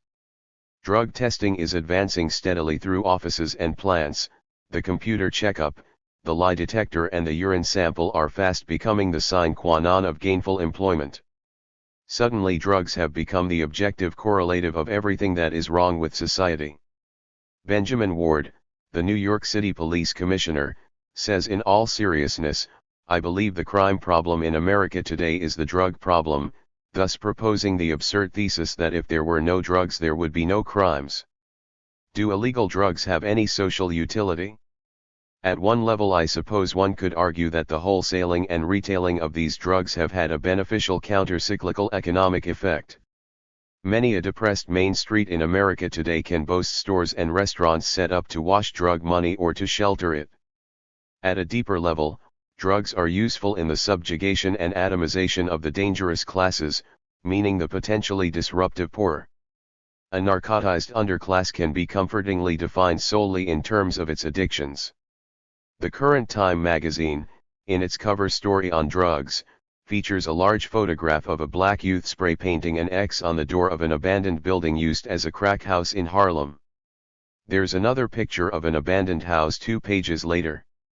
The social problem, as perceived by Time and almost everyone else, is the drug rather than the building, the symptom rather than the cause, for these abandoned houses are testament to the political and economic injustice of which the ghetto drug culture is a consequence. The government and corporations don't have the moral authority to wage a righteous war against drugs because they promote a culture in which many addictive, harmful substances are perfectly legal. The medical establishment is badly compromised in this regard. Many addictions can be considered what San Francisco journalist Fred Gardner calls medically or governmentally induced. Former Los Angeles Dodger pitcher Steve Howe told Mr. Gardner he was put on the drug Ritalin as a hyperactive schoolchild in Michigan and was later drawn to cocaine because it seemed to have the same pseudo-calming effect. The American people are not going to make a revolution or effect significant change in the status quo while stoned and half lobotomized by drugs and alcohol. The bottom line is that the notion of a drug-free society 436 is a subversive idea. Right now we face an option, a punitive policy of social regimentation on the one hand and on the other a fully cooperative, socially transforming approach that could pose a more radical challenge to the evils of modern industrial society. WSJ. September 26, 1986. The unutterable swine. Mr. Ortega spoke faster and his eyes narrowed. He moved forward in the rocking chair, and the Marxist zeal that in 1960 he first put at the service of the Sandinistas formed on his face. Thus did Bruce Olson of UPI describe Ortega as he spoke at a gathering in Manhattan in late July. Bad guys' eyes always narrow, and they usually speak rapidly. The other thing they do is stab the air with an urgent/angry finger, and I was glad to see Olsen didn't miss out on this. We cannot have chaos in our country when we are at war with the aggression of the United States, he said, his finger stabbing the air. Those Sandinistas will stop at nothing. LA Weekly. September 27, 1986. Upholding the shutdowns. On August 12 the Israeli Interior Ministry closed Al-Mithaq, a Palestinian Arabic language daily published in Jerusalem, on the ground that it was financed by the Popular Front for the Liberation of Palestine. The Israelis shut down the weekly LAHD for the same reason. Al-Mithaq is the first Palestinian daily to have lost its license to publish on a permanent basis. At one point in the course of this episode the Israeli authorities said, although we offer them freedom of expression, it is forbidden to permit them to exploit this freedom in order to harm the State of Israel. After a hastily concluded legal battle the Israeli Supreme Court upheld the shutdowns. Evidence allegedly linking the two papers to the PFLP had been presented to the court in a closed session, from which lawyers for the papers had been barred. According to Al-Mithaq's editor and publisher, Mahmoud Al-Khatib, the two publications are financially independent and an archive of the Reagan era 437 have no connection with any Palestinian organization, although they do tend to reflect the views of opposition circles within the PLO. There has no stir in the U.S. press over the suppression of the right to publish in this case. The Nation. November 11, 1986. Pull the plug. About twice a month someone asks me what sort of word processor, and even what sort of program, I use, and I answer that I don't have a word processor or a program and I rely on a variety of typewriters, both manual and electric. When I tell my fellow writers or editors with whom I do business that I don't have a word processor, they wag their heads and register the surprise appropriate to an admission that I prefer to go about town with no trousers on. They become earnest and advise me on the sort of machine I should buy. They have the zeal of evangelizing Christians, and only when I start seriously to explain my reservations about the role of word processors and video display terminals in intellectual production do they turn to outright ridicule. They stare at me with the severity of a 19th-century English judge transporting Luddites to Botany Bay and say heavily, this is always their final shot. Once you try it, you'll never want to use anything else. I've put up with this for about 6 years now, almost always, particularly in the early days, slightly on the defensive. The left has always been in something of a quandary about technology. Thumbs up to the machines that relieve us of drudgery, increase productivity, and release mankind into cultivated enjoyment of the social surplus. Thumbs down to machines that degrade quality, deny without appropriate compensation employment, attenuate experience. On the one hand, the pastoral gentility of the mixing bowl and the wooden spoon; on the other, the time-shrinking whir of the Cuisinart, here the robot, there the unemployment line. The trouble is that the left, or what I might call our crowd, usually doesn't know very much about technology and therefore manages either to overestimate or underestimate the quality of its specific applications. When it comes to military affairs, our crowd has a touching faith in the precision and reliability of the electronic gadgetry developed by the arms companies, solemnly parroting their salespeople's preposterous claims.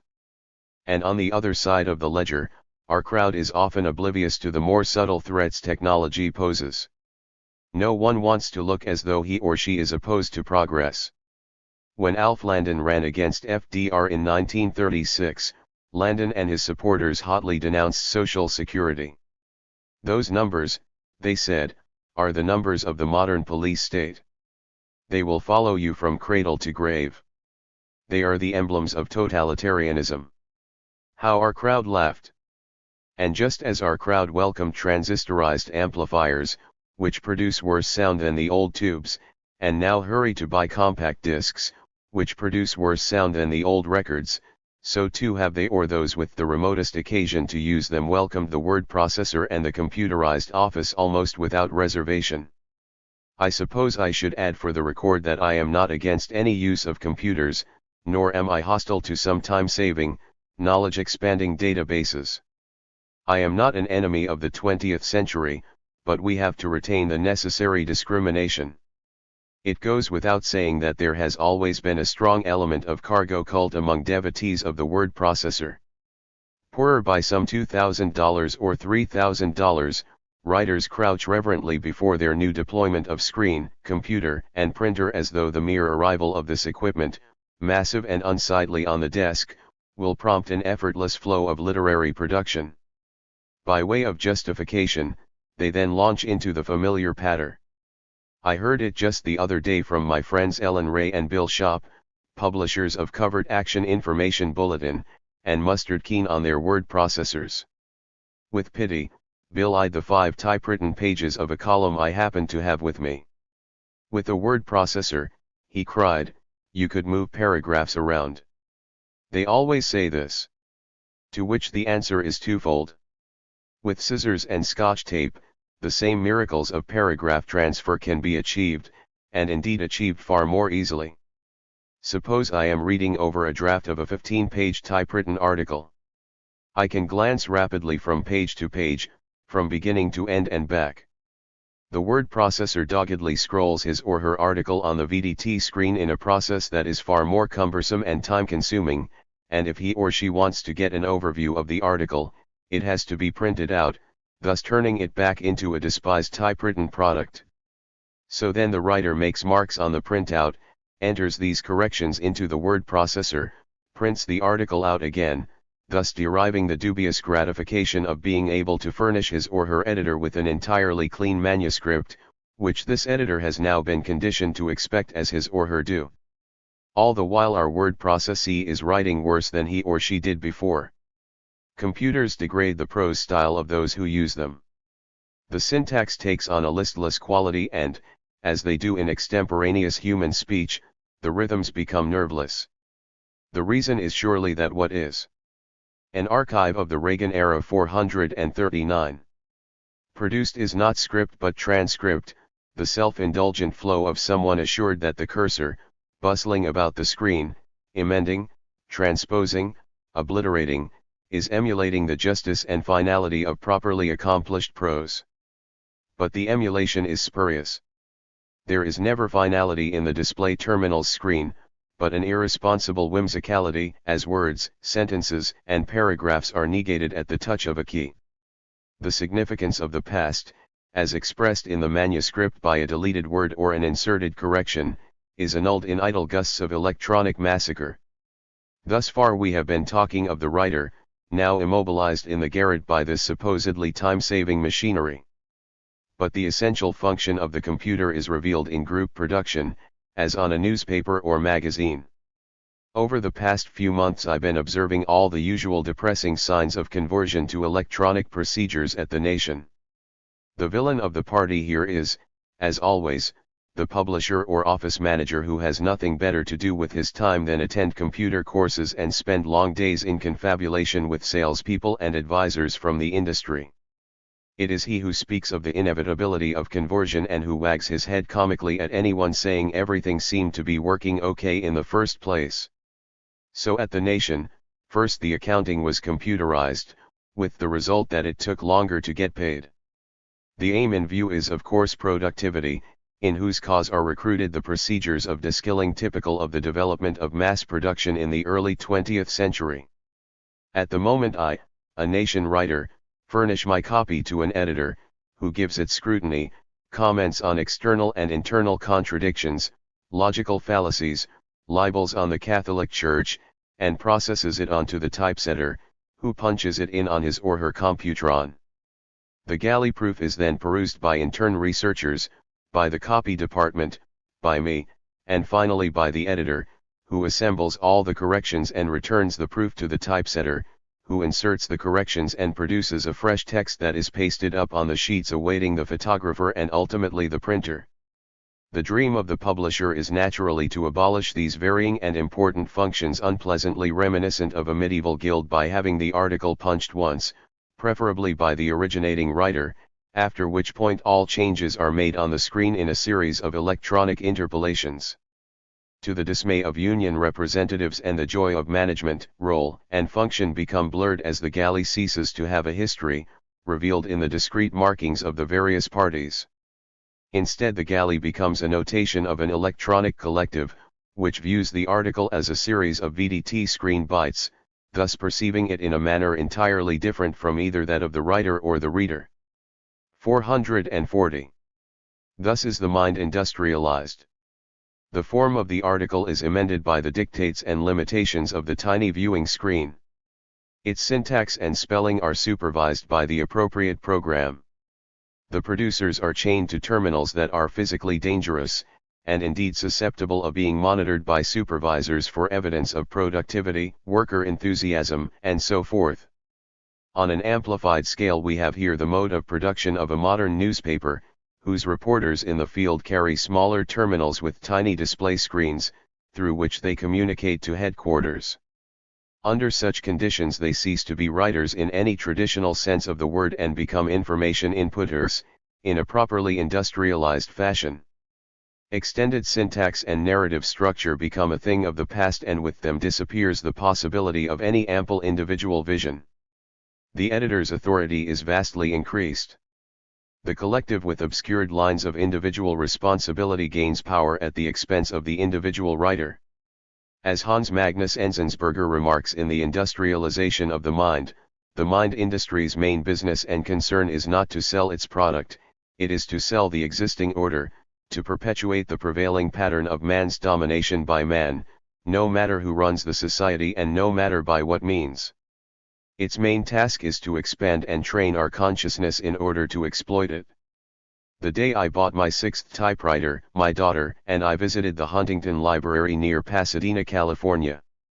Halfway down the spacious public gallery, replete with its Gutenberg Bible, Shakespeare folios, early maps, and other testaments to the rise of capitalism, there is a case containing a scrap of paper on which is a letter written by Andrew Jackson. Dated November 2, 1813, Major General Jackson's note is an injunction to massacre. He commands General John Coffee to destroy the Creek Indians in Tallahatchie, in the Mississippi Territory, and under a discreet officer, to envelop any Indians that may be spying on the southeast bank. You will in performing this service keep the greatest order and observe the greatest circumspection. Coffee descended upon the Creek Indians, murdered the braves, 186 in all, and captured 84 women and children. President Jackson adopted one of the orphans. There, in the case in the Huntington Library, is the order, with deletions and rephrasings scored on it by Jackson. Down the years it has carried the testament of individual responsibility and, though the author did not see it that way, individual guilt. It is not a record that, in the age of electronic, industrialized consciousness, would have ever survived. Mother Jones. An archive of the Reagan era. 441. November 8, 1986. After the press bus left. Back in May of this year, 9 months into the strike of Local P9 of the United Food and Commercial Workers against Hormel, some workers and artists dedicated a magnificent mural. Measuring 80 by 16 feet on an outdoor wall of the Labor Center in Austin, Minnesota, it depicted the enduring struggle of workers. It showed a woman swinging with a cleaver at the serpent of exploitation wrapped around the smokestacks of a factory. It showed faceless workers going in one end of the factory and coming out with their features delineated and their fists raised. It showed scenes from the 1933 Austin meatpackers strike and from farm protest movements. A banner with a verse from a turn-of-the-century poem read, "If blood be the price of your cursed wealth, good God, we have paid in full." The mural was conceived by Denny Mealy, a P9 member and self-taught artist, and Mike Aylwitz, a professional muralist from Virginia who went to P9's National Solidarity rallies in April and stayed to work on the painting without pay. You can see one of Aylwitz's political murals in Leon, Nicaragua. Mealy lined up support from other unions at the Labor Center and from the Twin Cities. They donated time and from the St. Paul sign and display local 880 40 gallons of paint. More than 100 P9 members were involved in the project. The final product was dedicated to Nelson Mandela. As many in this sad world know, P9 found an enemy as remorseless as Hormel in the form of its own international union, the UFCW, which finally forced the local into trusteeship, signed a contract with the company, and then began a purge of the strike movement. Determined to extirpate the memory and culture of P9's struggle, the UFCW ordered sandblasting of the mural. No union shop would do the job, so the UFCW had to use its own organizers for the dirty work. A court order has temporarily halted the destruction of the mural, but too late to save the first targets of the sandblasters' attack, the word solidarity and the faces of the hitherto faceless workers. The Nation. 442. November 13, 1986. Is press awakening to Reagan's deceptions? President Reagan and his news handlers must be wondering what hit them. After nearly 6 years of brilliant success in making, shaping and faking the news to suit their interests, a string of misfortunes has put them on the defensive.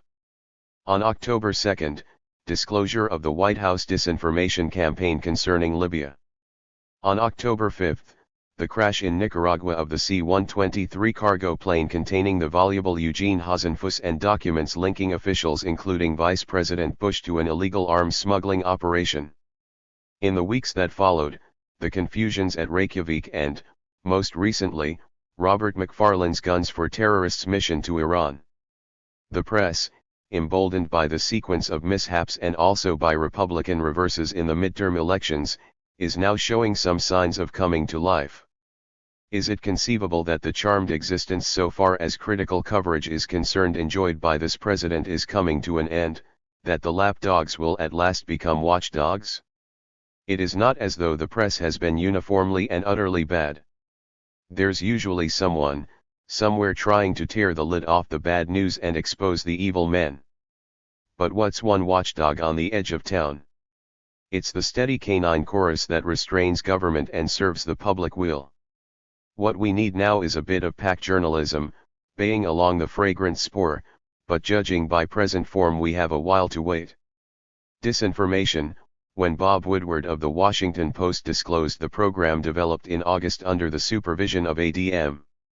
John Poindexter of the National Security Council and designed to bamboozle U.S. journalists and Muammar el-Gaddafi in equal measure, there were bellows of outrage in the press, and State Department spokesman Bernard Kahl brushed for the gangplank holding his nose. From most of the coverage you would have thought that disinformation from the Reagan team began and ended in late 1986. But it would have required no more investigative zeal than a trip to the clip files to see that this administration has been practicing disinformation a lot longer than that. Back on August 3, 1981, Newsweek reported that CIA Director William Casey had approved a large-scale, multi-phase and costly scheme to overthrow Gaddafi and his government by means including a disinformation program designed to embarrass Gaddafi and his government. At whom was the disinformation program to be aimed? Col. Gaddafi, certainly, but also at the U.S. press. In December 1981 headlines trumpeted out the news, leaked by the administration, that Col. Gaddafi had sent a hit team to assassinate President Reagan. By the end of the year, after a spate of Demon Libya stories, the hit team scare disappeared as suddenly as it came. An archive of the Reagan era 443. An administration prepared to lie to the press about Libya would surely have no compunction in adopting the same tack about Nicaragua. But when Alfonso Chardy of the Miami Herald carefully documented just such a disinformation campaign, the pack was silent. Mr. Chardy reported on October 13 that the president had authorized this campaign at the start of 1983, calling for a public diplomacy program superintended by the National Security Council and designed to generate support for our national security objectives. He ordered it to be merged with an incipient effort then called Project Truth. The public diplomacy program seems to have consisted mostly of leaking anti-Nicaraguan material to journalists who faithfully relate it to their readers without saying where it came from. The usefulness of this operation, subsequently transferred to the State Department, was best demonstrated by the great disinformation coup of election night 1984, when television reporters Bernard Kalb's brother Marvin among those in the lead breathlessly cited White House tips about a shipload of Soviet MiG fighters nearing Nicaragua. With tremendous Reaganite bluster about worrisome escalation filling the airwaves, any remote possibility of benign coverage of Nicaragua's first elections in history 2 days earlier was successfully averted. Hasenfuss, there's been some bracing journalism about the mechanics of how the Reagan administration, under the supervision of Vice President Bush and Lt. Col. Oliver North, has been funneling arms to the Contras. But the pussyfooting has reached comical extremes. The trail of evidence linking the Contras and their White House suppliers is as broad as an interstate highway. The breaches of the Boland Amendment, the Neutrality Act and the Arms Export Control Act are plain for all to see. Congress banned arms to the Contras in 1984, and the White House promptly went into the gun-running business. But yet the press talks about the perception that the administration may have broken the law. Short of a signed confession from Mr. Bush, what does it take to call a spade, or a broken law a crime? Reykjavik, the press found itself in the painful position, a few days after the summit, of having to turn to the Russians for an acceptable, non-disinformational account of the proceedings. Might this not prompt the 444 watchdogs to ask themselves about misrepresentations of Soviet proposals in the past, including the disinformation campaign mounted by the White House in late July 1985 to counteract the effect of the unilateral Soviet test ban? The McFarlane mission, the press is hot on the trail of this one, but it's hard to understand the surprise being voiced at the administration's arms supplies to terror central in Iran. The story has been around for a while. In October 1982, Moshe Arens, then Israeli ambassador to the U.S., told the Boston Globe that Israel had been supplying arms to the Khomeini regime in coordination with the U.S. government, at almost the highest levels. The next day he informed the Globe that he'd caught a little flack from the State Department for his indiscretion and then confided that the purpose was to make contact with some military officers who might one day be in a position of power in Iran. The administration may have been trying to buy back a hostage. It has certainly, in partnership with Israel, been trying to buy into a future Iranian government down the post-Khomeini road. This is an administration that has thought as much about news management, and practiced as much disinformation, as any in peacetime history. The milestones of its progress: Yellow Rain, the El Salvador White Paper of 1981, the Pope Plot, KAL 007, Sandinista drug running stretch back through the years. The pack slumbered and only a few watchdogs rattled their chains. Now perhaps amid the brave cries of lame duck we can expect the pack to start doing its job. WSJ. November 22, 1986. Whose deficit is it anyway? The Great Reaganite Trap, all baited and set for the years 1986 through 1992, is to have the Democrats supervise fiscal and budgetary shrinkage following Reagan's deficits incurred in the service of the military and the TIC. The populist counterattack is to ask, whose deficit is it anyway? Interest on the debt, which is a swelling portion of the budget, is raised by taxes on the many and repaid to the few. It's a form of transfer payment to the rich. So the answer is not to take the Mondale route of 1984, signposted toward raising taxes and slashing deficits, since cutting the deficit will bash the economy into even worse shape than much of it is already.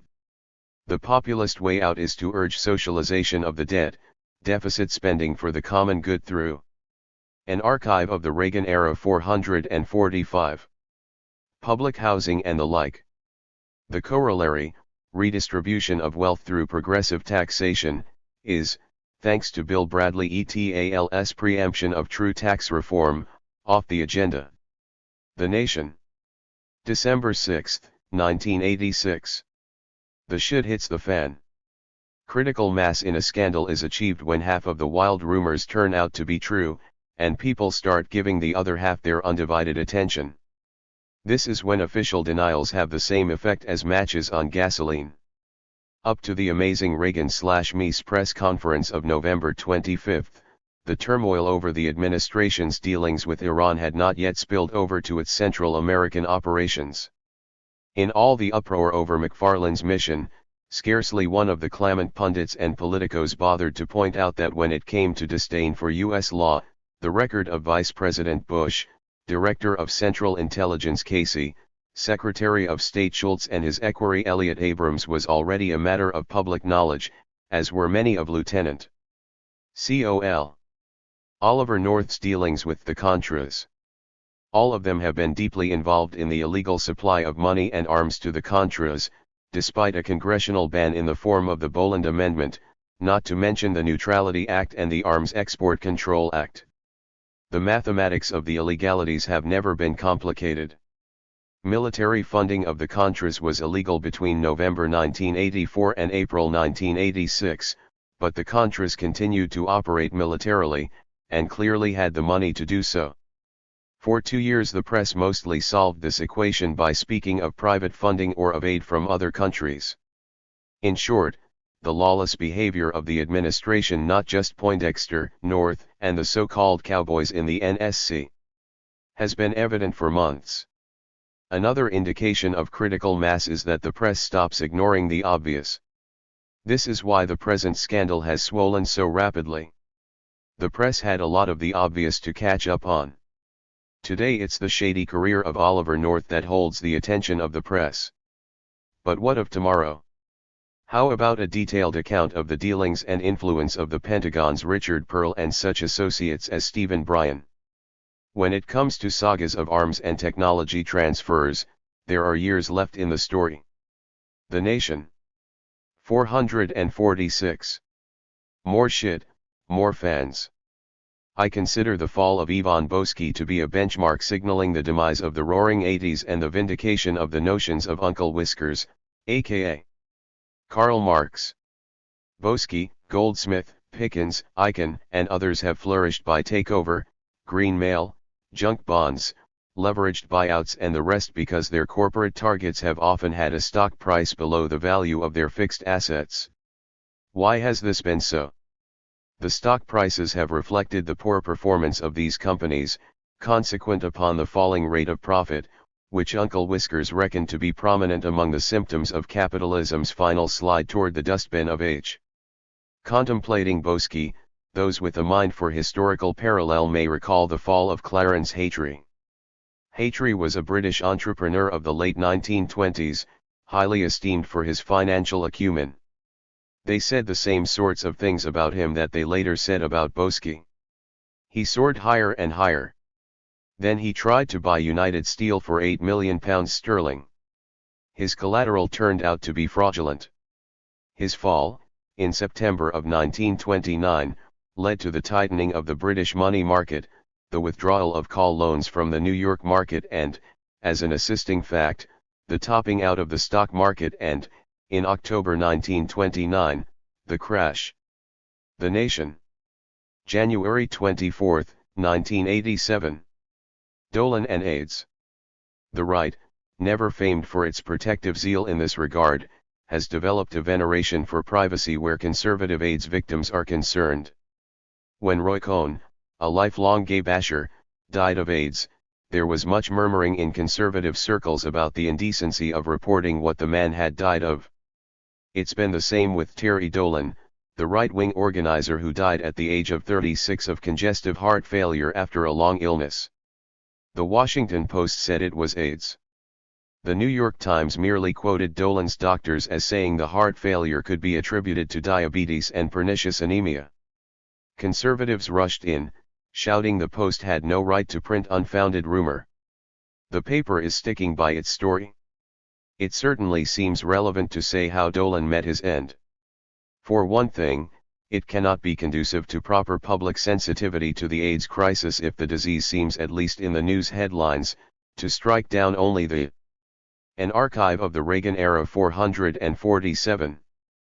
Poor and obscure, Rock Hudson notwithstanding. And for another, Dolan spent his active political life promoting vicious conservatives of the new right, whose favorite pursuit is to bait gays and whose dearest ambition is to throw homosexuals in jail and otherwise persecute them. During his lifetime, So far as I know, no journalist challenged Dolan seriously on the hypocrisies intrinsic to a life in which he seems to have made no particular secret of his preferences. The Nation. February 5, 1987. The Real Soviet Challenge. Back in 1948, some imaginative fellows scripted a miniseries about invasion and gave it the catchy title Operation Bushwhacker. The notion was simple enough: how could the US take over the Soviet Union? The answer given in the treatment was excitingly bloodthirsty, full of tough-minded talk about smashing the Soviet state. The destruction of governmental and control facilities would be given high priority, would be accomplished along with the destruction of the industrial urban areas. Operation Bushwhacker never got made into a movie. Its authors never intended it should. They were working for the Pentagon and charged with preparation of a whole series of true-life invasion scenarios, requested by President Harry Truman and his Secretary of Defense, James Forrestal. That same year, over at the National Security Council, other script writers were hard at work on NSC Document 20/1, which addressed the question of political control of the Soviet Union subsequent to a US invasion. This script had a similarly tough-minded lilt to it, talking about decommunization and proposing that one of our major war aims would be to destroy thoroughly the structure of relationships by which the leaders of the All-Union Communist Party have been able to exert moral and disciplinary authority over individual citizens or groups of citizens. One worry of the drafters of NSC 20/1 was the emergence, subsequent to invasion, of communist partisans and guerrilla bands. To deal with this, they proposed a quisling government, under the control of the Allies and consisting of exiled White Russians and members of the Tsarist aristocracy. These scenarios have been unearthed recently by Michio Kaku and Daniel Axelrod, who have made thorough use of the Freedom of Information Act to compile their excellent new book, To Win a Nuclear War, The Pentagon's Secret. They make interesting reading in light of the 448th current commotion over the ABC miniseries America, which is due to start February 15. Hollywood writes treatments of what they would like to do to us, even on Main Street, thus inverting the fantasies of the US government, which invariably concern what we would like to do to them. G.I. Joe on Nevsky Prospect. During the Korean War there was the same inversion. Armed Forces Radio Service ran a series of half-hour shows titled Springfield, U.S.A., supposedly set in the future, 1960. The Russians had taken over, and each episode dealt with the forced communization of defenseless America and the torture and killing of courageous but outgunned Americans. While the AFRS script writers were hard at work on this series, the Pentagon was outlining its own plans, as expressed by Gen. Curtis LeMay's briefing officer in 1954, when he told a group of visiting Navy officers that the war plan of the US was to reduce the Soviet Union to a smoking, radiating ruin in 2 hours. The public relations aspect of this scenario had already been contemplated by President Dwight Eisenhower and Secretary of State John Foster Dulles a year earlier when, according to minutes of an NSC meeting, quoted by Messrs. Kaku and Axelrod, they were in complete agreement that somehow or other the taboo that surrounds the use of atomic weapons would have to be destroyed. So now we have America, about a Russian takeover in the Midwest, which echoes by inversion the bountiful disclosures concerning Pentagon dreams in the Reagan era on how best the US could fight and win a nuclear war with the Soviet Union, right down to nuclear decapitation of the Soviet High Command. The trouble with America is that it is coming to the nation's TV screens about 4 or 5 years too late. Back in 1982 and 1983, Pentagon war fever was at its height. The political coordinates of the Cold War have changed drastically. In Mr. Reagan's first term you could hardly open a magazine or newspaper without reading gloating material about the last days of the Soviet Union, plagued with an aging leadership, a sluggish economy, drug and alcohol abuse, and an unpopular war. And now? We don't need the eavesdroppers of the National Security Agency to tell us the sort of dispatches the Soviet ambassador is sending back to Moscow, aging president increasingly out of touch, efforts at glasnost over Iran/Contra scandal thwarted by powerful interest groups in the government, much of whose operations remain entirely secret economy toiling along at rates of growth half those of the Soviet Union, problems of addiction pervasive throughout national life, public deeply opposed to miring of country in an unpopular war. Everything is changing around and one can detect a certain air of panic. An archive of the Reagan era 449. In the Cold War, impresarios hear as they start looking at the ledger, over here a sickly president and becalmed administration wallowing in scandal, over there a healthy Mikhail Gorbachev bringing Andrei Sakharov back from exile and calling for the injection of some vitality into Lenin's concept of democratic centralism, a vibrant Soviet press rooting out corruption. Things could get worse. The Russians actually could withdraw from Afghanistan, thus leaving the US defenders of the Afghan freedom fighters to justify their heroes, whose program is the restoration of feudalism and the flogging of every Afghan woman who has had the temerity to give up the veil or get a job. The Russians are confident enough to call for a conference on human rights in Moscow this year. They have got a lot of explaining to do, no doubt about it. But so has the US, particularly when its hosts give readings from Articles 23 and 25 of the Universal Declaration of Human Rights, with their embarrassing language about the right to work and to protection against unemployment, the right to equal pay for equal work, the right to a standard of living adequate to health and well-being, including food, clothing, housing, medical care and necessary social services, and the right to security in the event of unemployment, sickness, disability, widowhood, or old age. This is not to mention the language in the United Nations Civil and Political Covenant outlawing material likely to provoke war fever. So what may we expect with these changed terms of ideological trade? America is one response, but it's already out of date. No, I think there is a more encouraging prospect. A revitalized Soviet Union could provoke a revitalization of politics and ideals in the US.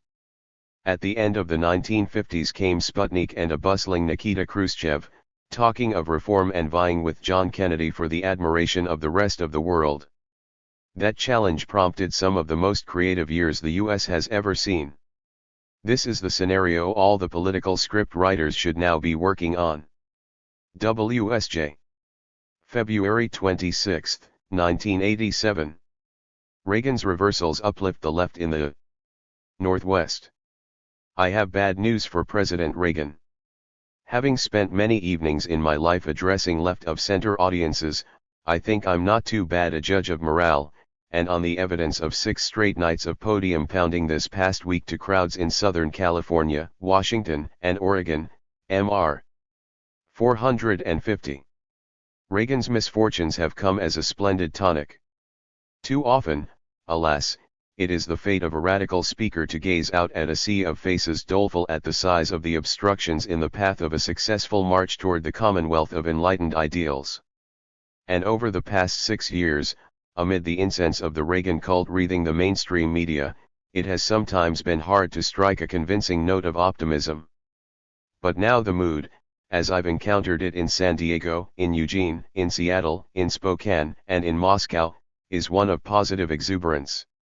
And to the cry from the platform, does anyone here think the nation can ill afford a stricken presidency or the trauma of another Watergate, there is always a gratified silence. There are some sound reasons for this gratification and the kindred sense that the Reagan administration has had it coming. The groups inviting me to talk about the press and the scandal have Central America as their focus, and the background of the Iran-Contra scandal is familiar to them. For the past 2 years they've been importuning their local newspapers and their congressional representatives to take a hard look at illegal shunting of money and arms by the Reagan administration to the Contras. They've been waiting for the stories of Contra drug running to the US to get serious attention and, overall, for the press and Congress to stop genuflecting before the great communicator and start scrutinizing secret government and abuses of power. Now that the mainstream press and the congressional overseers are paying attention, if only momentarily, these groups feel with some justice that they were right all along. Of course there is nothing so uplifting as having history whisper in your ear, "You were right all along." These are people who have been listening in frustration and anger as the president has set the terms of debate, lashing at the Sandinistas for having ties with Iran. He came up with this particular charge last March, just a few weeks after he had signed one of his findings, authorizing a supply of arms to Iran and the men of terror there who supposedly paid $1 million to blow up the U.S. Marines in Beirut. There's another reason why the people I was talking to feel good. Many think that if it were not for the scandal, a U.S.-backed invasion of Nicaragua would by now be underway, and that such an invasion would, if successful, shape the political agenda for years to come. Indeed, the only check to unalloyed rejoicing is the fear that the administration might, cornered rat style, try a quick invasion of Nicaragua to get itself out of its present mess, just as the invasion of Grenada stopped people talking about the 242 Marines killed in their Beirut barracks. So there, across the Northwest, were all those audiences of gratified people welcoming the new political environment, and the sight of them reminded me once again of the illusion, zealously fostered by the apostles. An archive of the Reagan era 451. Of Reaganism in the media and politics, that this country has plunged irreversibly to the right and that a progressive political culture has shriveled to the very margin of public life. Now the Northwest has a long radical, progressive tradition.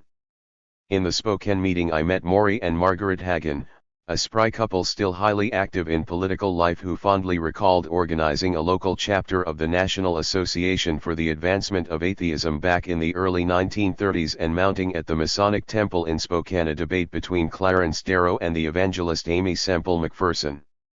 Alongside the Hagens were people who have fought the good fight down the years and, like the Hagens, are still fighting it. Guy Burton, my host in Eugene, now working for Clergy and Laity Concerned, had long done organizing work in the Northwest and before that, in the style of the 60s, had had a spell of back-to-the-land farming in the Ozarks. The people from Seattle Central American Media Project who work with the mainstream press to try to get them to address their concerns, have rich lineages of political activism over the past couple of decades. These encounters confirmed something I've long observed nationally, that the 60% and more of the American people who oppose intervention in Central America haven't arrived at that position en masse by accident or purely by cause of instinctive isolationism or dreaded post-Vietnam syndrome. What can be called the Central American Solidarity movement in this country is far broader and better informed than its equivalent during the Vietnam era. Community after community has a sister city project with Nicaragua. There is a vigorous sanctuary movement for protecting refugees from Central America. Thousands of people have visited Nicaragua and returned to recount their experiences to church groups, labor unions, community coalitions, and the like. In Spokane, for example, at least 50 in the town have made journeys to Nicaragua, and the day I was there, one of them, Kevin Baxter, published a vigorous and well-informed account of his experiences in the local paper, The Spokesman Review. There is a level of knowledge and of direct experience of Nicaragua that no amount of thunder from Elliott Abrams and the others can dispel. The breadth of this Central American solidarity movement, rooted in the mainstream of the political culture, is a clue to the size of the progressive movement in this country overall, a movement largely disenfranchised by the media and by politicians. Someone incensed by Reagan's war on Nicaragua is most likely an activist in the fields of arms control or the environment, and is eager to defend social programs at home. They are the people, millions and millions of them, who got upset about the America series. I kept looking at the panel on Ted Koppel's Viewpoint program broadcast from Minneapolis Monday night to see if they were represented. I saw Ted Sorensen, lawyer for the United Nations, and I. 452. Saw Jean Kirkpatrick. I saw Ted Turner, who did much the best job of articulating their concerns. In the audience I saw Reed Irvine of Accuracy in Media, who seemingly gets summoned to the mic wherever these viewpoints are held. But I didn't see on the panel anyone from the churches, the unions, or the left. You almost never do on such panels, which is why the people I've been meeting may be gratified now, but are basically still angry. About half this country's political spectrum, from the middle out to the left, is systematically excluded from what passes for public dialogue, and this is something far more dangerous to this nation's political health than even the abuses now hitting the headlines. WSJ. March 7, 1987. The coup d'état. The Reagan administration is not the first to have decided that the public rituals of democratic elections were only necessary prelude to the actual seizure of power, institution of secret procedures and evasion of accountability. Such seizures have become riskier. Nixon's coup d'état produced Watergate, and the Reaganites its sequel. But in both cases, despite abundant evidence of criminal behavior and abuses of power, the mainstream press persisted in keeping its eyes firmly shut while trumpeting the supposed popularity of the caudillo either truly or notion ally in charge. What did the press know, and when did it know it? Take Libya. Into the headlines last week shot the news that acting President Oliver North along with NSC and C.LA. officials such as Director of Central Intelligence designate Robert Gates, devised and promoted a plan for a joint U.S. Egyptian invasion of Libya. This plan should not have come as a surprise to U.S. journalists based in Paris or Cairo, assuming that either they or their in-house interpreters were capable of reading the local newspapers. On March 31, 1986, the Egyptian daily A/Aram reported that U.S. officials had suggested a joint attack on Libya no less than 3 times. A/Aram's director, Ibrahim Nafat, denounced the proposal with the words Egypt will never take up arms against another Arab country, even if the country is Libya. That episode occurred in the tense period culminating in the Reagan administration's effort to murder Col. Muammar el-Gaddafi and underscore his family while they slept. A few days later, on April 2, Le Monde reported. An archive of the Reagan era 453. Al-Aram's disclosure on its front page, again without arousing much interest in the U.S. press. In the New York Times Magazine for February 22, Seymour Hersh outlined the plot, approved by President Reagan and unchallenged by the bureaucracy or by Congress, to murder Gaddafi. The intention was entirely obvious at the time, since 9 F-111s were targeted on Gaddafi's tent and, as the Washington Post then reported, the White House had prepared a statement for the president before the raid anticipating Gaddafi's death and asserting that it had not been planned. There is little doubt that Gaddafi's assassination and official protestations that it was accidental would have been accepted uncritically, just as the U.S. press had obediently swallowed the government's refusal to acknowledge Gaddafi's daughter as a bomb victim, despite the pitiful evidence in Tripoli, and had also bought the claims of irrefutable proof of Libyan complicity in the disco bombing in West Berlin. Unless there are serious divisions in the ruling elites, the press will always defer to the assertions of government and relay its propaganda without much challenge. In the Reagan era there have been no such divisions. The coup d'état had bipartisan backing in Congress, and no institutional force in American society outside the progressive churches challenged it. Anyone looking for examples of this bipartisan complicity need go no further than Walter Mondale and Frank Fahrenkopf Jr.'s ringing defense of the National Endowment for Democracy in the New York Times for February 23, or the response of Representative Lee Hamilton, then chair of the House Intelligence Committee, to the president of Common Cause, who was inquiring about possible illegal funding of the Contras by the Reagan administration. In a letter dated November 7, 1985, Hamilton wrote, "I would need to be shown credible evidence that Colonel North violated the Boland Amendment. At this point, I am unaware of such evidence." This was after Lieutenant Col. Oliver North had been mentioned by name in 62 separate stories about Contra aid in leading U.S. newspapers, magazines, and wire services between 1983 and 1985. Apt to this bipartisan complaisance to the coup d'état, the press swallowed month after month, year after year, the claims of the Reagan administration that it would conduct good faith negotiations with Nicaragua, provided Congress lubricated such parleys with military aid for the Contras. Time after time the editorialists and reporters rallied to Reagan. Take your choice from the archives of credulity. Notwithstanding the Sandinistas' quick and defiant rejection of it, President Reagan's new Nicaragua plan marks a step forward in one important respect. It 454. Points a way to suspension of the war for at least 2 months in order to give negotiations a better chance. This was an editorial in the Washington Post for April 7, 1985, duplicated remorselessly throughout the press. The eruption of the scandal slightly discommoded this willing suspension of critical faculties. On January 1, 1987, Joanne Omong, an experienced reporter for the Washington Post, reviewed the evolution of government policy toward Nicaragua.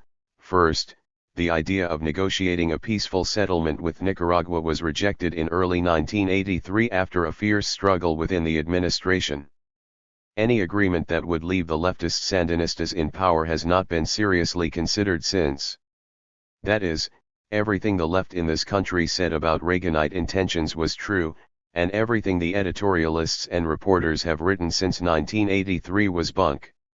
There's a powerful urge in Congress and in the press to see the scandal in procedural rather than substantive terms, and this is reminiscent of Watergate.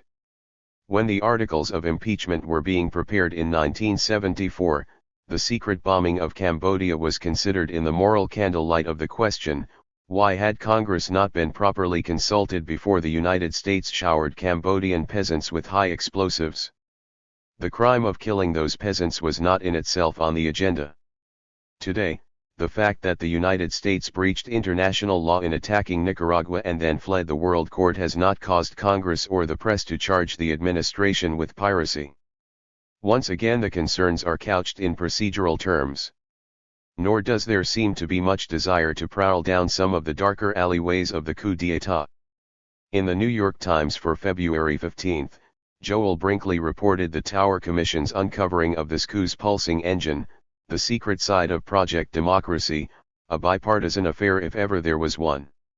He wrote that in 1982 and 1983 there was much discussion in government of how to get rich people to contribute to Project Democracy. In March of 1983, Charles Zwick, the USIA director, arranged a White House meeting with the president for several millionaires and billionaires, including Sir James Goldsmith, publisher of L'Express, the French magazine, W. Clement Stone, a Chicago businessman, and Rupert Murdoch, who owns newspapers and other publications in the United States and other countries. Those are men not famous for selfless generosity. They are also men in constant contact with regulatory bodies such as the Securities and Exchange Commission and the Federal Communications Commission to take the cases of Goldsmith and Murdoch. With what expectations did they attend those White House fundraisers? Who else was at those meetings? An archive of the Reagan era 455. How many other magnates in the communications sector had quiet conversations with the executives of Project Democracy? We speak, remember, in a period when all three networks have changed hands beneath a benign regulatory eye and when mergers, buyouts, joint operating agreements and the like have proceeded on well-greased wheels. Let's end with a forthright expression of where power in the press lies, as described in Walter Isaacson and Evan Thomas's book, The Wise Men. In 1943, Newsweek had the temerity to raise questions about the efficiency of daylight bombing of Germany.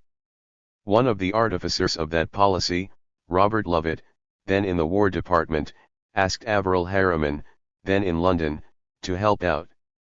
Harriman, who at the request of his friend Vincent Astor had invested in Newsweek, laid down an editorial line for his brother Roland, who sat on the magazine's board of directors, to impose. "Tell Roland that I am in dead earnest and will brook no compromise," Harriman wrote Lovett in April of 1943. "I have not supported Newsweek for 10 years through its grave difficulties to allow our hired men to use the magazine to express their narrow, uninformed, or insidious ideas. Roland has my full authority to use any strong-arm measures he considers necessary. The other directors can be asked to resign if they do not go along." This is the ruling class talking to itself, and it should be pasted on the front gate of every journalism school as a pithy statement on the realities of the business. The Nation. March 13, 1987. Can the press save the presidency? Since the fundamental role of the official press is to provide reassurance, reassurance has been provided in ample measure. Barely had the president gabbled his way through his speech on March 4 before pundits and politicians were on hand to say that yes, Reagan had adequately demonstrated contrition for deeds of the past and determination to do better in the future, and now the nation had best put the whole sorry scandal behind it. In fact, the president demonstrated no such contrition and had nothing at all to say about the Nicaraguan end of the scandal. But the mesmerized urge to sustain the Reagan cult for 2 more years proved overwhelming. In his commentary the day the Tower Commission's report was released. 456. NBC's John Chancellor caught this servile idiom perfectly. But the Tower Commission accuses him of no actual crime, only the sin of inattention. And Ronald Reagan, with all his skills, ought to be able to handle that accusation. He has one very big thing going for him: nobody wants him to fail. Nobody wants another Nixon. He should be able to build on that, as he reshapes his image and his administration. He has been wounded, but not crippled, by the Tower Commission. This is more or less the line served up on all the networks and in most of the editorial columns. The most glaring misconception is obviously contained in the line "nobody wants him to fail." Who can Chancellor have been talking to? Millions of people in the United States want Ronald Reagan to fail. They want him to fail in circumstances of utter humiliation both for himself and his co-conspirators. They want the delicious drama of another Watergate to last, day by day, hour by hour and minute by glorious minute, till the curtain finally falls on his odious administration. But the people, like Chancellor, who say that no one wants Reagan to fail are the same people who insist, night after night on the TV screens, day after day in the newspaper editorials, that the president still commands enormous affection on the part of the American people. Who says? According to Newsweek's poll, published in its March 9 issue, more than half of the American people disapprove of the way he's handling his job, less than half have personal confidence that he would do the right thing. Another poll shows a majority thinking him a liar. This is enormous popularity. LA Weekly. March 27, 1987.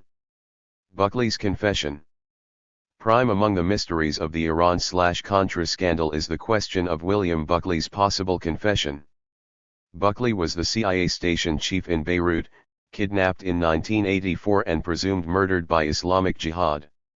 On November 17, 1986, Islamic Jihad issued a statement saying it had 90 written pages along with 6 videotapes of Buckley telling all he knew about CIA operations in the region, including which major Middle Eastern figures worked for the agency. Islamic Jihad then said, "We are waiting for the proper time to release these dangerous facts about CIA operations. We are warning the US government that their only choice is to satisfy our demands." An archive of the Reagan era 457. At the time no one in the US seems to have picked up on this, aside from columnist Jack McCarthy in Florida Flambeaus for December 8, 1986. The matter of Buckley's confession is alluded to in the Tower Commission's report, and a number of rumors are circulating in Washington to the effect that the content of Buckley's confession after torture was one of the reasons why the Reagan administration remained eager to deal with Islamic Jihad's sponsor in Tehran. What could Buckley have said? Revelation of CIA assets in the Middle East would still be, embarrassing, but scarcely enough to prompt panic in the CIA or in the White House. Buckley had previously been station chief in Mexico City, and therefore might have had much to reveal about U.S. skullduggery in that area. He might also have been in a position to discuss what Reagan's people might have been up to in 1980 when President Jimmy Carter was desperately trying to achieve an October surprise by bringing back the Tehran embassy hostages before the election. He failed, and eventually the hostages came home just in time to grace Ronald Reagan's inauguration. One version is that in those battle-fraught final weeks of the campaign, Reagan's operatives, headed by campaign chief William Casey, offered Iran a better deal over arms, oil, or frozen assets than anything proposed by Carter, thus toying with the hostages' lives in return for domestic political advantage. This is not so much a smoking gun as a stack of dynamite waiting for lightning to strike. LA Weekly. April 4, 1987. Afterglow, all the president's men. Senator Robert Dole called the White House after President Reagan's March 19 press conference to tell him that he hit the ball out of the park. Dole is noted for drollery, but I wonder if he had studied the transcript. Q. Mr. President, is it possible that two military officers who are trained to obey orders grabbed power, made major foreign policy moves, didn't tell you when you were briefed every day on intelligence? Or did they think they were doing your bidding? A. Helen, I don't know. I only know that that's why I've said repeatedly that I want to find out. I want to get to the bottom of this and find out all that has happened, and so far I've told you all that I know. And you know the truth of the matter is, for quite some long time, all that you knew was what ID told you. This is fun to read, particularly if you rearrange it in blank verse, but it 458 suggests a high score on the Alzheimer graph, unless you happen to be David Broder, senior political correspondent of the Washington Post.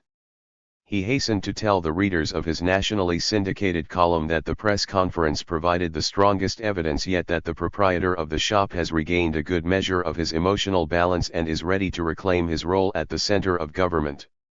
He showed the steadiness and confidence that has been so conspicuously missing in the final months of 1986.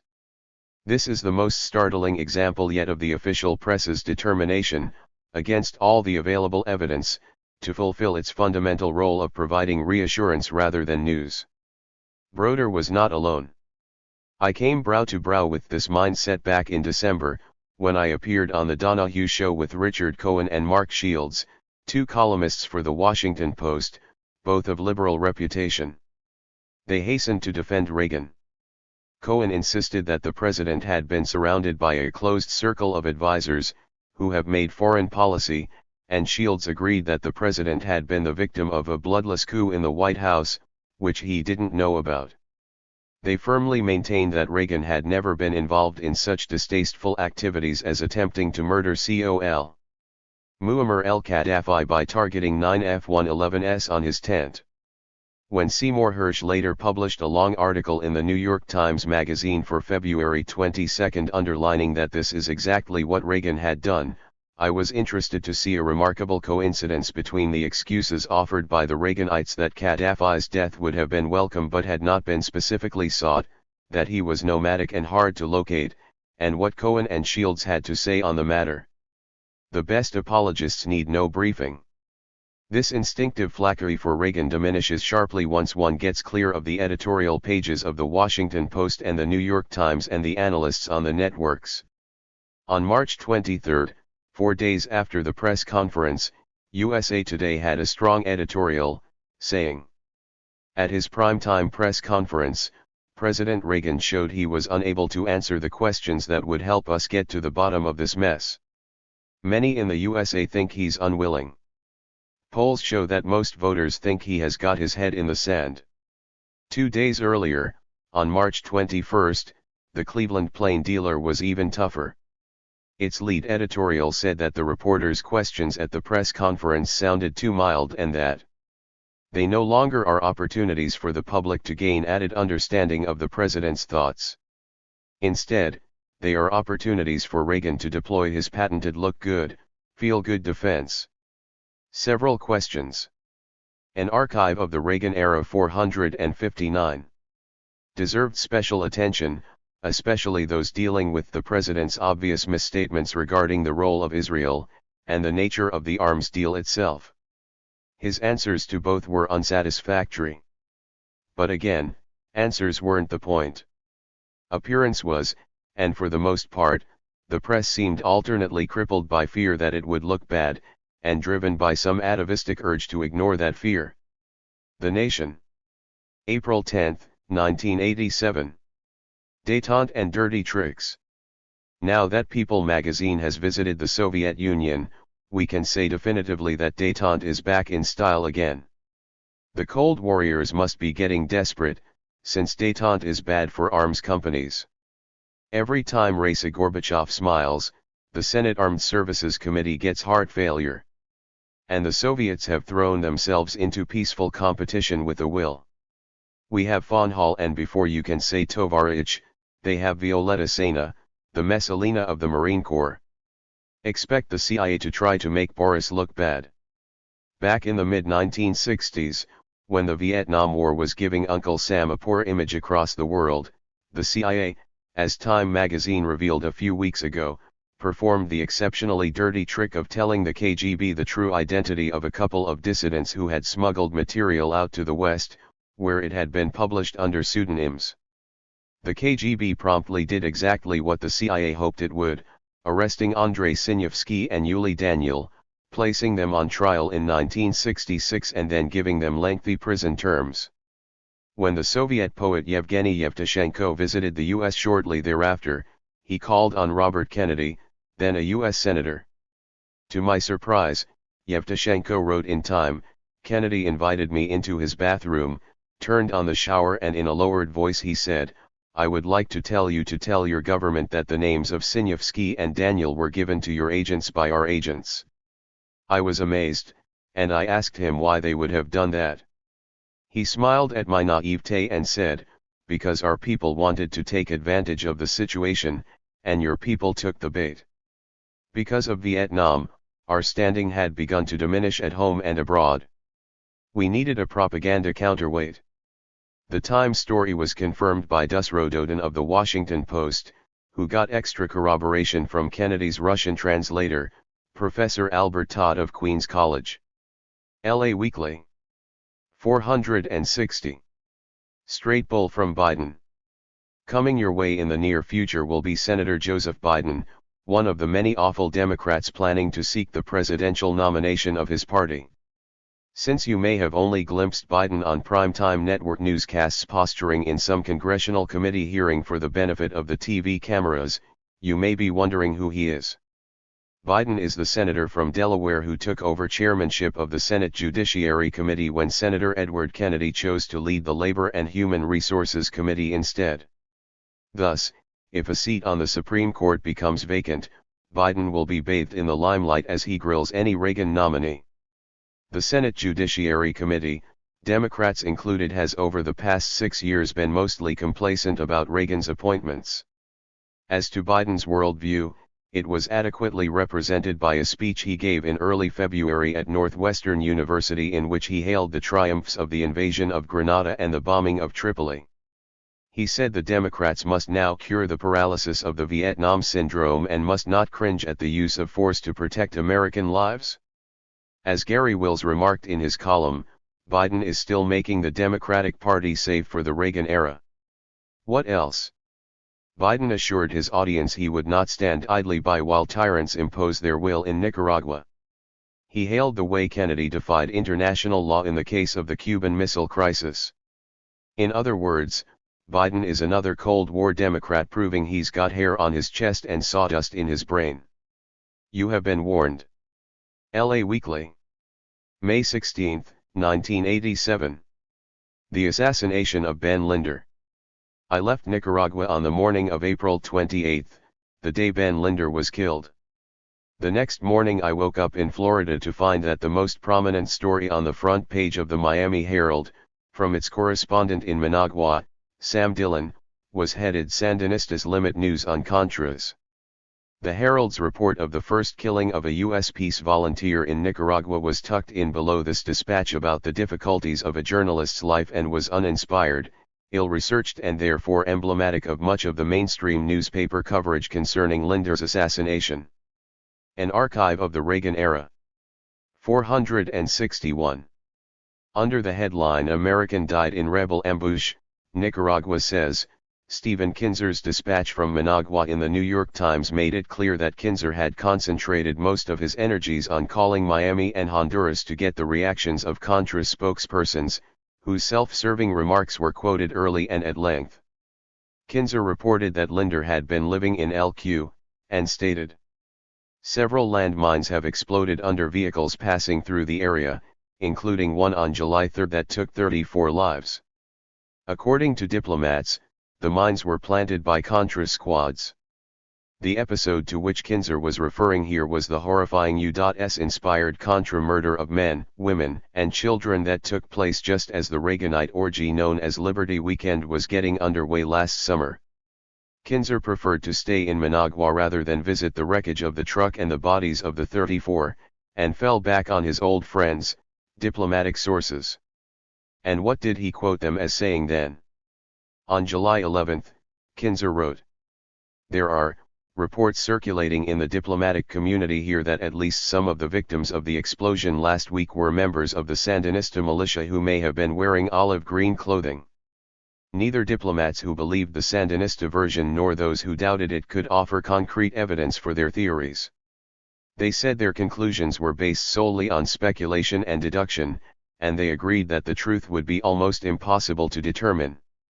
Most mainstream papers rapidly gave up on the Linder story, omitting any account of the arrival in Managua of his parents and brother and their denunciations of President Reagan and his policies. By the weekend many of these newspapers, like the Los Angeles Times, had already made the usual speculations as to whether Linder had been armed or not. This is a propaganda ploy that the administration has instilled into the U.S. press with near total success, as indicated by the reaction of Alberto Fernandez, the press attaché at the U.S. Embassy in Managua. "We don't know anything about this man," Fernandez was quoted by the Miami Herald as saying. "Was he armed? Was he unarmed?" The U.S. journalists in Managua invariably ask this same question, as if the crime of blowing up or shooting people is somehow mitigated if they were imprudent enough to have met their end in the company of a militiaman or within eyesight of a weapon. And because it is usually impossible to prove that a weapon was not in the vicinity, the journalists dutifully raise the contingency that it was.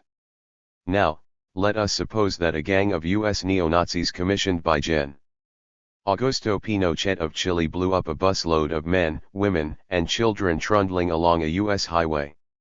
Would the press pause to ask whether there had been a gun on the bus, or 462? Whether a U.S. serviceman had been present? Would the press have regarded it as relevant? Of course not.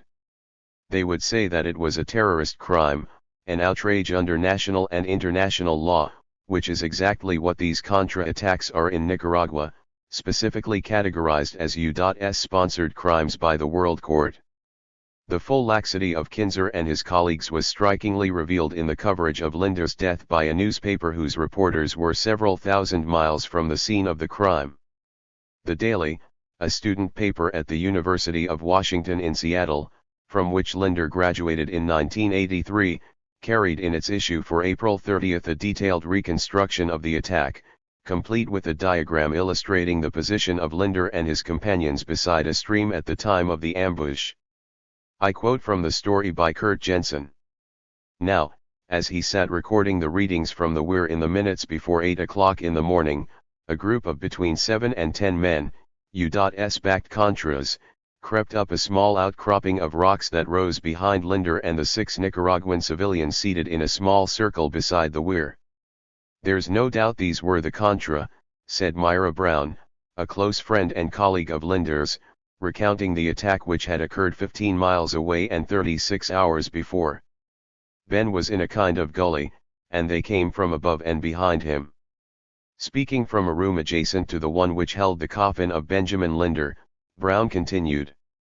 As Linder fell beside the weir he had installed earlier that morning, 2 other Nicaraguans, people that considered Ben family, who called him brother, Brown said, collapsed nearby. Sergio Fernandez and Pablo Rosales, both of whom worked with Linder for some months on the hydroelectric project the 27-year-old engineer was supervising, died shortly after the initial grenade attack, presumably as a result of the gunfire which followed. The paper interviewed Lori McQuaig, a member of Witness for Peace in Managua and one of the first to arrive at the scene. It also reported that earlier last month 2 of Linder's assistants, Frederico Cordoveneo and Oscar Blandon, were the objects of death threats from the Contras, that on March 24 the dam Linder had built in El Qua was attacked by roughly 100 Contra rebels using heavy machine guns, artillery, hand grenades, and grenade launchers, and that a week before Linder's death, just hours after he had left the village, El Qua was attacked by Contras, who shot several Nicaraguans. None of the Managua correspondents for the major U.S. papers I saw bothered to tell their readers any of this in the days immediately following Linda's death. None of them managed to speak with anyone who had been at the scene or with any of Linda's associates. As Bruce Barcott, the news editor of the Daily, wrote in a letter, if an archive of the Reagan era 463 goddamn college paper in Seattle can get a hold of these people, why can't the New York Times? The Nation. The modern Rasputins. Although the Iran/Contra hearings will not frame it this way, what is now under gentle scrutiny on Capitol Hill is the terrorist culture of Reaganism. James Petras has an interesting article about this culture and the implications of its rise in the March-April issue of Against the Current. Petras suggests that the United States' declining economy and weakened global hegemony are the sources of the corrupt culture of covert action and profiteering now under investigation in the Iran/Contra scandal.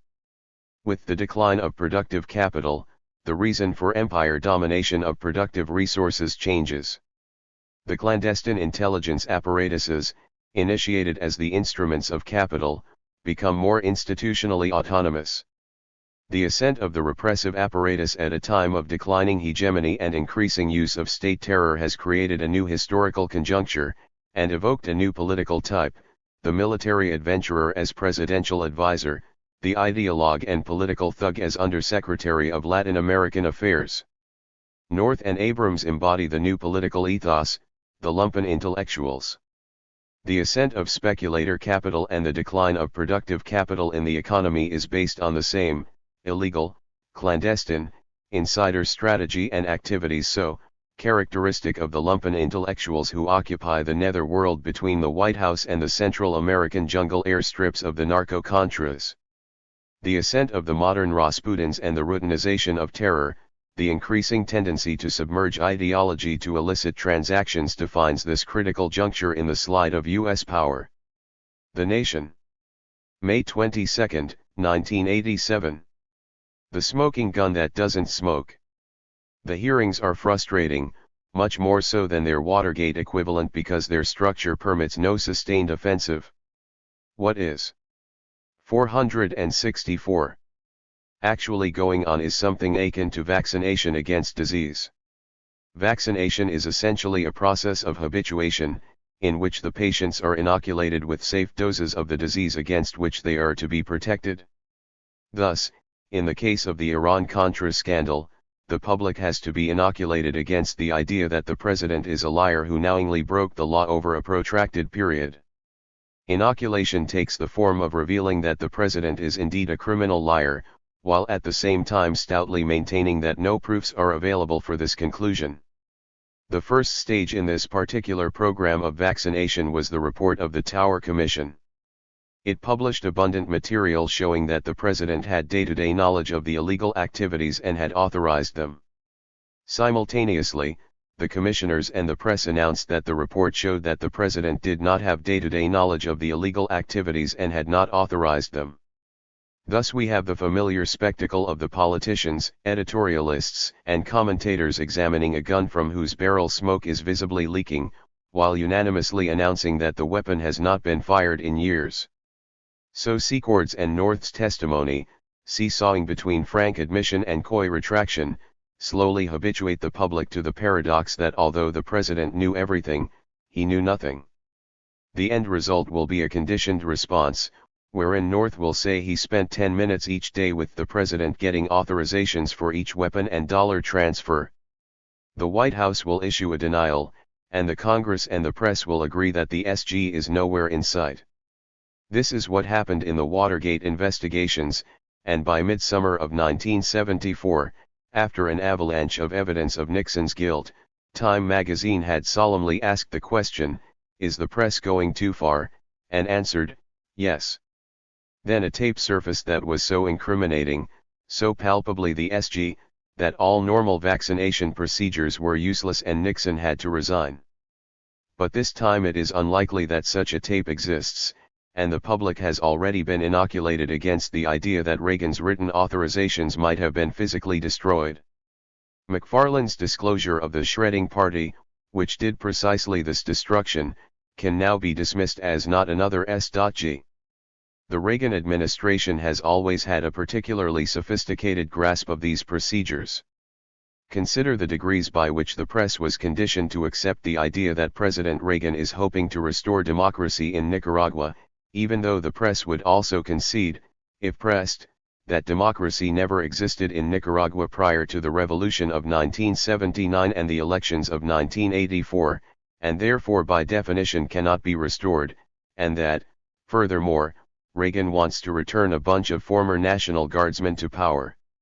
In the New York Times of May 14, Elaine Ciolino solemnly reported, "An archive of the Reagan era 465, a discussion of a plan drafted by President Oscar Arias Sanchez of Costa Rica. President Reagan expressed concern about whether it could guarantee a process of democratization in Nicaragua. She asserted later in the same story that the Arias plan calls for an end to American aid for the Contras in return for the creation of a democratic system in Nicaragua and that Guatemala favors re-establishment of a democratic system there. All of this is untrue, but Ciolino would probably react angrily to the charge that this is a piece of shameless publicity for the White House on the occasion of a visit by Guatemalan President Vinicio Cerezo Arevalo, though this is exactly what it was. Another piece of classic inoculation was the Reagan administration's assault on the ABM Treaty, with claims that a piece of treaty language outlawing the testing of space-based systems could in fact be broadly interpreted as permitting the testing of space-based systems. There are innumerable other examples that propel us toward the inevitable conclusion that almost all reporting, whether about the Iran-Contra scandal or the ABM Treaty or the homeless or the unemployed, is both inoculation against reality and reassurance that despite all appearances, the world is not what it seems. LA Weekly. May 30, 1987. Invisible Man. Who is the front runner? Asked the columnist Robert Novak of Democratic Party chair Paul Kirk on a recent edition of Crossfire. With a sly grin, Novak waited for Kirk to fall into the trap, which Kirk duly did by answering that there was no front runner in a field so richly endowed with human and political talent. Wrong, said Novak. There is one front runner. Jesse Jackson. Isn't it a fact that you just don't call him a front runner because he's black? Kirk rather feebly tried to haul himself out of the hole by suggesting that Jackson himself had said there was no front runner, which is, of course, what all front runners say. The inability of the political and journalistic establishments to state straightforwardly that Jackson leads in the race for the Democratic presidential nomination grew even more comical with a New York Times survey, published on May 17. It showed that out of a field of 8 candidates, Jackson led with 17%, 6 points ahead of the beau of Route 128, Michael Dukakis. But the Times, eager to cast a whiter light. 466. On the worrisome implications of those numbers, crowned the survey with the headline "Jackson Tops Poll." Adam Clemer's story announced that if included in the list of candidates, Governor Mario Cuomo, who has formally withdrawn his name from contention, comes out ahead, with 25% over Jackson, with 12%, and Senator Bill Bradley, another non-candidate, with 6%. Poor Jesse. These contortions must remind him of the coverage of his victory in Louisiana in 1984, the first by a black in any state presidential primary contest in the history of the United States. The Times headlined that one Jackson takes Louisiana vote in low turnout and belittled the victory as the result of a voter boycott of the election. The week before, Jackson had won the primary in Washington, D.C., a triumph the Times reporter Ben A. Franklin attributed to the aberrant demographic makeup of the district. If Jackson's fortunes continue to wax, he must expect more of that sort of thing, with headlines such as "Jackson ahead" and stories like this. The Rev. Jesse Jackson today held a commanding lead in states participating in the crucial Super Tuesday primary contests, but when asked to state their preferences if other, undeclared, candidates were included, a substantial number of those polled voiced enthusiasm for Franklin Delano Roosevelt and even for Jesus Christ, an evangelist popular across the South. "Of course I'd vote for FDR if he was running," was one typical response from a 75-year-old citizen. When pressed at length by a reporter about alleged irregularities in the funding of Mr. Jackson's Operation Push, along with allegations of anti-Semitism, sexual misconduct, logeuria, arrogance, Satanism and capitulation to Moscow, the senior citizen conceded that had she been aware of those charges, they might have qualified support for the black candidate.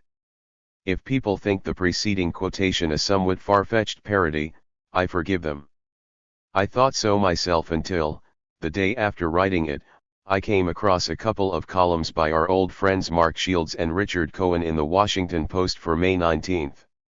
Shields simply refused to recognize that Jackson is a contender, as indicated by this observation. As the leader, Hart had defined the race. The message of every other candidate was "I'm Gary Hart, only different and better." Cohen preferred to have it both ways, saying that it was not racist to deny that Jackson is the front runner, but that even the fact that he is the front runner ain't worth much. The man who once argued that shopkeepers in Washington have every right to refuse entry to blacks then produced this dialectical masterpiece. Of course, some of the reluctance to acknowledge Jackson as the front runner has to do with race, although not necessarily with racism. It is simply not likely that a black person will be elected president in 1988. An archive of the Reagan era 467. Acknowledging the reality of racism is not in itself racist. That is, journalists are not necessarily being racist when they are being racist. I presume the pro-Jackson people in the Times survey were not journalists. Cohen spent the rest of his space reminding his readers of Jackson's indulgence of anti-Semitism, his dash to Cuba, the fact that Operation Push was hardly run with IBM-like efficiency and, needless to say, the fact that Jackson had once hugged the leader of the organization that killed Leon Klinghoffer.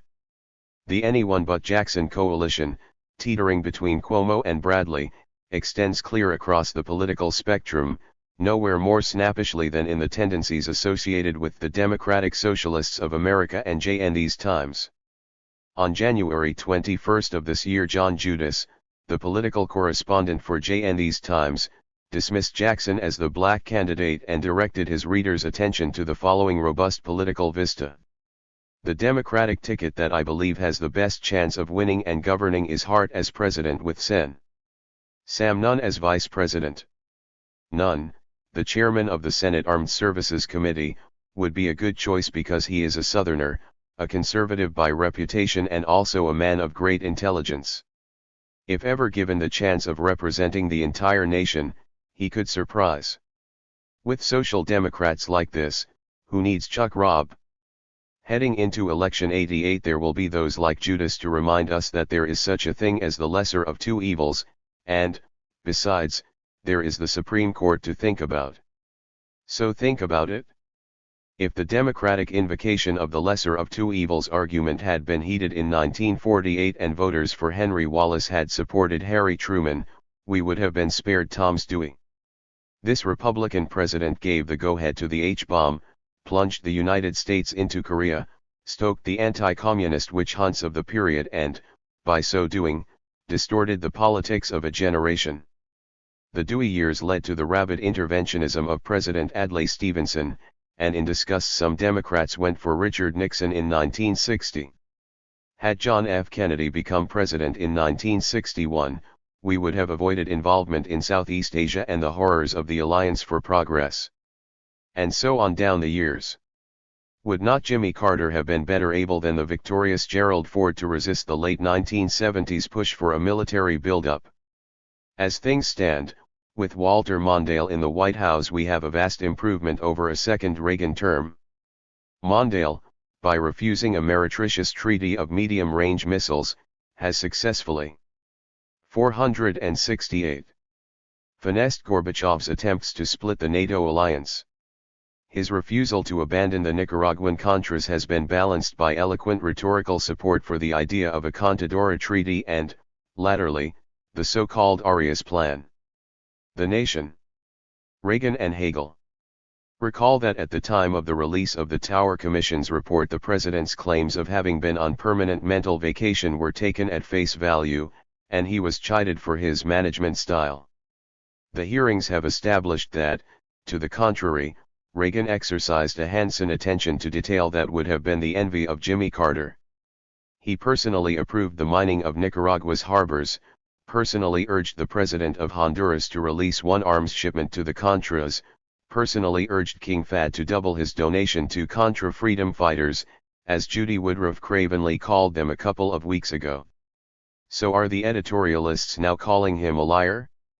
No, they are noting with scholarly detachment the White House's repositioning, away from the question of knowledge and toward that of legality, whether he is conditionally bound to give a fig for Boland or any of his amendments. This is tactically sound, since it urges the press back toward the reflexive flattery of pre-scandal times. Remember what Hegel said about flattery in the Phenomenology of the Spirit: through this process the indwelling spirit of the power of the state comes into existence, that of an unlimited monarch. Unlimited, since the language of flattery raises power into its purified generality. Monarch, since flattering language likewise puts individuality on its pinnacle. By giving the monarch his proper name, flattery elevates the particularity of its own ego, which otherwise is only imagined, into its pure essence. The Nation. June 27, 1987. Sans merci. On the night of Margaret Thatcher's victory in the elections of June 11, Sir James Goldsmith threw a huge party, costing about $750,000, at Cliveden, one-time home to Lady Astor and symbolic headquarters of pro-Nazi. An archive of the Reagan era. 469. Appeasers in the 1930s. The revels paid for by Goldsmith were, by all accounts, exuberant and prolonged, with the jollity animated by a sense of relief. On election eve had come tidings that Labour was making spectacular gains, that there might even be a hung parliament. Financial markets experienced a slight shudder, which was not subdued until, with almost the first returns, it became clear that Thatcher's absolute majority was assured, and that, with this third straight victory, she had obtained a triumph unprecedented since the early 19th century. By dawn on June 12, just as the last of Goldsmith's bleary guests were tottering home, traders were heading into the city to pick up the action from the markets in Tokyo and Hong Kong. By the close of business, more than $10 billion had been added to the value of quoted shares, and the wine bars around the city were awash with champagne at the prospect of another term of what is tactfully described as Stability Star. Joy on the Conservative side was more than matched by consternation and grief amid the opposition. To believe one's own propaganda is easy at any time, and never more so than in the hours before voters enter the polls. In the final days of the campaign, commentators left and right were unanimous in their opinion that the Labour leader, Neil Kinnock, had fought a model campaign, eschewing socialist dogma and exuding compassion like sap off a maple tree. The trouble was that though many voters saw in Kinnock a pleasing contrast to the hypnotic goofiness of former leader Michael Foot, they still concluded that the party had no convincing economic strategy and that they would be worse off if it got back into power. This was an entirely rational calculation. Social democracy as promulgated by the Labour Party is a fraud, and the voters can scarcely be blamed for rejecting it. The Nation. What's in it for me? The rich, at least those who wish to be sure of remaining in that happy state, would obviously vote for Thatcher and her party because she has been very good to them, just as Ronald Reagan has been good to their associates on the other side of the Atlantic. The British journalist John Rentoul shows in his book The Rich Get Richer that since Thatcher came to power, in 1979, there has been a sharp increase in the income share of the top 10% of the population, with the top 1% doing best. The gain of these top people has come at the expense of the middle third and, most damagingly, the bottom 10% of the population. Rentoul reckons that income in Britain is now spread as unequally as it is in the 470 United States, which has one of the most unequal distributions in the industrialized capitalist world. So Thatcher has delivered for the rich. The two determining episodes of her sojourn have been the victory of the state in the battle with the miners in 1984–85 and the renaissance of London as entrepot for international finance capital and launching pad for British finance capital. Between 1979 and 1987, Britain exported about $175 billion in capital invested around the world. Between 1979 and 1983, when Britain became a net importer of industrial goods for the first time in its history, investment in British industry fell by 2/5, and by the end of that period the volume of overseas investment was double that at home. In the past 8 years manufacturing has declined by about 38%, and financial services now engage 1/10 of the workforce. Britain remains, overwhelmingly, the largest investor in the United States, much of it new capital since 1979. An indicator of London's success as entrepot for the great speculative boom is that in the past 3 years assets controlled by London-based financial institutions have doubled, to just over $1.5 trillion. The lubricant for these developments, so congenial to the Goldsmith crowd, has been North Sea oil, which has prevented internal decay from swerving the whole Pantechnicon into the ditch. But Thatcher has not delivered merely for the rich. The single most chastening figure for Labour was the Conservatives' 36% share of the manual working class vote, the largest in any post-war election. Those workers who live in the South gave the Conservatives a larger lead, 46% to 28%, than the electorate as a whole. This slice of the working class undoubtedly includes many of Britain's 6 million new stockholders, who have snapped up the carefully undervalued shares in such privatized industries as British Telecom and British Gas. In this slice too were those homeowners and tenants of once publicly owned housing, who have all seen property values double in the past couple of years. Beyond real estate, people of all classes in the South have, in the past 9 months, been enjoying the pickings of a boom in services and in the undocumented economy. The boom stops at Birmingham. North and west of there, apart from strategic hamlets of wealth, the scene gets rapidly worse, and Labour's strength grows in proportion. The Conservative Party no longer has any seats in Manchester, Leicester, Bradford, Liverpool, Newcastle, and Glasgow. You could pack all the Conservative M.P.s in Scotland into a couple of taxis. Labour gained in the north and thus is becoming, in the words of Ivor Crewe, a professor of government at the University of Essex, the party neither of one class nor one nation but a regional class party. The unemployed and the desperate voted Labour because to vote Conservative would be to embrace the hangman, but even they had no self.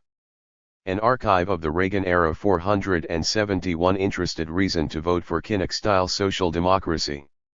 For them, as for anyone else, a Labour victory would have meant a strike of capital in the form of a slump in the value of sterling, disinvestment by multinationals and, in the end, less money for such emblems of the welfare state as the National Health Service. All of those unwholesome consequences could be endured if the Labour Party was committed to the principle of full employment. But its manifesto this year displayed no such resolve, and recent archives contain full proof of the capitulation of former leaders Harold Wilson and James Callaghan to the International Monetary Fund and the supposed imperatives of the Phillips curve, with its trade-off between inflation and unemployment. It was Wilson and Callaghan who paved the way for Thatcher, just as the Carter of 1978–80 oiled the hinge for Reagan. The nation. Is social democracy done for? It's true that Kinnock's notion of a social crusade was, aside from his compassion aureus, to promise, in the manner of Walter Mondale, to raise taxes, but could a more meddlesome socialist advocate have done any better? Are there now, across the face of the Atlantic Alliance, too many haves, too vigilant a SWAT team of custodians of international capital? The model here is what the Swedish social scientist Göran Thorborn, in Why Some Peoples Are More Unemployed Than Others, calls the Brazilianization of advanced capitalism, the twinning of war Keynesianism and Monetarism, with mass unemployment a permanent fixture, at the top, the hyper-rich and the elite managers, in the middle, the stably employed, at the bottom, the underclass of permanently and marginally unemployed, facing a future of reduced benefits with concomitant waves of desperation and passivity, riots, repression and contempt.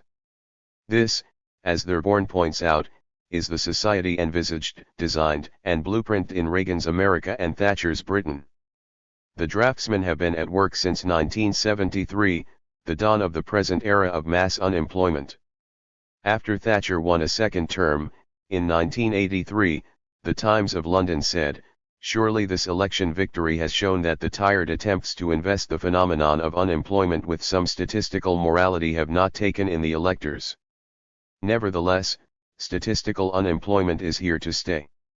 It is necessary therefore to discover a different language in which to explore the profound changes which will affect the whole pattern of work in society in the 1980s and the 1990s. In fact, mass unemployment is not ineluctable. 5 countries in the advanced capitalist world have managed to keep unemployment low: Austria, Sweden, Norway, Japan, and Switzerland. Those societies differ in 472. Political and economic texture, but they all share an institutionalized commitment to full employment. Austria, Sweden, and Norway score high on unionization and social democratic political weight. Japan and Switzerland do not, but, Third-World suggests, they have a strong pre-capitalist component, quasi-feudal in the former, petit bourgeois in the latter, which contributes to a politico-economic perspective broader than the rate of return on invested capital. None of the 5 is a member of the EEC, all are peripheral to the Atlantic Alliance. Thus, national roads to full employment are possible. They require progressive control of the policies of the National Bank, low real interest rates, direct government intervention in the economy, reflation geared to investment, both public and private, active labor market policy measures, emphasis on productive over finance capital and the payment of dividends. None of this is particularly socialist, but, as Third-World says, as long as a large part of the potential working class is unemployed and marginalized, no further advances are likely. People on the dole will not bring about socialism. The nation. The old mole. 13% of the British workforce is on the dole. Socialism or barbarism, said Rosa Luxemburg. As the results of the elections came through, a lot of people sadly watching their television sets said barbarism seemed to be having the better of it, and what was there left to do but take an exceedingly long view of history and hope that the old mole of revolution was out there somewhere, tunneling away with pick and spade? But it's not a very dialectical way of looking at things to tell people to hang in there quietly until late capitalism fails and a new depression offers opportunity. In the elections' aftermath, analysts were pointing to a couple of significant molehills. It would be hard to find 3 men who have been more vilified in the British press than Tony Benn, Ken Livingstone, and Arthur Scargill. Benn has been the excoriated leader of the hard left, Livingstone was the militant leader of the Greater London Council, subsequently destroyed by Thatcher. Scargill led the miners. Amid Labour's disaster, candidates supporting their political traditions of militancy all did well. In the South, a Rainbow Coalition saw 4 blacks entering Parliament, the first time in many years. Women, including an old-age pensioner, entered Parliament in greater numbers than ever before. The only self-declared gay member of Parliament, Chris Smith of Islington, increased his majority. In the North, the hard left did well. In other words, those who said they would personally be overjoyed to see the ruling class swinging from the gibbet of history. An archive of the Reagan era 473. Prospered. Those who said that reasonable people should sit down and discuss their differences in the prudent fashion did not. The left presence in Parliament, the so-called campaign group, associated with Tony Benn, will now have a membership of about 50, much stronger than the SDP, beloved of columnists but crushed in the elections. That presence has developed out of intense struggles and coalition building in such towns as London and Liverpool and such national campaigns as the miners' strike. It has been seasoned by ferocious witch hunting by the press. Its core members are a tougher lot than the Labourite rebels of yesteryear and have no problem identifying the city, finance capital, and NATO as the enemy. The next phase will see battles at the regional, national, and European levels. And the overall lessons, particularly for coalition and movement builders in the United States? Without a coherent movement, militant leadership is nothing, and without a coherent and militant program, a movement will soon fall apart. All serious campaigns are long-term, as the old mole knows so well. The Nation. July 4, 1987. Its ugly head. It was strange to get back from England, home of the political sex scandal, to find that, several weeks after the downfall of Gary Hart, the morals of both Democratic and Republican candidates are prime topics of journalistic investigation. The obvious candidate for these self-righteous probes is the Rev. Jesse Jackson. The mainstream press mostly hates Jackson, because he is black, because he is unafraid to express radical sentiments, and because he is doing well in Iowa and could make a strong showing in the primaries. When he first ran, in 1984, the fire hoses were directed at Jackson for anti-Semitism and the origins of his finances. This is happening all over again, with allegations about his sex life thrown in for good measure. The moral contortions required to justify this kind of sex police journalism are considerable. In Gary Hart's case, the fact that he had a long-term relationship with a woman in Washington was well known to journalists in town, including some at the Washington Post, long before Donna Rice entered the picture and Lynn Armand rang up the Miami Herald. Hart, indeed, used to share a house with the Post's Bob Woodward. When Hart ran for the Democratic nomination in 1984, none of these witting journalists taxed 474 him in print with his extramarital relationship or declared that it rendered him unfit for office. But with the scandal at flood tide, the Post entered the sex policing business, apparently at the vehement urging of managing editor Len Downey. The useful idiot was Post reporter Paul Taylor, who informed a Hart aide that the newspaper had detailed evidence of Hart's affair with a woman in Washington. It was subsequently alleged that this evidence took the form of a report by a private detective, but the private eye's dossier is a red herring. Those knowing reporters had simply decided to change the rules on Hart. If the Post thought the woman's identity was newsworthy, it should have published her name. If it thought her identity was not newsworthy, it should not have published the information regardless of whether or not Hart stayed in the race. By sharing the knowledge with Hart but not with the public, the Post sought to force Hart from the race, which is not, supposedly, the role of a newspaper. All this makes Ben Bradley and Downey blackmailers. Once the press gets into the sex policing business, journalism will inevitably be brutalized to the level of the FBI agents who put a bug under Martin Luther King's bed. Since most male politicians have overtime libidos, perhaps, as Moore remarked to me, we will end up with an all-woman ticket, which would be no bad thing. So far, at least one Democrat has declined the race because he feels his personal life could not withstand scrutiny. On the other side, the stories are even wilder. I was hardly off the plane when I heard that a leading Republican contender had an illegitimate child in 1981 and that the Chicago Tribune was about to report that George Bush has had no less than 3 mistresses. It will be a sad day for human values when they nail Bush for adultery rather than complicity in the murder of hundreds of Nicaraguan men, women, and children. The Nation. July 18, 1987. The Tricodius of Counter-Revolution. When historians come to trace the rightward swerve of mainstream journalism in the United States over the past decade, they will certainly want to take a long and unloving look at Shirley Christian, recruited to the New York Times in the final phase of A.M. Rosenthal's tenure as executive editor. But though she has promulgated fantasies as egregious as those of an archive of the Reagan era 475. Another recipient of Rosenthal's patronage, Claire Sterling, Christian is today regarded in many quarters as a reporter and not a batty pamphleteer in the Sterling mold. One of Christian's most effective coups as a right-wing propagandist was an article in the Washington Journalism Review for March 1982 which charged that U.S. reporters had been soft on the insurgent Sandinistas before their triumph, failing to disclose the rebels' true nature as cold-blooded Marxist-Leninists with hotlines to Havana and Moscow.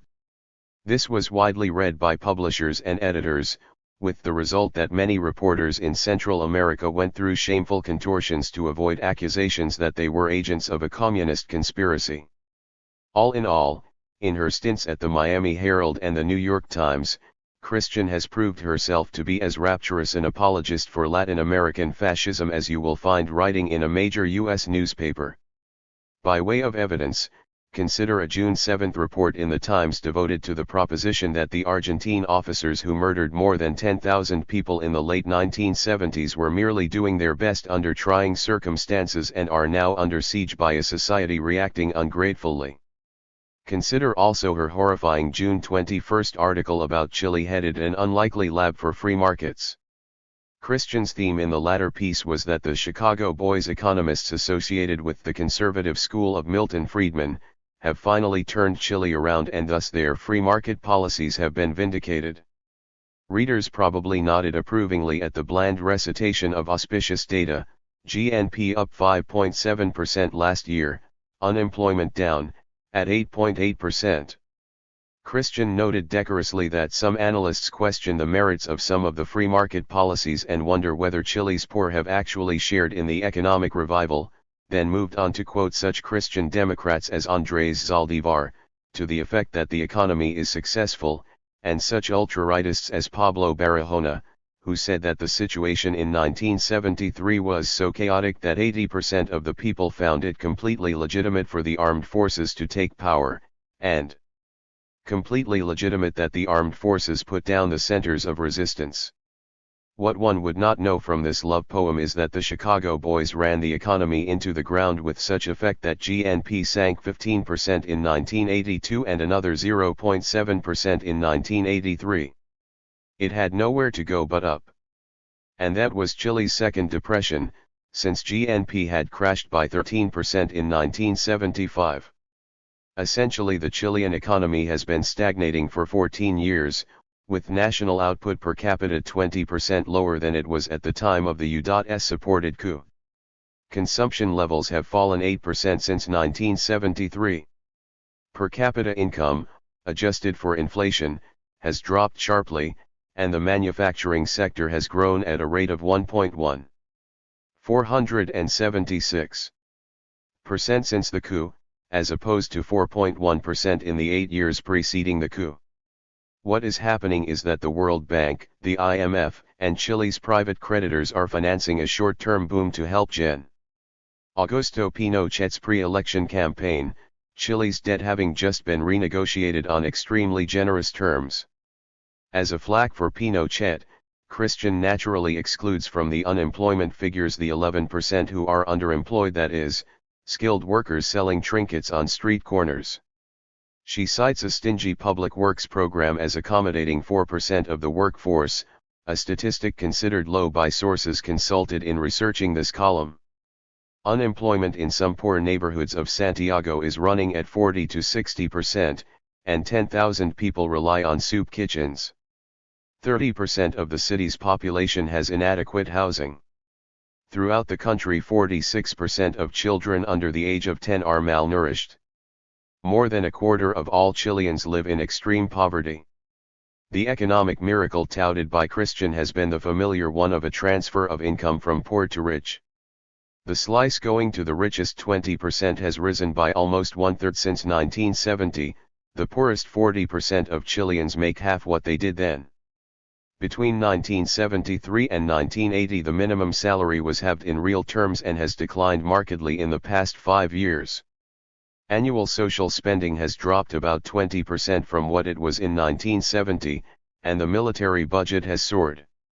The Barahona quotation was particularly offensive because he was a prominent member of the right-wing campaign to discredit and sabotage the economy under Salvador Allende, whose coalition, despite that campaign, increased its votes from 36.3% in 1970 to 43.4% in 1973, only a few months before the coup. As my colleague Ken Silverstein, who assisted me with this item, remarked, talking to Barahona about the Allende years is like interviewing Goebbels about the Weimar Republic. Torture, unmentioned by Christian, is widespread. Last year 20,000 people were arrested in raids in the shanty towns. This is not the first disgusting apology for fascism in Chile produced by Christian. In the Miami Herald for November 16, 1980, she hailed Chile's burgeoning, free market economy and declared that Pinochet's plebiscite on a new constitution, held in early September of that year, fairly reflected the views of the Chilean electorate and that most Chileans liked their ruler. This, it should be recalled, was a plebiscite in which there were no lists of registered voters and in which blank ballots were counted as votes for the Constitution. The Interior Ministry printed the ballots, and Pinochet's officials handled all vote counting. As a reporter for the Los Angeles Times commented at the time, the main challenge to the government was to take care not to announce more votes than there are Chileans. An archive of the Reagan era 477. Imagine what Christian would have made of such conduct if it had occurred in Nicaragua. And this is the reporter the New York Times rushed to Washington to do a glowing interview with Lieutenant Col. Oliver North shortly after he was fired. Maybe the Times and the Joint Congressional Committees should ask Christian what she knew and when she knew it. The Nation. October 20, 1987.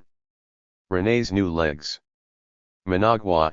Young René, a few weeks short of his 18th birthday, was riding in an open truck with 24 companions last September 14 when he had direct personal experience of the diversion to the Contras of profits from the sale of U.S. arms to Iran. As the truck rattled along the road from Pantasma to Huayvalay in northern Nicaragua, the truck hit a landmine. René was blown more than 100 feet away from the road, and when he was found he was thought to be dead. He opened his eyes in a wagon carrying the bodies of 4 of his friends. One of his legs was amputated right away and the other shortly after his mother arrived following a 2-day trip from Managua by bus.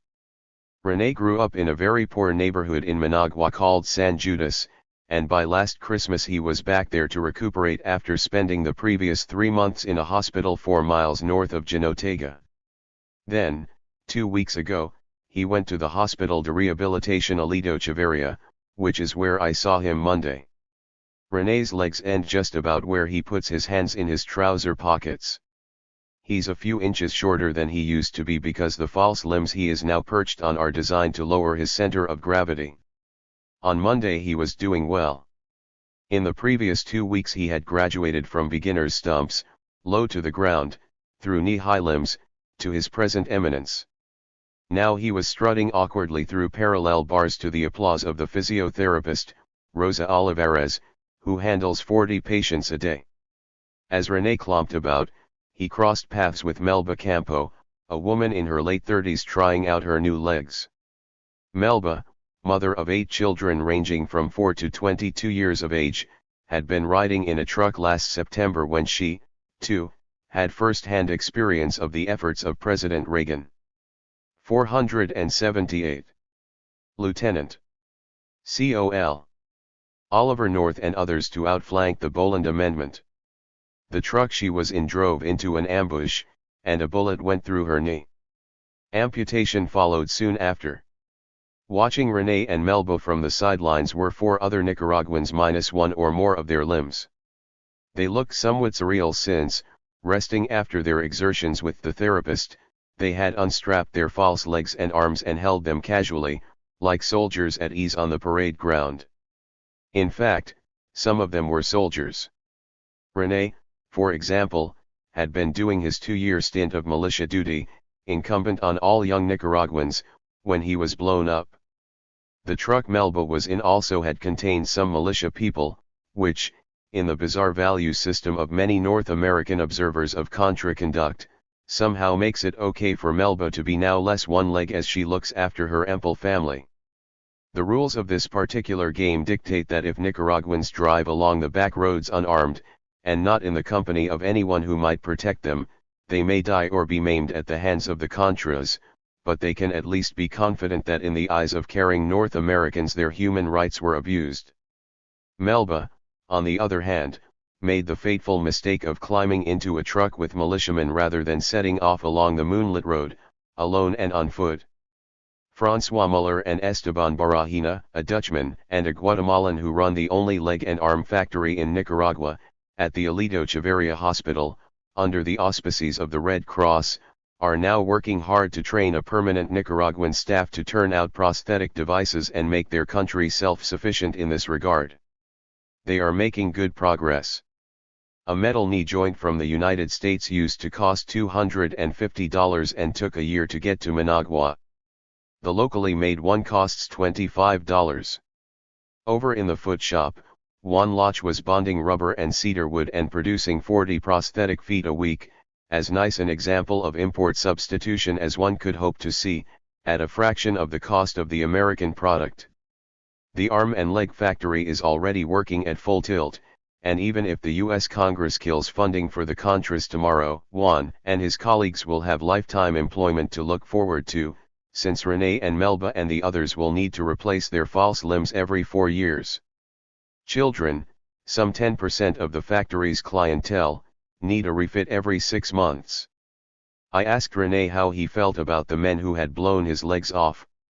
He said they were dung, and he had the same view of the ultimate sponsors in Washington of his misfortune.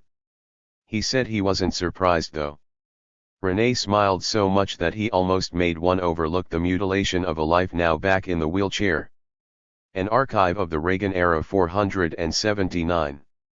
Later that day, I drove down to the old town of Granada where, for the past few weeks, the British director Alex Cox has been filming Walker, the life of the mid-19th century filibuster from Nashville who briefly became president of Nicaragua. It was a big night, for they were going to burn Granada, or at least the film set edition of it erected in the main square. The flames spurted satisfactorily. A few hundred yards down the road was the church that William Walker actually had burned. Such terrorism had been excitedly hailed in the United States where, for example, Leslie's magazine had said in late 1856, Walker is at last drawing unwilling praise from those not heretofore disposed to believe he was a man of successful destiny. We have no mawkish sympathy with any semi-barbarians, whether they live on this continent, China, or Japan.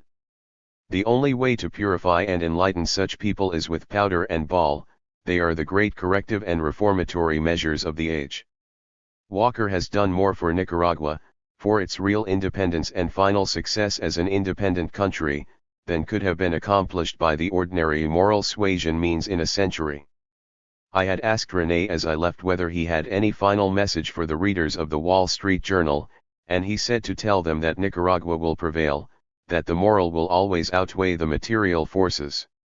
These days journalists are rambling about the Nicaraguan-Honduran border with publicity-seeking Contras, and obediently sending back promotional material to foreign editors who want only pictures of Contras with guns in their hands and not anything of what the Contras might have in mind for the future of the country they are being paid to attack. A visit to the leg and arm factory and a talk with Rene and Melba offered a sounder perspective on this latter-day emulation of Walker, who was finally executed in 1860 in Honduras in the town Trujillo. The town is one of the sites of the U.S. military maneuvers and rehearsals for possible invasion of Nicaragua in mid-May, around the time Rene will be leaving the hospital with his new legs. WSJ. January 29, 1988. Glasnost turns upside down.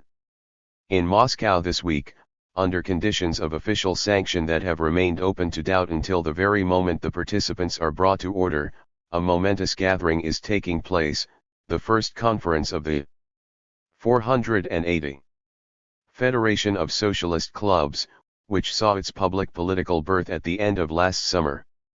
Back then, between August 20 and 23, in a hall provided by officials of the Moscow branch of the Communist Party, a conference of independent left-wing reformers was held, the first such meeting to be sanctioned in more than 50 years. It brought together about 600 representatives of 50 ecological, cultural, and grassroots socialist groups. The proceedings were tumultuous and at the end various associations emerged, among them the Federation of Socialist Clubs, the core bodies being the Club for Social Initiatives, Obshchina, a student group, and a youth group called the Forest Folk. Also under the Federation's umbrella came such clusters as the Young Communard Internationalists, the Che Guevara Brigade and Red Sails. Among the leading activists of the Federation is a 29-year-old sociologist called Boris Kagarlitsky. He was jailed in 1982 for advancing Euro-communist notions and released 13 months later under Andropov. His father is an expert on Kipling and Wells, and Boris speaks English fluently. The intellectual and cultural distance of Kagarlitsky and his comrades from the previous generation of dissidents has already been clear from a long article he published in New Left Review in October/November 1987. I first talked to Kagarlitsky in Moscow in the fraught days after Mikhail Gorbachev's speech to the Central Committee in November. People were prowling through Gorbachev's speech, trying to gauge the shifts and eddies in the political winds. The affair of Boris Yeltsin, the Moscow party leader, was on every lip. Would he fall, and if so, what would that presage? In those anxious moments Kagarlitsky and his association were active in supporting Yeltsin. They were on the streets collecting signatures in his support, calling for the minutes of the meeting that disgraced him to be made public. Kagarlitsky was frankly pessimistic about the consequences of Yeltsin's dismissal if it came. On the eve of this week's conference we talked again. In what follows we can discern the stance novel, portentous, and precarious of an emergent socialist revival in the Soviet Union. AC, it's now nearly 3 months since Yeltsin's enforced resignation. What changes has his fall produced? BK, there are contradictory signals. In some ways the situation is not good. We can't get the level of glasnost that prevailed before November. It's not that the conservatives are gaining the upper hand, but they are more efficient and active than they were 3 months ago. But in another way the situation is better, as witness the possibility of this conference. AC, what are you hoping for from your conference? An archive of the Reagan era 481. BK, we want to democratize and formalize the structure of the Federation of Socialist Clubs, and produce a document to be used for its legalization. This is very important. Right now the state is drafting a law concerning voluntary organizations that is actually worse than the existing law, which was promulgated under Stalin in 1932, so you can imagine how bad it is. We want a return to the revolutionary law of 1926, and the conference will be a venue to agitate for that. Also we want to plan practical actions concerning education, prices, and so on. Official, or unofficial, either way, it is going forward. AC, I'd like you to go back now to Gorbachev's speech of November 2nd. BK, it was disappointing. People were waiting for more on Bukharin and something positive about Trotsky. Without saying something about Trotsky's participation in the establishment of Soviet power and the Red Army, you can't have a real history, which is very important in a country where people are crazy about history and are eager to get the empty parts of the past filled in. Trotsky is treated as a criminal for saying something about the peasantry that was really wrong, but Stalin is not treated as a criminal for putting the same outlook into actual practice. The solution should be to say, Trotsky made a lot of mistakes, but Stalin was a criminal. But we have the reverse situation. Another thing, there's an anti-Semitic campaign that says Trotsky was responsible for all the evils in Soviet history. It would have been important if Gorbachev had said something to counter the anti-Semitic arguments of fascist groups. There was one favorable mention of Bukharin, but all the major criticisms of him resurfaced in the speech. All the same, you mustn't say that it was a Gorbachev speech. It was a speech of the Central Committee delivered by Gorbachev. There had been many versions, but the final one was dominated by conservative thinking. AC, could you draw a politico-intellectual map of what is going on? BK, one current that is gaining ground now is the neo-Stalinist one. It's a very real danger which under perestroika is becoming much more popular than it was under Brezhnev. Stalinists are trying to become populists. Traditional Stalinism was simply manipulation of the people by bureaucratic means, and propaganda was simply a matter of explaining orders to the people. Now hardline Stalinism, for the first time in its history, is trying to conquer the hearts and minds of the people. AC. What is hardline Stalinism today as a political project? BK. The Stalinist project states, first, we must re-establish the initial values of the system, not liberalize it, not change it, not democratize it, but recognize that the only way to solve our problems now is to turn back to the initial stage of the system, of the 1930s, to restore the same structures and the same mode of operating inside the structures. Second, as one Stalinist author wrote, we need a whip. That is, to make functionaries and 482 workers more productive. Democratic elements in the system should not be nurtured. Per contra, some kind of moral terror should be established. Their economic project is simply to limit consumption, to destroy Western patterns of consumption, thus to free up resources for the second industrialization, which means scientific breakthroughs with computers and so forth. What is interesting is that, psychologically and ideologically, these Stalinists have a lot in common with Reagan's neoconservatives. They're always talking about national pride, traditional values, moral climate, while at the same time urging struggle against subversive external influences, liberal tendencies of an allegedly counterproductive nature. So, psychologically, neo-Stalinism is more like Reagan neoconservatism than like old-fashioned Stalinism. Now, that kind of propaganda is very efficient not among the youth but among the older age groups. AC, that's a strong intellectual current? BK, you can't find too many self-respecting intellectuals in this camp, but you do find these ideas at the popular level. Then there is a liberal, westernizing current, which, naturally, is better than neo-Stalinism but, all the same, is rather out of touch with reality. Its adherents want to copy Western modes of management, thinking, behavior, without considering how ordinary people would react. They don't think about traditional Russian or Soviet culture. Not ideology but culture. Russian culture is not consumer-oriented or profit-oriented. Even Russian capitalism was inefficient because the capitalists were always more interested in the moral influence they could have on the workers than in the simple business of profit. Then there is a current called cultural democracy. Those of this mind say they aren't interested in capitalism or socialism. They say, that's not our problem. They say they want free culture, under which system is a matter of indifference. AC, they don't think about the relations of production? BK, not at all. It's a kind of historical liberalism. There's also a current weakening of liberal communism of the 20th Party Congress genre, which is simply trying to say once again everything said during the Khrushchev period. It's influential among people in their 60s, for whom the Khrushchev period was very important, their shining hour. It has absolutely no influence on youth. There's also a growing nationalist tendency. It's not 100% Stalinist but there is a de facto alliance between the two. AC, you're talking about Pamayat?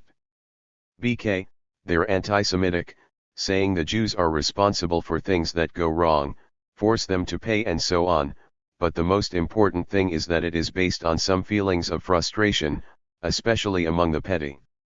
An archive of the Reagan era 483. Bureaucracy engineers, bureaucrats who are underpaid but not qualified for raises. They don't want competition, especially with Jews. AC, you're 29. What was formative for your generation? People from 25 to 34, say. BK, what was very important for my generation was the failure of official dissent, meaning the dissident movement of the 60s and 70s. It failed not only to change anything but also to establish any kind of ideological alternative. People ended up just saying that in principle you can't do everything in this country, so the only thing you can do is criticize it, for reasons of pure criticism, which means recognizing that you are a complete failure politically. They were as intolerant as the Stalinists. It became clear that this wasn't the way forward. If you read dissident materials, you find a lot of inverted Stalinists. For example, Stalinists say socialism is what exists in the Soviet Union now, the dissidents said the same thing. No democratic socialism is possible, say the Stalinists. Agreed completely, said the dissidents. So on theoretical points the dissidents agreed 100% with the Stalinists. They simply changed plus to minus, good to bad. When Solzhenitsyn wanted to criticize Western left-wingers, he always quoted Stalin. So an alternative had to be discovered. We began to study Marx and Lenin, and other thinkers like Bukharin. Some people were interested in the role of Trotsky. People suddenly came upon the Gramscian tradition and discovered that there is a whole culture of the Western left, as well as Eastern European reformism. That was the first stage, which came about 10 years ago. Now the problem is not to copy Western models of thinking and acting but to find out the Russian way of being a left-winger. AC, how would you describe the crisis that produced such developments as glasnost, perestroika, and so on? BK, essentially, as the failure of the Brezhnevite historic compromise. Soviet society was never monolithic in the sense required by theories of totalitarianism developed by Western Sovietologists. The Soviet system always included different social and political tendencies. The problem was, how to balance the different forces within the system. The Brezhnevite compromise was in a sense based on overexploitation of the country's resources. Every group G0T its slice. AC, not a zero-sum game. BK, no victims. Russia is resource-rich, but there are limits. The Brezhnevite system arrived at its own limits, which accounts for the emergence of perestroika even before Brezhnev's death. With the start of the 1980s the limits were evident. AC, what sort of limits are you talking about? BK, money, for example. You can't just print it? Am not talking merely about salaries but about the costs of running the apparatus and the enter. 484. Prizes. If the enterprises, industries and so on, are losing money, then you have to subsidize them more heavily.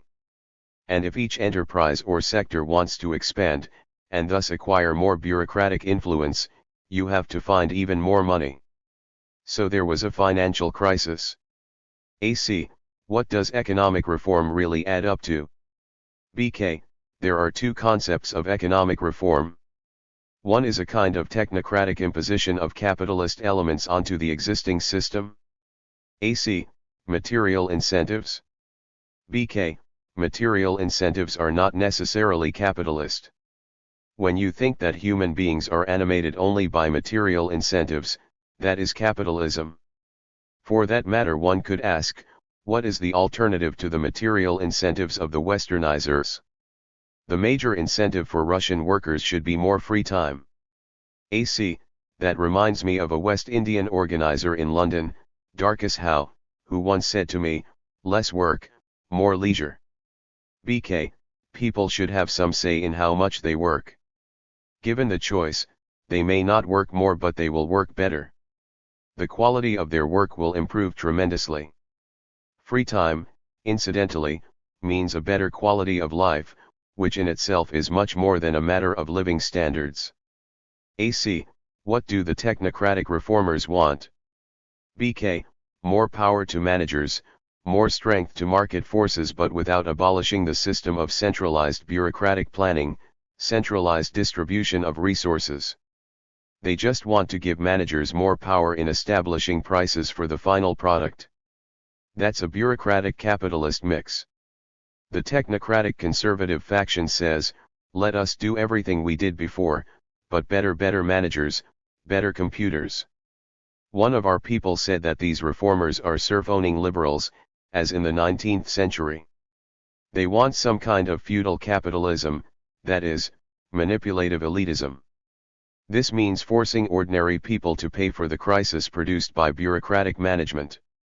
If you don't abolish the central elements of bureaucratic management, the crisis will be reproduced again and again. AC, and the other currents? BK, a growing left-wing current expresses the necessity of democratizing not only the political system but also the relations of production, giving people more say in decision-making, more possibility for workers to elect their managers and also have direct democracy on the enterprise level. There are a few people in the official groups who support those ideals. It's strange that the most radical people in the official sphere are culturally oriented. They are not thinking about enterprises and economic reforms. We have generated a lot of papers on the economy, but the intelligentsia is generally more interested in social and cultural problems, thus, surrendering the economic sphere to the conservatives. It's an archive of the Reagan era 485. Point about any cultural radicalism or liberalism. You try to establish cultural hegemony, but when you think you've got somewhere you find, finally, that the decision-making centers are inside the economy and you can't reach them. That's why the socialist club movement is important. We're trying to cross that gap between the socio-cultural and the economic spheres. AC, on the economic front, what thinkers influence your group? BK, internationally, some Hungarian economists, like János Kornai, though now we consider him to be moving to the right. Many are disappointed with his recent work, but his earlier work, from the 50s, on over-centralization influenced a lot of people. Also Vladimir Tsprus, a Polish professor at Oxford. Some are interested in Scandinavian social democracy, though I don't know whether anything can be learned from that. I should stress that the people looking at Sweden are not social democrats. More broadly, people are very influenced by Marcuse and by Gramsci. Among the members of Obskina, Bakunin is very important. People are information hungry and seize on any left-wing thought. AC, so how are you bringing your ideas to bear in the economic sphere? BK, for example, we've set up a group called the Campaign for Just Prices, trying to show that price rises are not only unnecessary and unjust but also anti-reformist. So, first, give more power in decision-making about prices to the local authorities since they are more sensitive to market pressures and also to local needs, and will be forced to find a balance between the two forces but at the same time democratize those local authorities. Second, you need to have differentiated prices functioning as a redistributive force, making richer people subsidize the consumption of those poorer than themselves.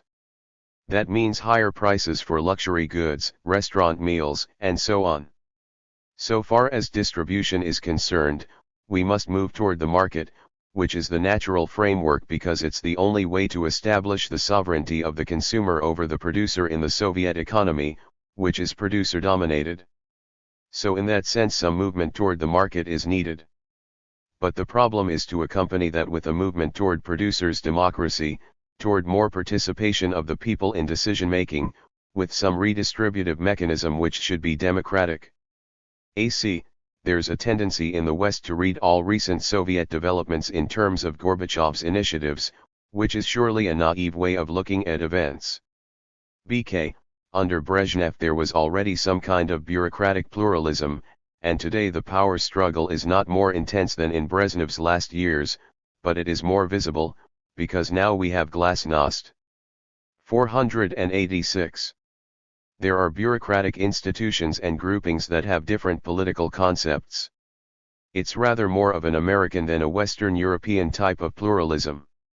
We have a one-party and the Americans a two-party system, but in the sense that interest groups are more important than the formal political machinery, a certain similarity becomes evident. In that way the Soviet system is evolving toward an Americanized system, with much more weight attached to lobbies, political groupings inside the structure, which impose political constraints on the elite. What is truly new is that grassroots left-wing and right-wing tendencies are trying to influence that structure. AC, so the present plan of the clubs is to develop reinvigorated socialist concepts and try to circulate them. BK, yes, and to become a real factor, a real pressure group, in the decision-making process. In local issues the groups can have great effect. With global problems it's not so easy. We've managed to get a lot of people at the official level to accept our role as a pressure group and to recognize that under perestroika it is normal for such groups to exist. Even those who don't identify themselves with us see that it's necessary to have forces on the left to counterbalance the right. AC, what are your hopes for the future? Are you optimistic or pessimistic? BK, one should say I'm not completely pessimistic. The balance of forces is moving slightly toward the more conservative end. If you try to change things, you always get some kind of polarization. So the left is growing stronger, as are the extreme right and the conservatives, and the liberal moderate tendencies are going to be weaker. AC, some dialogue between your group and people in Western European and US left movements could obviously be important. BK, often we are disappointed with the Western left.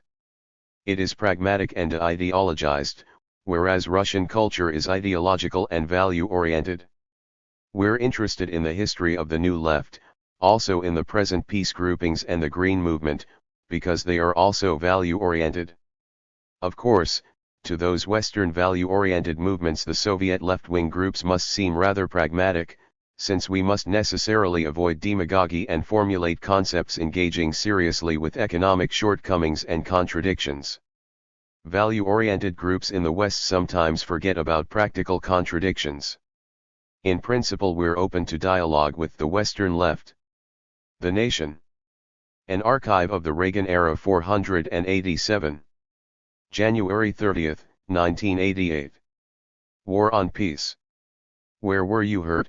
A journalist asked 6-year-old Kenya Rodriguez, who was lying on a stretcher waiting to be evacuated to Managua on the same plane on which he and his colleagues had arrived. In my feet, she answered calmly. Under the sheet covering her, she had no feet, only carefully bandaged stumps at the ends of her legs. My grandmother was killed, and my aunt was injured, she added, still very solemn, as photographers crowded in for a shot. Kenya lost her feet when Contras mortared the town of Suna on the Sunday before Christmas and hit her house. Residents said the mortaring was indiscriminate. Beside Kenya lay someone whose face was speckled black and gray with shrapnel wounds and who could not speak. Next was a young doctor shot when Contras sprayed the ambulance in which he was riding with automatic rifle fire. The doctor with him had been killed. All were being taken for better care to Managua. The Nicaraguan government called the attack on this and 2 neighboring mining towns in the northeast of the country propagandistic, meaning that it was intended to impress Congress rather than to have any lasting military impact. Phyllis Oakley at the State Department called the attacks a 100% success. Anxious to answer the Reagan administration, which applauded the strike as a signal of contra-military effectiveness, the Nicaraguan government started flying journalists to the site early Tuesday morning, December 22, 2 days after the attack. It need not have bothered, for it was Suna's misfortune to be hit twice that week. The second attack came on Friday, Christmas Day, when James Lemoyne landed a story on the front page of the New York Times. The Contras, he wrote, had launched their largest and most successful military operation of the war, occupying the mining towns of Suna for a whole day and of Bonanza for almost 2. This was news indeed, including for many of the journalists who were there at the same time as Lemoyne. The Reagan administration had clearly hoped that the long-awaited occupation of a town would shake loose votes in Congress from those who, not bothered by the provision of the Guatemala Accords that specifically rules out aid to the Contras, wonder whether the Contra war yields value for money. Why can't they take a town? Senators demanded insistently last February in Foreign Relations Committee hearings. Lemoyne's story therefore announced exactly what the administration had wanted to hear and assisted in the U.S. politico-military attack on the Accords. 488. Before continuing any further with the fateful conjunction of the Contras, Suna, and Lemoyne, we should step back and look at the larger picture, in which, with the summit in Costa Rica over the weekend of January 15, the Reagan administration tried to finesse, though finesse is scarcely the word for the strong-arm tactics actually employed, the possibility that the Guatemala Accords might inconvenience its plans in Central America. This would have been impossible without the supportive role played by the mainstream U.S. press and, above all, by the New York Times. It is one of those moments in history, as in the reporting of the Paris Accords on Vietnam in 1973, when the performance of the press as accomplice and handservant of the state can be discerned in every turn of phrase. Start with the signing of the Guatemala Accords on August 7 of last year. From that instant, when the usually nebulous concept of a peace process began to assume concrete outline, Times reporting became increasingly attuned to the interests of the administration and its contras. Remember first of all that a central feature of the accords was simultaneity, the stipulation that all 5 countries in the region would move jointly on implementing the provisions on reconciliation, cessation of support for insurgencies and so forth. Any serious reporting of the progress of the accords would therefore have looked at the performance of all 5 countries. But a search through available Times files from August 7 through January 18 found about 100 stories on Nicaragua's compliance with the accords, half a dozen on El Salvador's, 2 on Honduras's, and none on Guatemala's. This ignoring of simultaneity, and the corresponding stress on Nicaragua, was congenial to the administration, since it suggested that everything depended on unilateral actions by Nicaragua. On October 26 Stephen Kinzer wrote, "Pressure is building on Nicaragua's Sandinista leaders to take 2 key steps in order to comply with the plan, to release large numbers of prisoners, to open ceasefire talks directly with the Contras." On January 18, after Nicaragua had submitted to those 2 key demands, Lemoyne wrote, "Mr. Ortega responded with a shrewd tactical move by making what were probably the minimum concessions he could offer." That same day Kinzer had a story remarking that Mr. Ortega took the new steps toward compliance less than 3 weeks before Congress is scheduled to vote on new aid for the Contras. So submission is translated into cynicism, and unilateral moves not even required by the accords, which do not call for blanket amnesty or for talks with armed irregular forces, are translated into compliance. The fervent coverage of the Contras in the Times has been widely noted. There was Lemoyne's October 4 meditation in the Sunday magazine on the obstacles large and small, childlike faith in U.S. resolve, lack of political. An archive of the Reagan era 489. Program impeding the passionate but simple peasant fighters. A month later there was Lindsey Grusin's cover story on the welcoming emotions aroused by the Contras on their forays into Nicaragua. And on December 29 there was Lemoyne's evocation, boxed and given special prominence by the editors, on the daily miseries of life for the Nicaraguan masses, for whom strong belief, except in God, seems largely to have fled. Now we have the deep sixing by the Times and almost all the mainstream press, with the exception of Peter Ford in the Christian Science Monitor for January 15, of the International Commission on Verification and Follow-up. This was the body charged with monitoring compliance with the accords. Right before the Costa Rican summit, the CIVS issued a unanimous report markedly sensitive to the delicate terrain over which it was proceeding. As one non-Central American official of the commission quoted by Ford said, "Our conclusions are vague because the Central Americans were involved in drawing them up, and Honduras, El Salvador, and Guatemala were watering them down all the way." For example, the report originally said that amnesties in El Salvador, Guatemala, and Honduras were not effective because of the practice, in all 3 countries, of killing prisoners. This was ultimately changed to say that killing of prisoners was the practice of the country's previous governments, a phrase inserted at the insistence of the 3 culprits. The Commission did make one unequivocal statement.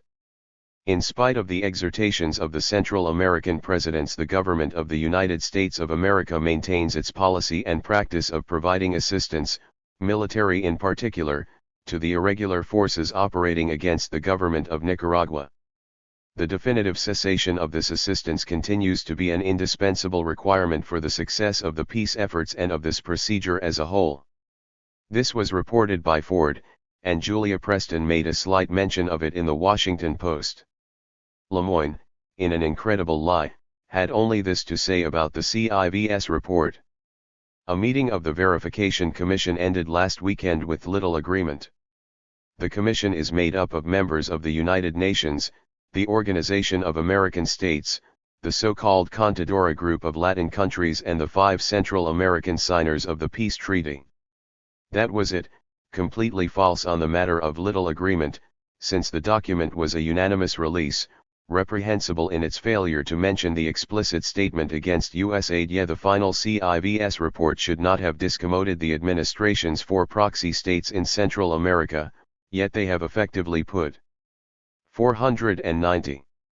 An end to the Commission by rejecting its chief operational recommendation, namely, the institution of verification procedures that could be somewhat objective in evaluating all the country's compliance.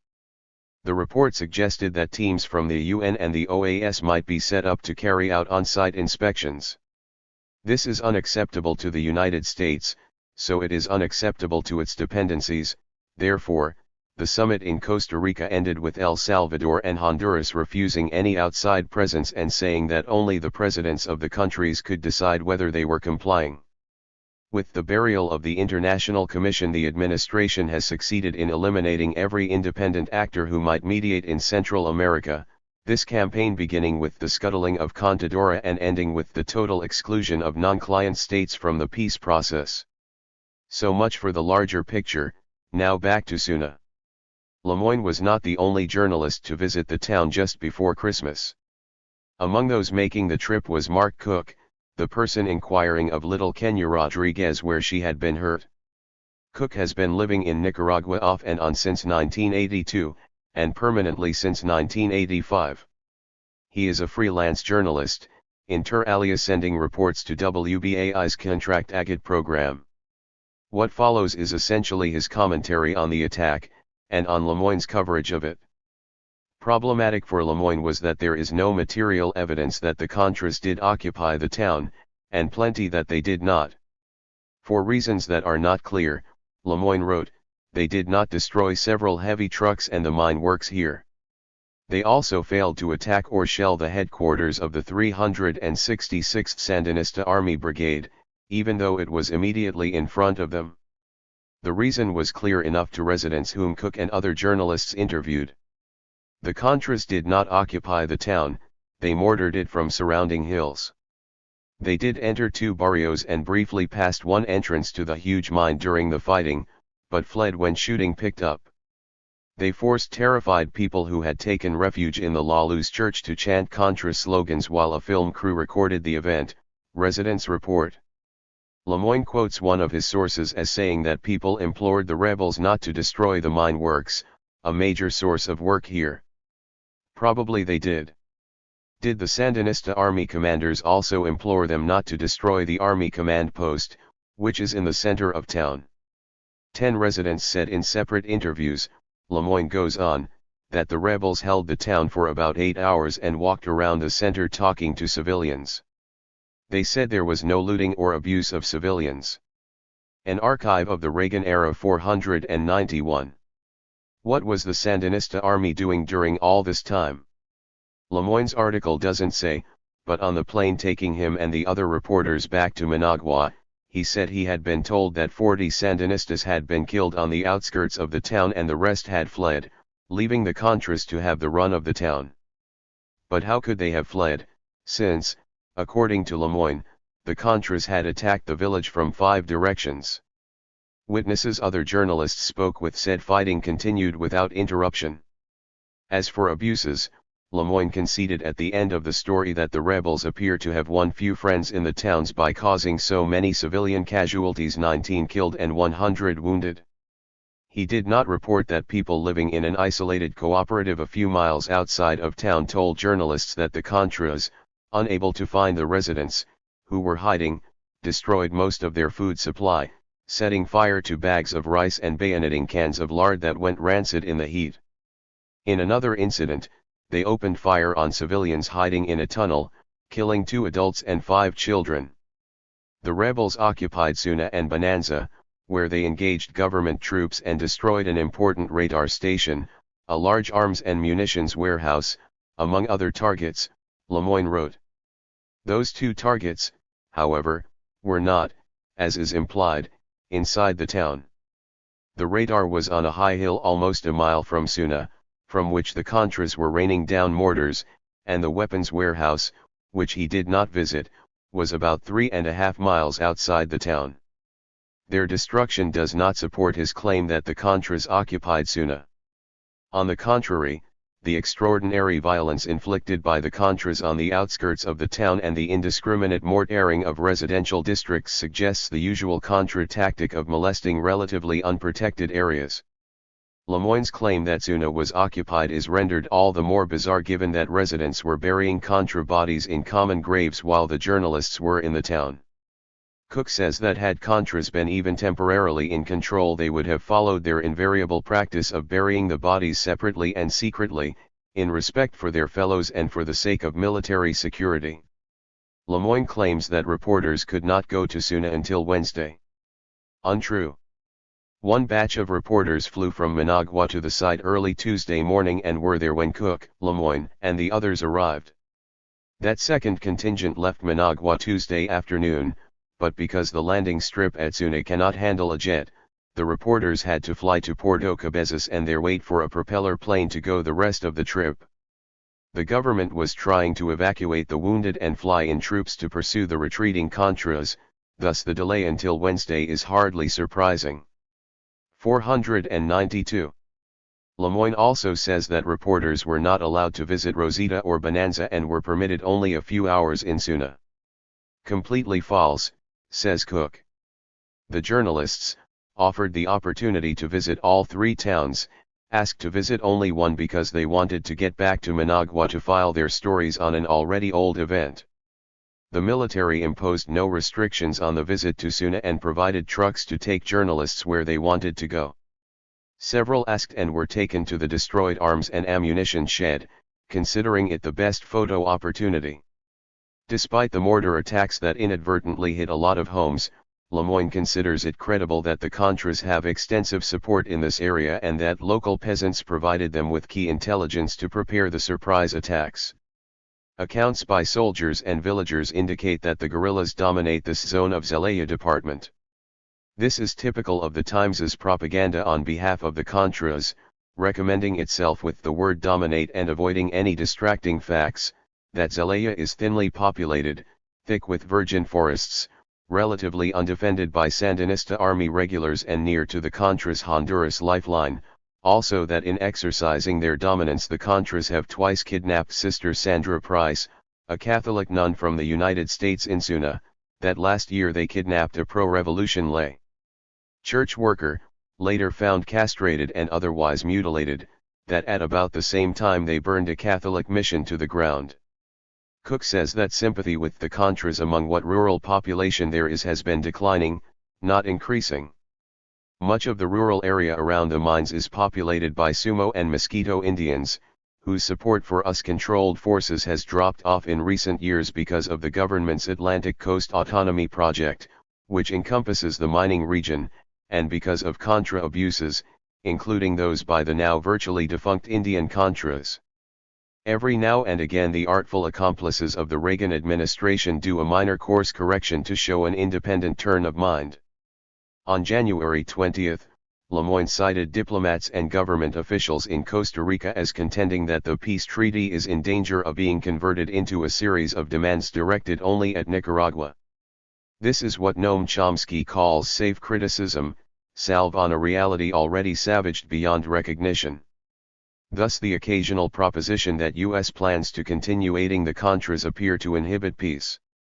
Remember that since August 7, amid the near-total silence of the mainstream press, the U.S. government has stepped up surveillance flights and dispatched, courtesy of the CIA and in direct defiance of the Guatemala Accords which it has pledged to uphold, cargo after cargo to the Contras 2 to 3 airdrops per day.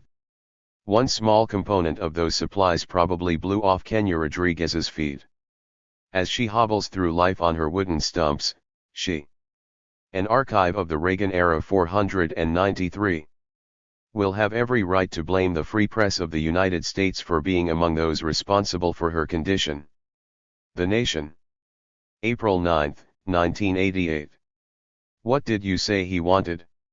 Mulling the situation over the day after Super Tuesday, Jerry Roberts, political editor of the San Francisco Chronicle, proposed that Jackson's vote in black districts resembled the totals that dictators pile up in new-position elections. Sic semper tyrannies. Mulling further, A New York Times editorial at the end of March said that support for Jackson amounted to political alcoholism, ruinous to the Democrats, who had been 12-stepping along nicely since the McGovernite bout with the bottle back in 1972. That same day Anthony Lewis said it was moving to see Jackson triumph over racism, then urged Democrats to vote for a white man. That's liberalism for you. Viva Mondale. The designated candidate of drunks and party wreckers, quizzed still about what he wanted, could remember Michigan, where he polled an average of 2,000 people a rally, outside Detroit. The Democratic Party did its best to keep democracy at bay. In Flint, there are normally 91 polling places open. On caucus day, March 26, there were 9. Voting could take place only between 10 a.m. and 4 p.m., when many auto workers were on shift down in Pontiac. There were absentee ballots only for Jews and Seventh-day Adventists, so the shut-ins poor, frail, and mostly for Jackson could not vote. Coleman Young, mayor of Detroit, backed Dukakis, and this got respectful play in the press as a sign that mature Afro-American opinion knew on which side its bread was buttered. Earlier in the week the mature Irish-American William Shannon offered the view in the Boston Globe that maybe sometime soon a black candidate's day would come, but he would have to be a candidate with a cool, conservative style and a message that was mainstream and not threatening to the status quo. In other words, that noted Afro-American Al Gore. The UAW's candidate had been Richard Jefford, and the poor man kept asking in bewilderment why the union that had written his protectionist bill and virtually invented his candidacy had suddenly deserted him. Former UAW President Doug 494. Fraser endorsed Dukakis. Jefford stood in Flint, eyed curiously by about 100 people while the UAW officials kept a prudent distance, knowing that the man was doomed and that a graveside nod from Solidarity House would only highlight the union's inability to sway its members. Those members were busy cheering Jackson, in rallies at Local 600 in the Rouge plant or outside the closed Fisher Body plant in Flint, where the sit-down was held in the winter of 1936-37. By early afternoon many caucus centers in Flint had run out of ballots. The turnout was much larger than expected. Voters waited patiently, an hour or even 2. Then came the preliminary results. In the first ward, Jackson, 2,050, Dukakis, 67. Michael Moore, who's originally from Flint, says that the car horns started sounding in triumph when the magnitude of the victory became known. It was a giant fuck you to the system, to received opinion, to the experts, to Coleman Young, to the UAW and to all the motions and devices of business as usual. The auto plants in Flint have lost 40,700 jobs in the past 10 years. The official rate of unemployment is 15.2%, the real rate is at least double that, with the rate for blacks at 50 or 60% and more than 80% for black youth. The message Jackson had been bringing to these angry and desperate people was the same one he had brought to the AFL-CIO in Austin, Texas, back in January: are the South Koreans and Taiwanese taking jobs from the US? Let's look at that, friends.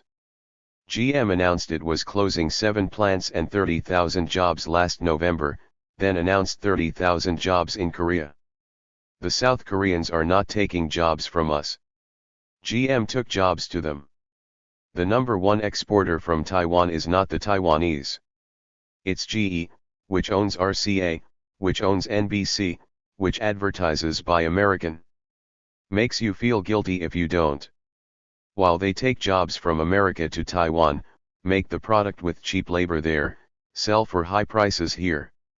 The evening Jackson wiped out Dukakis and Jefford in Michigan, one could feel the air literally quiver with agonized appraisals, as the opinion formers finally took heed of the here and now, and then hurried to oppose it.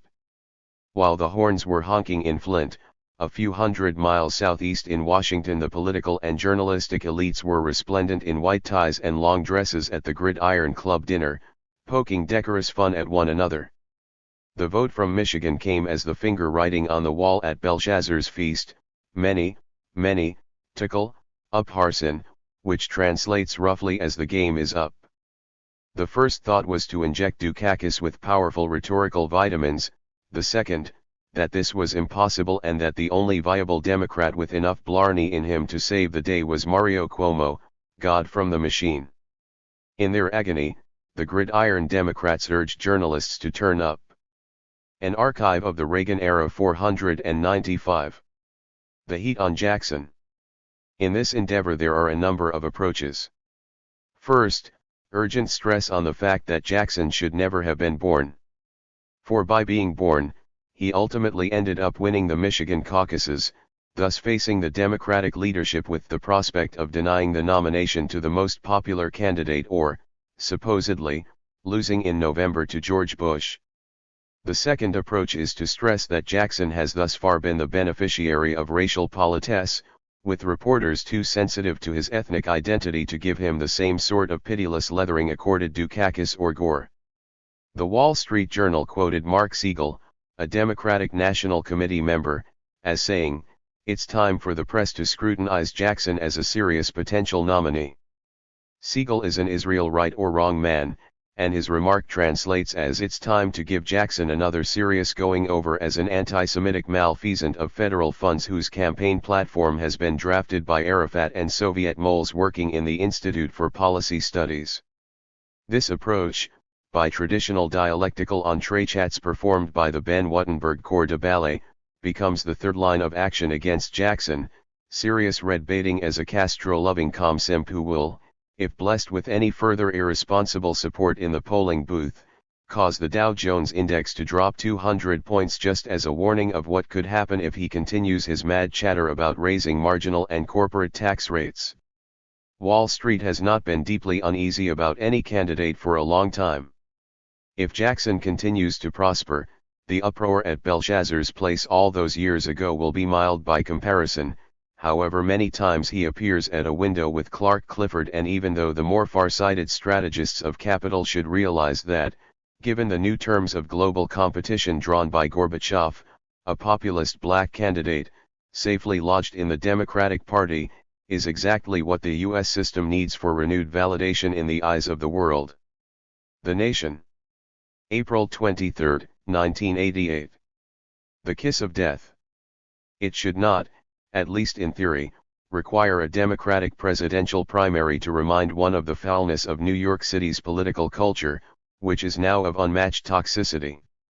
New York is, after all, a city that boasts among its spiritual guides Ed Kook, Al D'Amato, Daniel Patrick Moynihan.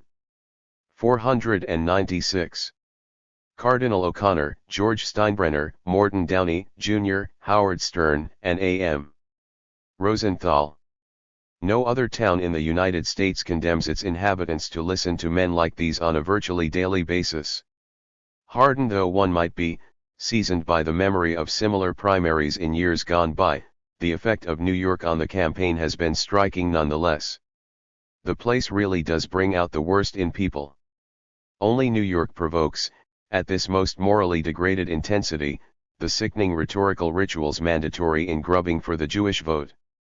First came the grotesque spectacle of Al Gore baiting Michael Dukakis for insufficient fervor toward Israel.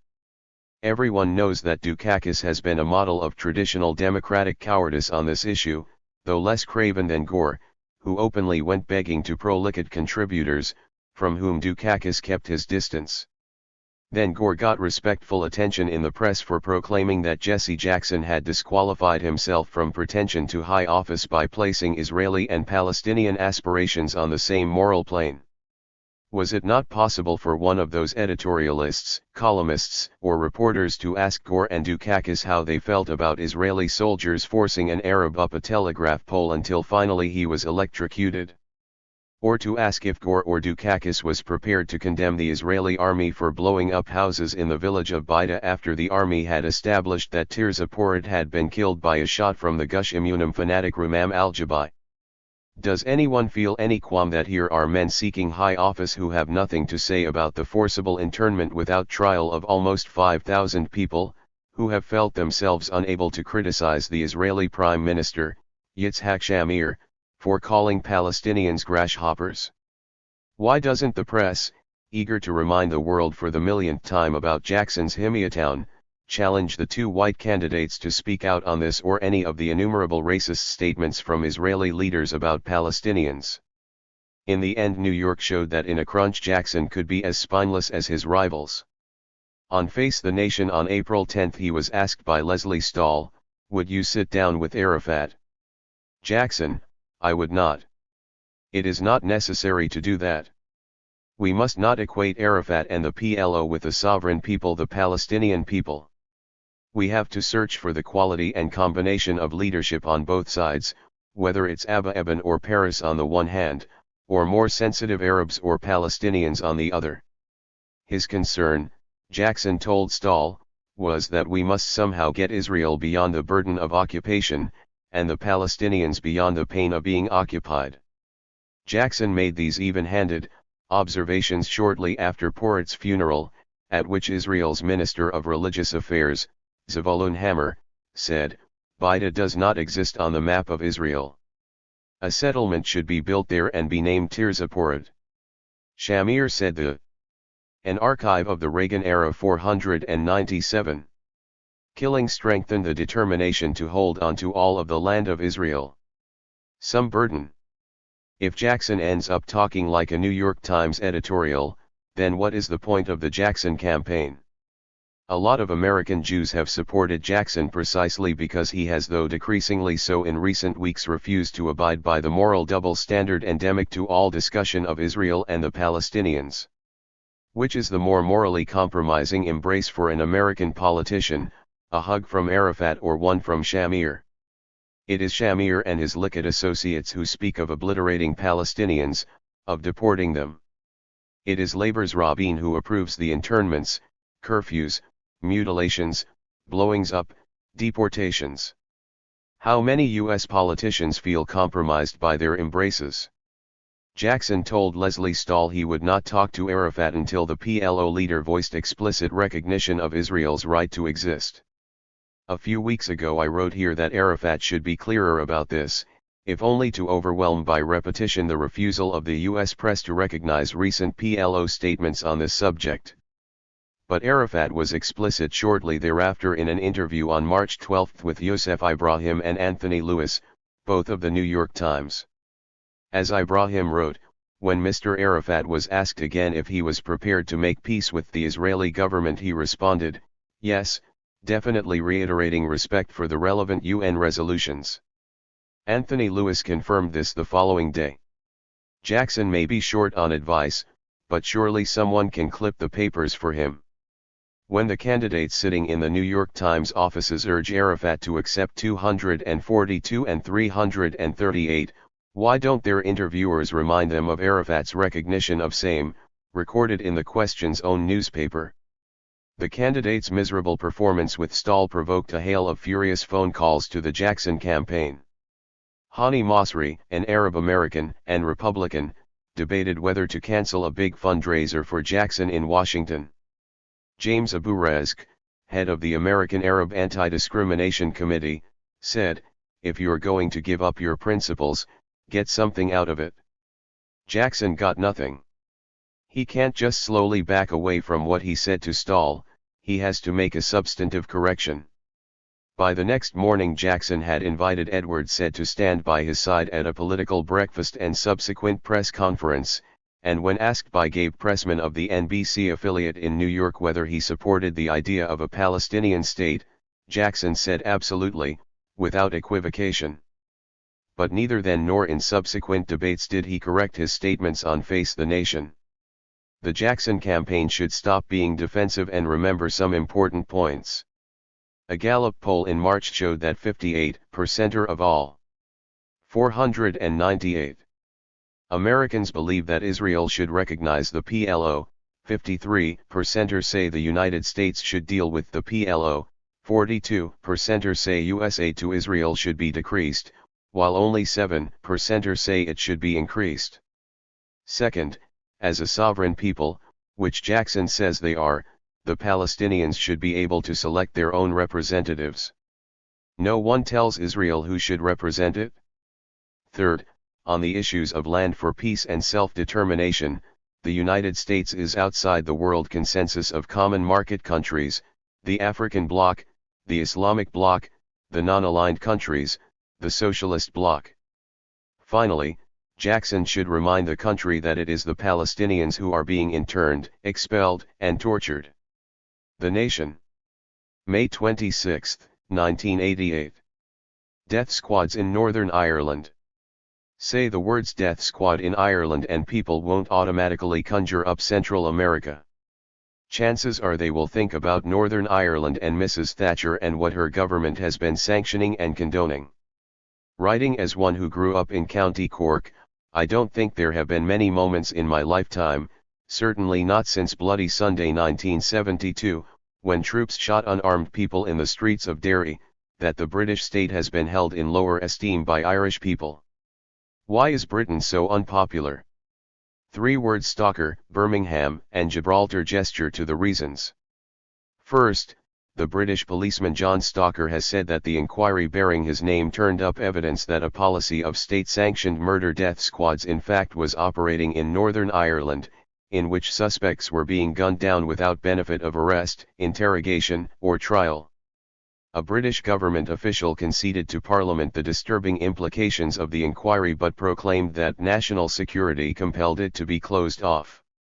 No less infuriating to Irish people was the refusal by Britain's judicial system to acknowledge that men and women in all likelihood innocent, the Birmingham Six, remain in prison. They were arrested after a bomb explosion had killed 21 people in Birmingham.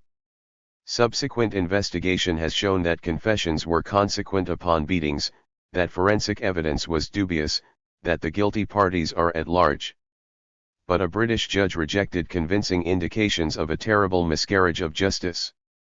The Birmingham Six remain behind bars and many Irish. An archive of the Reagan era 499.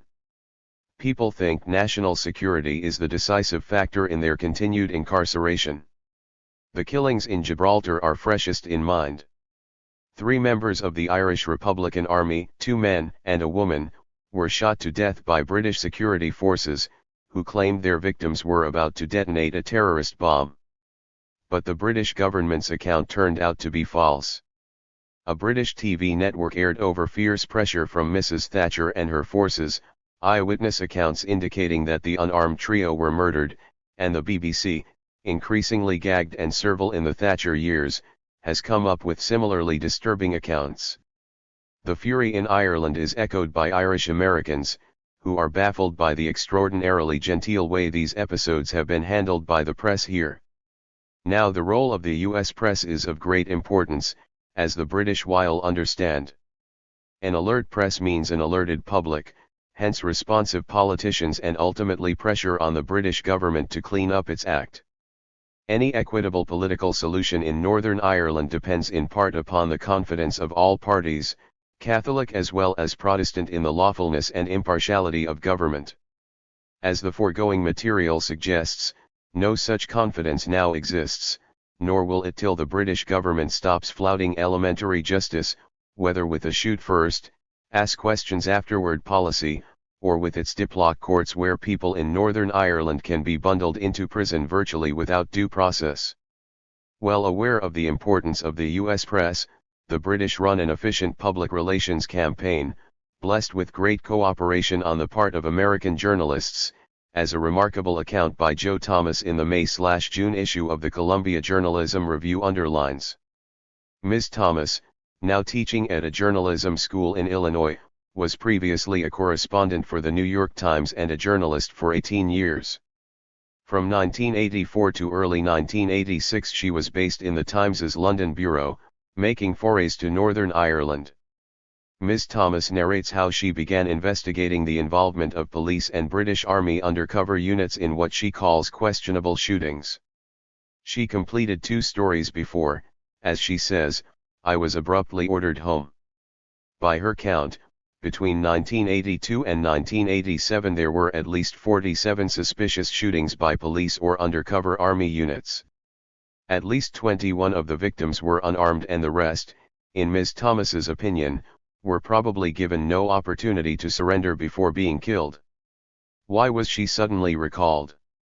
Ms. Thomas says. A senior editor told her it was because she had been paying too much attention to Northern Ireland, and she sets this charge in context. It is easy, she writes, for American journalists in London to feel important and well informed.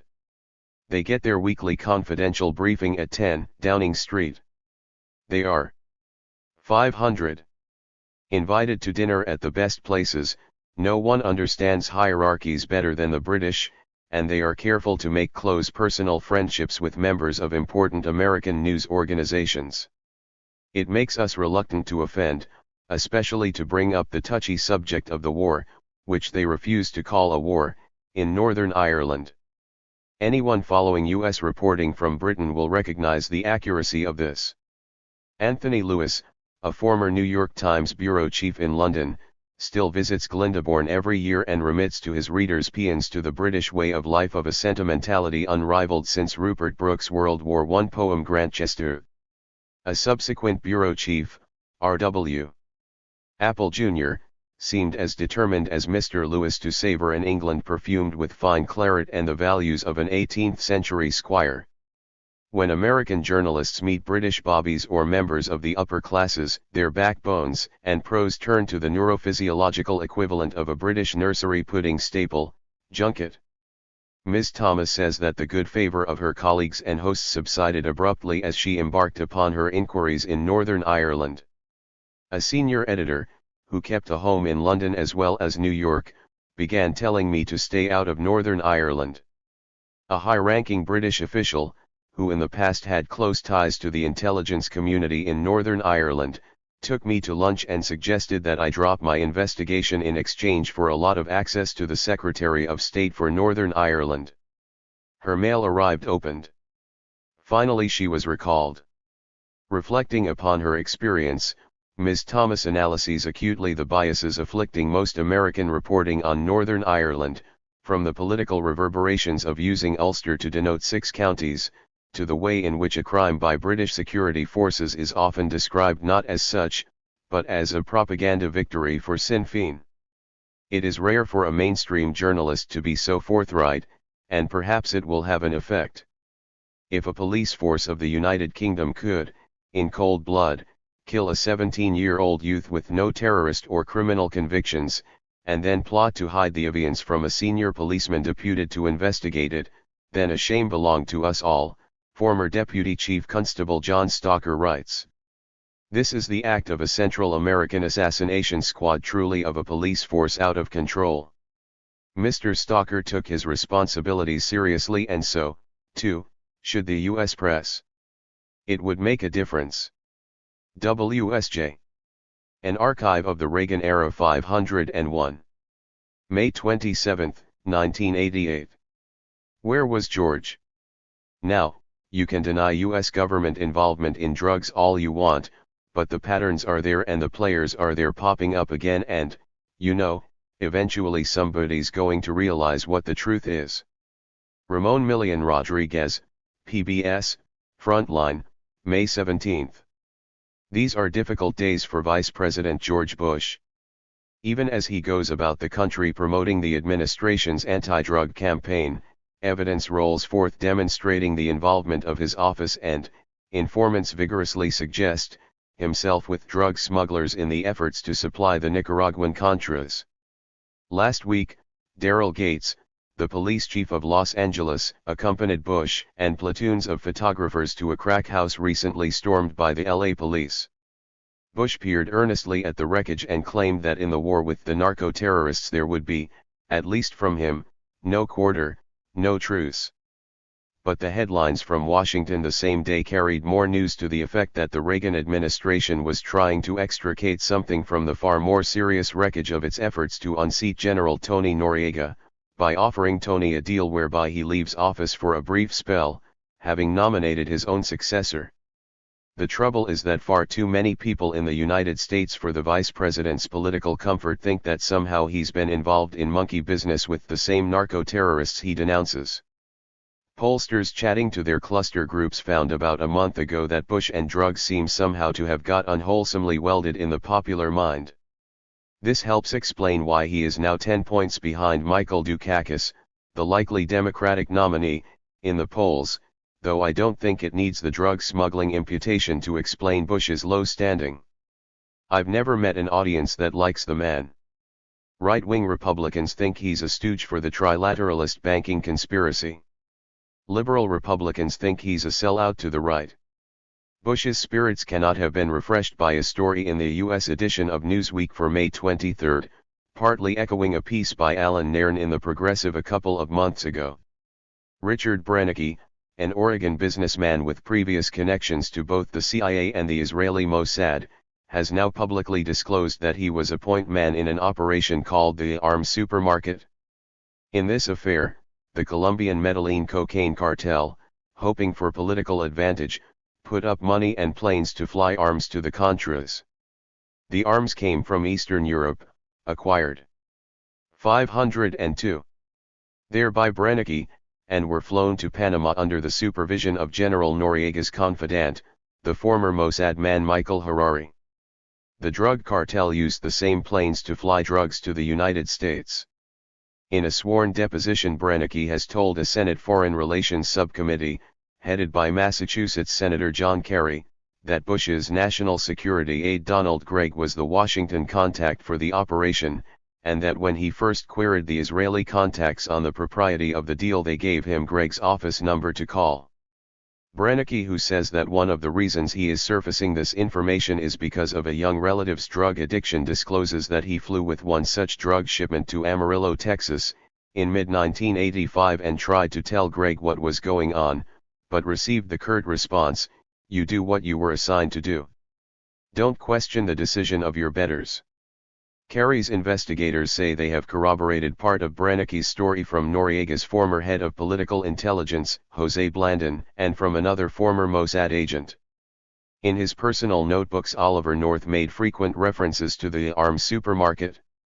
An entry for July 12, 1985, recently released by a congressional committee reads, "Plans to seize all, when supermarket comes to a bad end.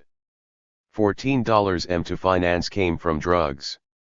The denials from Gregg that either he or the vice president knew any of this are looking increasingly bizarre, particularly given Bush's term as CIA director in the mid-1970s when, as he himself likes to put it on other topics, he surely came to know the world as it is, not as it should be. Noriega was on the CIA payroll for a long time. CIA agents tipped off Noriega and his men to the whereabouts of Noriega's foe Hugo Spadafora. Spadafora was soon thereafter found decapitated in Costa Rica just over the frontier from Panama. When the finger of suspicion naturally swiveled towards Noriega, the CIA sent one of their people to Panama from Costa Rica to claim publicly that evidence disclosed that Spadafora had been done in by the Salvadoran FMLN. As usual, it is Noriega, who has done his bit in coarsening the tone of international diplomacy, who put the matter most pithily. Noriega's former sidekick, Col. Roberto Diaz Herrera, says Noriega told him gleefully, "I have Bush by the balls." The problem for Bush is that the historical record suggests an intimate relationship between drug smugglers and U.S. covert operations, and this brings us back to Ramon Millian Rodriguez, whose remark stands at the head of this article. Millian Rodriguez, who is now serving a 43-year sentence in a U.S. federal prison for money laundering on behalf of the Colombian Medellin drug cartel, was first recruited as a brilliant young accountant by Manuel Artime in Miami in 1972. Artime was one of the CIA's favorite Cubans, running operations for the agency out of southern Florida. One of Millian. An archive of the Reagan-era 503.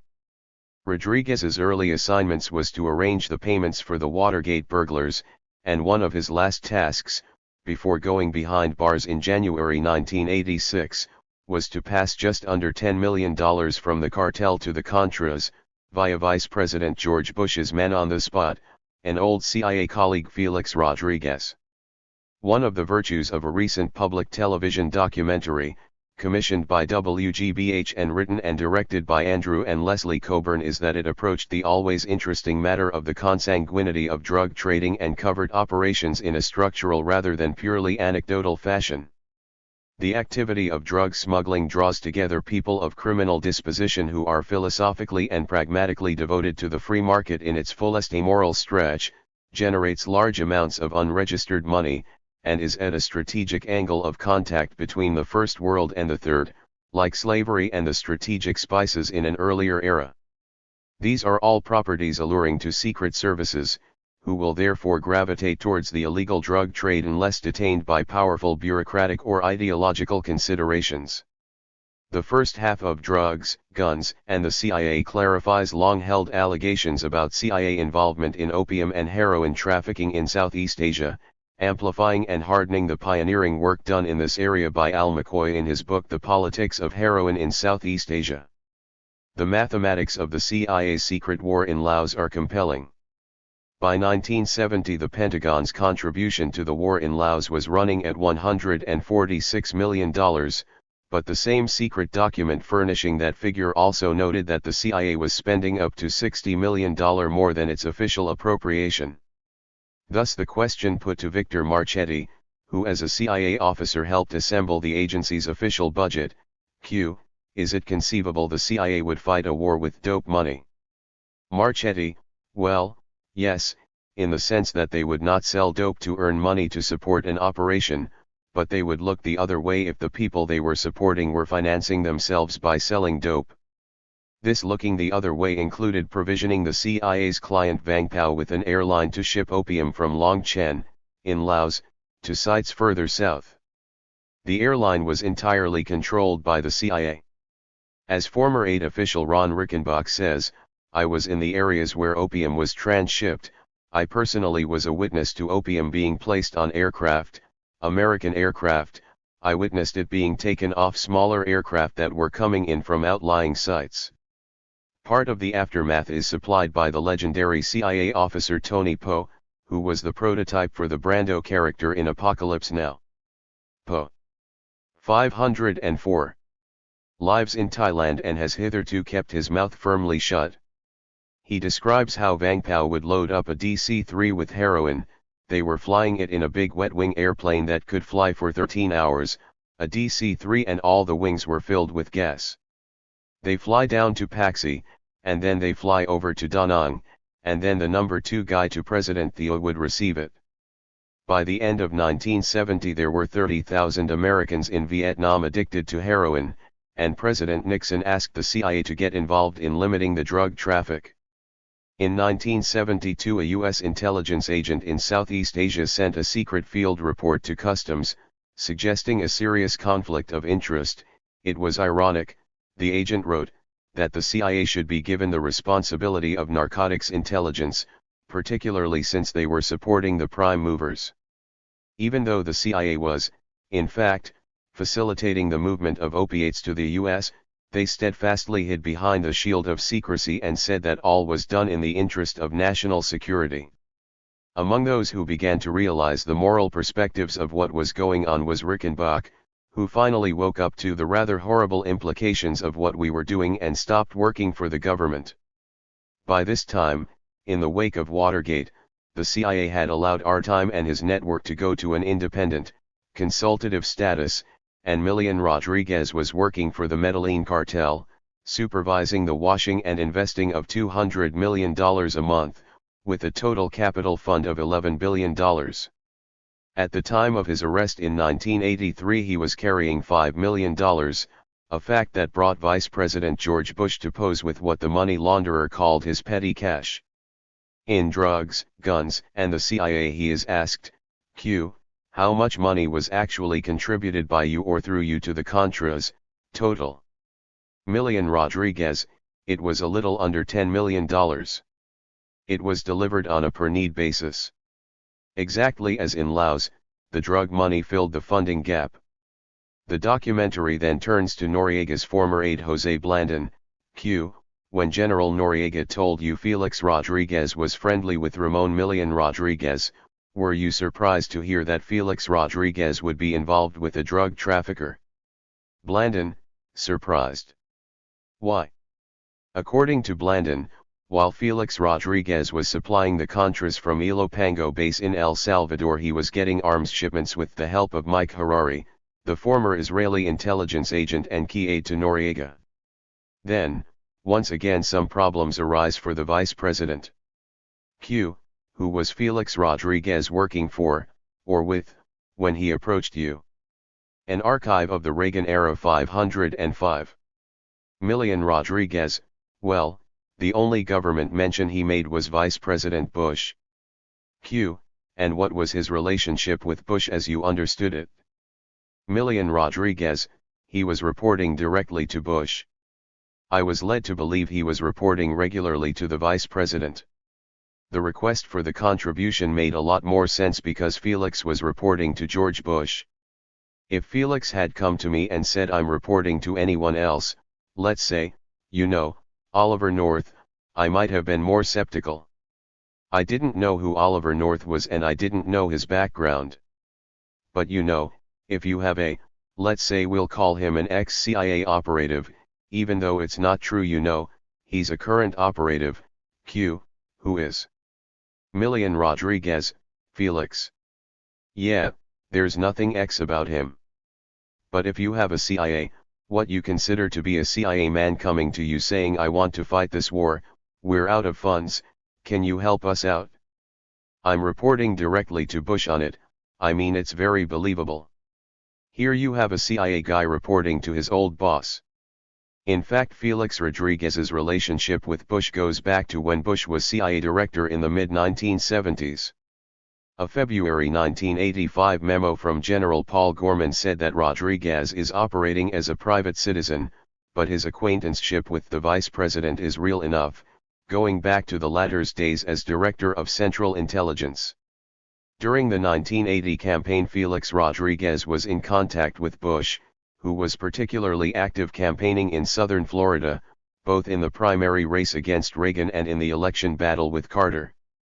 As is well known, the first call Rodriguez made after Eugene Hasenfuss was shot down on a Contra supply flight in October 1986 was to a staffer of Vice President Bush, whose office subsequently admitted to 17 meetings with Rodriguez, including 3 between the latter and the vice president himself. Right now, election considerations are prompting an escalation in the war on drugs. After 20 years of resistance, the California State Assembly is giving way on a bill allowing the police to tap telephones, supposedly confined to drug investigations. The U.S. Congress is giving the military vast new powers of interception, surveillance, and seizure in civilian areas. The U.S. Customs Service can now find, or plant, a few marijuana seeds and confiscate a car or a boat. Meanwhile, the U.S. government is experiencing humiliating defeat at the hands of the drug smuggler and military strongman in Panama they have been paying for years. For the vice president to say he was ignorant of such goings-on is to say, as the documentary demonstrates, he has been in a coma for the last 20 years. How otherwise could he have been unaware of such an important component of the U.S. government's relationship with the rest of the world? 506. Footnote: for 7.5 years I've worked alongside him, and I'm proud to be his partner. We've had triumphs, we've made mistakes, we've had sex. This was George Bush describing his relationship with President Reagan, at the College of Southern Idaho on May 6. As the audience roared, Bush quickly corrected himself: setbacks, we've had setbacks. Bush then amplified the motions of his own unconscious by adding, with a little smile, I feel like the javelin competitor who won the toss and elected to receive. New Statesman. July 1, 1988. The Duke, History and Psychohistory. We've reached the stage in the U.S. electoral cycle when a potential nominee spends most of his time reassuring relevant constituencies that if elected president he won't adversely affect their interests. This process differs from the earlier phase, in primaries and caucuses, when the candidate has to excite activist groups sufficiently to get them into the polling booths. So Michael Dukakis, the nominee designate of the Democratic Party, now voyages from one podium to the next projecting an aura of optimistically mature responsibility, like an insurance executive on a swing through branch offices. The headline in the New York Times that lies before me on my desk says Dukakis seeks to assure allies on support for NATO. Of course no ally needs any such assurance, or believes that U.S. commitment to the Atlantic Alliance is anything other than what it has always been, so the headline is actually a code for something else, namely Dukakis assures military-industrial complex its business as usual. Addressing the Atlantic Council, Dukakis called for a CDI and proclaimed that while we negotiate, we must strengthen the alliance as well, beginning with our conventional forces. Thus Dukakis signals his acceptance of that whiskered myth, presumed NATO deficiency in conventional might wherewith to confront the Slavic hordes in their race to the Bay of Biscay. Polls show that though people think that Dukakis is not a bad fellow and maybe better than George Bush, which isn't saying much, they are unclear about his views. Dukakis was lucky here. The press and party leaders were so keen to find someone to save the Democratic Party from Jesse Jackson. An archive of the Reagan era 507. That Dukakis was spared much inconvenient scrutiny about what his ideas and policies might actually be. So who is the governor of Massachusetts? There is a book partly by Michael Dukakis and a couple of books about him. The book by him, Creating the Future, must rank as one of the most unreadable pieces of political literature ever to creep from a printing press. Its theme is the Massachusetts miracle, being the story of how the fiscal and industrial slum of the early 70s flowered into the success story of today. And if you ask whether the price of success has to mean turning Cape Cod into a parking lot and having a lot of open-face brick arcades selling candles and potpourri, you are probably the sort of negative type who does not understand the price of progress. The prose style of Creating the Future is a particularly horrifying example of the shrunken linguistic universe inhabited by almost all economists and politicians, who between them now establish the canons of public speech. This was once a function shared by bards and priests, who at least had a sense of style and occasion. Clichés marched shoulder to shoulder down the gray pages, as italicized. Economic growth requires fiscal stability, and Massachusetts has put its fiscal house in order, a lesson of particular urgency to a nation facing record deficits. When I first took office in 1975, Massachusetts was a financial basket case. Tough choices followed, including deep cuts in social welfare programs and an income tax surcharge. The choices may have cost me my re-election in 1978. But I believed then and now that tough decisions had to be made. That's what governing and leadership are about. The so-called miracle of Massachusetts is central to Dukakis's self-advertisement as a man to lead America towards a better future. The proposition he and his admirers advance is that the Massachusetts economy is the paradigm of what a post-industrial economy can be. A generation ago the state, and indeed the whole Northeast, was gray in the embers of a declining manufacturing economy, with high taxation and policies guaranteed to repel business investment. Under Dukakis's leadership, so the story goes, the education/high-tech industry centered on Boston and along Route 128 became the fulcrum for an expanding partnership of state government and free enterprise, in which fiscal and investment policies allied to produce jobs and a flourishing economic environment. Like most such claims of having been the architect of economic renewal, Dukakis's pretensions have less in them than meets the eye. There is no doubt that the economy of Massachusetts and of the area of which it is the hub recovered to a 508 certain extent from the consequences of a decline of its old manufacturing base, which saw plant closures and plant flight to the non-union South or overseas throughout the 1960s and early 1970s. By the late 1970s, union strength in Massachusetts had been severely eroded and the cost of labor substantially lowered. But the role of high-tech in the recovery of the late 70s and early 80s has been overestimated. There's no doubt that high technology does play an important part in the state's economy, but it is one that has nothing to do with Dukakis and everything to do with the presence of the Massachusetts Institute of Technology, which in 1946, in association with Harvard, the Federal Reserve of Boston and several insurance companies, created American Research and Development Inc. This company became famous for financing the start-up of such successful enterprises as Digital Equipment Corporation. In the late 1950s, the Bank of Boston agreed to let start-up high-tech companies use their federal contracts and grants as collateral against loans from the bank, which had predictable results. In an interesting paper, Reassessing the Massachusetts miracle, the MIT economists Bennett Harrison and Gene Kluver have calculated that by 1973 high-tech manufacturing accounted for 6% of all employment in Massachusetts.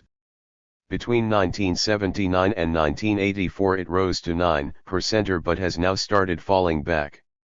A significant fraction of this high-tech employment may be engaged in producing goods and services for the military, which brings us to another aspect of the miracle that does not have too much to do with Michael Dukakis.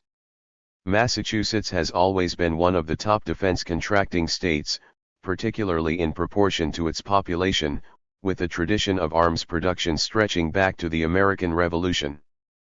Part of its economic decline between the end of the Second World War and the mid-1970s can be attributed to the closing of military bases, and corresponding credit for revival must be laid to the arms build UPS initiated by Jimmy Carter in his last 2 years and continued by Reagan.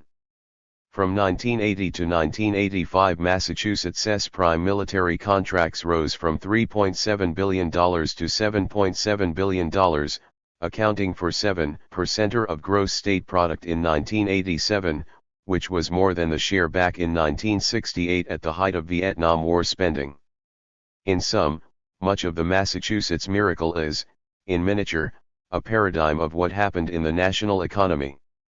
An encouraging business climate, along with a regional post-war tradition of high-tech activity, was reflected in economic prosperity, aided by Pentagon dollars.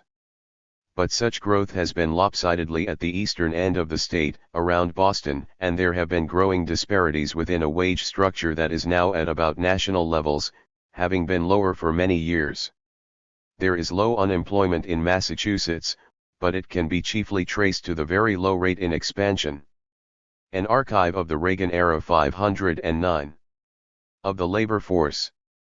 Workers aren't flooding into the Boston area to find jobs, in part because housing is extremely expensive. This points us to an important component of the famous miracle, particularly since 1984. Nearly all the growth in Massachusetts associated with local advantage, what Dukakis would invoke as the consequence of his wise leadership, has been concentrated in business and legal services, finance, insurance, real estate, and especially construction, a process that the economist R.D. Norton has called Manhattanization. So the miracle of Massachusetts is the miracle of Boston, and a miracle that most working people will be unable to afford in terms of rents or actual house purchase. The competitive advantage of the state relative to others has disappeared, and with it Dukakis's claims to be a miracle worker. His other great pride and joy, a state workfare scheme, takes some people on welfare and puts them in very low-paying jobs, thus supposedly schooling them for self-betterment. This too depends on an expanding economy. For insight into Dukakis's personality we must turn to the books about him. One of these, Dukakis, by a couple of Boston reporters called Charles Kennedy and Robert Turner, is reasonably informative. The governor emerges as your average politician seeking the presidency, driven, repressed, compulsive, anal retentive, megalomaniac, self-deceiving, somewhat of an iceberg, with 7/8 of his personality submerged in psychic darkness. On his paternal side Dukakis is lesbian in origin, his grandparents having hailed from that delightful island. His other side originally came from the Epirus, though his mother Euterpe was born in Larissa.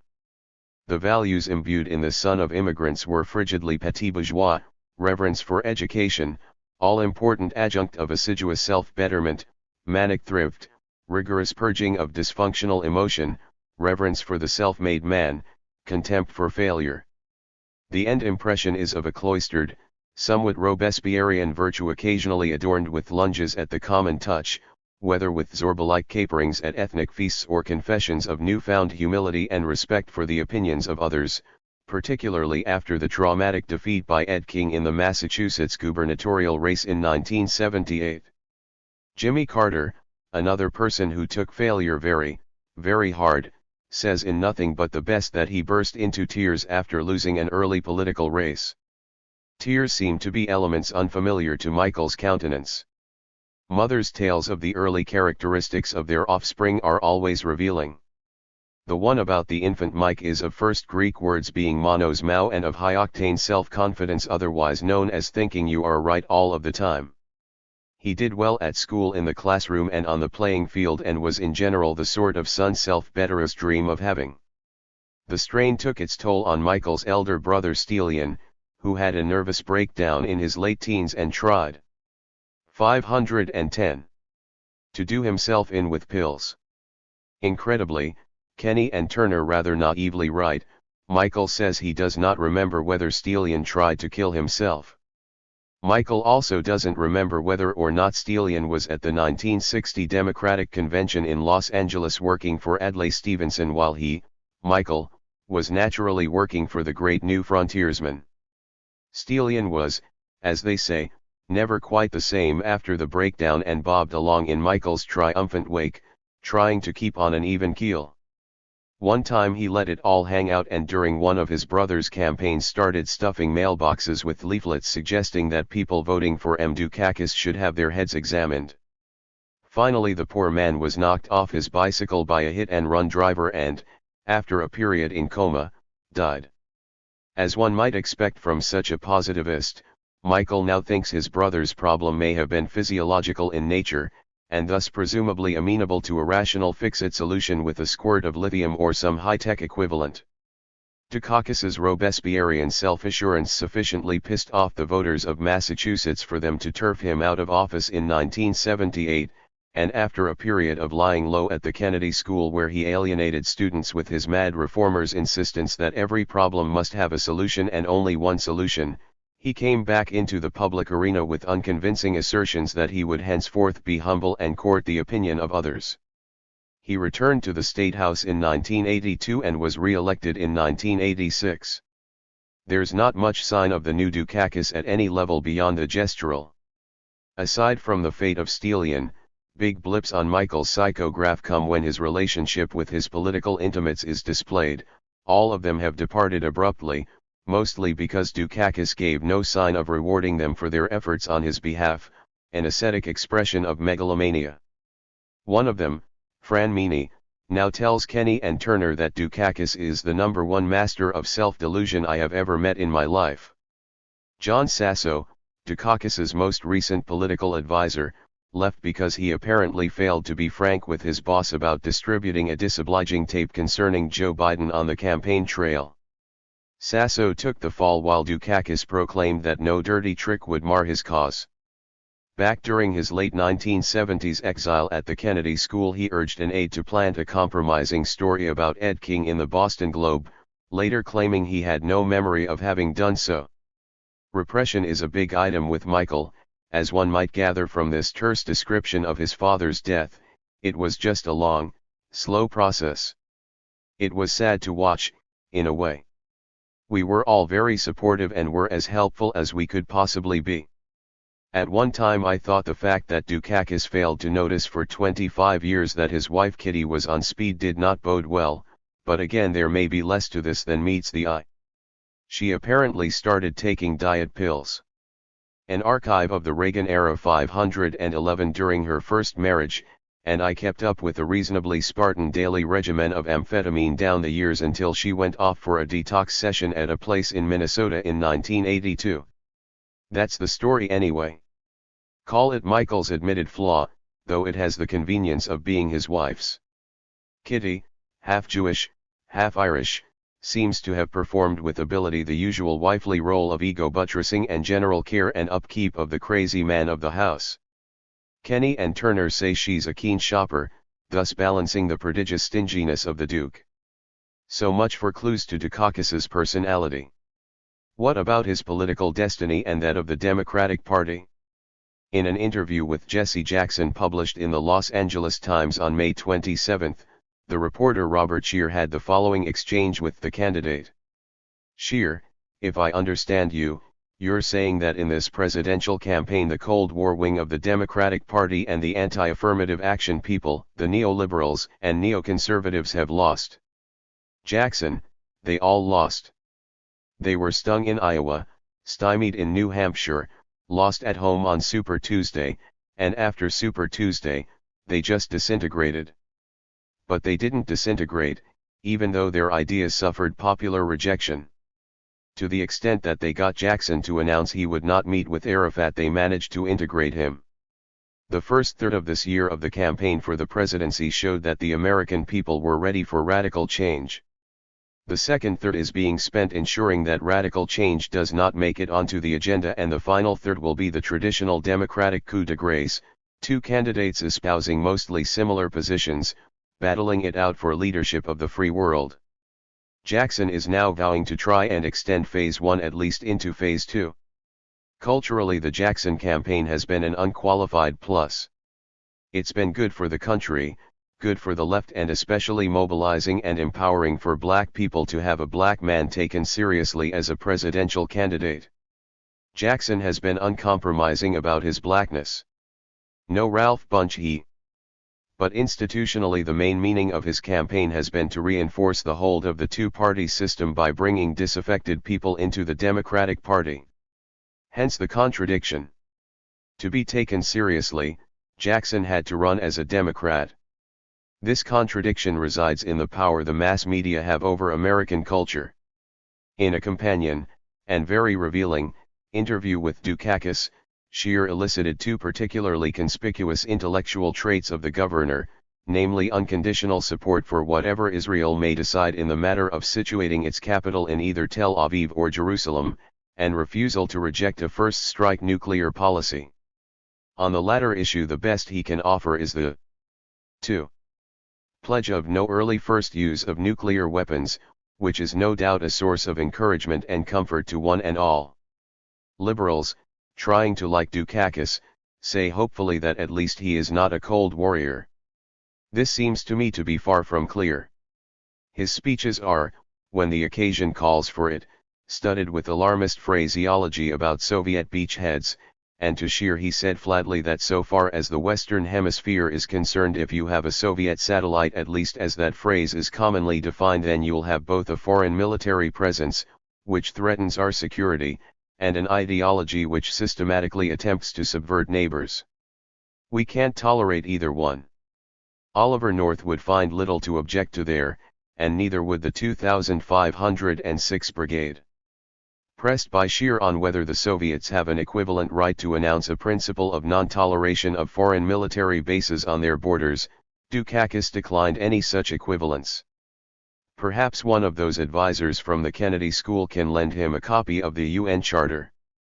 On Israel, Dukakis was cravenly outrageous, with such remarks as, if Israel wants its capital in Jerusalem, then as far as I'm concerned, its capital is in Jerusalem. For a notion of the moral range of the likely Democratic nominee, consider this answer to Scheer's inquiry as to whether the internment without trial of 5,000 Palestinians violated their civil rights, dealing with civil disturbances, some of which are being encouraged and supported from outside the occupied territories, is not an easy job, as anyone who's ever tried to deal with them knows. Pressed twice more by Scheer, Dukakis finally conceded that rights had been violated. The bottom line on Dukakis is that it is not really relevant whether he is or is not, at the instinctual level, a cold warrior. Since he exhibits no belief that the system is in crisis, or that the war economy can be challenged only in a structural fashion, his inevitable role will be that of attempting to make the war economy work just as he tried to make the state budget work in the mid-1970s by throwing people off the welfare rolls. In that context, it is now quite clearly the present historic destiny of the next Democratic president to avert or finesse the threat to the war economy presented by Gorbachev's appeals for peaceful coexistence, which in fact look more and more like desperate attempts to get breathing space during which the wrenching dislocations of perestroika can be endured without the added burden of a huge arms budget. The effect of a large arms budget is of course completely different in the US and Russia, since the former has excess capacity in the economy and the latter does not. Liberal Democrats are in their usual dilemma, arguing that if Bush refuses to rule out first use of nuclear weapons and Dukakis does the same, with the proviso that he might be first but he won't be an early first, then Dukakis is obviously the guy to put in the Oval Office. This is not self-evident. Like all Democrats seeking the presidency, Dukakis has to demon. An archive of the Reagan era 513. Straight that he is not secretly in favor of Russians taking over Western Europe, that he's not an appeaser. Like all Democrats in the White House, Dukakis will have to go on doing that. This is why the Cold War usually gets worse under Democrats, as in the case of Truman, Kennedy, Johnson, and Carter. Under Republicans, like Eisenhower, Nixon, Ford, and Reagan, relations between the US and the Soviet Union get better. It's particularly likely that Dukakis will use the White House as a postgraduate course in Cold War fighting, since he has the mystifying reputation of being a/liberal Democrat to contend with, in contrast to moderate Democrats like Senator Sam Nunn, chairman of the Armed Services Committee, much loved by pragmatists like John Judas of the Socialist J and These Times and the editors of the Wall Street Journal.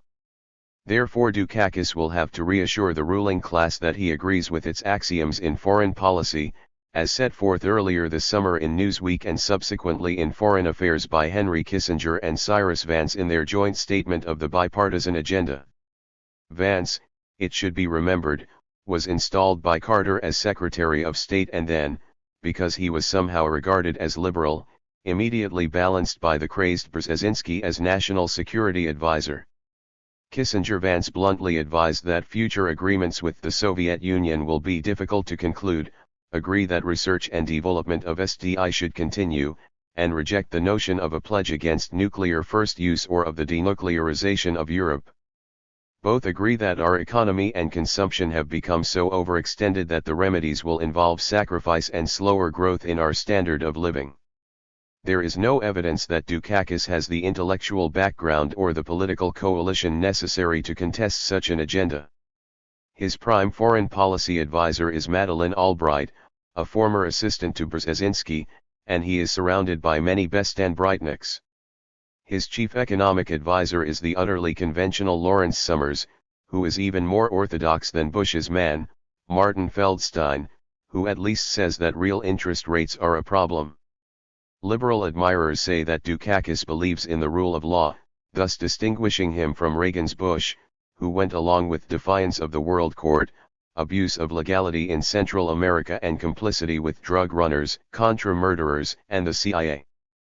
But Dukakis has also said that a Soviet base in the Western Hemisphere would be an unacceptable threat to U.S. security. George Bush's economic strategies will be essentially the same as those of Dukakis, so it's a question of which party you would prefer to take the blame for economic contraction in the wake of Reagan's super defense. 514. Budgets and exchange rate mercantilism. I do think that at times there is a lesser and a larger of two evils.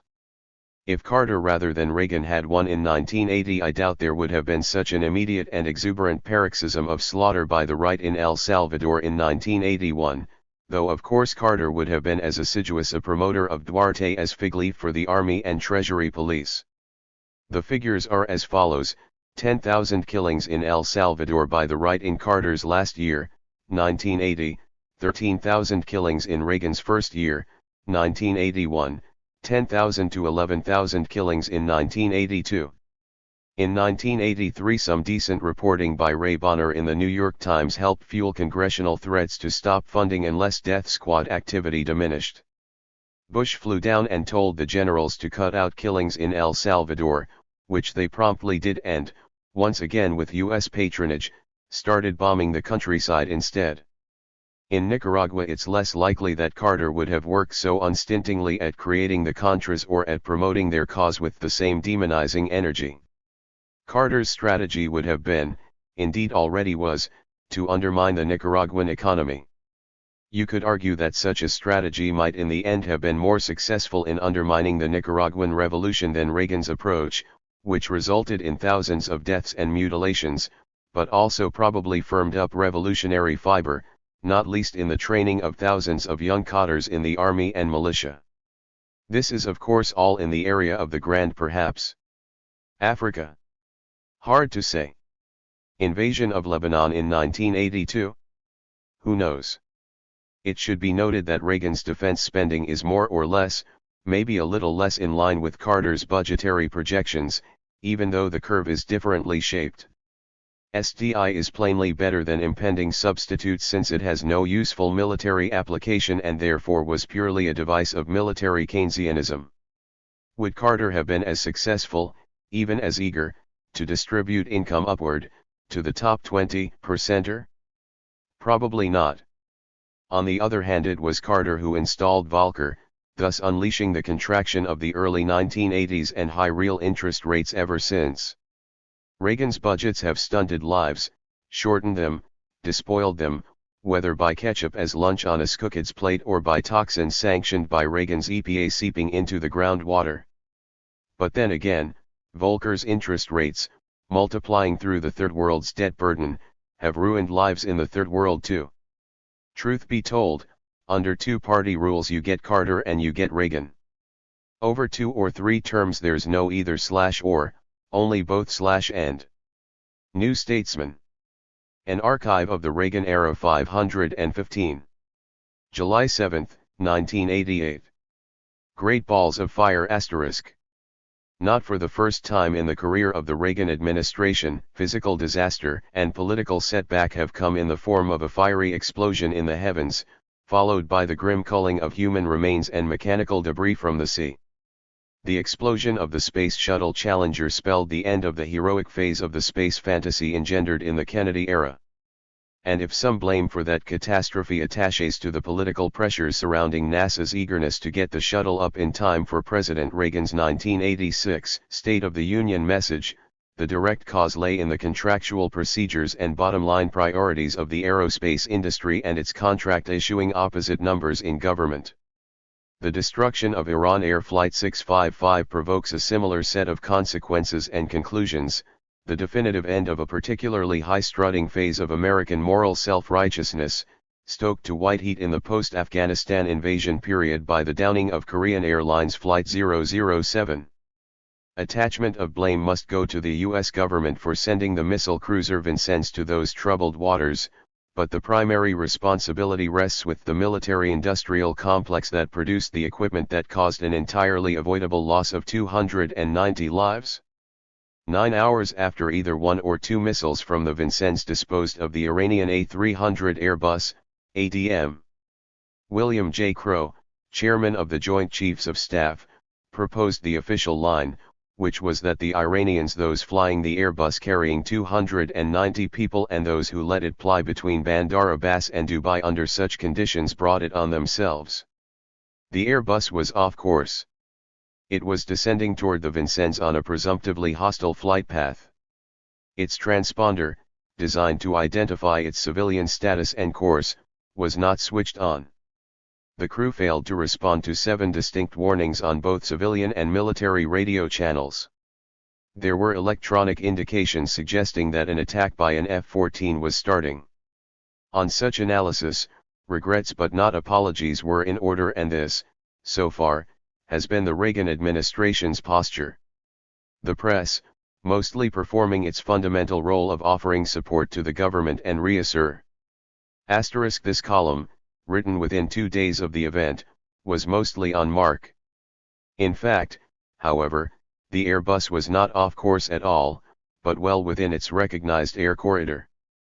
Also, the Airbus was at an altitude of 12,000 feet and, as Dubai Air Traffic Control insisted, ascending when shot down. Finally, the GAO report referred to has now been released and confirms that the crewmen involved in the May 1984 test knew in advance the speed and direction of the surprise targets. 516. Ans to the public, has duly followed along, with the exception, from what I've been able to read, of good coverage by Fred Kaplan in the Boston Globe. But how is the official story standing up? The Airbus was off course. Yes, but by about 4 or 5 miles, which is not in the least unusual, and on the far side of the corridor of the Vincennes. By comparison, KAL 007 was 365 miles awry, and this was not at the time taken by the Reagan administration as being an exonerating factor. ADM.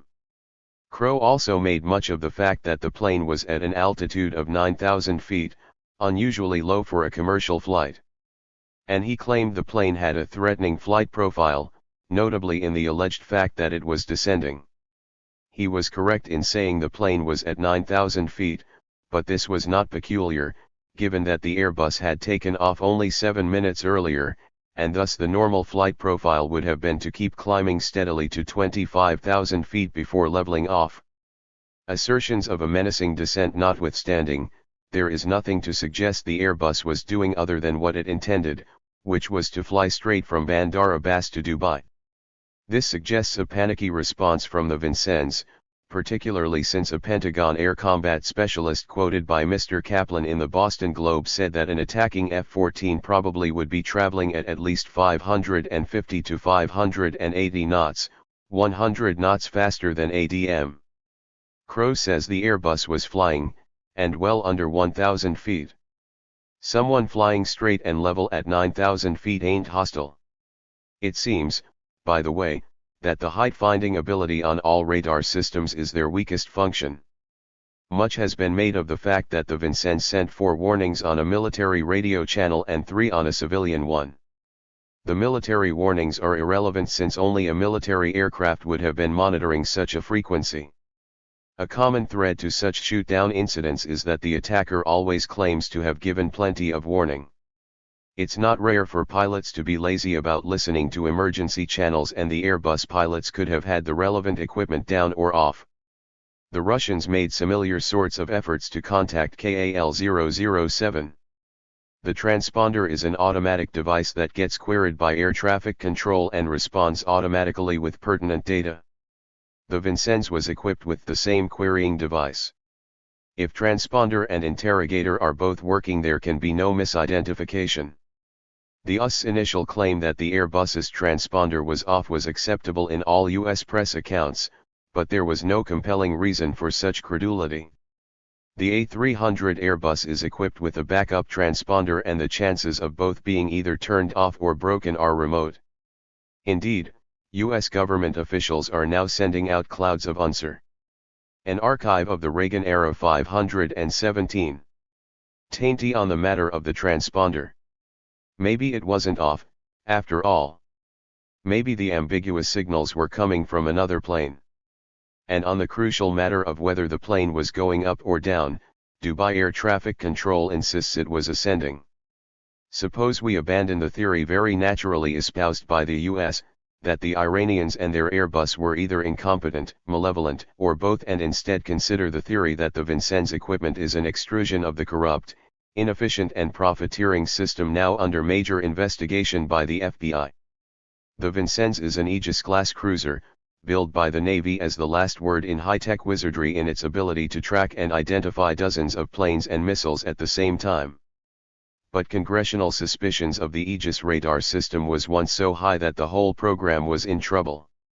Just in time for a major funding vote in May 1984, a test showed miraculous results in detecting low-altitude surprise attack.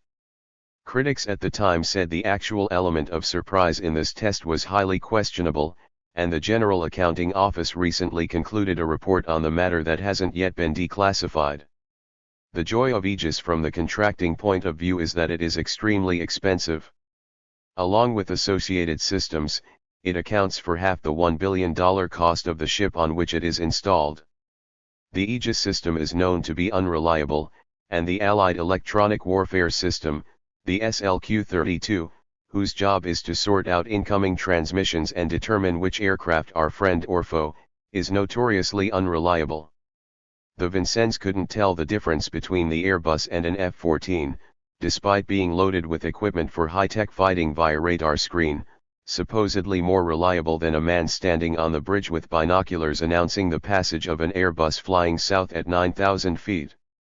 But then, in military Keynesian terms, or in the brusque language of the arms company's bottom line, binoculars don't count for much. Another point not being discussed is that even if it had been an F-14, this should not necessarily have provoked a speedy missile launching, as the F-14 is not designed to carry anti-ship missiles. Here we get to our old friends the fog of war and the actual circumstances of the men on the ship. They were in the midst of an engagement with Iranian gunboats. They no doubt also remembered the fate of Capt. Glenn Brindle of the USS Stark, forced to resign after an Iraqi Exocet missile killed 37 of his men. Capt. Brindle has complained of the unreliability of the SLQ-32. The Reagan administration is urgently contesting parallelism between Flight 655 and 007, but there are many parallels too evident to mention. On the matter of such terrible incidents in general, President Reagan is no doubt already rescinding his view that only an evil empire could accomplish 518 plus such a vile deed, preferring to say the incident is closed. But the Soviets made major changes in their air defense system after they shot down KAL-007. The best way to requite the 290 victims of Flight 655 would be to reform the corrupted technology and procurement system that almost certainly did them in. WSJ. July 27, 1988. After Atlanta, the politics of street heat. The strangest thing about the Democrats' political convention in Atlanta was the sense of utter isolation from the normal ingredients of political life. Everything, Gorbachev, NATO, the corrupt arms contractors, Nicaragua, death squads in El Salvador, the CIA, control of the economy, insurance companies, landlords, toxic waste, empowerment of ordinary citizens vanishes and is replaced by about 3 operating clichés, repeated thousands and thousands of times. I would drift off to sleep in my holiday in bed with their cadences still squirreling away at my synapses. Make America number one again. Invest in our youth, curb the monstrous deficit. In 4 days sitting in the Omni Auditorium, I don't think I heard anything resembling a realistic description of what is going on in the world today, even in simple silhouette. Language ceases to be an instrument of intelligent communication and becomes, rather, a kind of inchoate, dispiriting odor, like the smell you get these days from opening up a glossy magazine. The level to which the rhetorical poverty line has sunk is almost beyond belief and should excite pity in the hardest heart.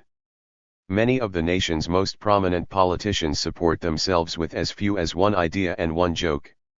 Sample from Senator Edward Kennedy: some people say don't count your chickens before they're hatched.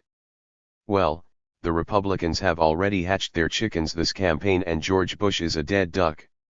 The reason for this desperate state of affairs lies not in the fact that several thousand citizens had suddenly lost the power of substantive thought or speech, but that they feared the slightest manifestation of intelligent discussion on the issues of the day would provoke the far larger number of journalists in attendance to start denouncing the convention as an archive of the Reagan era 519. Typically infantile Democratic zoo of the sort nominating George McGovern in Miami in 1972. Having thus induced the panic-stricken Democrats to avoid saying anything interesting, the journalists duly in the manner of Rune Arledge of ABC denounce the convention as boring and demand that in future it be confined to 4 hours prime-time viewing across at most 2 nights between the hours of 8 and 11 p.m. The other remarkable thing about the coverage of the convention was the evident horror of the press that anything might mar the unity of the occasion. Listen to Leslie Stahl of CBS interviewing Jesse Jackson the day before the convention opened. Stahl: I thought the negotiations were aiming towards one platform. I thought you were trying to resolve these very questions in these talks, so you wouldn't have the minority votes on the floor. Jackson: let it be known that our minority planks are not for the most part a minority position. For example, most Americans do not want any more taxes on middle income and poor people. The corporations and wealthy must pay their share. Stahl: but Dukakis doesn't want that in the platform, and this is supposed to be his convention. Jackson: that is an illusion. This is a convention of the people. This is the delegates' convention. They will determine who the nominee will be. They will determine what planks will be agreed upon. They will determine who the vice president will be. I guess I must say to you, I do not see this convention as show business but as serious business. This is supposed to be his convention. The totalitarian impulse is very strong. I was standing on the convention floor by the Vermont delegation as Senator Lloyd Bentsen approached the rostrum on Thursday night to commence his own narcotic observations. Some of the Jackson delegates in said Vermont delegation had caused the printing of 2,000 placards saying "No Contra Aid," and distributed them throughout the hall. The idea was to remind the world that Benson, described in the Atlanta Journal as courtly and happier drinking Chassan Montrachet than Long Neck Lone Star beer, had been a keen supporter of the use of US dollars to pay for Contras to kill Nicaraguan civilians. I'm glad to see that some of the Vermonters, Cindy Milstein, Lisa Kiley, Liz Bloom, Ellen David Friedman and Mike Korchakowski made a terrific din, holding up their placards and shouting its message.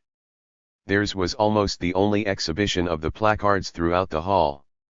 Neighboring delegates were visibly and audibly angered, trying to block the cards from view with their own loyal advertisements for the Dukakis/Benson ticket. 520. Thus took place the only audible public objection, in plenary session, to the selection by acclamation of a man partially responsible for the deaths of thousands of innocent people in Nicaragua, not to mention Angola. I should note here, as have others, that the recent Soviet Communist Party conference in Moscow was far more democratic, at least in the public airing of disparate points of view with substantive intellectual and political brawling, as between Ligachev and Yeltsin, taking place in open session. But what about Jesse Jackson's performance, you might ask? His vocabulary before the convention, with its phraseology about bailing up the black vote and taking it up to the big house, seemed to me to be patronizing to the point of racism. Very objectionable, unless you argue there was a Brechtian objectivity in Jackson's parodic account of what the white bosses wanted him, as underboss, to do. About half his speech on Tuesday night was very fine, always excepting the appalling nonsense about needing two wings to fly and the hawk lying down with the dove. No bird I've ever heard of flew with wings of different sizes, trying to flap at different speeds. Most sensible doves would never dream of going to bed with a hawk. This was Jackson's effort to sketch in the dialectics of unity and coalition. He did a much better job the morning after Mike Dukakis's speech accepting the Democratic nomination. At breakfast time 1,200 Jackson delegates, most of them running on 3 hours of sleep for the fourth night in a row, gathered at the Marriott Marquis for a meeting with their candidate.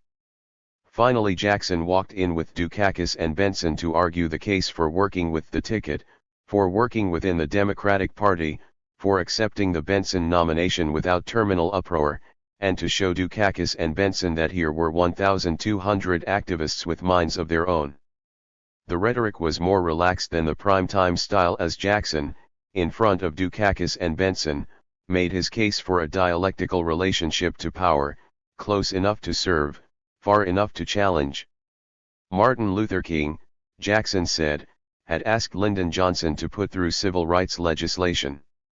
Johnson told him he could never get it through Congress. Then came the marches and the violence and Johnson moved. So there were the ingredients of change, Jackson said, the White House on the one hand and street heat on the other. Each time Jackson played with the idea of street heat the delegates roared. Dukakis, Benson, and Paul Kirk creased their faces into a somewhat strained jocularity at the idea. When they took themselves off to a victory breakfast at the other side of the hall, Jackson started talking about the practical consequences of his position of qualified support for the Dukakis/Benson ticket. With Benson the running mate, he said there was now one fewer in favor of Contra Aid, on the eve of an important vote. Another consequence. An archive of the Reagan era 521. Of not breaking open the convention was support by the Democratic leadership for Rep. Ron Dellams's bill on South Africa, Rep. John Conyers's proposed legislation on same-day registration, for D.C. statehood, improvement on government set-asides and legislation on children. He made the case eloquently, though it's also true to say that no one spoke from the other point of view. There are obvious questions. How much of a substantive rainbow organization will survive Jackson's 1988 campaign, or would survive if Jackson were to go into permanent exile? The answer is that it's clearly wrong to say no form of long-term structure is in place, and that it's clearly too early to see how much building will be done or how interested Jackson really is in urging it along. One thing seemed far clearer than I had imagined: Jackson has absolutely no interest in anything other than the Democratic Party as the vehicle for any agenda he considers to be within the realms of practical consideration. He is clear in his own mind that he truly can and will one day be President of the United States. The man most visibly thwarting that ambition on the Democratic side is of course Michael Dukakis. He is now hailed in the mainstream press as the cool political engineer who skillfully managed the political pirouettes required to allay the anger of the Jackson camp and forge unity without prompting this same mainstream press to announce that he had sold out to the black Jacobins. The papers were well disposed to Dukakis after his realistic choice of Lloyd Bentsen as running mate, realism or pragmatism being words traditionally attached to blatantly crude, usually short-sighted, acts of political self-interest. There was nothing skillful about the handling of the Bentsen announcement, as the world now knows. The famous missed phone call, failure to give Jackson advance warning of the announcement allowed Jackson just the opening he had been waiting for, one in which he could efficiently guilt-trip the Dukakis centrists into the mind frame appropriate to deal-making in Atlanta. The rosy afterglow now flushing the faces of Democrats should not obscure the realities of what a Dukakis presidency would portend. Neither in the primary campaign, nor in his speech at Atlanta, nor in his subsequent stump oratory has Dukakis given the slightest sign of understanding that the problems of late capitalist America are not going to be solved by competent management, his sole plank.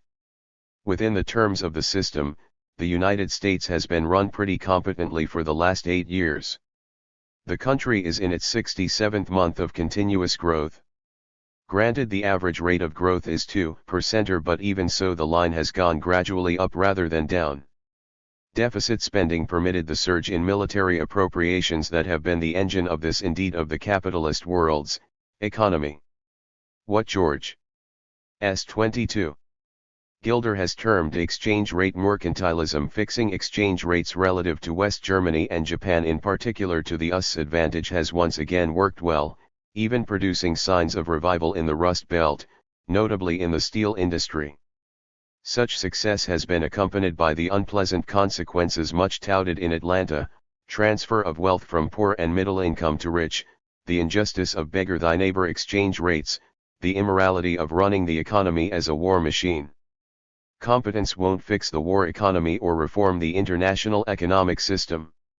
Dukakis has developed neither the ideas nor the constituency that would allow him to arrive in Washington in January 1988 and embark on the necessary major programs. These are easily as far-reaching as anything Roosevelt did in the 1930s: redistribution, public financing, rollback of corporate control, restructuring of relationships with the Third World, but are essential if he is to do anything but continue to tinker with the system, probably to its detriment, while allowing it to proceed on its own terms. Nothing said or proposed in Atlanta challenges such a conclusion. So what do progressives, leftists, left liberals, radicals, take your ascription of choice - make of the world after Atlanta, as it tilts towards November and beyond? After Jackson's talk to his delegates, I spoke to a radical delegate who's been active in the Democratic Party and the Jackson campaign. "I'm a career leftist, from a white affluent background," she remarked, "and the notion of ever agreeing to serve with a bourgeois politician feels like a defeat. I have extraordinary faith in Jesse, and in the nature of his movement." After the session I went for a long walk in a black working-class neighborhood, talking to people on the streets and in the stores. They were uniform in what they said: "Jesse has made us so proud of ourselves. We can't let George Bush be elected." It reminded me of what the Cubans said when I was part of a group that went there in 1981, "You American leftists are so sanguine about there being no real difference between Carter or Reagan. But we would rather send to Miami for something than wait 6 months to get it from Yugoslavia." So here I am thinking that if I want to be part of a mass political movement led by black progressives, I must accept that leadership. The major reformation of power has to be led by people of color. Part of what she meant was that coalition with the Dukakis crowd had already entailed compromise. That moment before Bentsen spoke on Thursday night, when only a handful of delegates, mostly in the Vermont section, put up their Stop Contra Aid signs, could have been very different. When the Vermonters earlier handed out 2,000 such signs, they were enthusiastically received by many delegates who later sat on them. Why? They sat on them because a well-respected member of Jackson's staff sent out word to the floor that this is what they should do. In other words, Part. An archive of the Reagan era 523. Of the deal made between Dukakis and Jackson was that there would be no perturbing demonstrations from the floor, in effect, no street heat. The argument justifying such a deal and compliance by the would-be demonstrators is being put like this: white New Left activists need to redraw their political maps. A radical agenda has been pressed by a movement with a mass base, said movement and mass base being led and largely inhabited by people of color. For such a base, concessions demanded and bargains won from Dukakis are not the intimations of co-optation but the tokens of survival. First principle, protect your people. Same-day registrations, as demanded in the Conyers Bill, would change the face of American politics by enfranchising the poor. Already the party structure is being changed and the platform along with it. A Dukakis victory in November would bring a share in power. The riposte to this, no doubt being made to many a Jackson delegate back home from Atlanta and explaining what went on, is that historic compromises with power usually turn out to be historic co-optations. The first thing power always asks is for the signs to come down. Ask the populists what happened when they met up with the Democratic Party. Those delegates should not have put away their no contra aid placards whatever the Jackson camp asked them to do. The dilemma is not insoluble, one only has to listen to Jackson's own dialectic about power and street heat. If Jackson, by his campaign, his oratory, and his political skills, has provided the progressive wing with an exponent and a national presence undreamed of in years, then the progressive movement in labor organizations, Central American activism and so on has provided Jackson with important parts of his base. "I'm accountable to you," Jackson told his delegates Friday morning. "I work for you. I don't need another job. You can trust me behind closed doors." Trust is not particularly necessary, since the proof of the pudding will be there on the menu for all to read. If Jackson shows no sign of any desire to foster structures such as the National Rainbow Coalition to survive his campaign this year, then the trust will be commensurately diminished. The same thing is true in the relationship of Jackson and his forces to Dukakis and to power. The first act of one of the Jackson appointments to the Democratic National Committee was to demand that Benson make a commitment to honor the party platform. This meant not merely absenting himself from Congress during the upcoming Contra-Aid vote, but being present and voting against Contra-Aid. Every Central American peace group can doubtless urge him to take the stand, or let the ticket take the consequences. This, presumably, is what street heat is all about. Anderson Valley Advertiser / New Statesman.